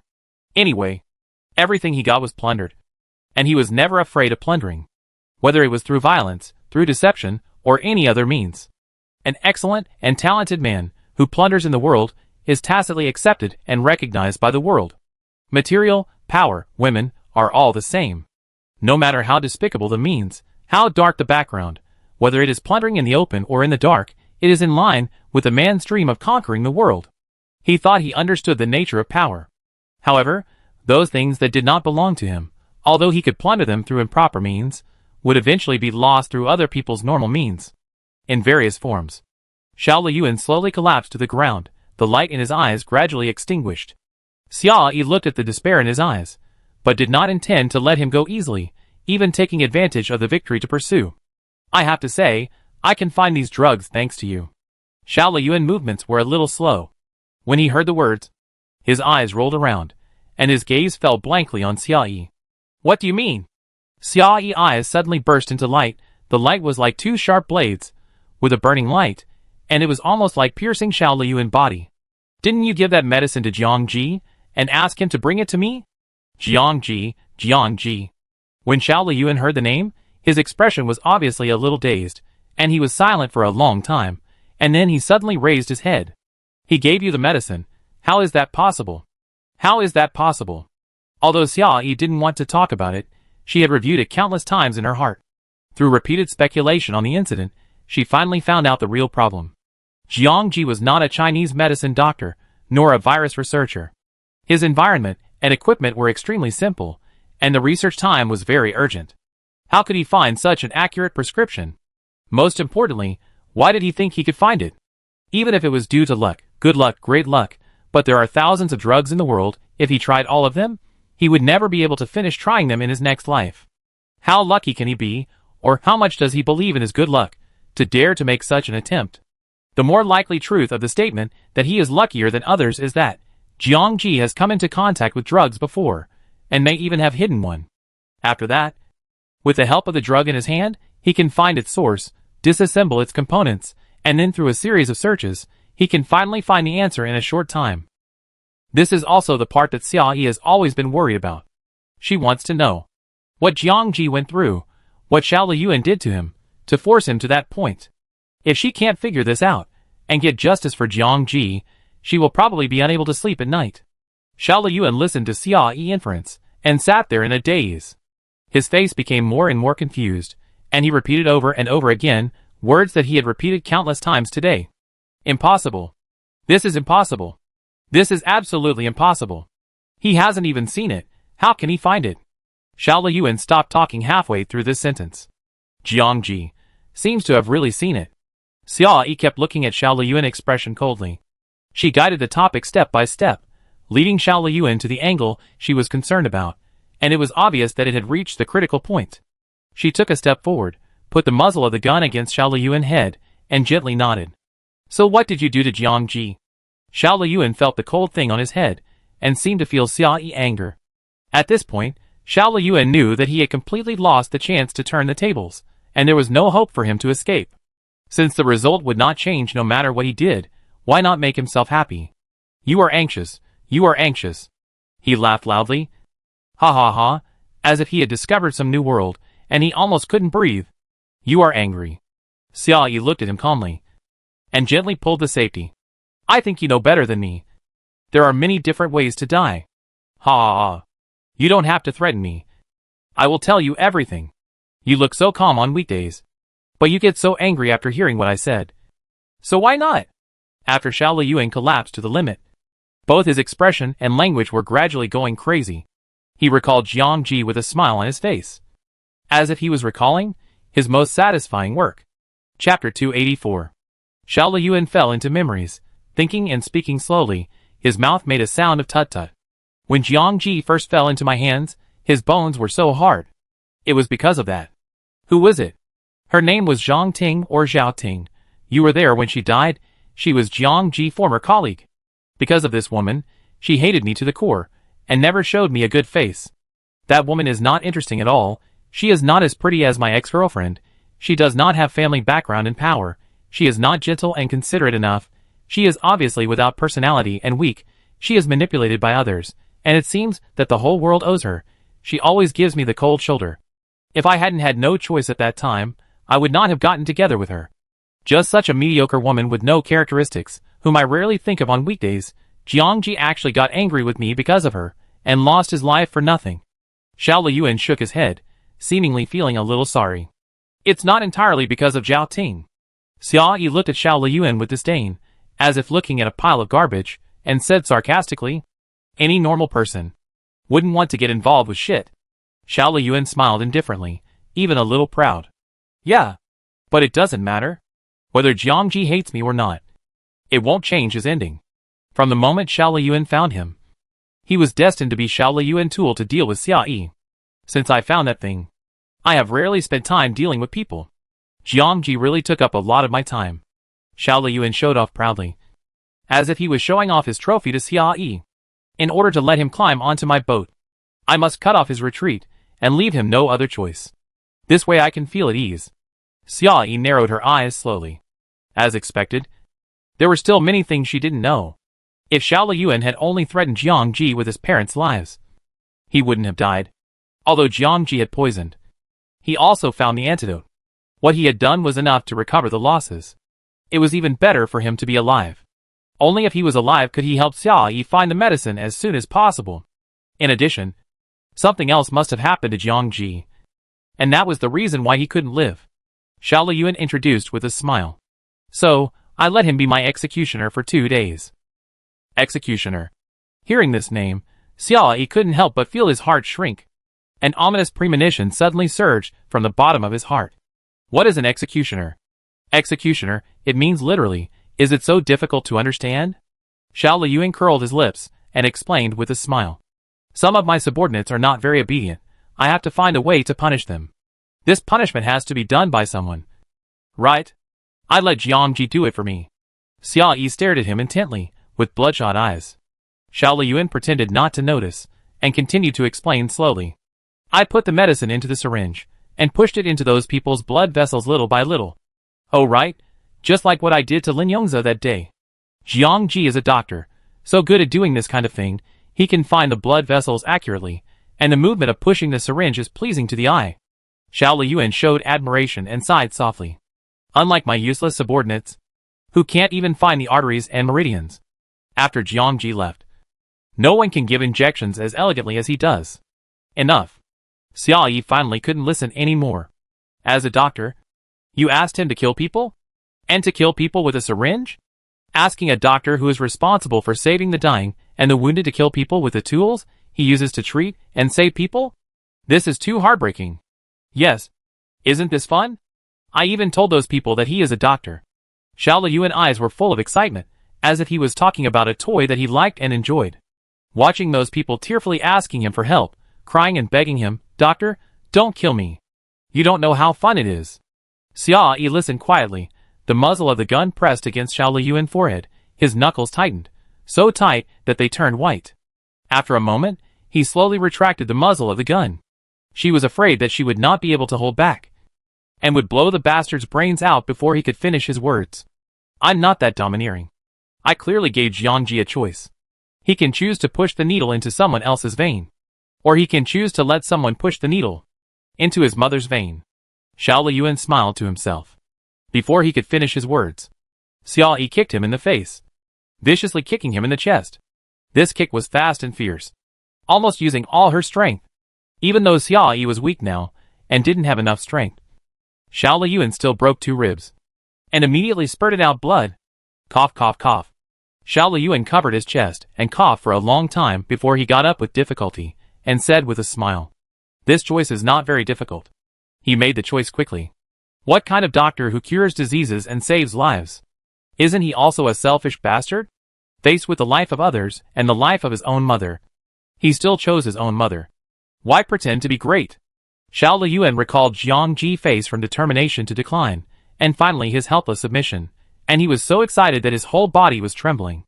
The extreme pleasure of manipulating people's hearts was almost enough to make him reach a psychological climax. Once he climbs on my boat completely, I won't have to worry about him betraying me. He has killed so many people, you guys won't be a big deal. As long as he knows, this is the last time, as long as I kill you, I will let his parents go, he will definitely do it obediently. I worked so hard to train him.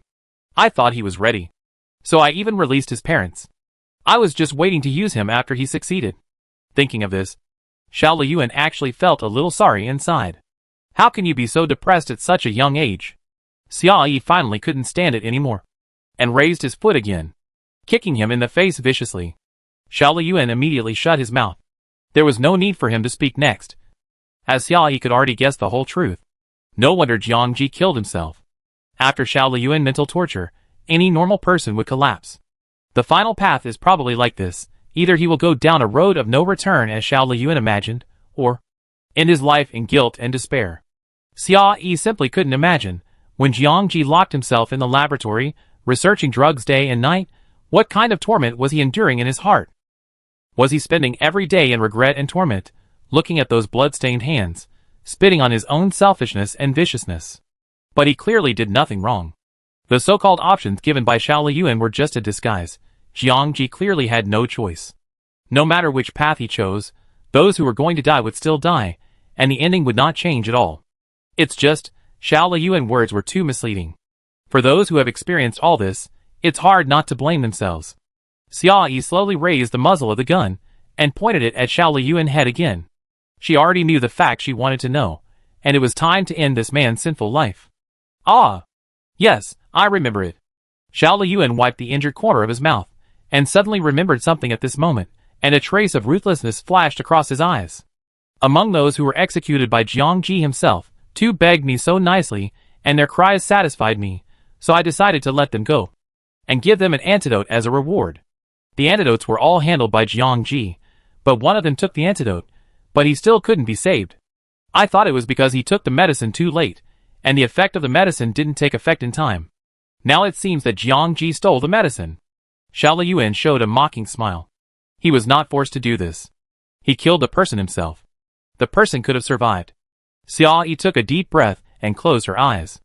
Although she didn't know whose antidote Jiang Ji took, and why he chose this person, this decision was probably the last straw that broke the camel's back. It pushed Jiang Ji to the edge of a dead end. Jiang Ji made a decision from then on. On the surface, he agreed to Xiao Liyuan conditions and poisoned everyone in Yuehu Sanatorium. At the same time, he confirmed the drug composition as quickly as possible and found a way for them to survive. Jiang Ji saved his parents, saved Yuehu Sanatorium, and did his best to save everyone around him, except himself. Xia Yi's eyes gradually turned red. She was even a little grateful that she had taken the time to listen to this story. Someone in this world needs to hear this story. Even though they are separated forever, there needs to be someone who can understand Jiang Ji's painstaking efforts, so that his soul can get some comfort in the endless self-judgment. How is it? Are you satisfied with this story? Xiao Liyuan sat on the ground, admiring the tears in Xia Yi's eyes, with a smile on his lips. He enjoyed the feeling of manipulating other people's emotions, almost making him tremble with excitement. So what do you want to tell me? Xia Yi had adjusted her emotions at this time, gently raised her face, and retracted the tears in her eyes. She looked down at Xiao Liyuan again, and sneered disdainfully. Tell me a story about you, scheming everything, but achieving nothing? Xiao Liyuan's smile suddenly stopped. He stood there in a daze, and it took him a long while to react, and he spoke in surprise. What did you say? From the time Jiang Ji fell into your hands until his death, all the choices and efforts he made were not affected by you at all. He did what he wanted to do, and protected all the people he wanted to protect, even if it meant death. He made all his own choices, and was not manipulated by you at all. You did not achieve any of the goals you tried to achieve through Jiang Ji. Xia Yi looked at Xiao Liyuan with contempt, and the mockery in his eyes was like a sharp sword, piercing him in half. What kind of spiritual victory are you playing here? Chapter 285. After Bai Shanshan and the main force split into two groups, they took Gu Shui team's helicopter and rushed to the Chinese medicine hospital. As soon as the helicopter arrived a few kilometers away, they could see billowing smoke in the hospital, and the flames lit up the entire night sky. The flames spread across the entire second floor of the building. Like a flat-lying Hot Wheels, the fire was terrifying and difficult to stop. Even before the end of the world, with professional firefighters and fire trucks, it would take a long time to completely extinguish this kind of fire. In this situation where there is a lack of equipment, such a big fire will probably burn everything to ashes. The helicopter circled in the sky. Bai Shanshan looked at the situation outside, and slowly fell into deep thought. Gu Shui sat in the front row of the helicopter, turned around and looked at Bai Shanshan, feeling a little worried. Bai Shanshan was already in the late stage of pregnancy, and in the bumpy high altitude at night, if she was frightened and had a miscarriage, it would be terrible. Luckily, Bai Shanshan looked very calm, and did not experience the symptoms she was worried about, such as vomiting and fear and turning pale. Gu Shui nodded secretly, and asked softly, "What are you planning?" Gu Shui knew that Bai Shanshan and Xia Yi had been close sisters for many years. Even if they didn't know the details, just looking at what Xia Yi had done for Bai Shanshan, they could tell that the relationship between the two was extraordinary. But extraordinary relationship is not the same as IQ. It was actually hard for everyone to believe that Bai Shanshan could rescue Xia Yi under such harsh conditions. Although Gu Shui and the others said they were thinking of a way, they had already planned to die since they left the house. Bai Shanshan could tell that Gu Shui was anxious, but her thoughts were not affected by her. She whispered a few words to the pilot. The helicopter followed Bai Shanshan instructions, slowly circled around the burning building, climbed to the roof of the building, and carefully observed the building structure. They didn't have a map of the hospital, so they had to get a full picture in this way before making a decision. The helicopter pulled to the roof of the building, and when the route passed overhead, they finally saw the center of the U-shaped building, the mouth-shaped patio. Bai Shanshan looked around the nearby terrain. As the helicopter gradually descended, an idea formed in her mind. She took out a box from her backpack and rubbed it in her palm. This box was a prank toy that Bai Shanshan had carefully made many years ago. At that time, Xia Yi family had just had an accident. She was gloomy every day, her mood was as bad as it could be, and her aura could freeze people to death. Bai Shanshan couldn't bear to see her half-dead appearance, so she wanted to make something fun to tease her. Then, this thing was made. This prank toy was extremely delicately designed. From the outside, it looked like a glass box, like a ring box used for marriage proposal. The box was very solid, and was made of diamond. According to Xiaoyi's later evaluation, Bai Shanshan used the material of the ring to make a ring box. Not only did Bai Shanshan make a ring box, but in order to prevent the things inside from being opened by others by mistake, she also built a fingerprint lock for the box that only Xiaoyi could open. In a public class with a lot of people, the ring box was passed to Xiaoyi. Xiaoyi received a ring box inexplicably. No one knew where the box came from, and no one could answer who sent it. She had no interest in what the gift was inside, nor did she expect much. But because she couldn't find the creditor, she was forced to open the box. She had to see what it was, so that she could judge who sent the gift. Xiaoyi opened the ring box carelessly. Then a whole nest of cockroaches crawled out of it. Bai Shanshan still remembers Xiaoyi's scream in that class. Then she was dragged out by Xiaoyi and beaten up in the boxing gym. Bai Shanshan was really wronged. She had only put one cockroach in there. How could she know that it was a pregnant female cockroach? Ahem, in short, this diamond ring box for cockroaches cannot be damaged by fire, cannot be penetrated by water, can be used at this time, and it can even be said that it is absolutely suitable. Now the outer edge of the second floor of the entire building is on fire. The fire is spreading from the outside to the inside. Sooner or later, everything will be burned down. Maybe it will burn through the floor, and even the third and fourth floors will collapse. Xiaoyi is a person who thinks 3 steps ahead. It is impossible for her to sit and wait for death in the place surrounded by flames. Xiaoyi can only choose 2 directions. One is to escape outside, and the other is to escape inside. If she is lucky enough to get a speedboat, she can easily escape. If she doesn't get a speedboat, she will probably be soaking in the water in some corner. If she escaped inside, she might have stayed in this courtyard. In this vast sea of fire, there were only these 2 best ways to survive. Even if Xiaoyi had not been to these 2 places yet, she would definitely come to these 2 places in the future. It would not be wrong to look for them. Bai Shanshan took the helicopter for a circle outside, and scanned every corner carefully with an infrared telescope. After confirming that Xiaoyi was not soaking in the water outside, she decided to go to the courtyard to take a look. Bai Shanshan had a strong intuition, which was probably due to her understanding of Xiaoyi. If she could go outside, Xiaoyi would have run away long ago. She has not managed to run away yet, so she must have come to this patio. The fire in the building was getting more and more intense, making the water surface of the patio as bright as day. The helicopter circled in the patio for several times, but never waited for the figure to jump out of the patio. "Let's go down and take a look," Bai Shanshan said softly. She knew how to fly a helicopter, and knew that the patio was too narrow, and it was not safe to go down like this, and the helicopter had a limited field of view, and if she wanted to see 360 degrees clearly, she had to complete the rotation, which was even more dangerous. The members of Gu Shue's team certainly knew the danger, but they actually agreed without hesitation. As the helicopter slowly descended, several people held binoculars and looked into the building from the windows on both sides. The fire in the building had blind spots and could not cover every corner. They had to look carefully to see the situation inside. They searched for a long time, but could not find a single figure. The huge building was full of fire, and it seemed as if there was no one there. "Let's go down and look for her." Gu Shui couldn't help herself. The fire was so big inside. Who knew if Sister Xiaoyi could escape? What if she was burned? Wait! Bai Shanshan's eyes narrowed suddenly.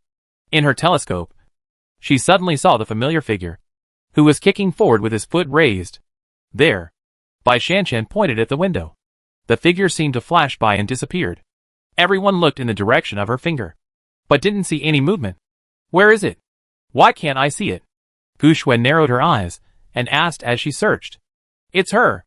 Bai Shanshan believed in her eyes. "Are you sure?" Before Gu Shui finished speaking, Bai Shanshan had already started to move. She completely ignored the surprised looks of the people around her and opened the side door of the helicopter in midair. The wind whistled in her ears. Bai Shanshan, with her big belly, casually grabbed a gun from her side, loaded it and aimed. And all the movements were done in one go. At a moment when no one had any warning, the glass in front of him was shot head-on. The glass shattered. Xiao Liyuan was still immersed in Xiaoyi words, unable to extricate himself for a long time. Nothing accomplished. Nothing accomplished. Nothing accomplished. Xiao Liyuan murmured this sentence over and over again, after a long time, suddenly remembered something, and slowly raised his eyes. His eyes fell on Xia Yi's weak and pale face, and he slowly smiled. It's not completely nothing accomplished. Xiao Liyuan's eyes moved between Xia Yi and the other person, and a triumphant smile appeared on his face again. Aren't you going to die here? I just thought about it carefully. Why are those people outside looking for you like crazy? You know what medicine is. It's easy to get rid of the virus. You only need to do two things. Find the medicine and then take it. The smile on Xiao Liyuan's face slowly expanded, revealing endless malice, and fell on Xia Yi. But you haven't found it yet. Have you? Xiao Liyuan suddenly burst into laughter, said word by word. Even if I'm about to die, I won't be alone if you accompany me on the road to the underworld. As he laughed wildly, the glass beside him shattered. Xia Yi and Ming Jiai were both faster, and at the moment the glass shattered, they both dodged to the side, avoided the flying glass fragments. As the glass window was shattered, the sound of a helicopter came from outside the window. The propeller stirred up a huge airflow, making everyone unable to stand steadily. The helicopter opened its side door. Bai Shanshan, with her big belly, had a big smile on her face. Baby, I finally found you. In this intricate building, Bai Shanshan was looking for a needle in a haystack, and found Xia Yi with a strange intuition. Hearing the familiar voice in her ears, Xia Yi's back suddenly relaxed. Her tense nerves almost all relaxed at that moment. You? She still held the gun tightly in her palm, pointing at Xiao Liyuan in front of her without moving for a moment, turning her face to say something. A box fell on her head from the helicopter. Baby, catch the ball.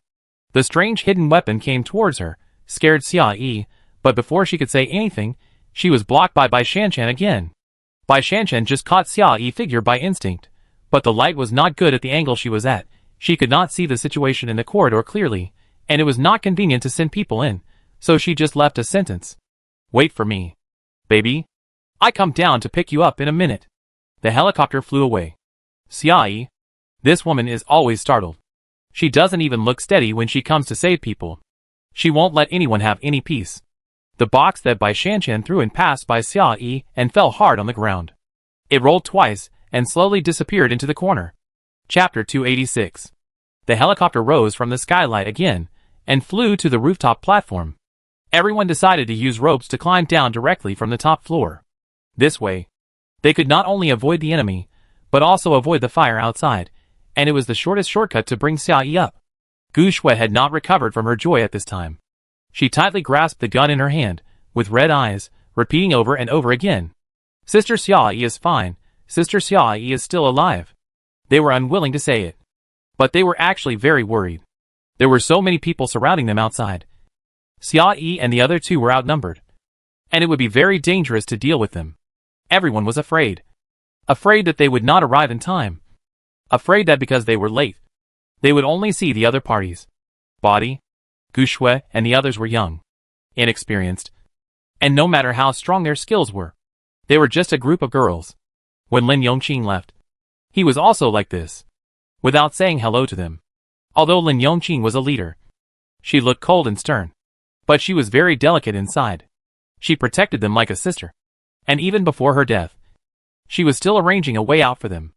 After arranging everything, she suddenly passed away without a sound. No one dared to ask what happened. Everyone knew it in their hearts, but they just endured it.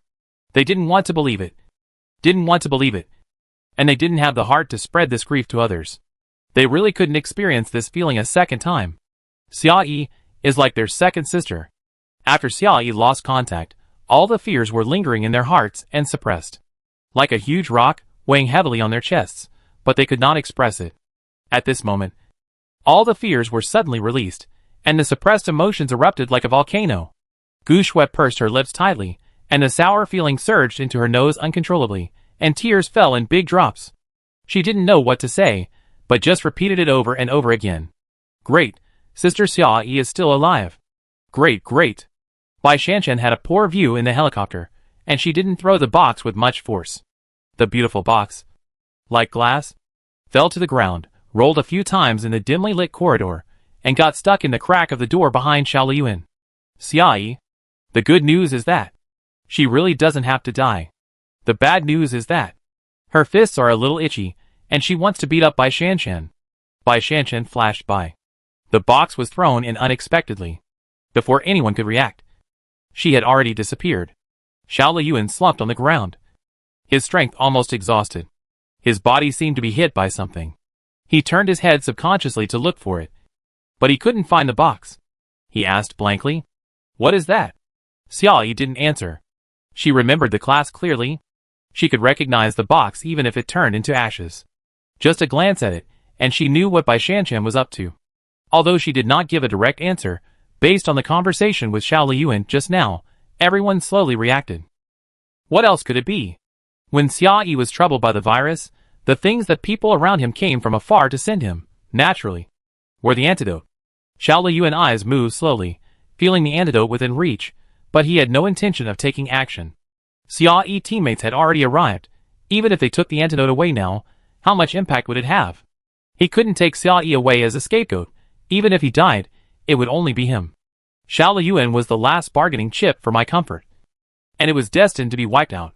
In this battle that lasted for half a year, his defeat was the finale.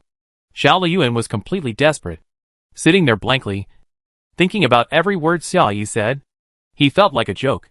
When Xiao Liyuan just got the system, and learned about the huge capabilities of the system, he thought he was the chosen one. Xiao Liyuan's first half of life was neither good nor bad. He went to a mediocre university, had mediocre grades, had a good-looking face, and had a girlfriend who was neither good nor bad. Because he was neither good nor bad, he was better than the poor, but not as good as the rich.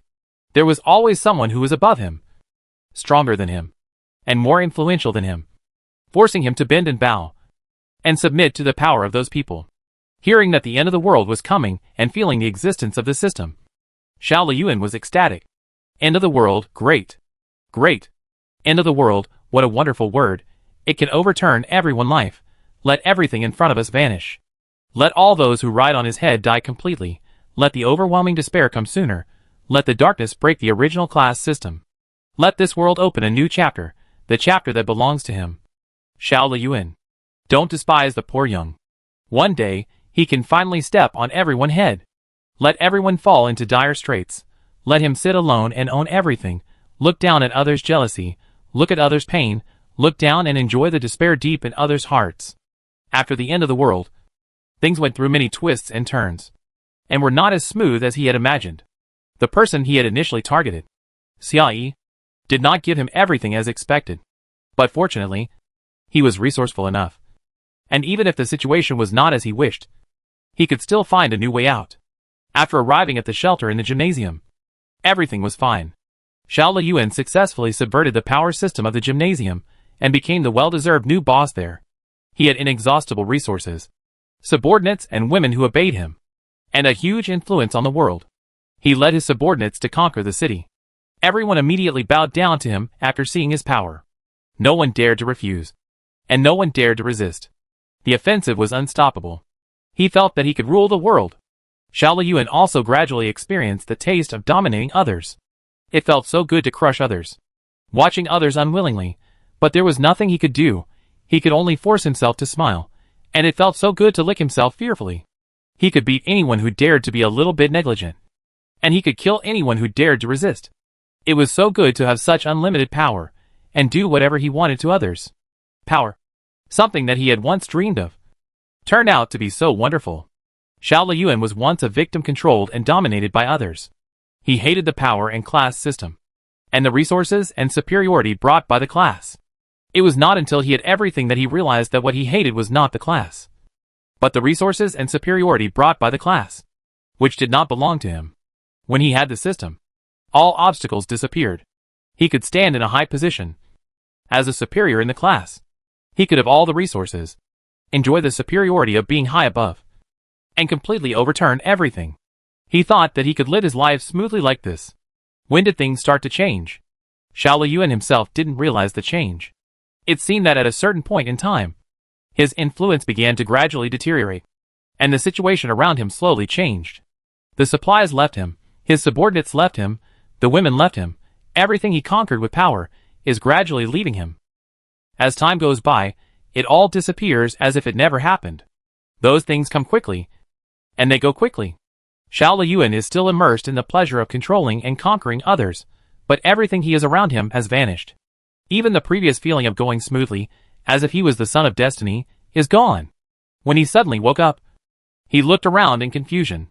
But he found that everything he had been pursuing was like a waste of time. Xiao Liyuan slowly raised his eyes, and the resentment in his heart surged up like sulfuric acid, burning his heart. If he had never owned anything, he would not feel like this now. It was because he had everything. And when he saw everything slipping away from him, he was so desperate. Xiao Liyuan looked at Xia Yi in front of him. Looking at this cold-faced woman, a complicated feeling surged in his heart. Or, he was wrong from the beginning. He provoked the wrong person. He shouldn't have thought that all women could be conquered, and shouldn't have been greedy for Xia Yi when he found out that she had no interest in him. Even after he gradually lost everything around him, he still didn't think of changing his path, still stubbornly set his sights on Xia Yi, stubbornly wanting to get her, and everything she had, knowing that every question would bring a more painful experience. Xiao Liyuan still couldn't help but want to ask questions. His voice seemed to be honed by coarse sand, sounding dry and hoarse. If I hadn't been bothering you, would things be different? If he hadn't provoked Xia Yi beyond his ability, if Xia Yi hadn't regarded him as an enemy, he wouldn't have tried his best to retaliate after being bullied. He wouldn't have united multiple forces, customized a rigorous and thorough plan, and divided and disintegrated everything around him step by step. Will his ending be different? There was silence in the air. When Xiao Liyuan appeared in front of everyone, he gave people the feeling of confidence, arrogance, and invincibility. Now he was trying to hear an answer like this, and his expression was actually a little cautious. Xia Yi was silent for a long time, as if he was feeling Xiao Liyuan's inner emotions. Feeling this person falling from heaven to the bottom of the valley, falling into a desperate situation, the entanglement in his heart, the unwillingness and despair. After a moment, she suddenly sneered. How is that possible? Xia Yi looked down at Xiao Liyuan and said slowly, word by word, it doesn't matter who you choose. You will end up like this, whether in the last life or this life. Xiao Liyuan ended up with a violent death. This is Xiao Liyuan's fate. He deserves it. Chapter 287. Not to mention that Xiao Liyuan has lived 2 lives. Even if he lives 1,000 or 10,000 times, it is difficult to change one's nature. He is destined to repeat the same mistakes. Xia Yi slowly put his index finger on the trigger. He has said everything, and it is time to send Xiao Liyuan off. Wait! I have one last question. Xiao Liyuan showed an unwilling look. He could clearly feel Xia Yi's disdain for him. Almost since they first met, Xia Yi had never looked at him, and never given him a good look. He thought he was not bad. At least not worse than Ming Jiayi. This question had been lingering in his heart for a long time. But he never got an answer. Why do you look down on me? Xia Yi. The stereotypes in this world are really interesting. Everyone says that girls are more love-minded.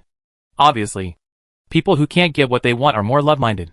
Maybe girls suffer more grievances, and have more scenes of being unable to get what they want. Based on Xiao Liyuan's question, she really doesn't need to answer. Men are confused about why women don't like him, just like women are confused about why men think they like him.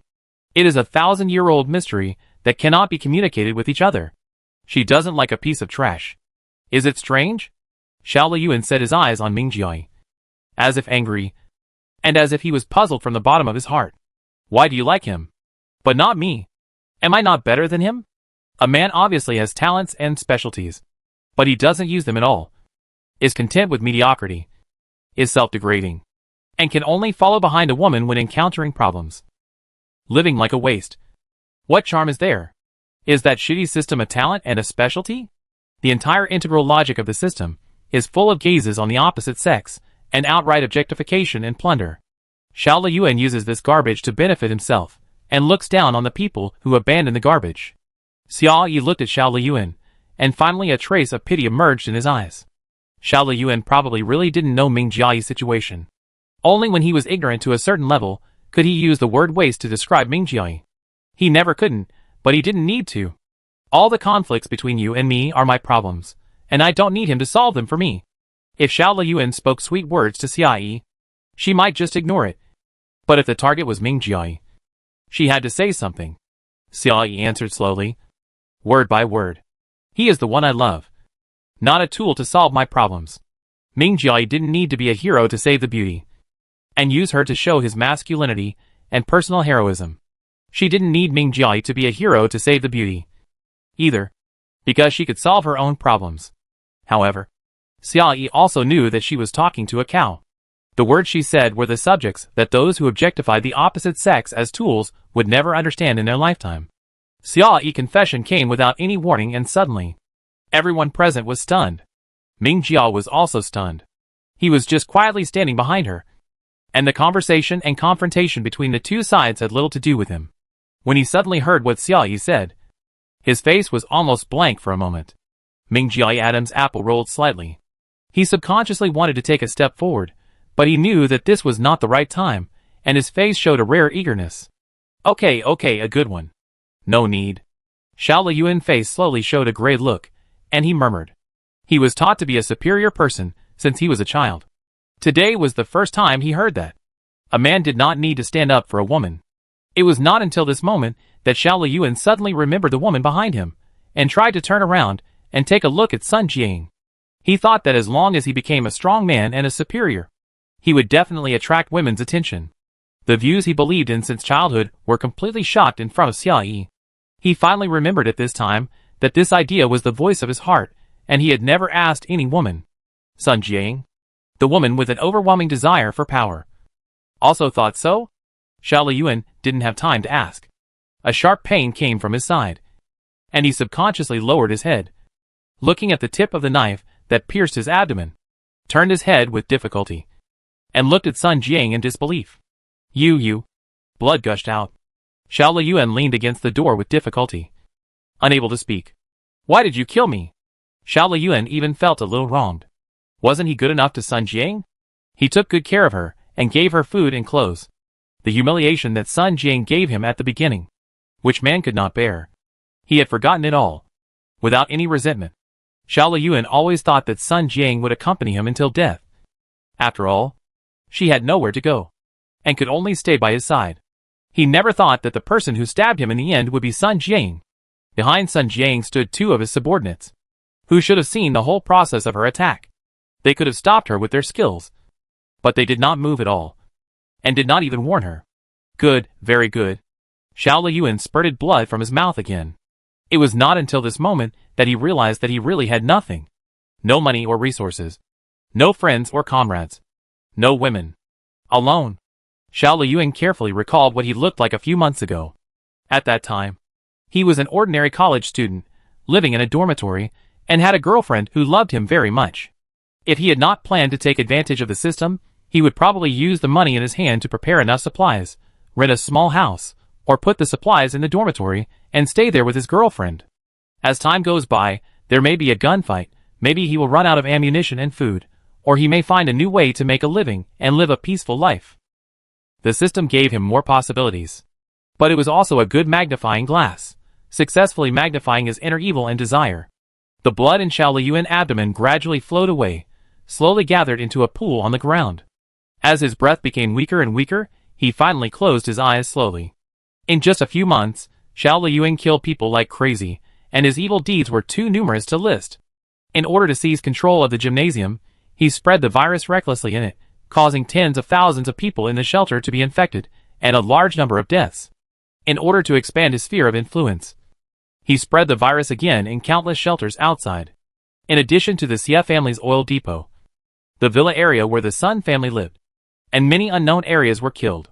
In order to maintain his ability to spread the virus, he forcibly abducted women on a large scale within the scope of his power, and took in many concubines in his residence. In order to stabilize the power in his hands, he established a vicious reward and punishment mechanism, and slaughtered countless subordinates in public. In just a few months, Xiao Liyuan's hands were stained with countless blood. And on the road of power expansion, there were countless corpses. One life after another was controlled by his moods and emotions. His reputation was so bad that he could stop children from crying at night in the end times. In this abandoned hospital building, he finally succeeded in ending his turbulent and sinful life. Xia Yi watched quietly from the side. She saw every move of Sun Jiang clearly, but did not stop her. It didn't matter who solved Xiao Liyuan. Just treat it as a reward for Sun Jiang meal, and 2 boxes of coke in the shelter of the gymnasium. Only when Xiao Liyuan got this female blood-sucking system, he had a chance to leap over the dragon gate, and turn from an ordinary person into a murderous madman. He always thought about how to suck women's blood. Now he can die at the hands of the woman next to him, which is a worthy death. Xiao Liyuan lived a life like an emperor, which was all started by Sun Jiang thought. And it should also end with her thought. Letting Sun Jiang end it all is the most appropriate ending for Xiao Liyuan. Xiao Liyuan life is indeed ridiculous. He enjoys the law of the jungle, and he also enjoys the pleasure of dominating others. He can prey on the jungle for the time being, just because he is temporarily strong. But his so-called strength does not belong to him. It is stolen, robbed, and obtained by opportunism. Those things that do not belong to him will eventually be returned. When he is not strong enough, all the people he dominates will leave without hesitation. And everything he is will also become a bubble. Too many people are blinded by the pleasure of I am strong and cannot see the truth of things. For example, Lin Linglang, even Lin Yongzi. Xia Yi has met too many such trash. And everyone who looks down on her is just like this. They need such an illusion to cover up their inner fragility and incompetence. Rather than saying that they live in this world, it is better to say that they live in their own subjective imagination, treating the people around them as emotionless NPCs, tools to satisfy their desire for conquest and domination. They define a circle where they are very strong, and when they are in it, they regard themselves as local tyrants in their small circle. The scope of the local tyrant is based on the scope of his power. The greater the power, the greater the scope of control. Those who are useless outside design their scope of control to be smaller, and they can upgrade by getting married casually, and they can control the women around them. They find the comfort zone of their scope of control and act tyrannically in it. They label the subordinates and want them to be obedient, to obey, to work hard, and to be beaten and scolded. The labeling of women is that they should be gentle, beautiful, and obedient. All human emotions are not allowed. They hope that the people around them are not human beings, but tools tailor-made for them to satisfy their imaginations. They use this fantasy to hide and cover up their incompetence. They have never respected others as human beings. But fantasy is fantasy after all, and his power in that small circle is not always unbreakable. Those who are not regarded as human beings by him are not real tools, and they will also accumulate hatred and anger in their hearts. When all illusions collapse completely, he will suffer a devastating backlash. After all, everything is his fantasy. He has never had anything. Chapter 288. Sun Jiang watched Xiao Liyuan die in front of her, but it was obvious that she could not get rid of the hatred in her heart.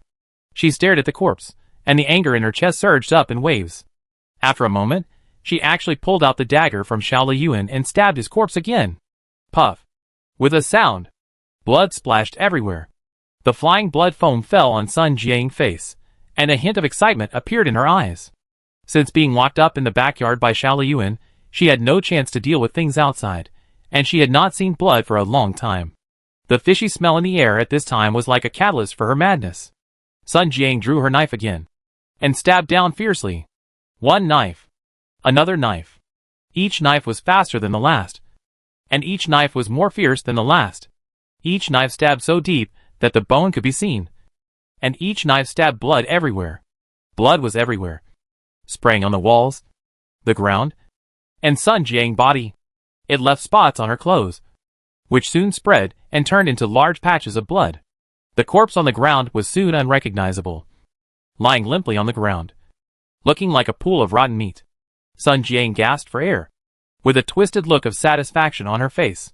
Xiao Liyuan asked her why she wanted to kill him. What a joke. Why didn't she kill him? This man wouldn't dream that she could have feelings for him. Right? It was so funny. How stupid a person must be to have feelings for a man just because they slept together for a few times. This man took away everything from her. Sun Jiang had been living a life of luxury since she was a child, and was dressed up as a beautiful young lady. She seemed glamorous, but in fact, no one in the family really listened to her. No one had ever listened to what she wanted, and no one had ever recognized her. She had been performing a one-man show since she was a child, and she was furious when she was powerless.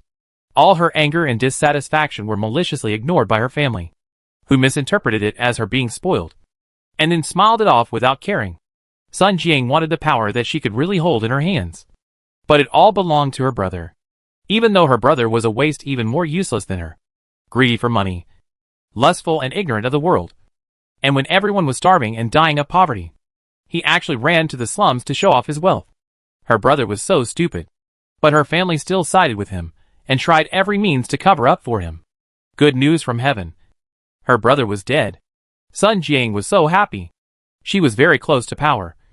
Closer than most people in the world. So close that she only needed to take 2 steps. 1. Her brother was dead. 2. Her father was dead. As long as these 2 people died, everything she wanted would be within her reach. She had waited for so many years. And finally her brother was dead. She waited for a long time, until she could send her father away with her own hands.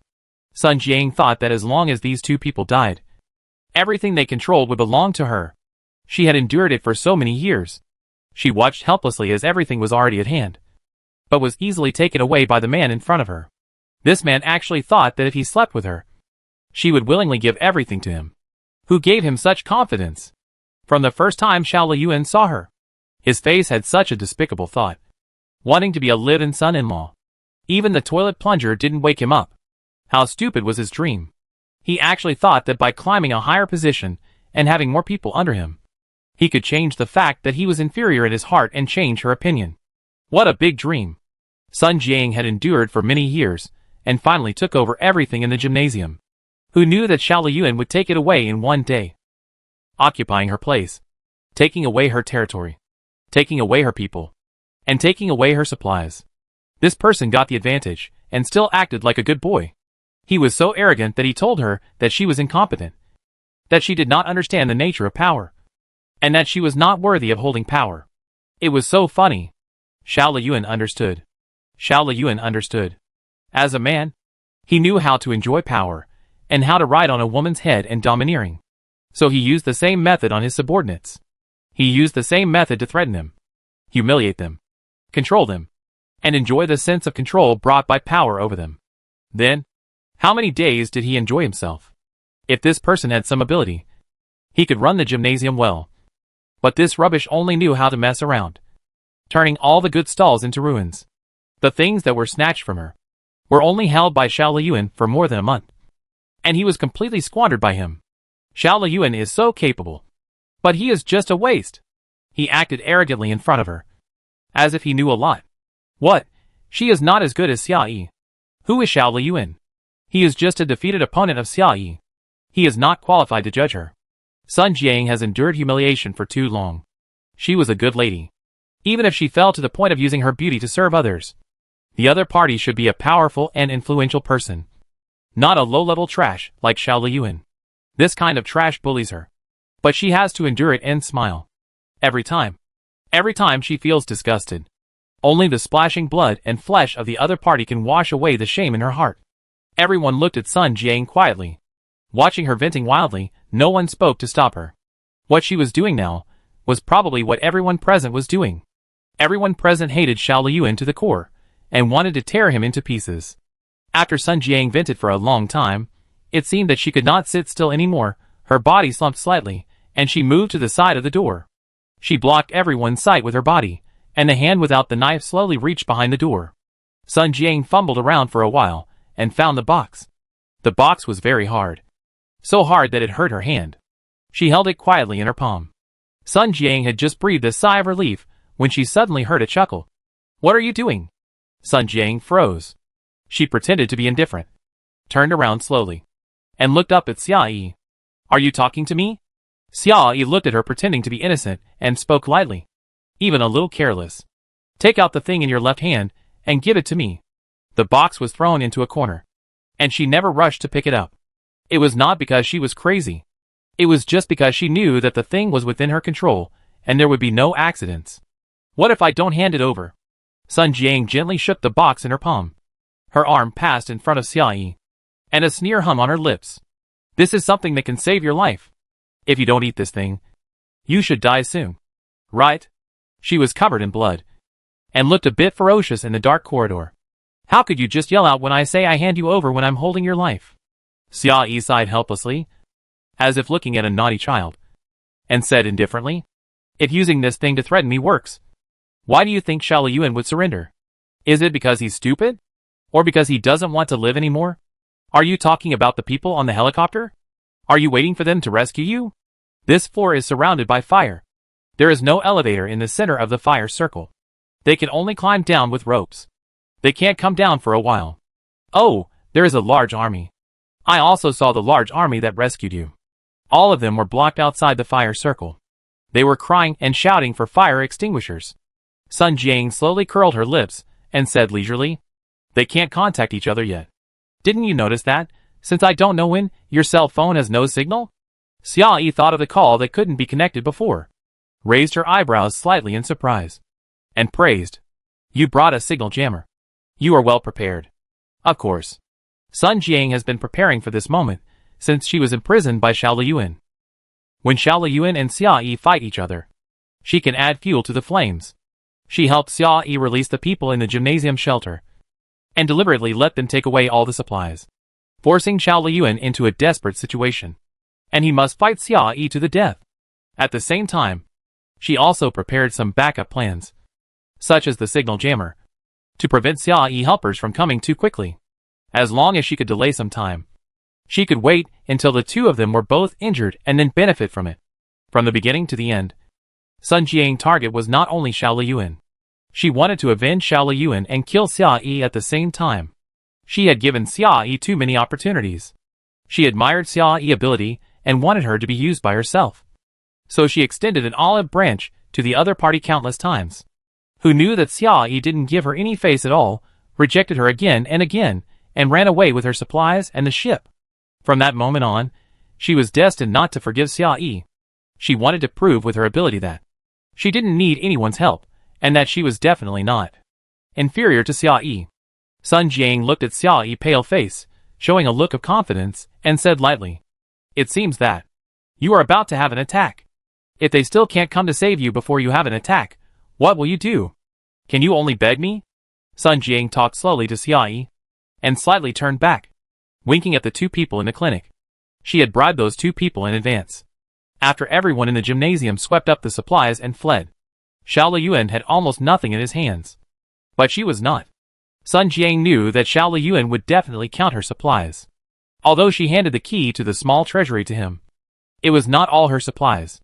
She had prepared a backup plan early and moved the supplies to other rooms. As expected, with the temptation of these materials, the two people quickly agreed. Sun Jiang had made these arrangements long ago, waiting for this moment. She tightly grasped the box in her palm, moved quickly, and rolled towards the clinic. While moving, she shouted in a low voice, "Don't do it yet." Chapter 289. There was silence in the air. Sun Jiang rolled into the clinic quickly, and the order she issued hung in the air, but received no response. Sun Jiang hid by the door, and couldn't help but growl again. "I told you to do it. Didn't you hear me?" The air was still silent. She realized something at this moment. Her eyes fell on the two people with guns in the door, revealing an unbelievable look. The two of them put on a gesture of avoiding suspicion, and had already put their guns on the ground. Not only did they not intend to obey her orders, after hearing her voice, there was even a hint of sneer on the corners of their lips. This was the sneer of mockery and disdain that Sun Jiang had seen often since she was a child, and what she hated the most from the bottom of her heart, especially after she gave the order. It was even more unbearable to see such an expression on her subordinates. That smile pierced her heart like a needle. It seemed to tell her that she was a complete clown. Sun Jiang's cheeks were flushed with shame, and her anger was almost instantly ignited. She screamed, "Do you want to die? Why don't you listen to my orders?" The two looked at her indifferently, and had no reaction to her anger.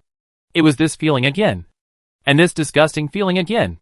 Sun Jiang hated this feeling the most. No matter what she said or did, the people around her didn't give her any feedback at all, as if they couldn't hear her. Sun Jiang's chest rose and fell wildly, and the violent feeling in her heart was desperately clamoring.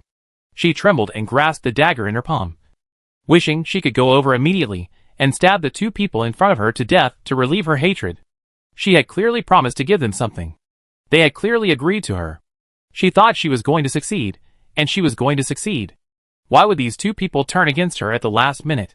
Sun Jiang had even calculated in advance, using the signal jammer to cut off the connection between Xia Yi and his subordinates. As long as those people couldn't arrive in time, they would be given enough time. And just now, Bai Shanshan only saw Xia Yi, and didn't see them at all. Even if Xia Yi died here, people would think that he died together with Xiao Liyuan, and they wouldn't be blamed for the trouble. It's so dark and chaotic here, they can take advantage of the chaos to escape, without any trouble. Has she not made enough preparations? Has she not thought it through? Why would these people turn against her at the last minute and disobey her orders? I have done this much. Why? Why do you still want to betray me? Sun Jiang asked hysterically. She was really confused and puzzled, and really unwilling to accept it. The two people still did not respond. Xia Yi looked at the collapse on Sun Jiang's face, sighed softly, and asked indifferently, "You asked them why they betrayed you. But why didn't you ask why they chose you?" Everyone in the gymnasium followed Xiao Liyuan at first, just because they had no choice. If they didn't obey, they would die. Xiao Liyuan held the virus in his hand, which was the bargaining chip to control everyone, strangling their throats like a collar. Even though he was brutal, crazy, and hysterical, no one dared to betray him. In order to survive, they could only obey his orders. When Xia Yi found the antidote, Xiao Liyuan would fall into despair. His bargaining chips to control everyone were gone. And these people had a choice. As long as they had a choice, they would never choose Xiao Liyuan, who was moody and murderous. But Sun Jiang was the same? Under Xiao Liyuan's captivity, she hadn't gone crazy for a long time. But everyone who came out of the gymnasium couldn't forget her appearance at the time. When no one else restrained her power, she was so bloodthirsty, crazy, and treated human life as worthless. Xia Yi looked at the two people behind Sun Jiang and said slowly, "I won't kill you." This sentence was like some kind of hint. As soon as the voice fell, the two people moved at the same time and rushed towards Sun Jiang. Sun Jiang was originally weak, and had no combat experience, so how could she fight against these two people? She didn't even react, and was knocked to the ground by the two people, and the box she had worked so hard to get was taken away from her. Sun Jiang's eyes widened in disbelief, and she said in a hurry, "Don't give it to her. The three of us also need the medicine inside. Keep it for yourself." If they handed the thing to Xia Yi, wouldn't they have no initiative at all? The two of them paused slightly, and stopped in the clinic. After they took the box, they did not give it to Xia Yi immediately, but held it in their palms, and fiddled with it quietly. They wanted to secretly open the box. After fiddling with it for a long time, there was no sign of opening it. Xia Yi, she really didn't expect that the trick toys made by Bai Shanshan would be useful at this time. However, the box contained medicine, and she felt it was hard to accept. "Bai Shanshan, did you wash it? It can only be opened by fingerprint recognition. Don't waste your time." Xia Yi persuaded the two people who were busy. Seeing that the two were about to give in again, Sun Jiang was completely convinced, and she screamed, "Don't just give it to him." She couldn't understand why these two subordinates would turn against her at this time, and why they would do such a stupid thing. Did Xia Yi give them some kind of magic potion that made them betray her easily and choose the other party?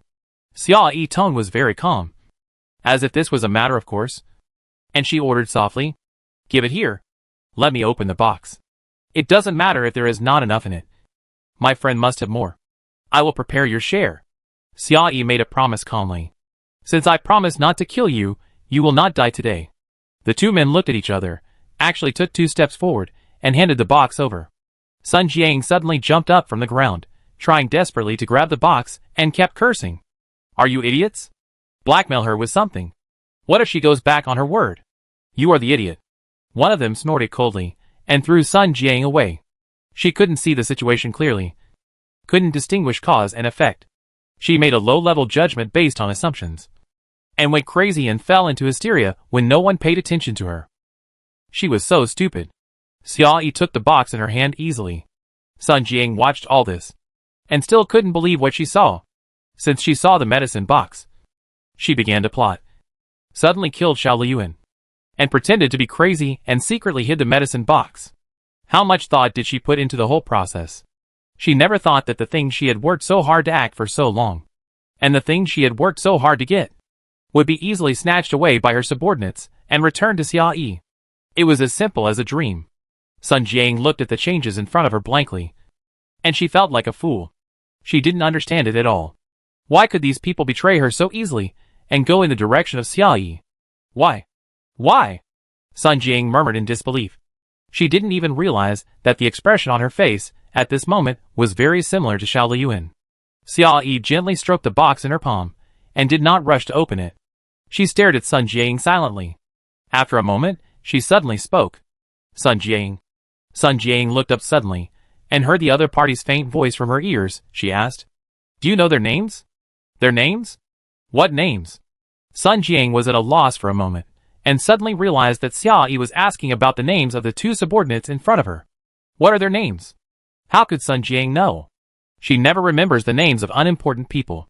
When she first slipped out of the gymnasium to check on her brother's whereabouts, she was accompanied by a little follower who had been with her day and night for several months. She always called him that guy. Later, that guy disappeared. She didn't know why he disappeared, and she never asked. As for the people around her, they were just a group of tools who worked hard for her, fighting for her when needed, or protecting her and taking bullets for her, doing things she didn't want to do and couldn't do. These people are not even as good as her playmates. Why does she remember their names? Xia Yi looked at her blank face, slowly smiled, and asked word by word. You just touch your upper and lower lips lightly, and you want them to fulfill your will and work for you. But you can't even remember their names. You say, what is their basis? Those people are also human beings. They have eyes, and can judge for themselves. Judge whether Sun Jiang treats them as human beings. Sun Jiang didn't treat them as human beings. Why should they work for Sun Jiang? Why? The more Sun Jiang listened, the more confused she became. She didn't understand. The more people grow up in luxury, the more people they dominate, the easier it is for them to fall into condescending indifference, and the more difficult it is for them to understand the position of those below them. Sun Jiang's desire for power since childhood is just jealousy. She was jealous that her brother had power, but she didn't. In her eyes, power is like a toy in the hands of others, and the objects of power are like parts and accessories of the toy. She never thought about why those people listened to her. She felt that all this was natural. Power was natural for people like them. And people under power were also natural, not human. Listening to what Xia Yi said, the two people beside Sun Jiang's eyes moved slightly. They had been observing Xia Yi for a long time. Since the confrontation between the two sides, they had been observing him. Xia Yi looked very cold, and seemed difficult to get along with, but it was obviously not the case. Every word she said could touch people's hearts. Of course, maybe these were all disguises. Tools used by the superiors to deceive them. But if all this was just a disguise, there couldn't be so many people who really cared about her. They saw with their own eyes. When Xia Yi was trapped in this hospital, when her life was in danger, how anxious the people around her were. Those people wanted to fall from the sky, and wanted to break through the sea of fire. They would do everything they could to get in. In order to save Xia Yi, they seemed willing to pay any price. This eagerness penetrated the air, penetrated the sea of fire, and was clearly conveyed to everyone's heart. Even those who were on the opposite side could not help but be moved. They had once disregarded their lives, and had once been full of passion. Even if they had accidentally taken the wrong path, following two cruel executioners to this day. But their hearts were still clear, and they could still see clearly. Who was the bright light in the night sky? The light was too bright, making people eager to get closer. They had no choice before. Now, they could choose. They could choose the path ahead based on their own hearts. If they listened to Sun Jiang, they would probably die in the fight like Xiao Liyuan. Even if they killed or injured Xia Yi and the others, they would not have a good ending. Even if they could escape safely as Sun Jiang thought. What would happen next? Like a few months ago, serving Miss Sun Jiang like a slave? You can see the end of that road at a glance. But if they just choose Xia Yi directly, things might be completely different. They might die.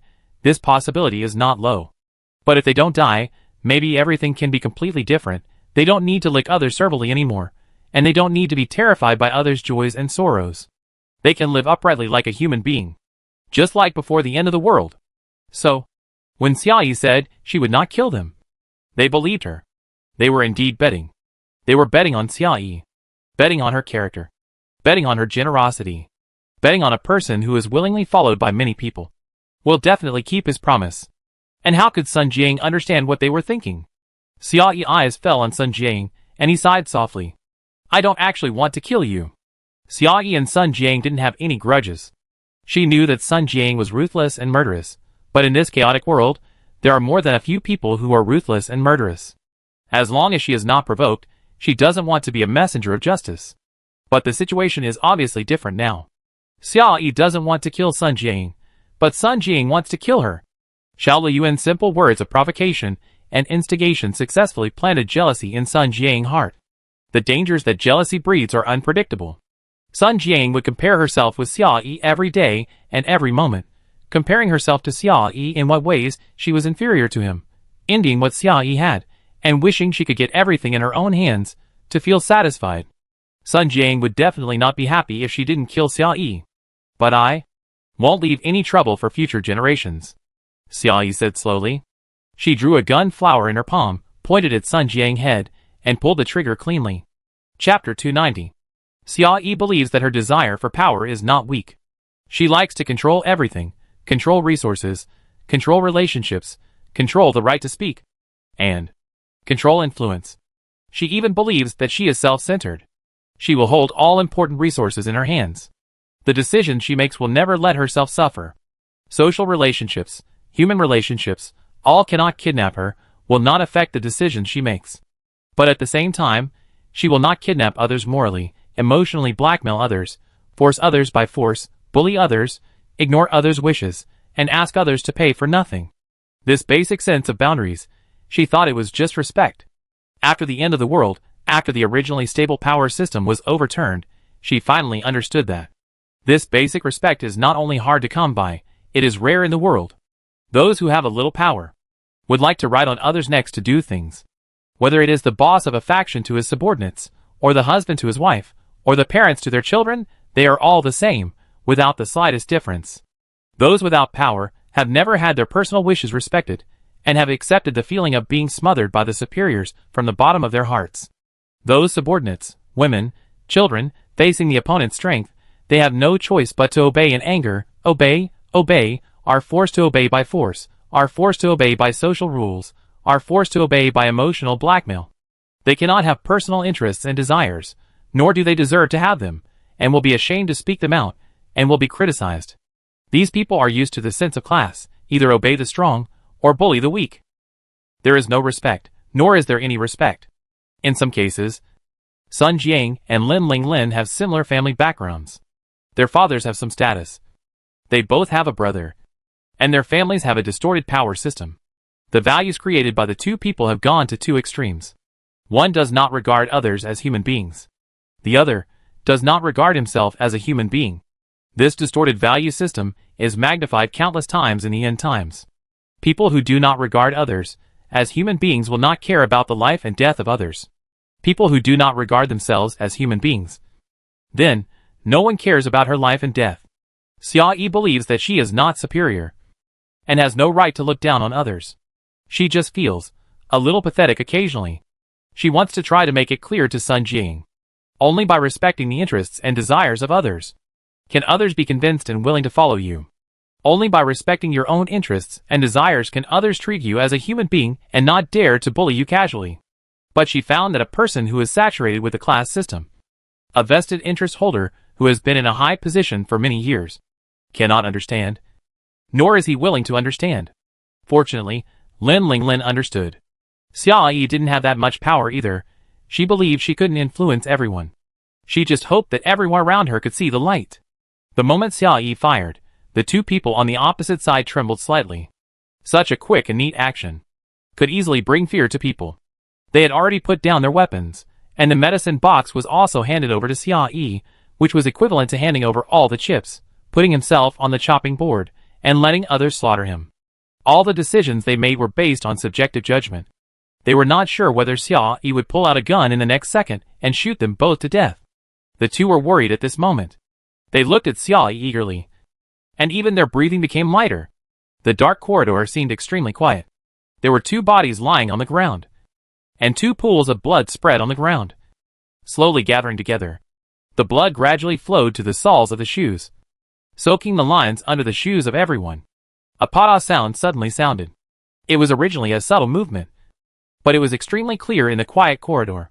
Xia Yi pressed his thumb on the square box, and his fingerprint unlocked the buckle of the box. 7 or 8 pills lay quietly in it. Looking at the densely packed black pills, the memory of death suddenly came to him, and Xia Yi couldn't help but frown. Now he couldn't pull Bai Shanshan out to ask clearly, so he just assumed that she had cleaned the box well. Xia Yi took out 2 pills, handed one to Ming Jiai, and pinched his nose to eat his own pill.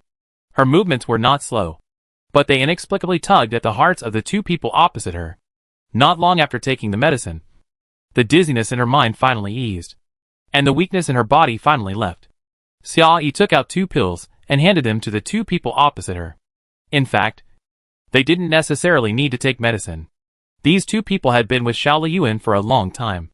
If they were accidentally infected with the H-alpha virus, it would be impossible for them not to be discovered.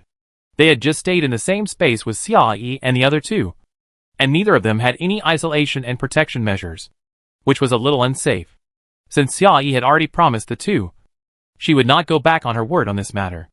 On the one hand, it was to reassure the other party, and on the other hand, it was just in case.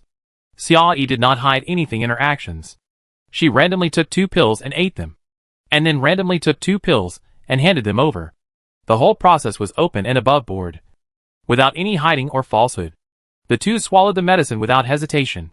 The extremely anxious heart finally slowly let go. They looked at each other, and saw deep excitement in each other's eyes. Taking this medicine meant that they had completely gotten rid of Xiao Liyuan mental control, and their short life full of humility and fear had come to an end. The 2 looked at Xia Yi, and their eyes couldn't help but feel hot. Thank you. Thank you. Although there was a lot of luck involved, they couldn't deny that it was Xia Yi who gave them a new life. Xia Yi smiled gently, as a response to their gratitude. Gather all your people and put out the fire with all your strength. She quickly turned her attention back to the things in front of her, and said slowly to the 2 of them, tell everyone not to resist. Xiao Liyuan is dead. I will not vent my anger on anyone. After opening a passage here, everyone can leave safely. Xia Yi will not take more people to Yuehu Sanatorium. That place is her private territory. Now it has its own system and can operate smoothly. She doesn't want to expand the staff and increase the management cost there. She hopes that the place will continue to remain small and beautiful. Keep the staff lean and elite. But these people can go to the city that never sleeps. The space of the city that never sleeps is very vast, and more people gather in it, and transactions are becoming more and more frequent. After everyone hard work, it will sooner or later be worthy of the name and become a city. As long as they are willing, they can definitely make a living there and live a decent life. This was also Xia Yi's original intention to build a never-sleeping city. Xia Yi's crisp and clear command almost aroused the long-dormant sense of honor of the 2. Yes! The 2 of them straightened their chests. Then they trotted all the way to the depths of the corridor. As a fire prevention area, the hospital was full of fire extinguishers in both the inner and outer circles. The people in Yuehu Sanatorium put out the fire from the outside to the inside. Although they made some achievements, they seemed to be alone. They needed help from the other side to make a path in the vast sea of fire. As the fire grew bigger and bigger, it gradually engulfed the inner circle. The temperature of the entire inner circle was getting higher and higher, and it was almost burning people. Xiao Liyuan's subordinates were very frightened. If the fire was allowed to continue, they would be equivalent to a slow death, and would sooner or later turn into ashes in the sea of fire. But if they were asked to put out the fire, it would be equivalent to sending them to the hands of the people in Yuehu Sanatorium, which would be like a sheep walking into a tiger's mouth. They were in a dilemma in this embarrassing situation. They were afraid of being burned to death by the fire, but they did not dare to really put out the fire. Their bodies and hearts were both burned and tortured. Hearing the news about Xia Yi from the 2 of them, it was like the last straw that broke the camel's back. The long-accumulated anxiety among the people finally collapsed. Are you serious? These people almost trembled as they asked. They thought they had reached a dead end. Either a slow death or a quick death. No one dared to think that. In their current situation, they could still have a way out. Really? Believe me, this is an extremely firm answer, and in the hearts of the people who were dried up by the flames, it slowly poured a pool of nectar. In the scene of complete despair, it seemed so inspiring. Everyone was silent for a long time, and someone shouted loudly, "What are you waiting for? Go put out the fire." This sentence was like a bell of the soul, and it resounded through the hearts of the people. Go put out the fire. Go put out the fire. Put out the fire. The crowd, who were slow to move due to despair, stepped their feet at this time and ran quickly in the corridor. Everyone's figures quickly separated, and then gradually reunited. They held the fire extinguishers they found from various places, and ran straight towards the layers of fire. The fire rolled up the heat waves, and approached everyone. No one retreated, and the desire to survive had completely overwhelmed everything. Everyone took all the tools they could put out the fire, and sprayed at the fierce sea of fire with all their strength. The inner and outer circles of the flames were originally two opposing groups of people. They were fighting each other not long ago, and wanted to get rid of each other as soon as possible. At this time, the enemy has been completely turned into a friend. Hundreds of people worked together to put out the fire, which made the scene particularly spectacular. The majestic sea of fire twisted and struggled. After counterattacking again and again, it was suppressed again and again. In the end, the sea of fire compromised. Under the simultaneous attack from both sides, the sea of fire finally retreated to both sides, like the receding tide, layer by layer, making way for everyone. Amid the excited cheers, everyone walked out quickly, running out of the sea of fire, and also running towards their new life.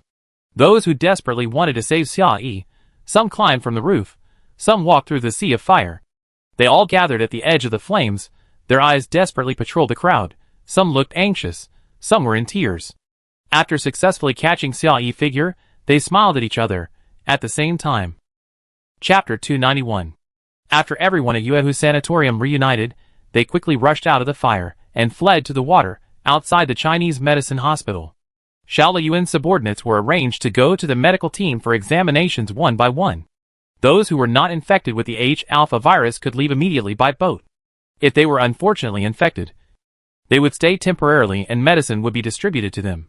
As for Xiao Liyuan brainwashing activities, Xiaoyi was too lazy to explain them to them. Each person was given a roll of toilet paper. Go read it yourself.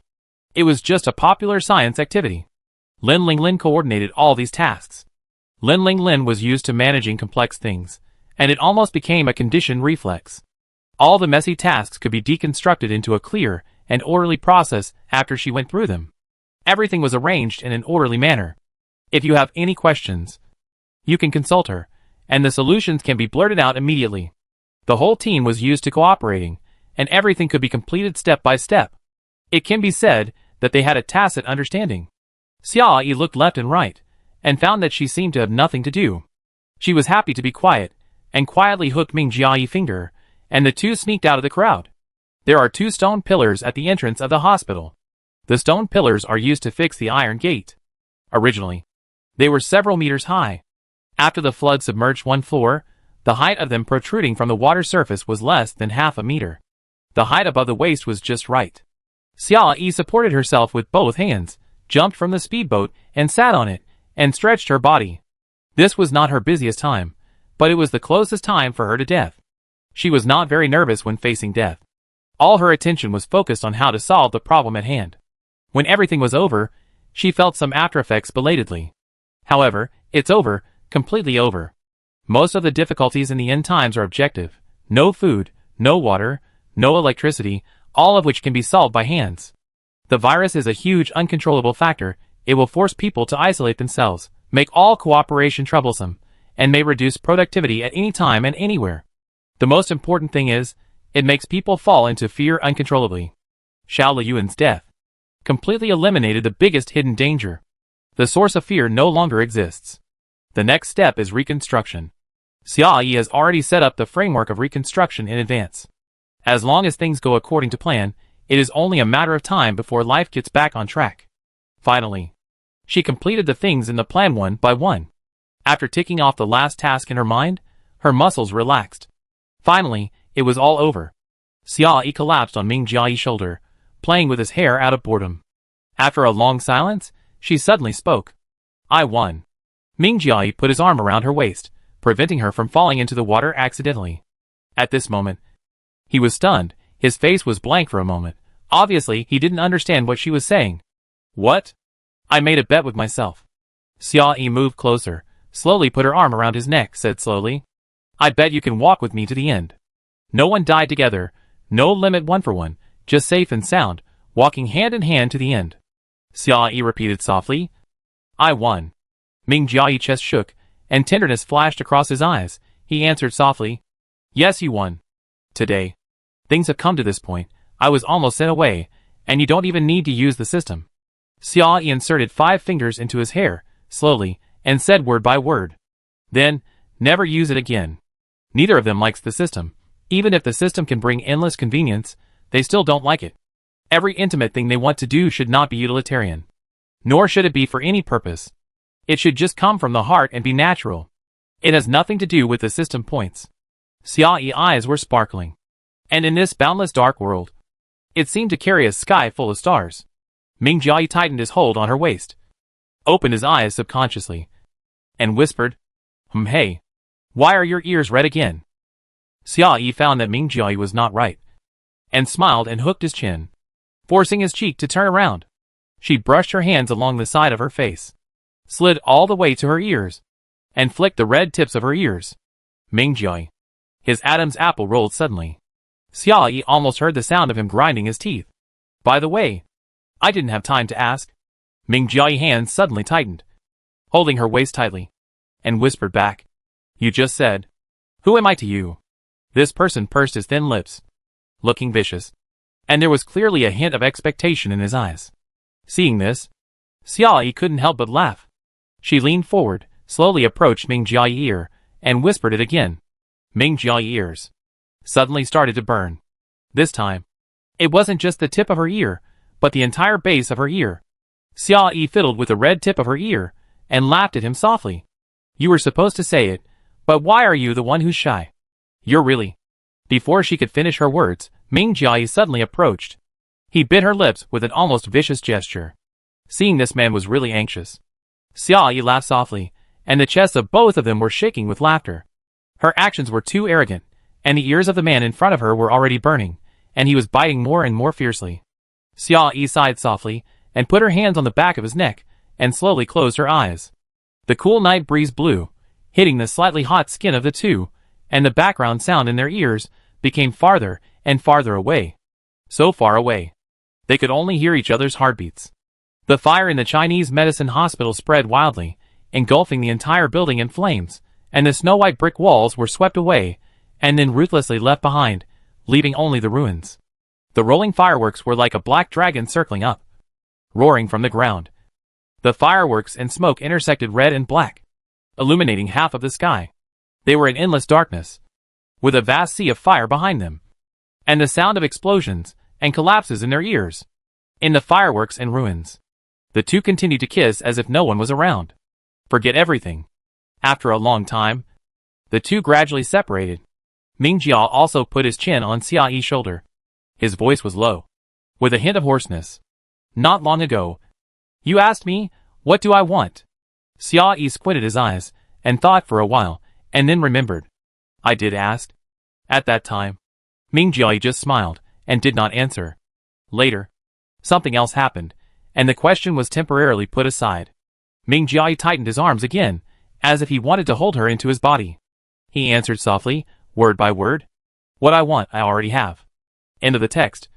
Chapter 292. This incident left everyone in shock.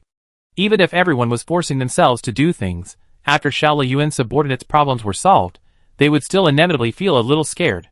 Many people came over with tears streaming down their faces, wanting to say a few words to Xiaoyi. Xiaoyi and the other person were immersed in their own world, as if they had their own isolation shield, and that kind of aura that ignored others. It made it impossible for others to fit in.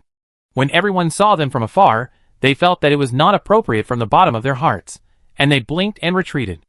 Only Bai Shanshan had no idea of being shy. Looking at the hesitation of the crowd, she shook her head in disdain and rushed in first. What are you afraid of? Bai Shanshan patted her chest, cast a wink at the crowd, and said with a smile, I teach you. Xiaoyi and the other person were snuggling together, watching Xiao Liyuan's subordinates leave. The lights on the speedboat were dotted with stars, and they were inexplicably beautiful in the night. A certain annoying voice suddenly came to my ears. I've been looking for you for so long, and you're hiding here? Xiaoyi turned around with a bad face, looking at this thing that spoiled the view, grinding her teeth slightly. She had wanted to beat this woman for a long time. If Bai Shanshan was not pregnant, they would definitely fight in the fighting room until the end of time, to relieve her hatred. Waiting for Bai Shanshan to unload the goods, waiting. Are you angry? Bai Shanshan smiled and leaned over, looking at her with a crooked face. I sent you the medicine specially, and you haven't said thank you to me yet.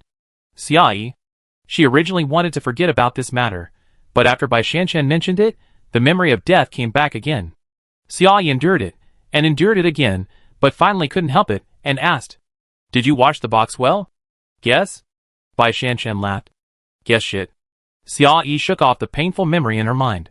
She waved her hand impatiently, and started to shoo people away like shooing flies, and spoke without mercy. "Get lost. Don't you see other people dating? How come you don't have any sense at all? You really don't have good eyesight." Bai Shanshan nodded with a smile, and snapped her fingers behind her. "I show you what it means to really have bad eyesight." Following Bai Shanshan movements, the people behind her counted silently in their hearts. 3, 2, 1. After the one sounded in their hearts, as if they had discussed it in advance, everyone rushed forward and pulled Xia Yi off the stone pier. Before Xia Yi could react to what was happening, he was held in the hands of Gu Shui and others and thrown high up. "Hey!" Xia Yi exclaimed. Her body already appeared in the air. Her body drew a parabola in the air, and was steadily transferred from the first boat to the second boat. The girls from Yuehu Sanatorium drove the speedboats side by side early, and parked them in a row. The first boat threw her high in the air, and the people on the second boat took her, and then threw her high again. Xia Yi was like a pinball, being tossed around by everyone on the boat, having a lot of fun. "Go! Yeah! Oh! Xia Yi, this feeling is quite novel. Being thrown around the office again and again, I actually feel like I'm flying." This primitive and rough way of celebration allows everyone's emotions to be released. Each hand carries the other's carnival in joy. The power from under her body goes directly to her heart. Feeling the joy of everyone, Xia Yi also laughed. "Don't mention it, this is really fun. If there is no danger of falling into the water, it would be even better." As everyone woohoo several times, Xia Yi finally found balance and was able to speak in the air. "So," Xia Yi looked at the excited faces around him and asked with a big laugh, "What are you doing?" "Celebrating." Everyone also laughed and betrayed by Shanshan without hesitation. "She told us all." Xia Yi. These people in Yuehu Sanatorium originally had some aura towards Xia Yi. Maybe it was because she had a rather calm personality and didn't seem easy to get along with, so everyone was more or less afraid of her. After the appearance of Bai Shanshan, the live treasure, the original balance was completely broken, and the filter on Xia Yi was completely shattered. Xia Yi's status suddenly changed. From a mysterious big boss manager, she became everyone's mascot. When Xia Yi thought of this, her fists itched even more. She was thrown into the air again and again. Suddenly, a speedboat rushed from the side and passed through the group of speedboats parked side by side. He called out to Xia Yi softly, "Here!" Xia Yi's eyes suddenly lit up when she heard the voice. She twisted her waist in midair and adjusted the center of gravity and angle of landing. She escaped from the clutches of the crowd. Ming Jiai reached out with his long hand. Xia Yi used the same posture as last time and landed lightly in his arms. The speedboat accelerated immediately after picking up the people, and in full view of the crowd, it sped away. Bai Shanshan. Everyone carnival came to an abrupt end, and they watched the carnival toys escape from prison. Ming Jiai pulled Xia Yi out of the crowd and laughed loudly. "Shall we run away?" "Where to?" Xia Yi asked with a smile. "Go on a date," Ming Jiai answered. "Okay." Xia Yi laughed even louder.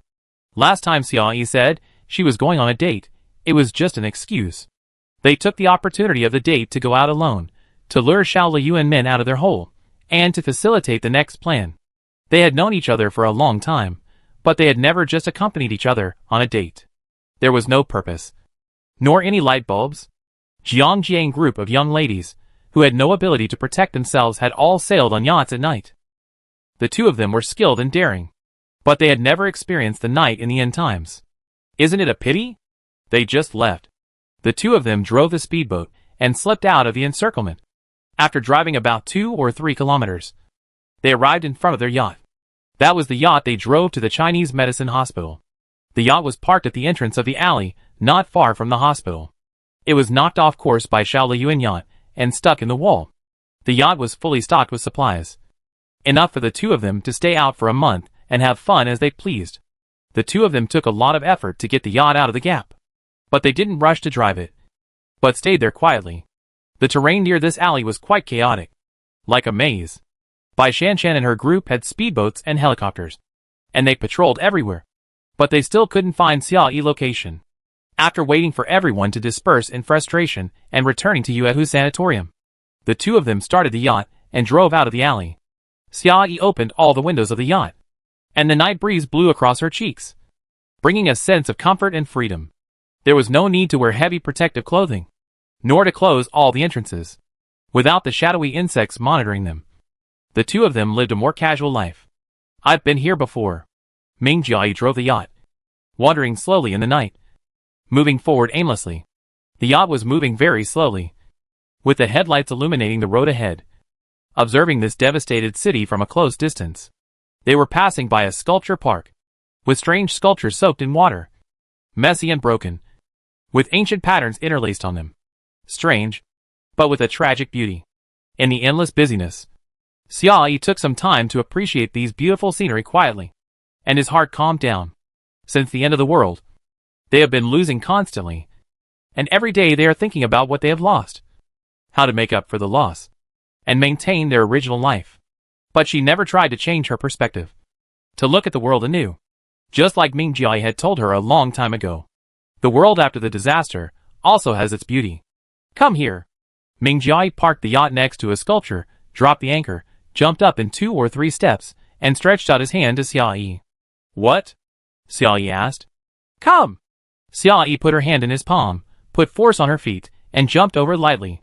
The two of them, one in front and one behind, slowly climbed to the top of the sculpture. There was a neat flat surface, just enough for 2 people to sit side by side. Looking up and forward, you can see the endless night sky. It has been half a year since the end of the world. The sky has always been dark, without even a single star shining. The grand scene of a sky full of stars is unlikely to appear again. Xiaoyi rarely recalled the past, and a trace of melancholy slowly surged in his heart. She opened her mouth slightly, and was about to say something to Ming Jiayi. Suddenly, she heard a loud bang.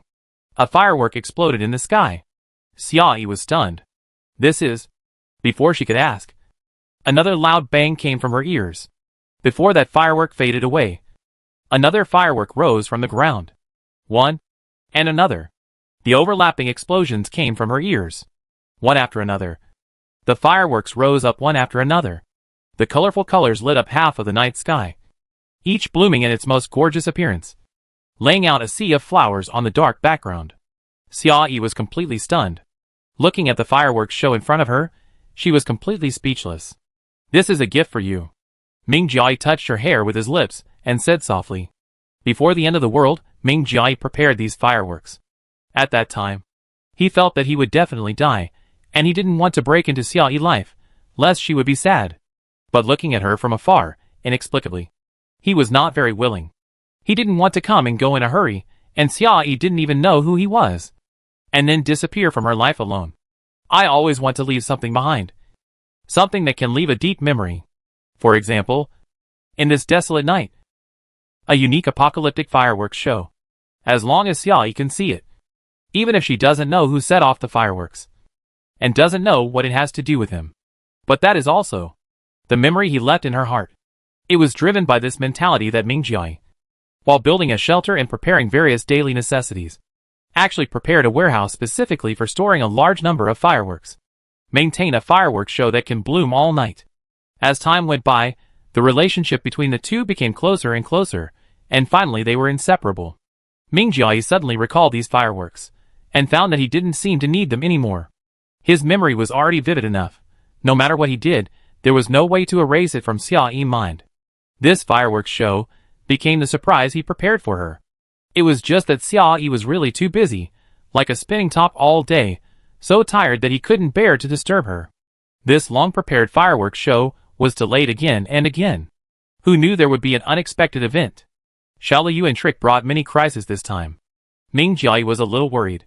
If the accident could not be resolved, he might not have the chance to watch this fireworks show. When everyone in Yuehu Sanatorium came to the city to look for medicine, Ming Jiayi's team also set out from home. While asking the other party to find medicine, he secretly gave an order. The fireworks show he had prepared for a long time was brought with him. If he came back alive this time, it would be a surprise he had prepared himself. If he didn't come back alive, it would be his last memory for Xiaoyi. Fortunately, things went smoothly, and did not develop in the worst way. He could wait until Xia Yi finished all the work, and the two of them could really go out for a date, fulfilling his long-cherished wish. The picture drawn by the fireworks unfolded in front of him. Xia Yi slowly leaned on Ming Jiayi's shoulder, silently but attentively appreciating it. It was as if he wanted to engrave this scene into his heart. Fireworks may have been common before the end of the world, but now they are a magnificent sight that will never be seen again if you miss them. After hundreds and thousands of years, when the world returns to prosperity, fireworks may see the light of day again. Before that, the beautiful scenery before him will be the last in the world. Ming Jiayi had prepared a scene for her that was destined to be unforgettable a long time ago, so romantic that it didn't seem real. The word romance hardly existed in Xia Yi's first half of her life. Her life seemed to be always busy. Busy. Busy. Busy all the time. And staying at home intermittently. Nothing else. Ming Jiayi seemed to be leading her to love this world more. This world may become desolate, but in the cracks of the desolate stones, flowers can still bloom tenaciously. Buzz buzz buzz. The vibration sound of the mobile phone came from the pocket. Xia Yi turned on the screen and looked at it.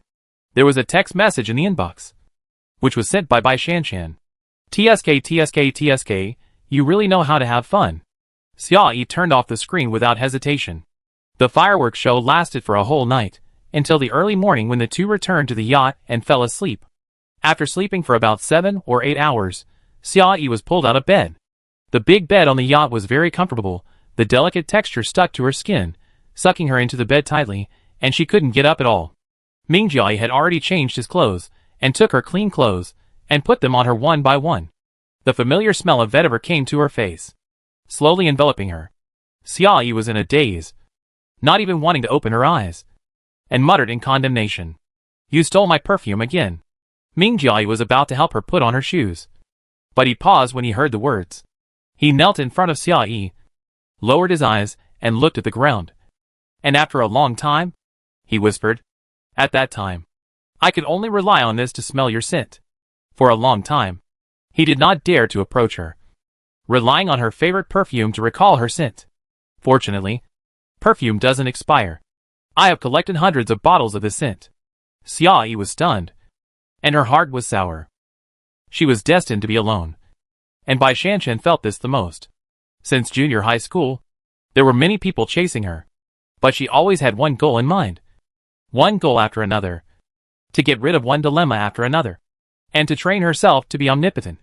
In this process, she never stopped for a moment to look at the people around her. This is even more so after the end of the world. She saw Ming Jiayi mind very early, but she always kept a clear distance from him and never provoked him. In her existing values, it was hard for everyone to survive. So there was no energy for love. So she refused again and again, refusing Ming Jiayi to approach her. Ming Jiayi was a very special person. His presence was not strong, and he would not disrupt her plans or affect her direction. He just followed her like a shadow, and slowly permeated her life like air. As time went by, some things changed unconsciously. She got used to the comfort brought by this person, and everything slowly became a part of her.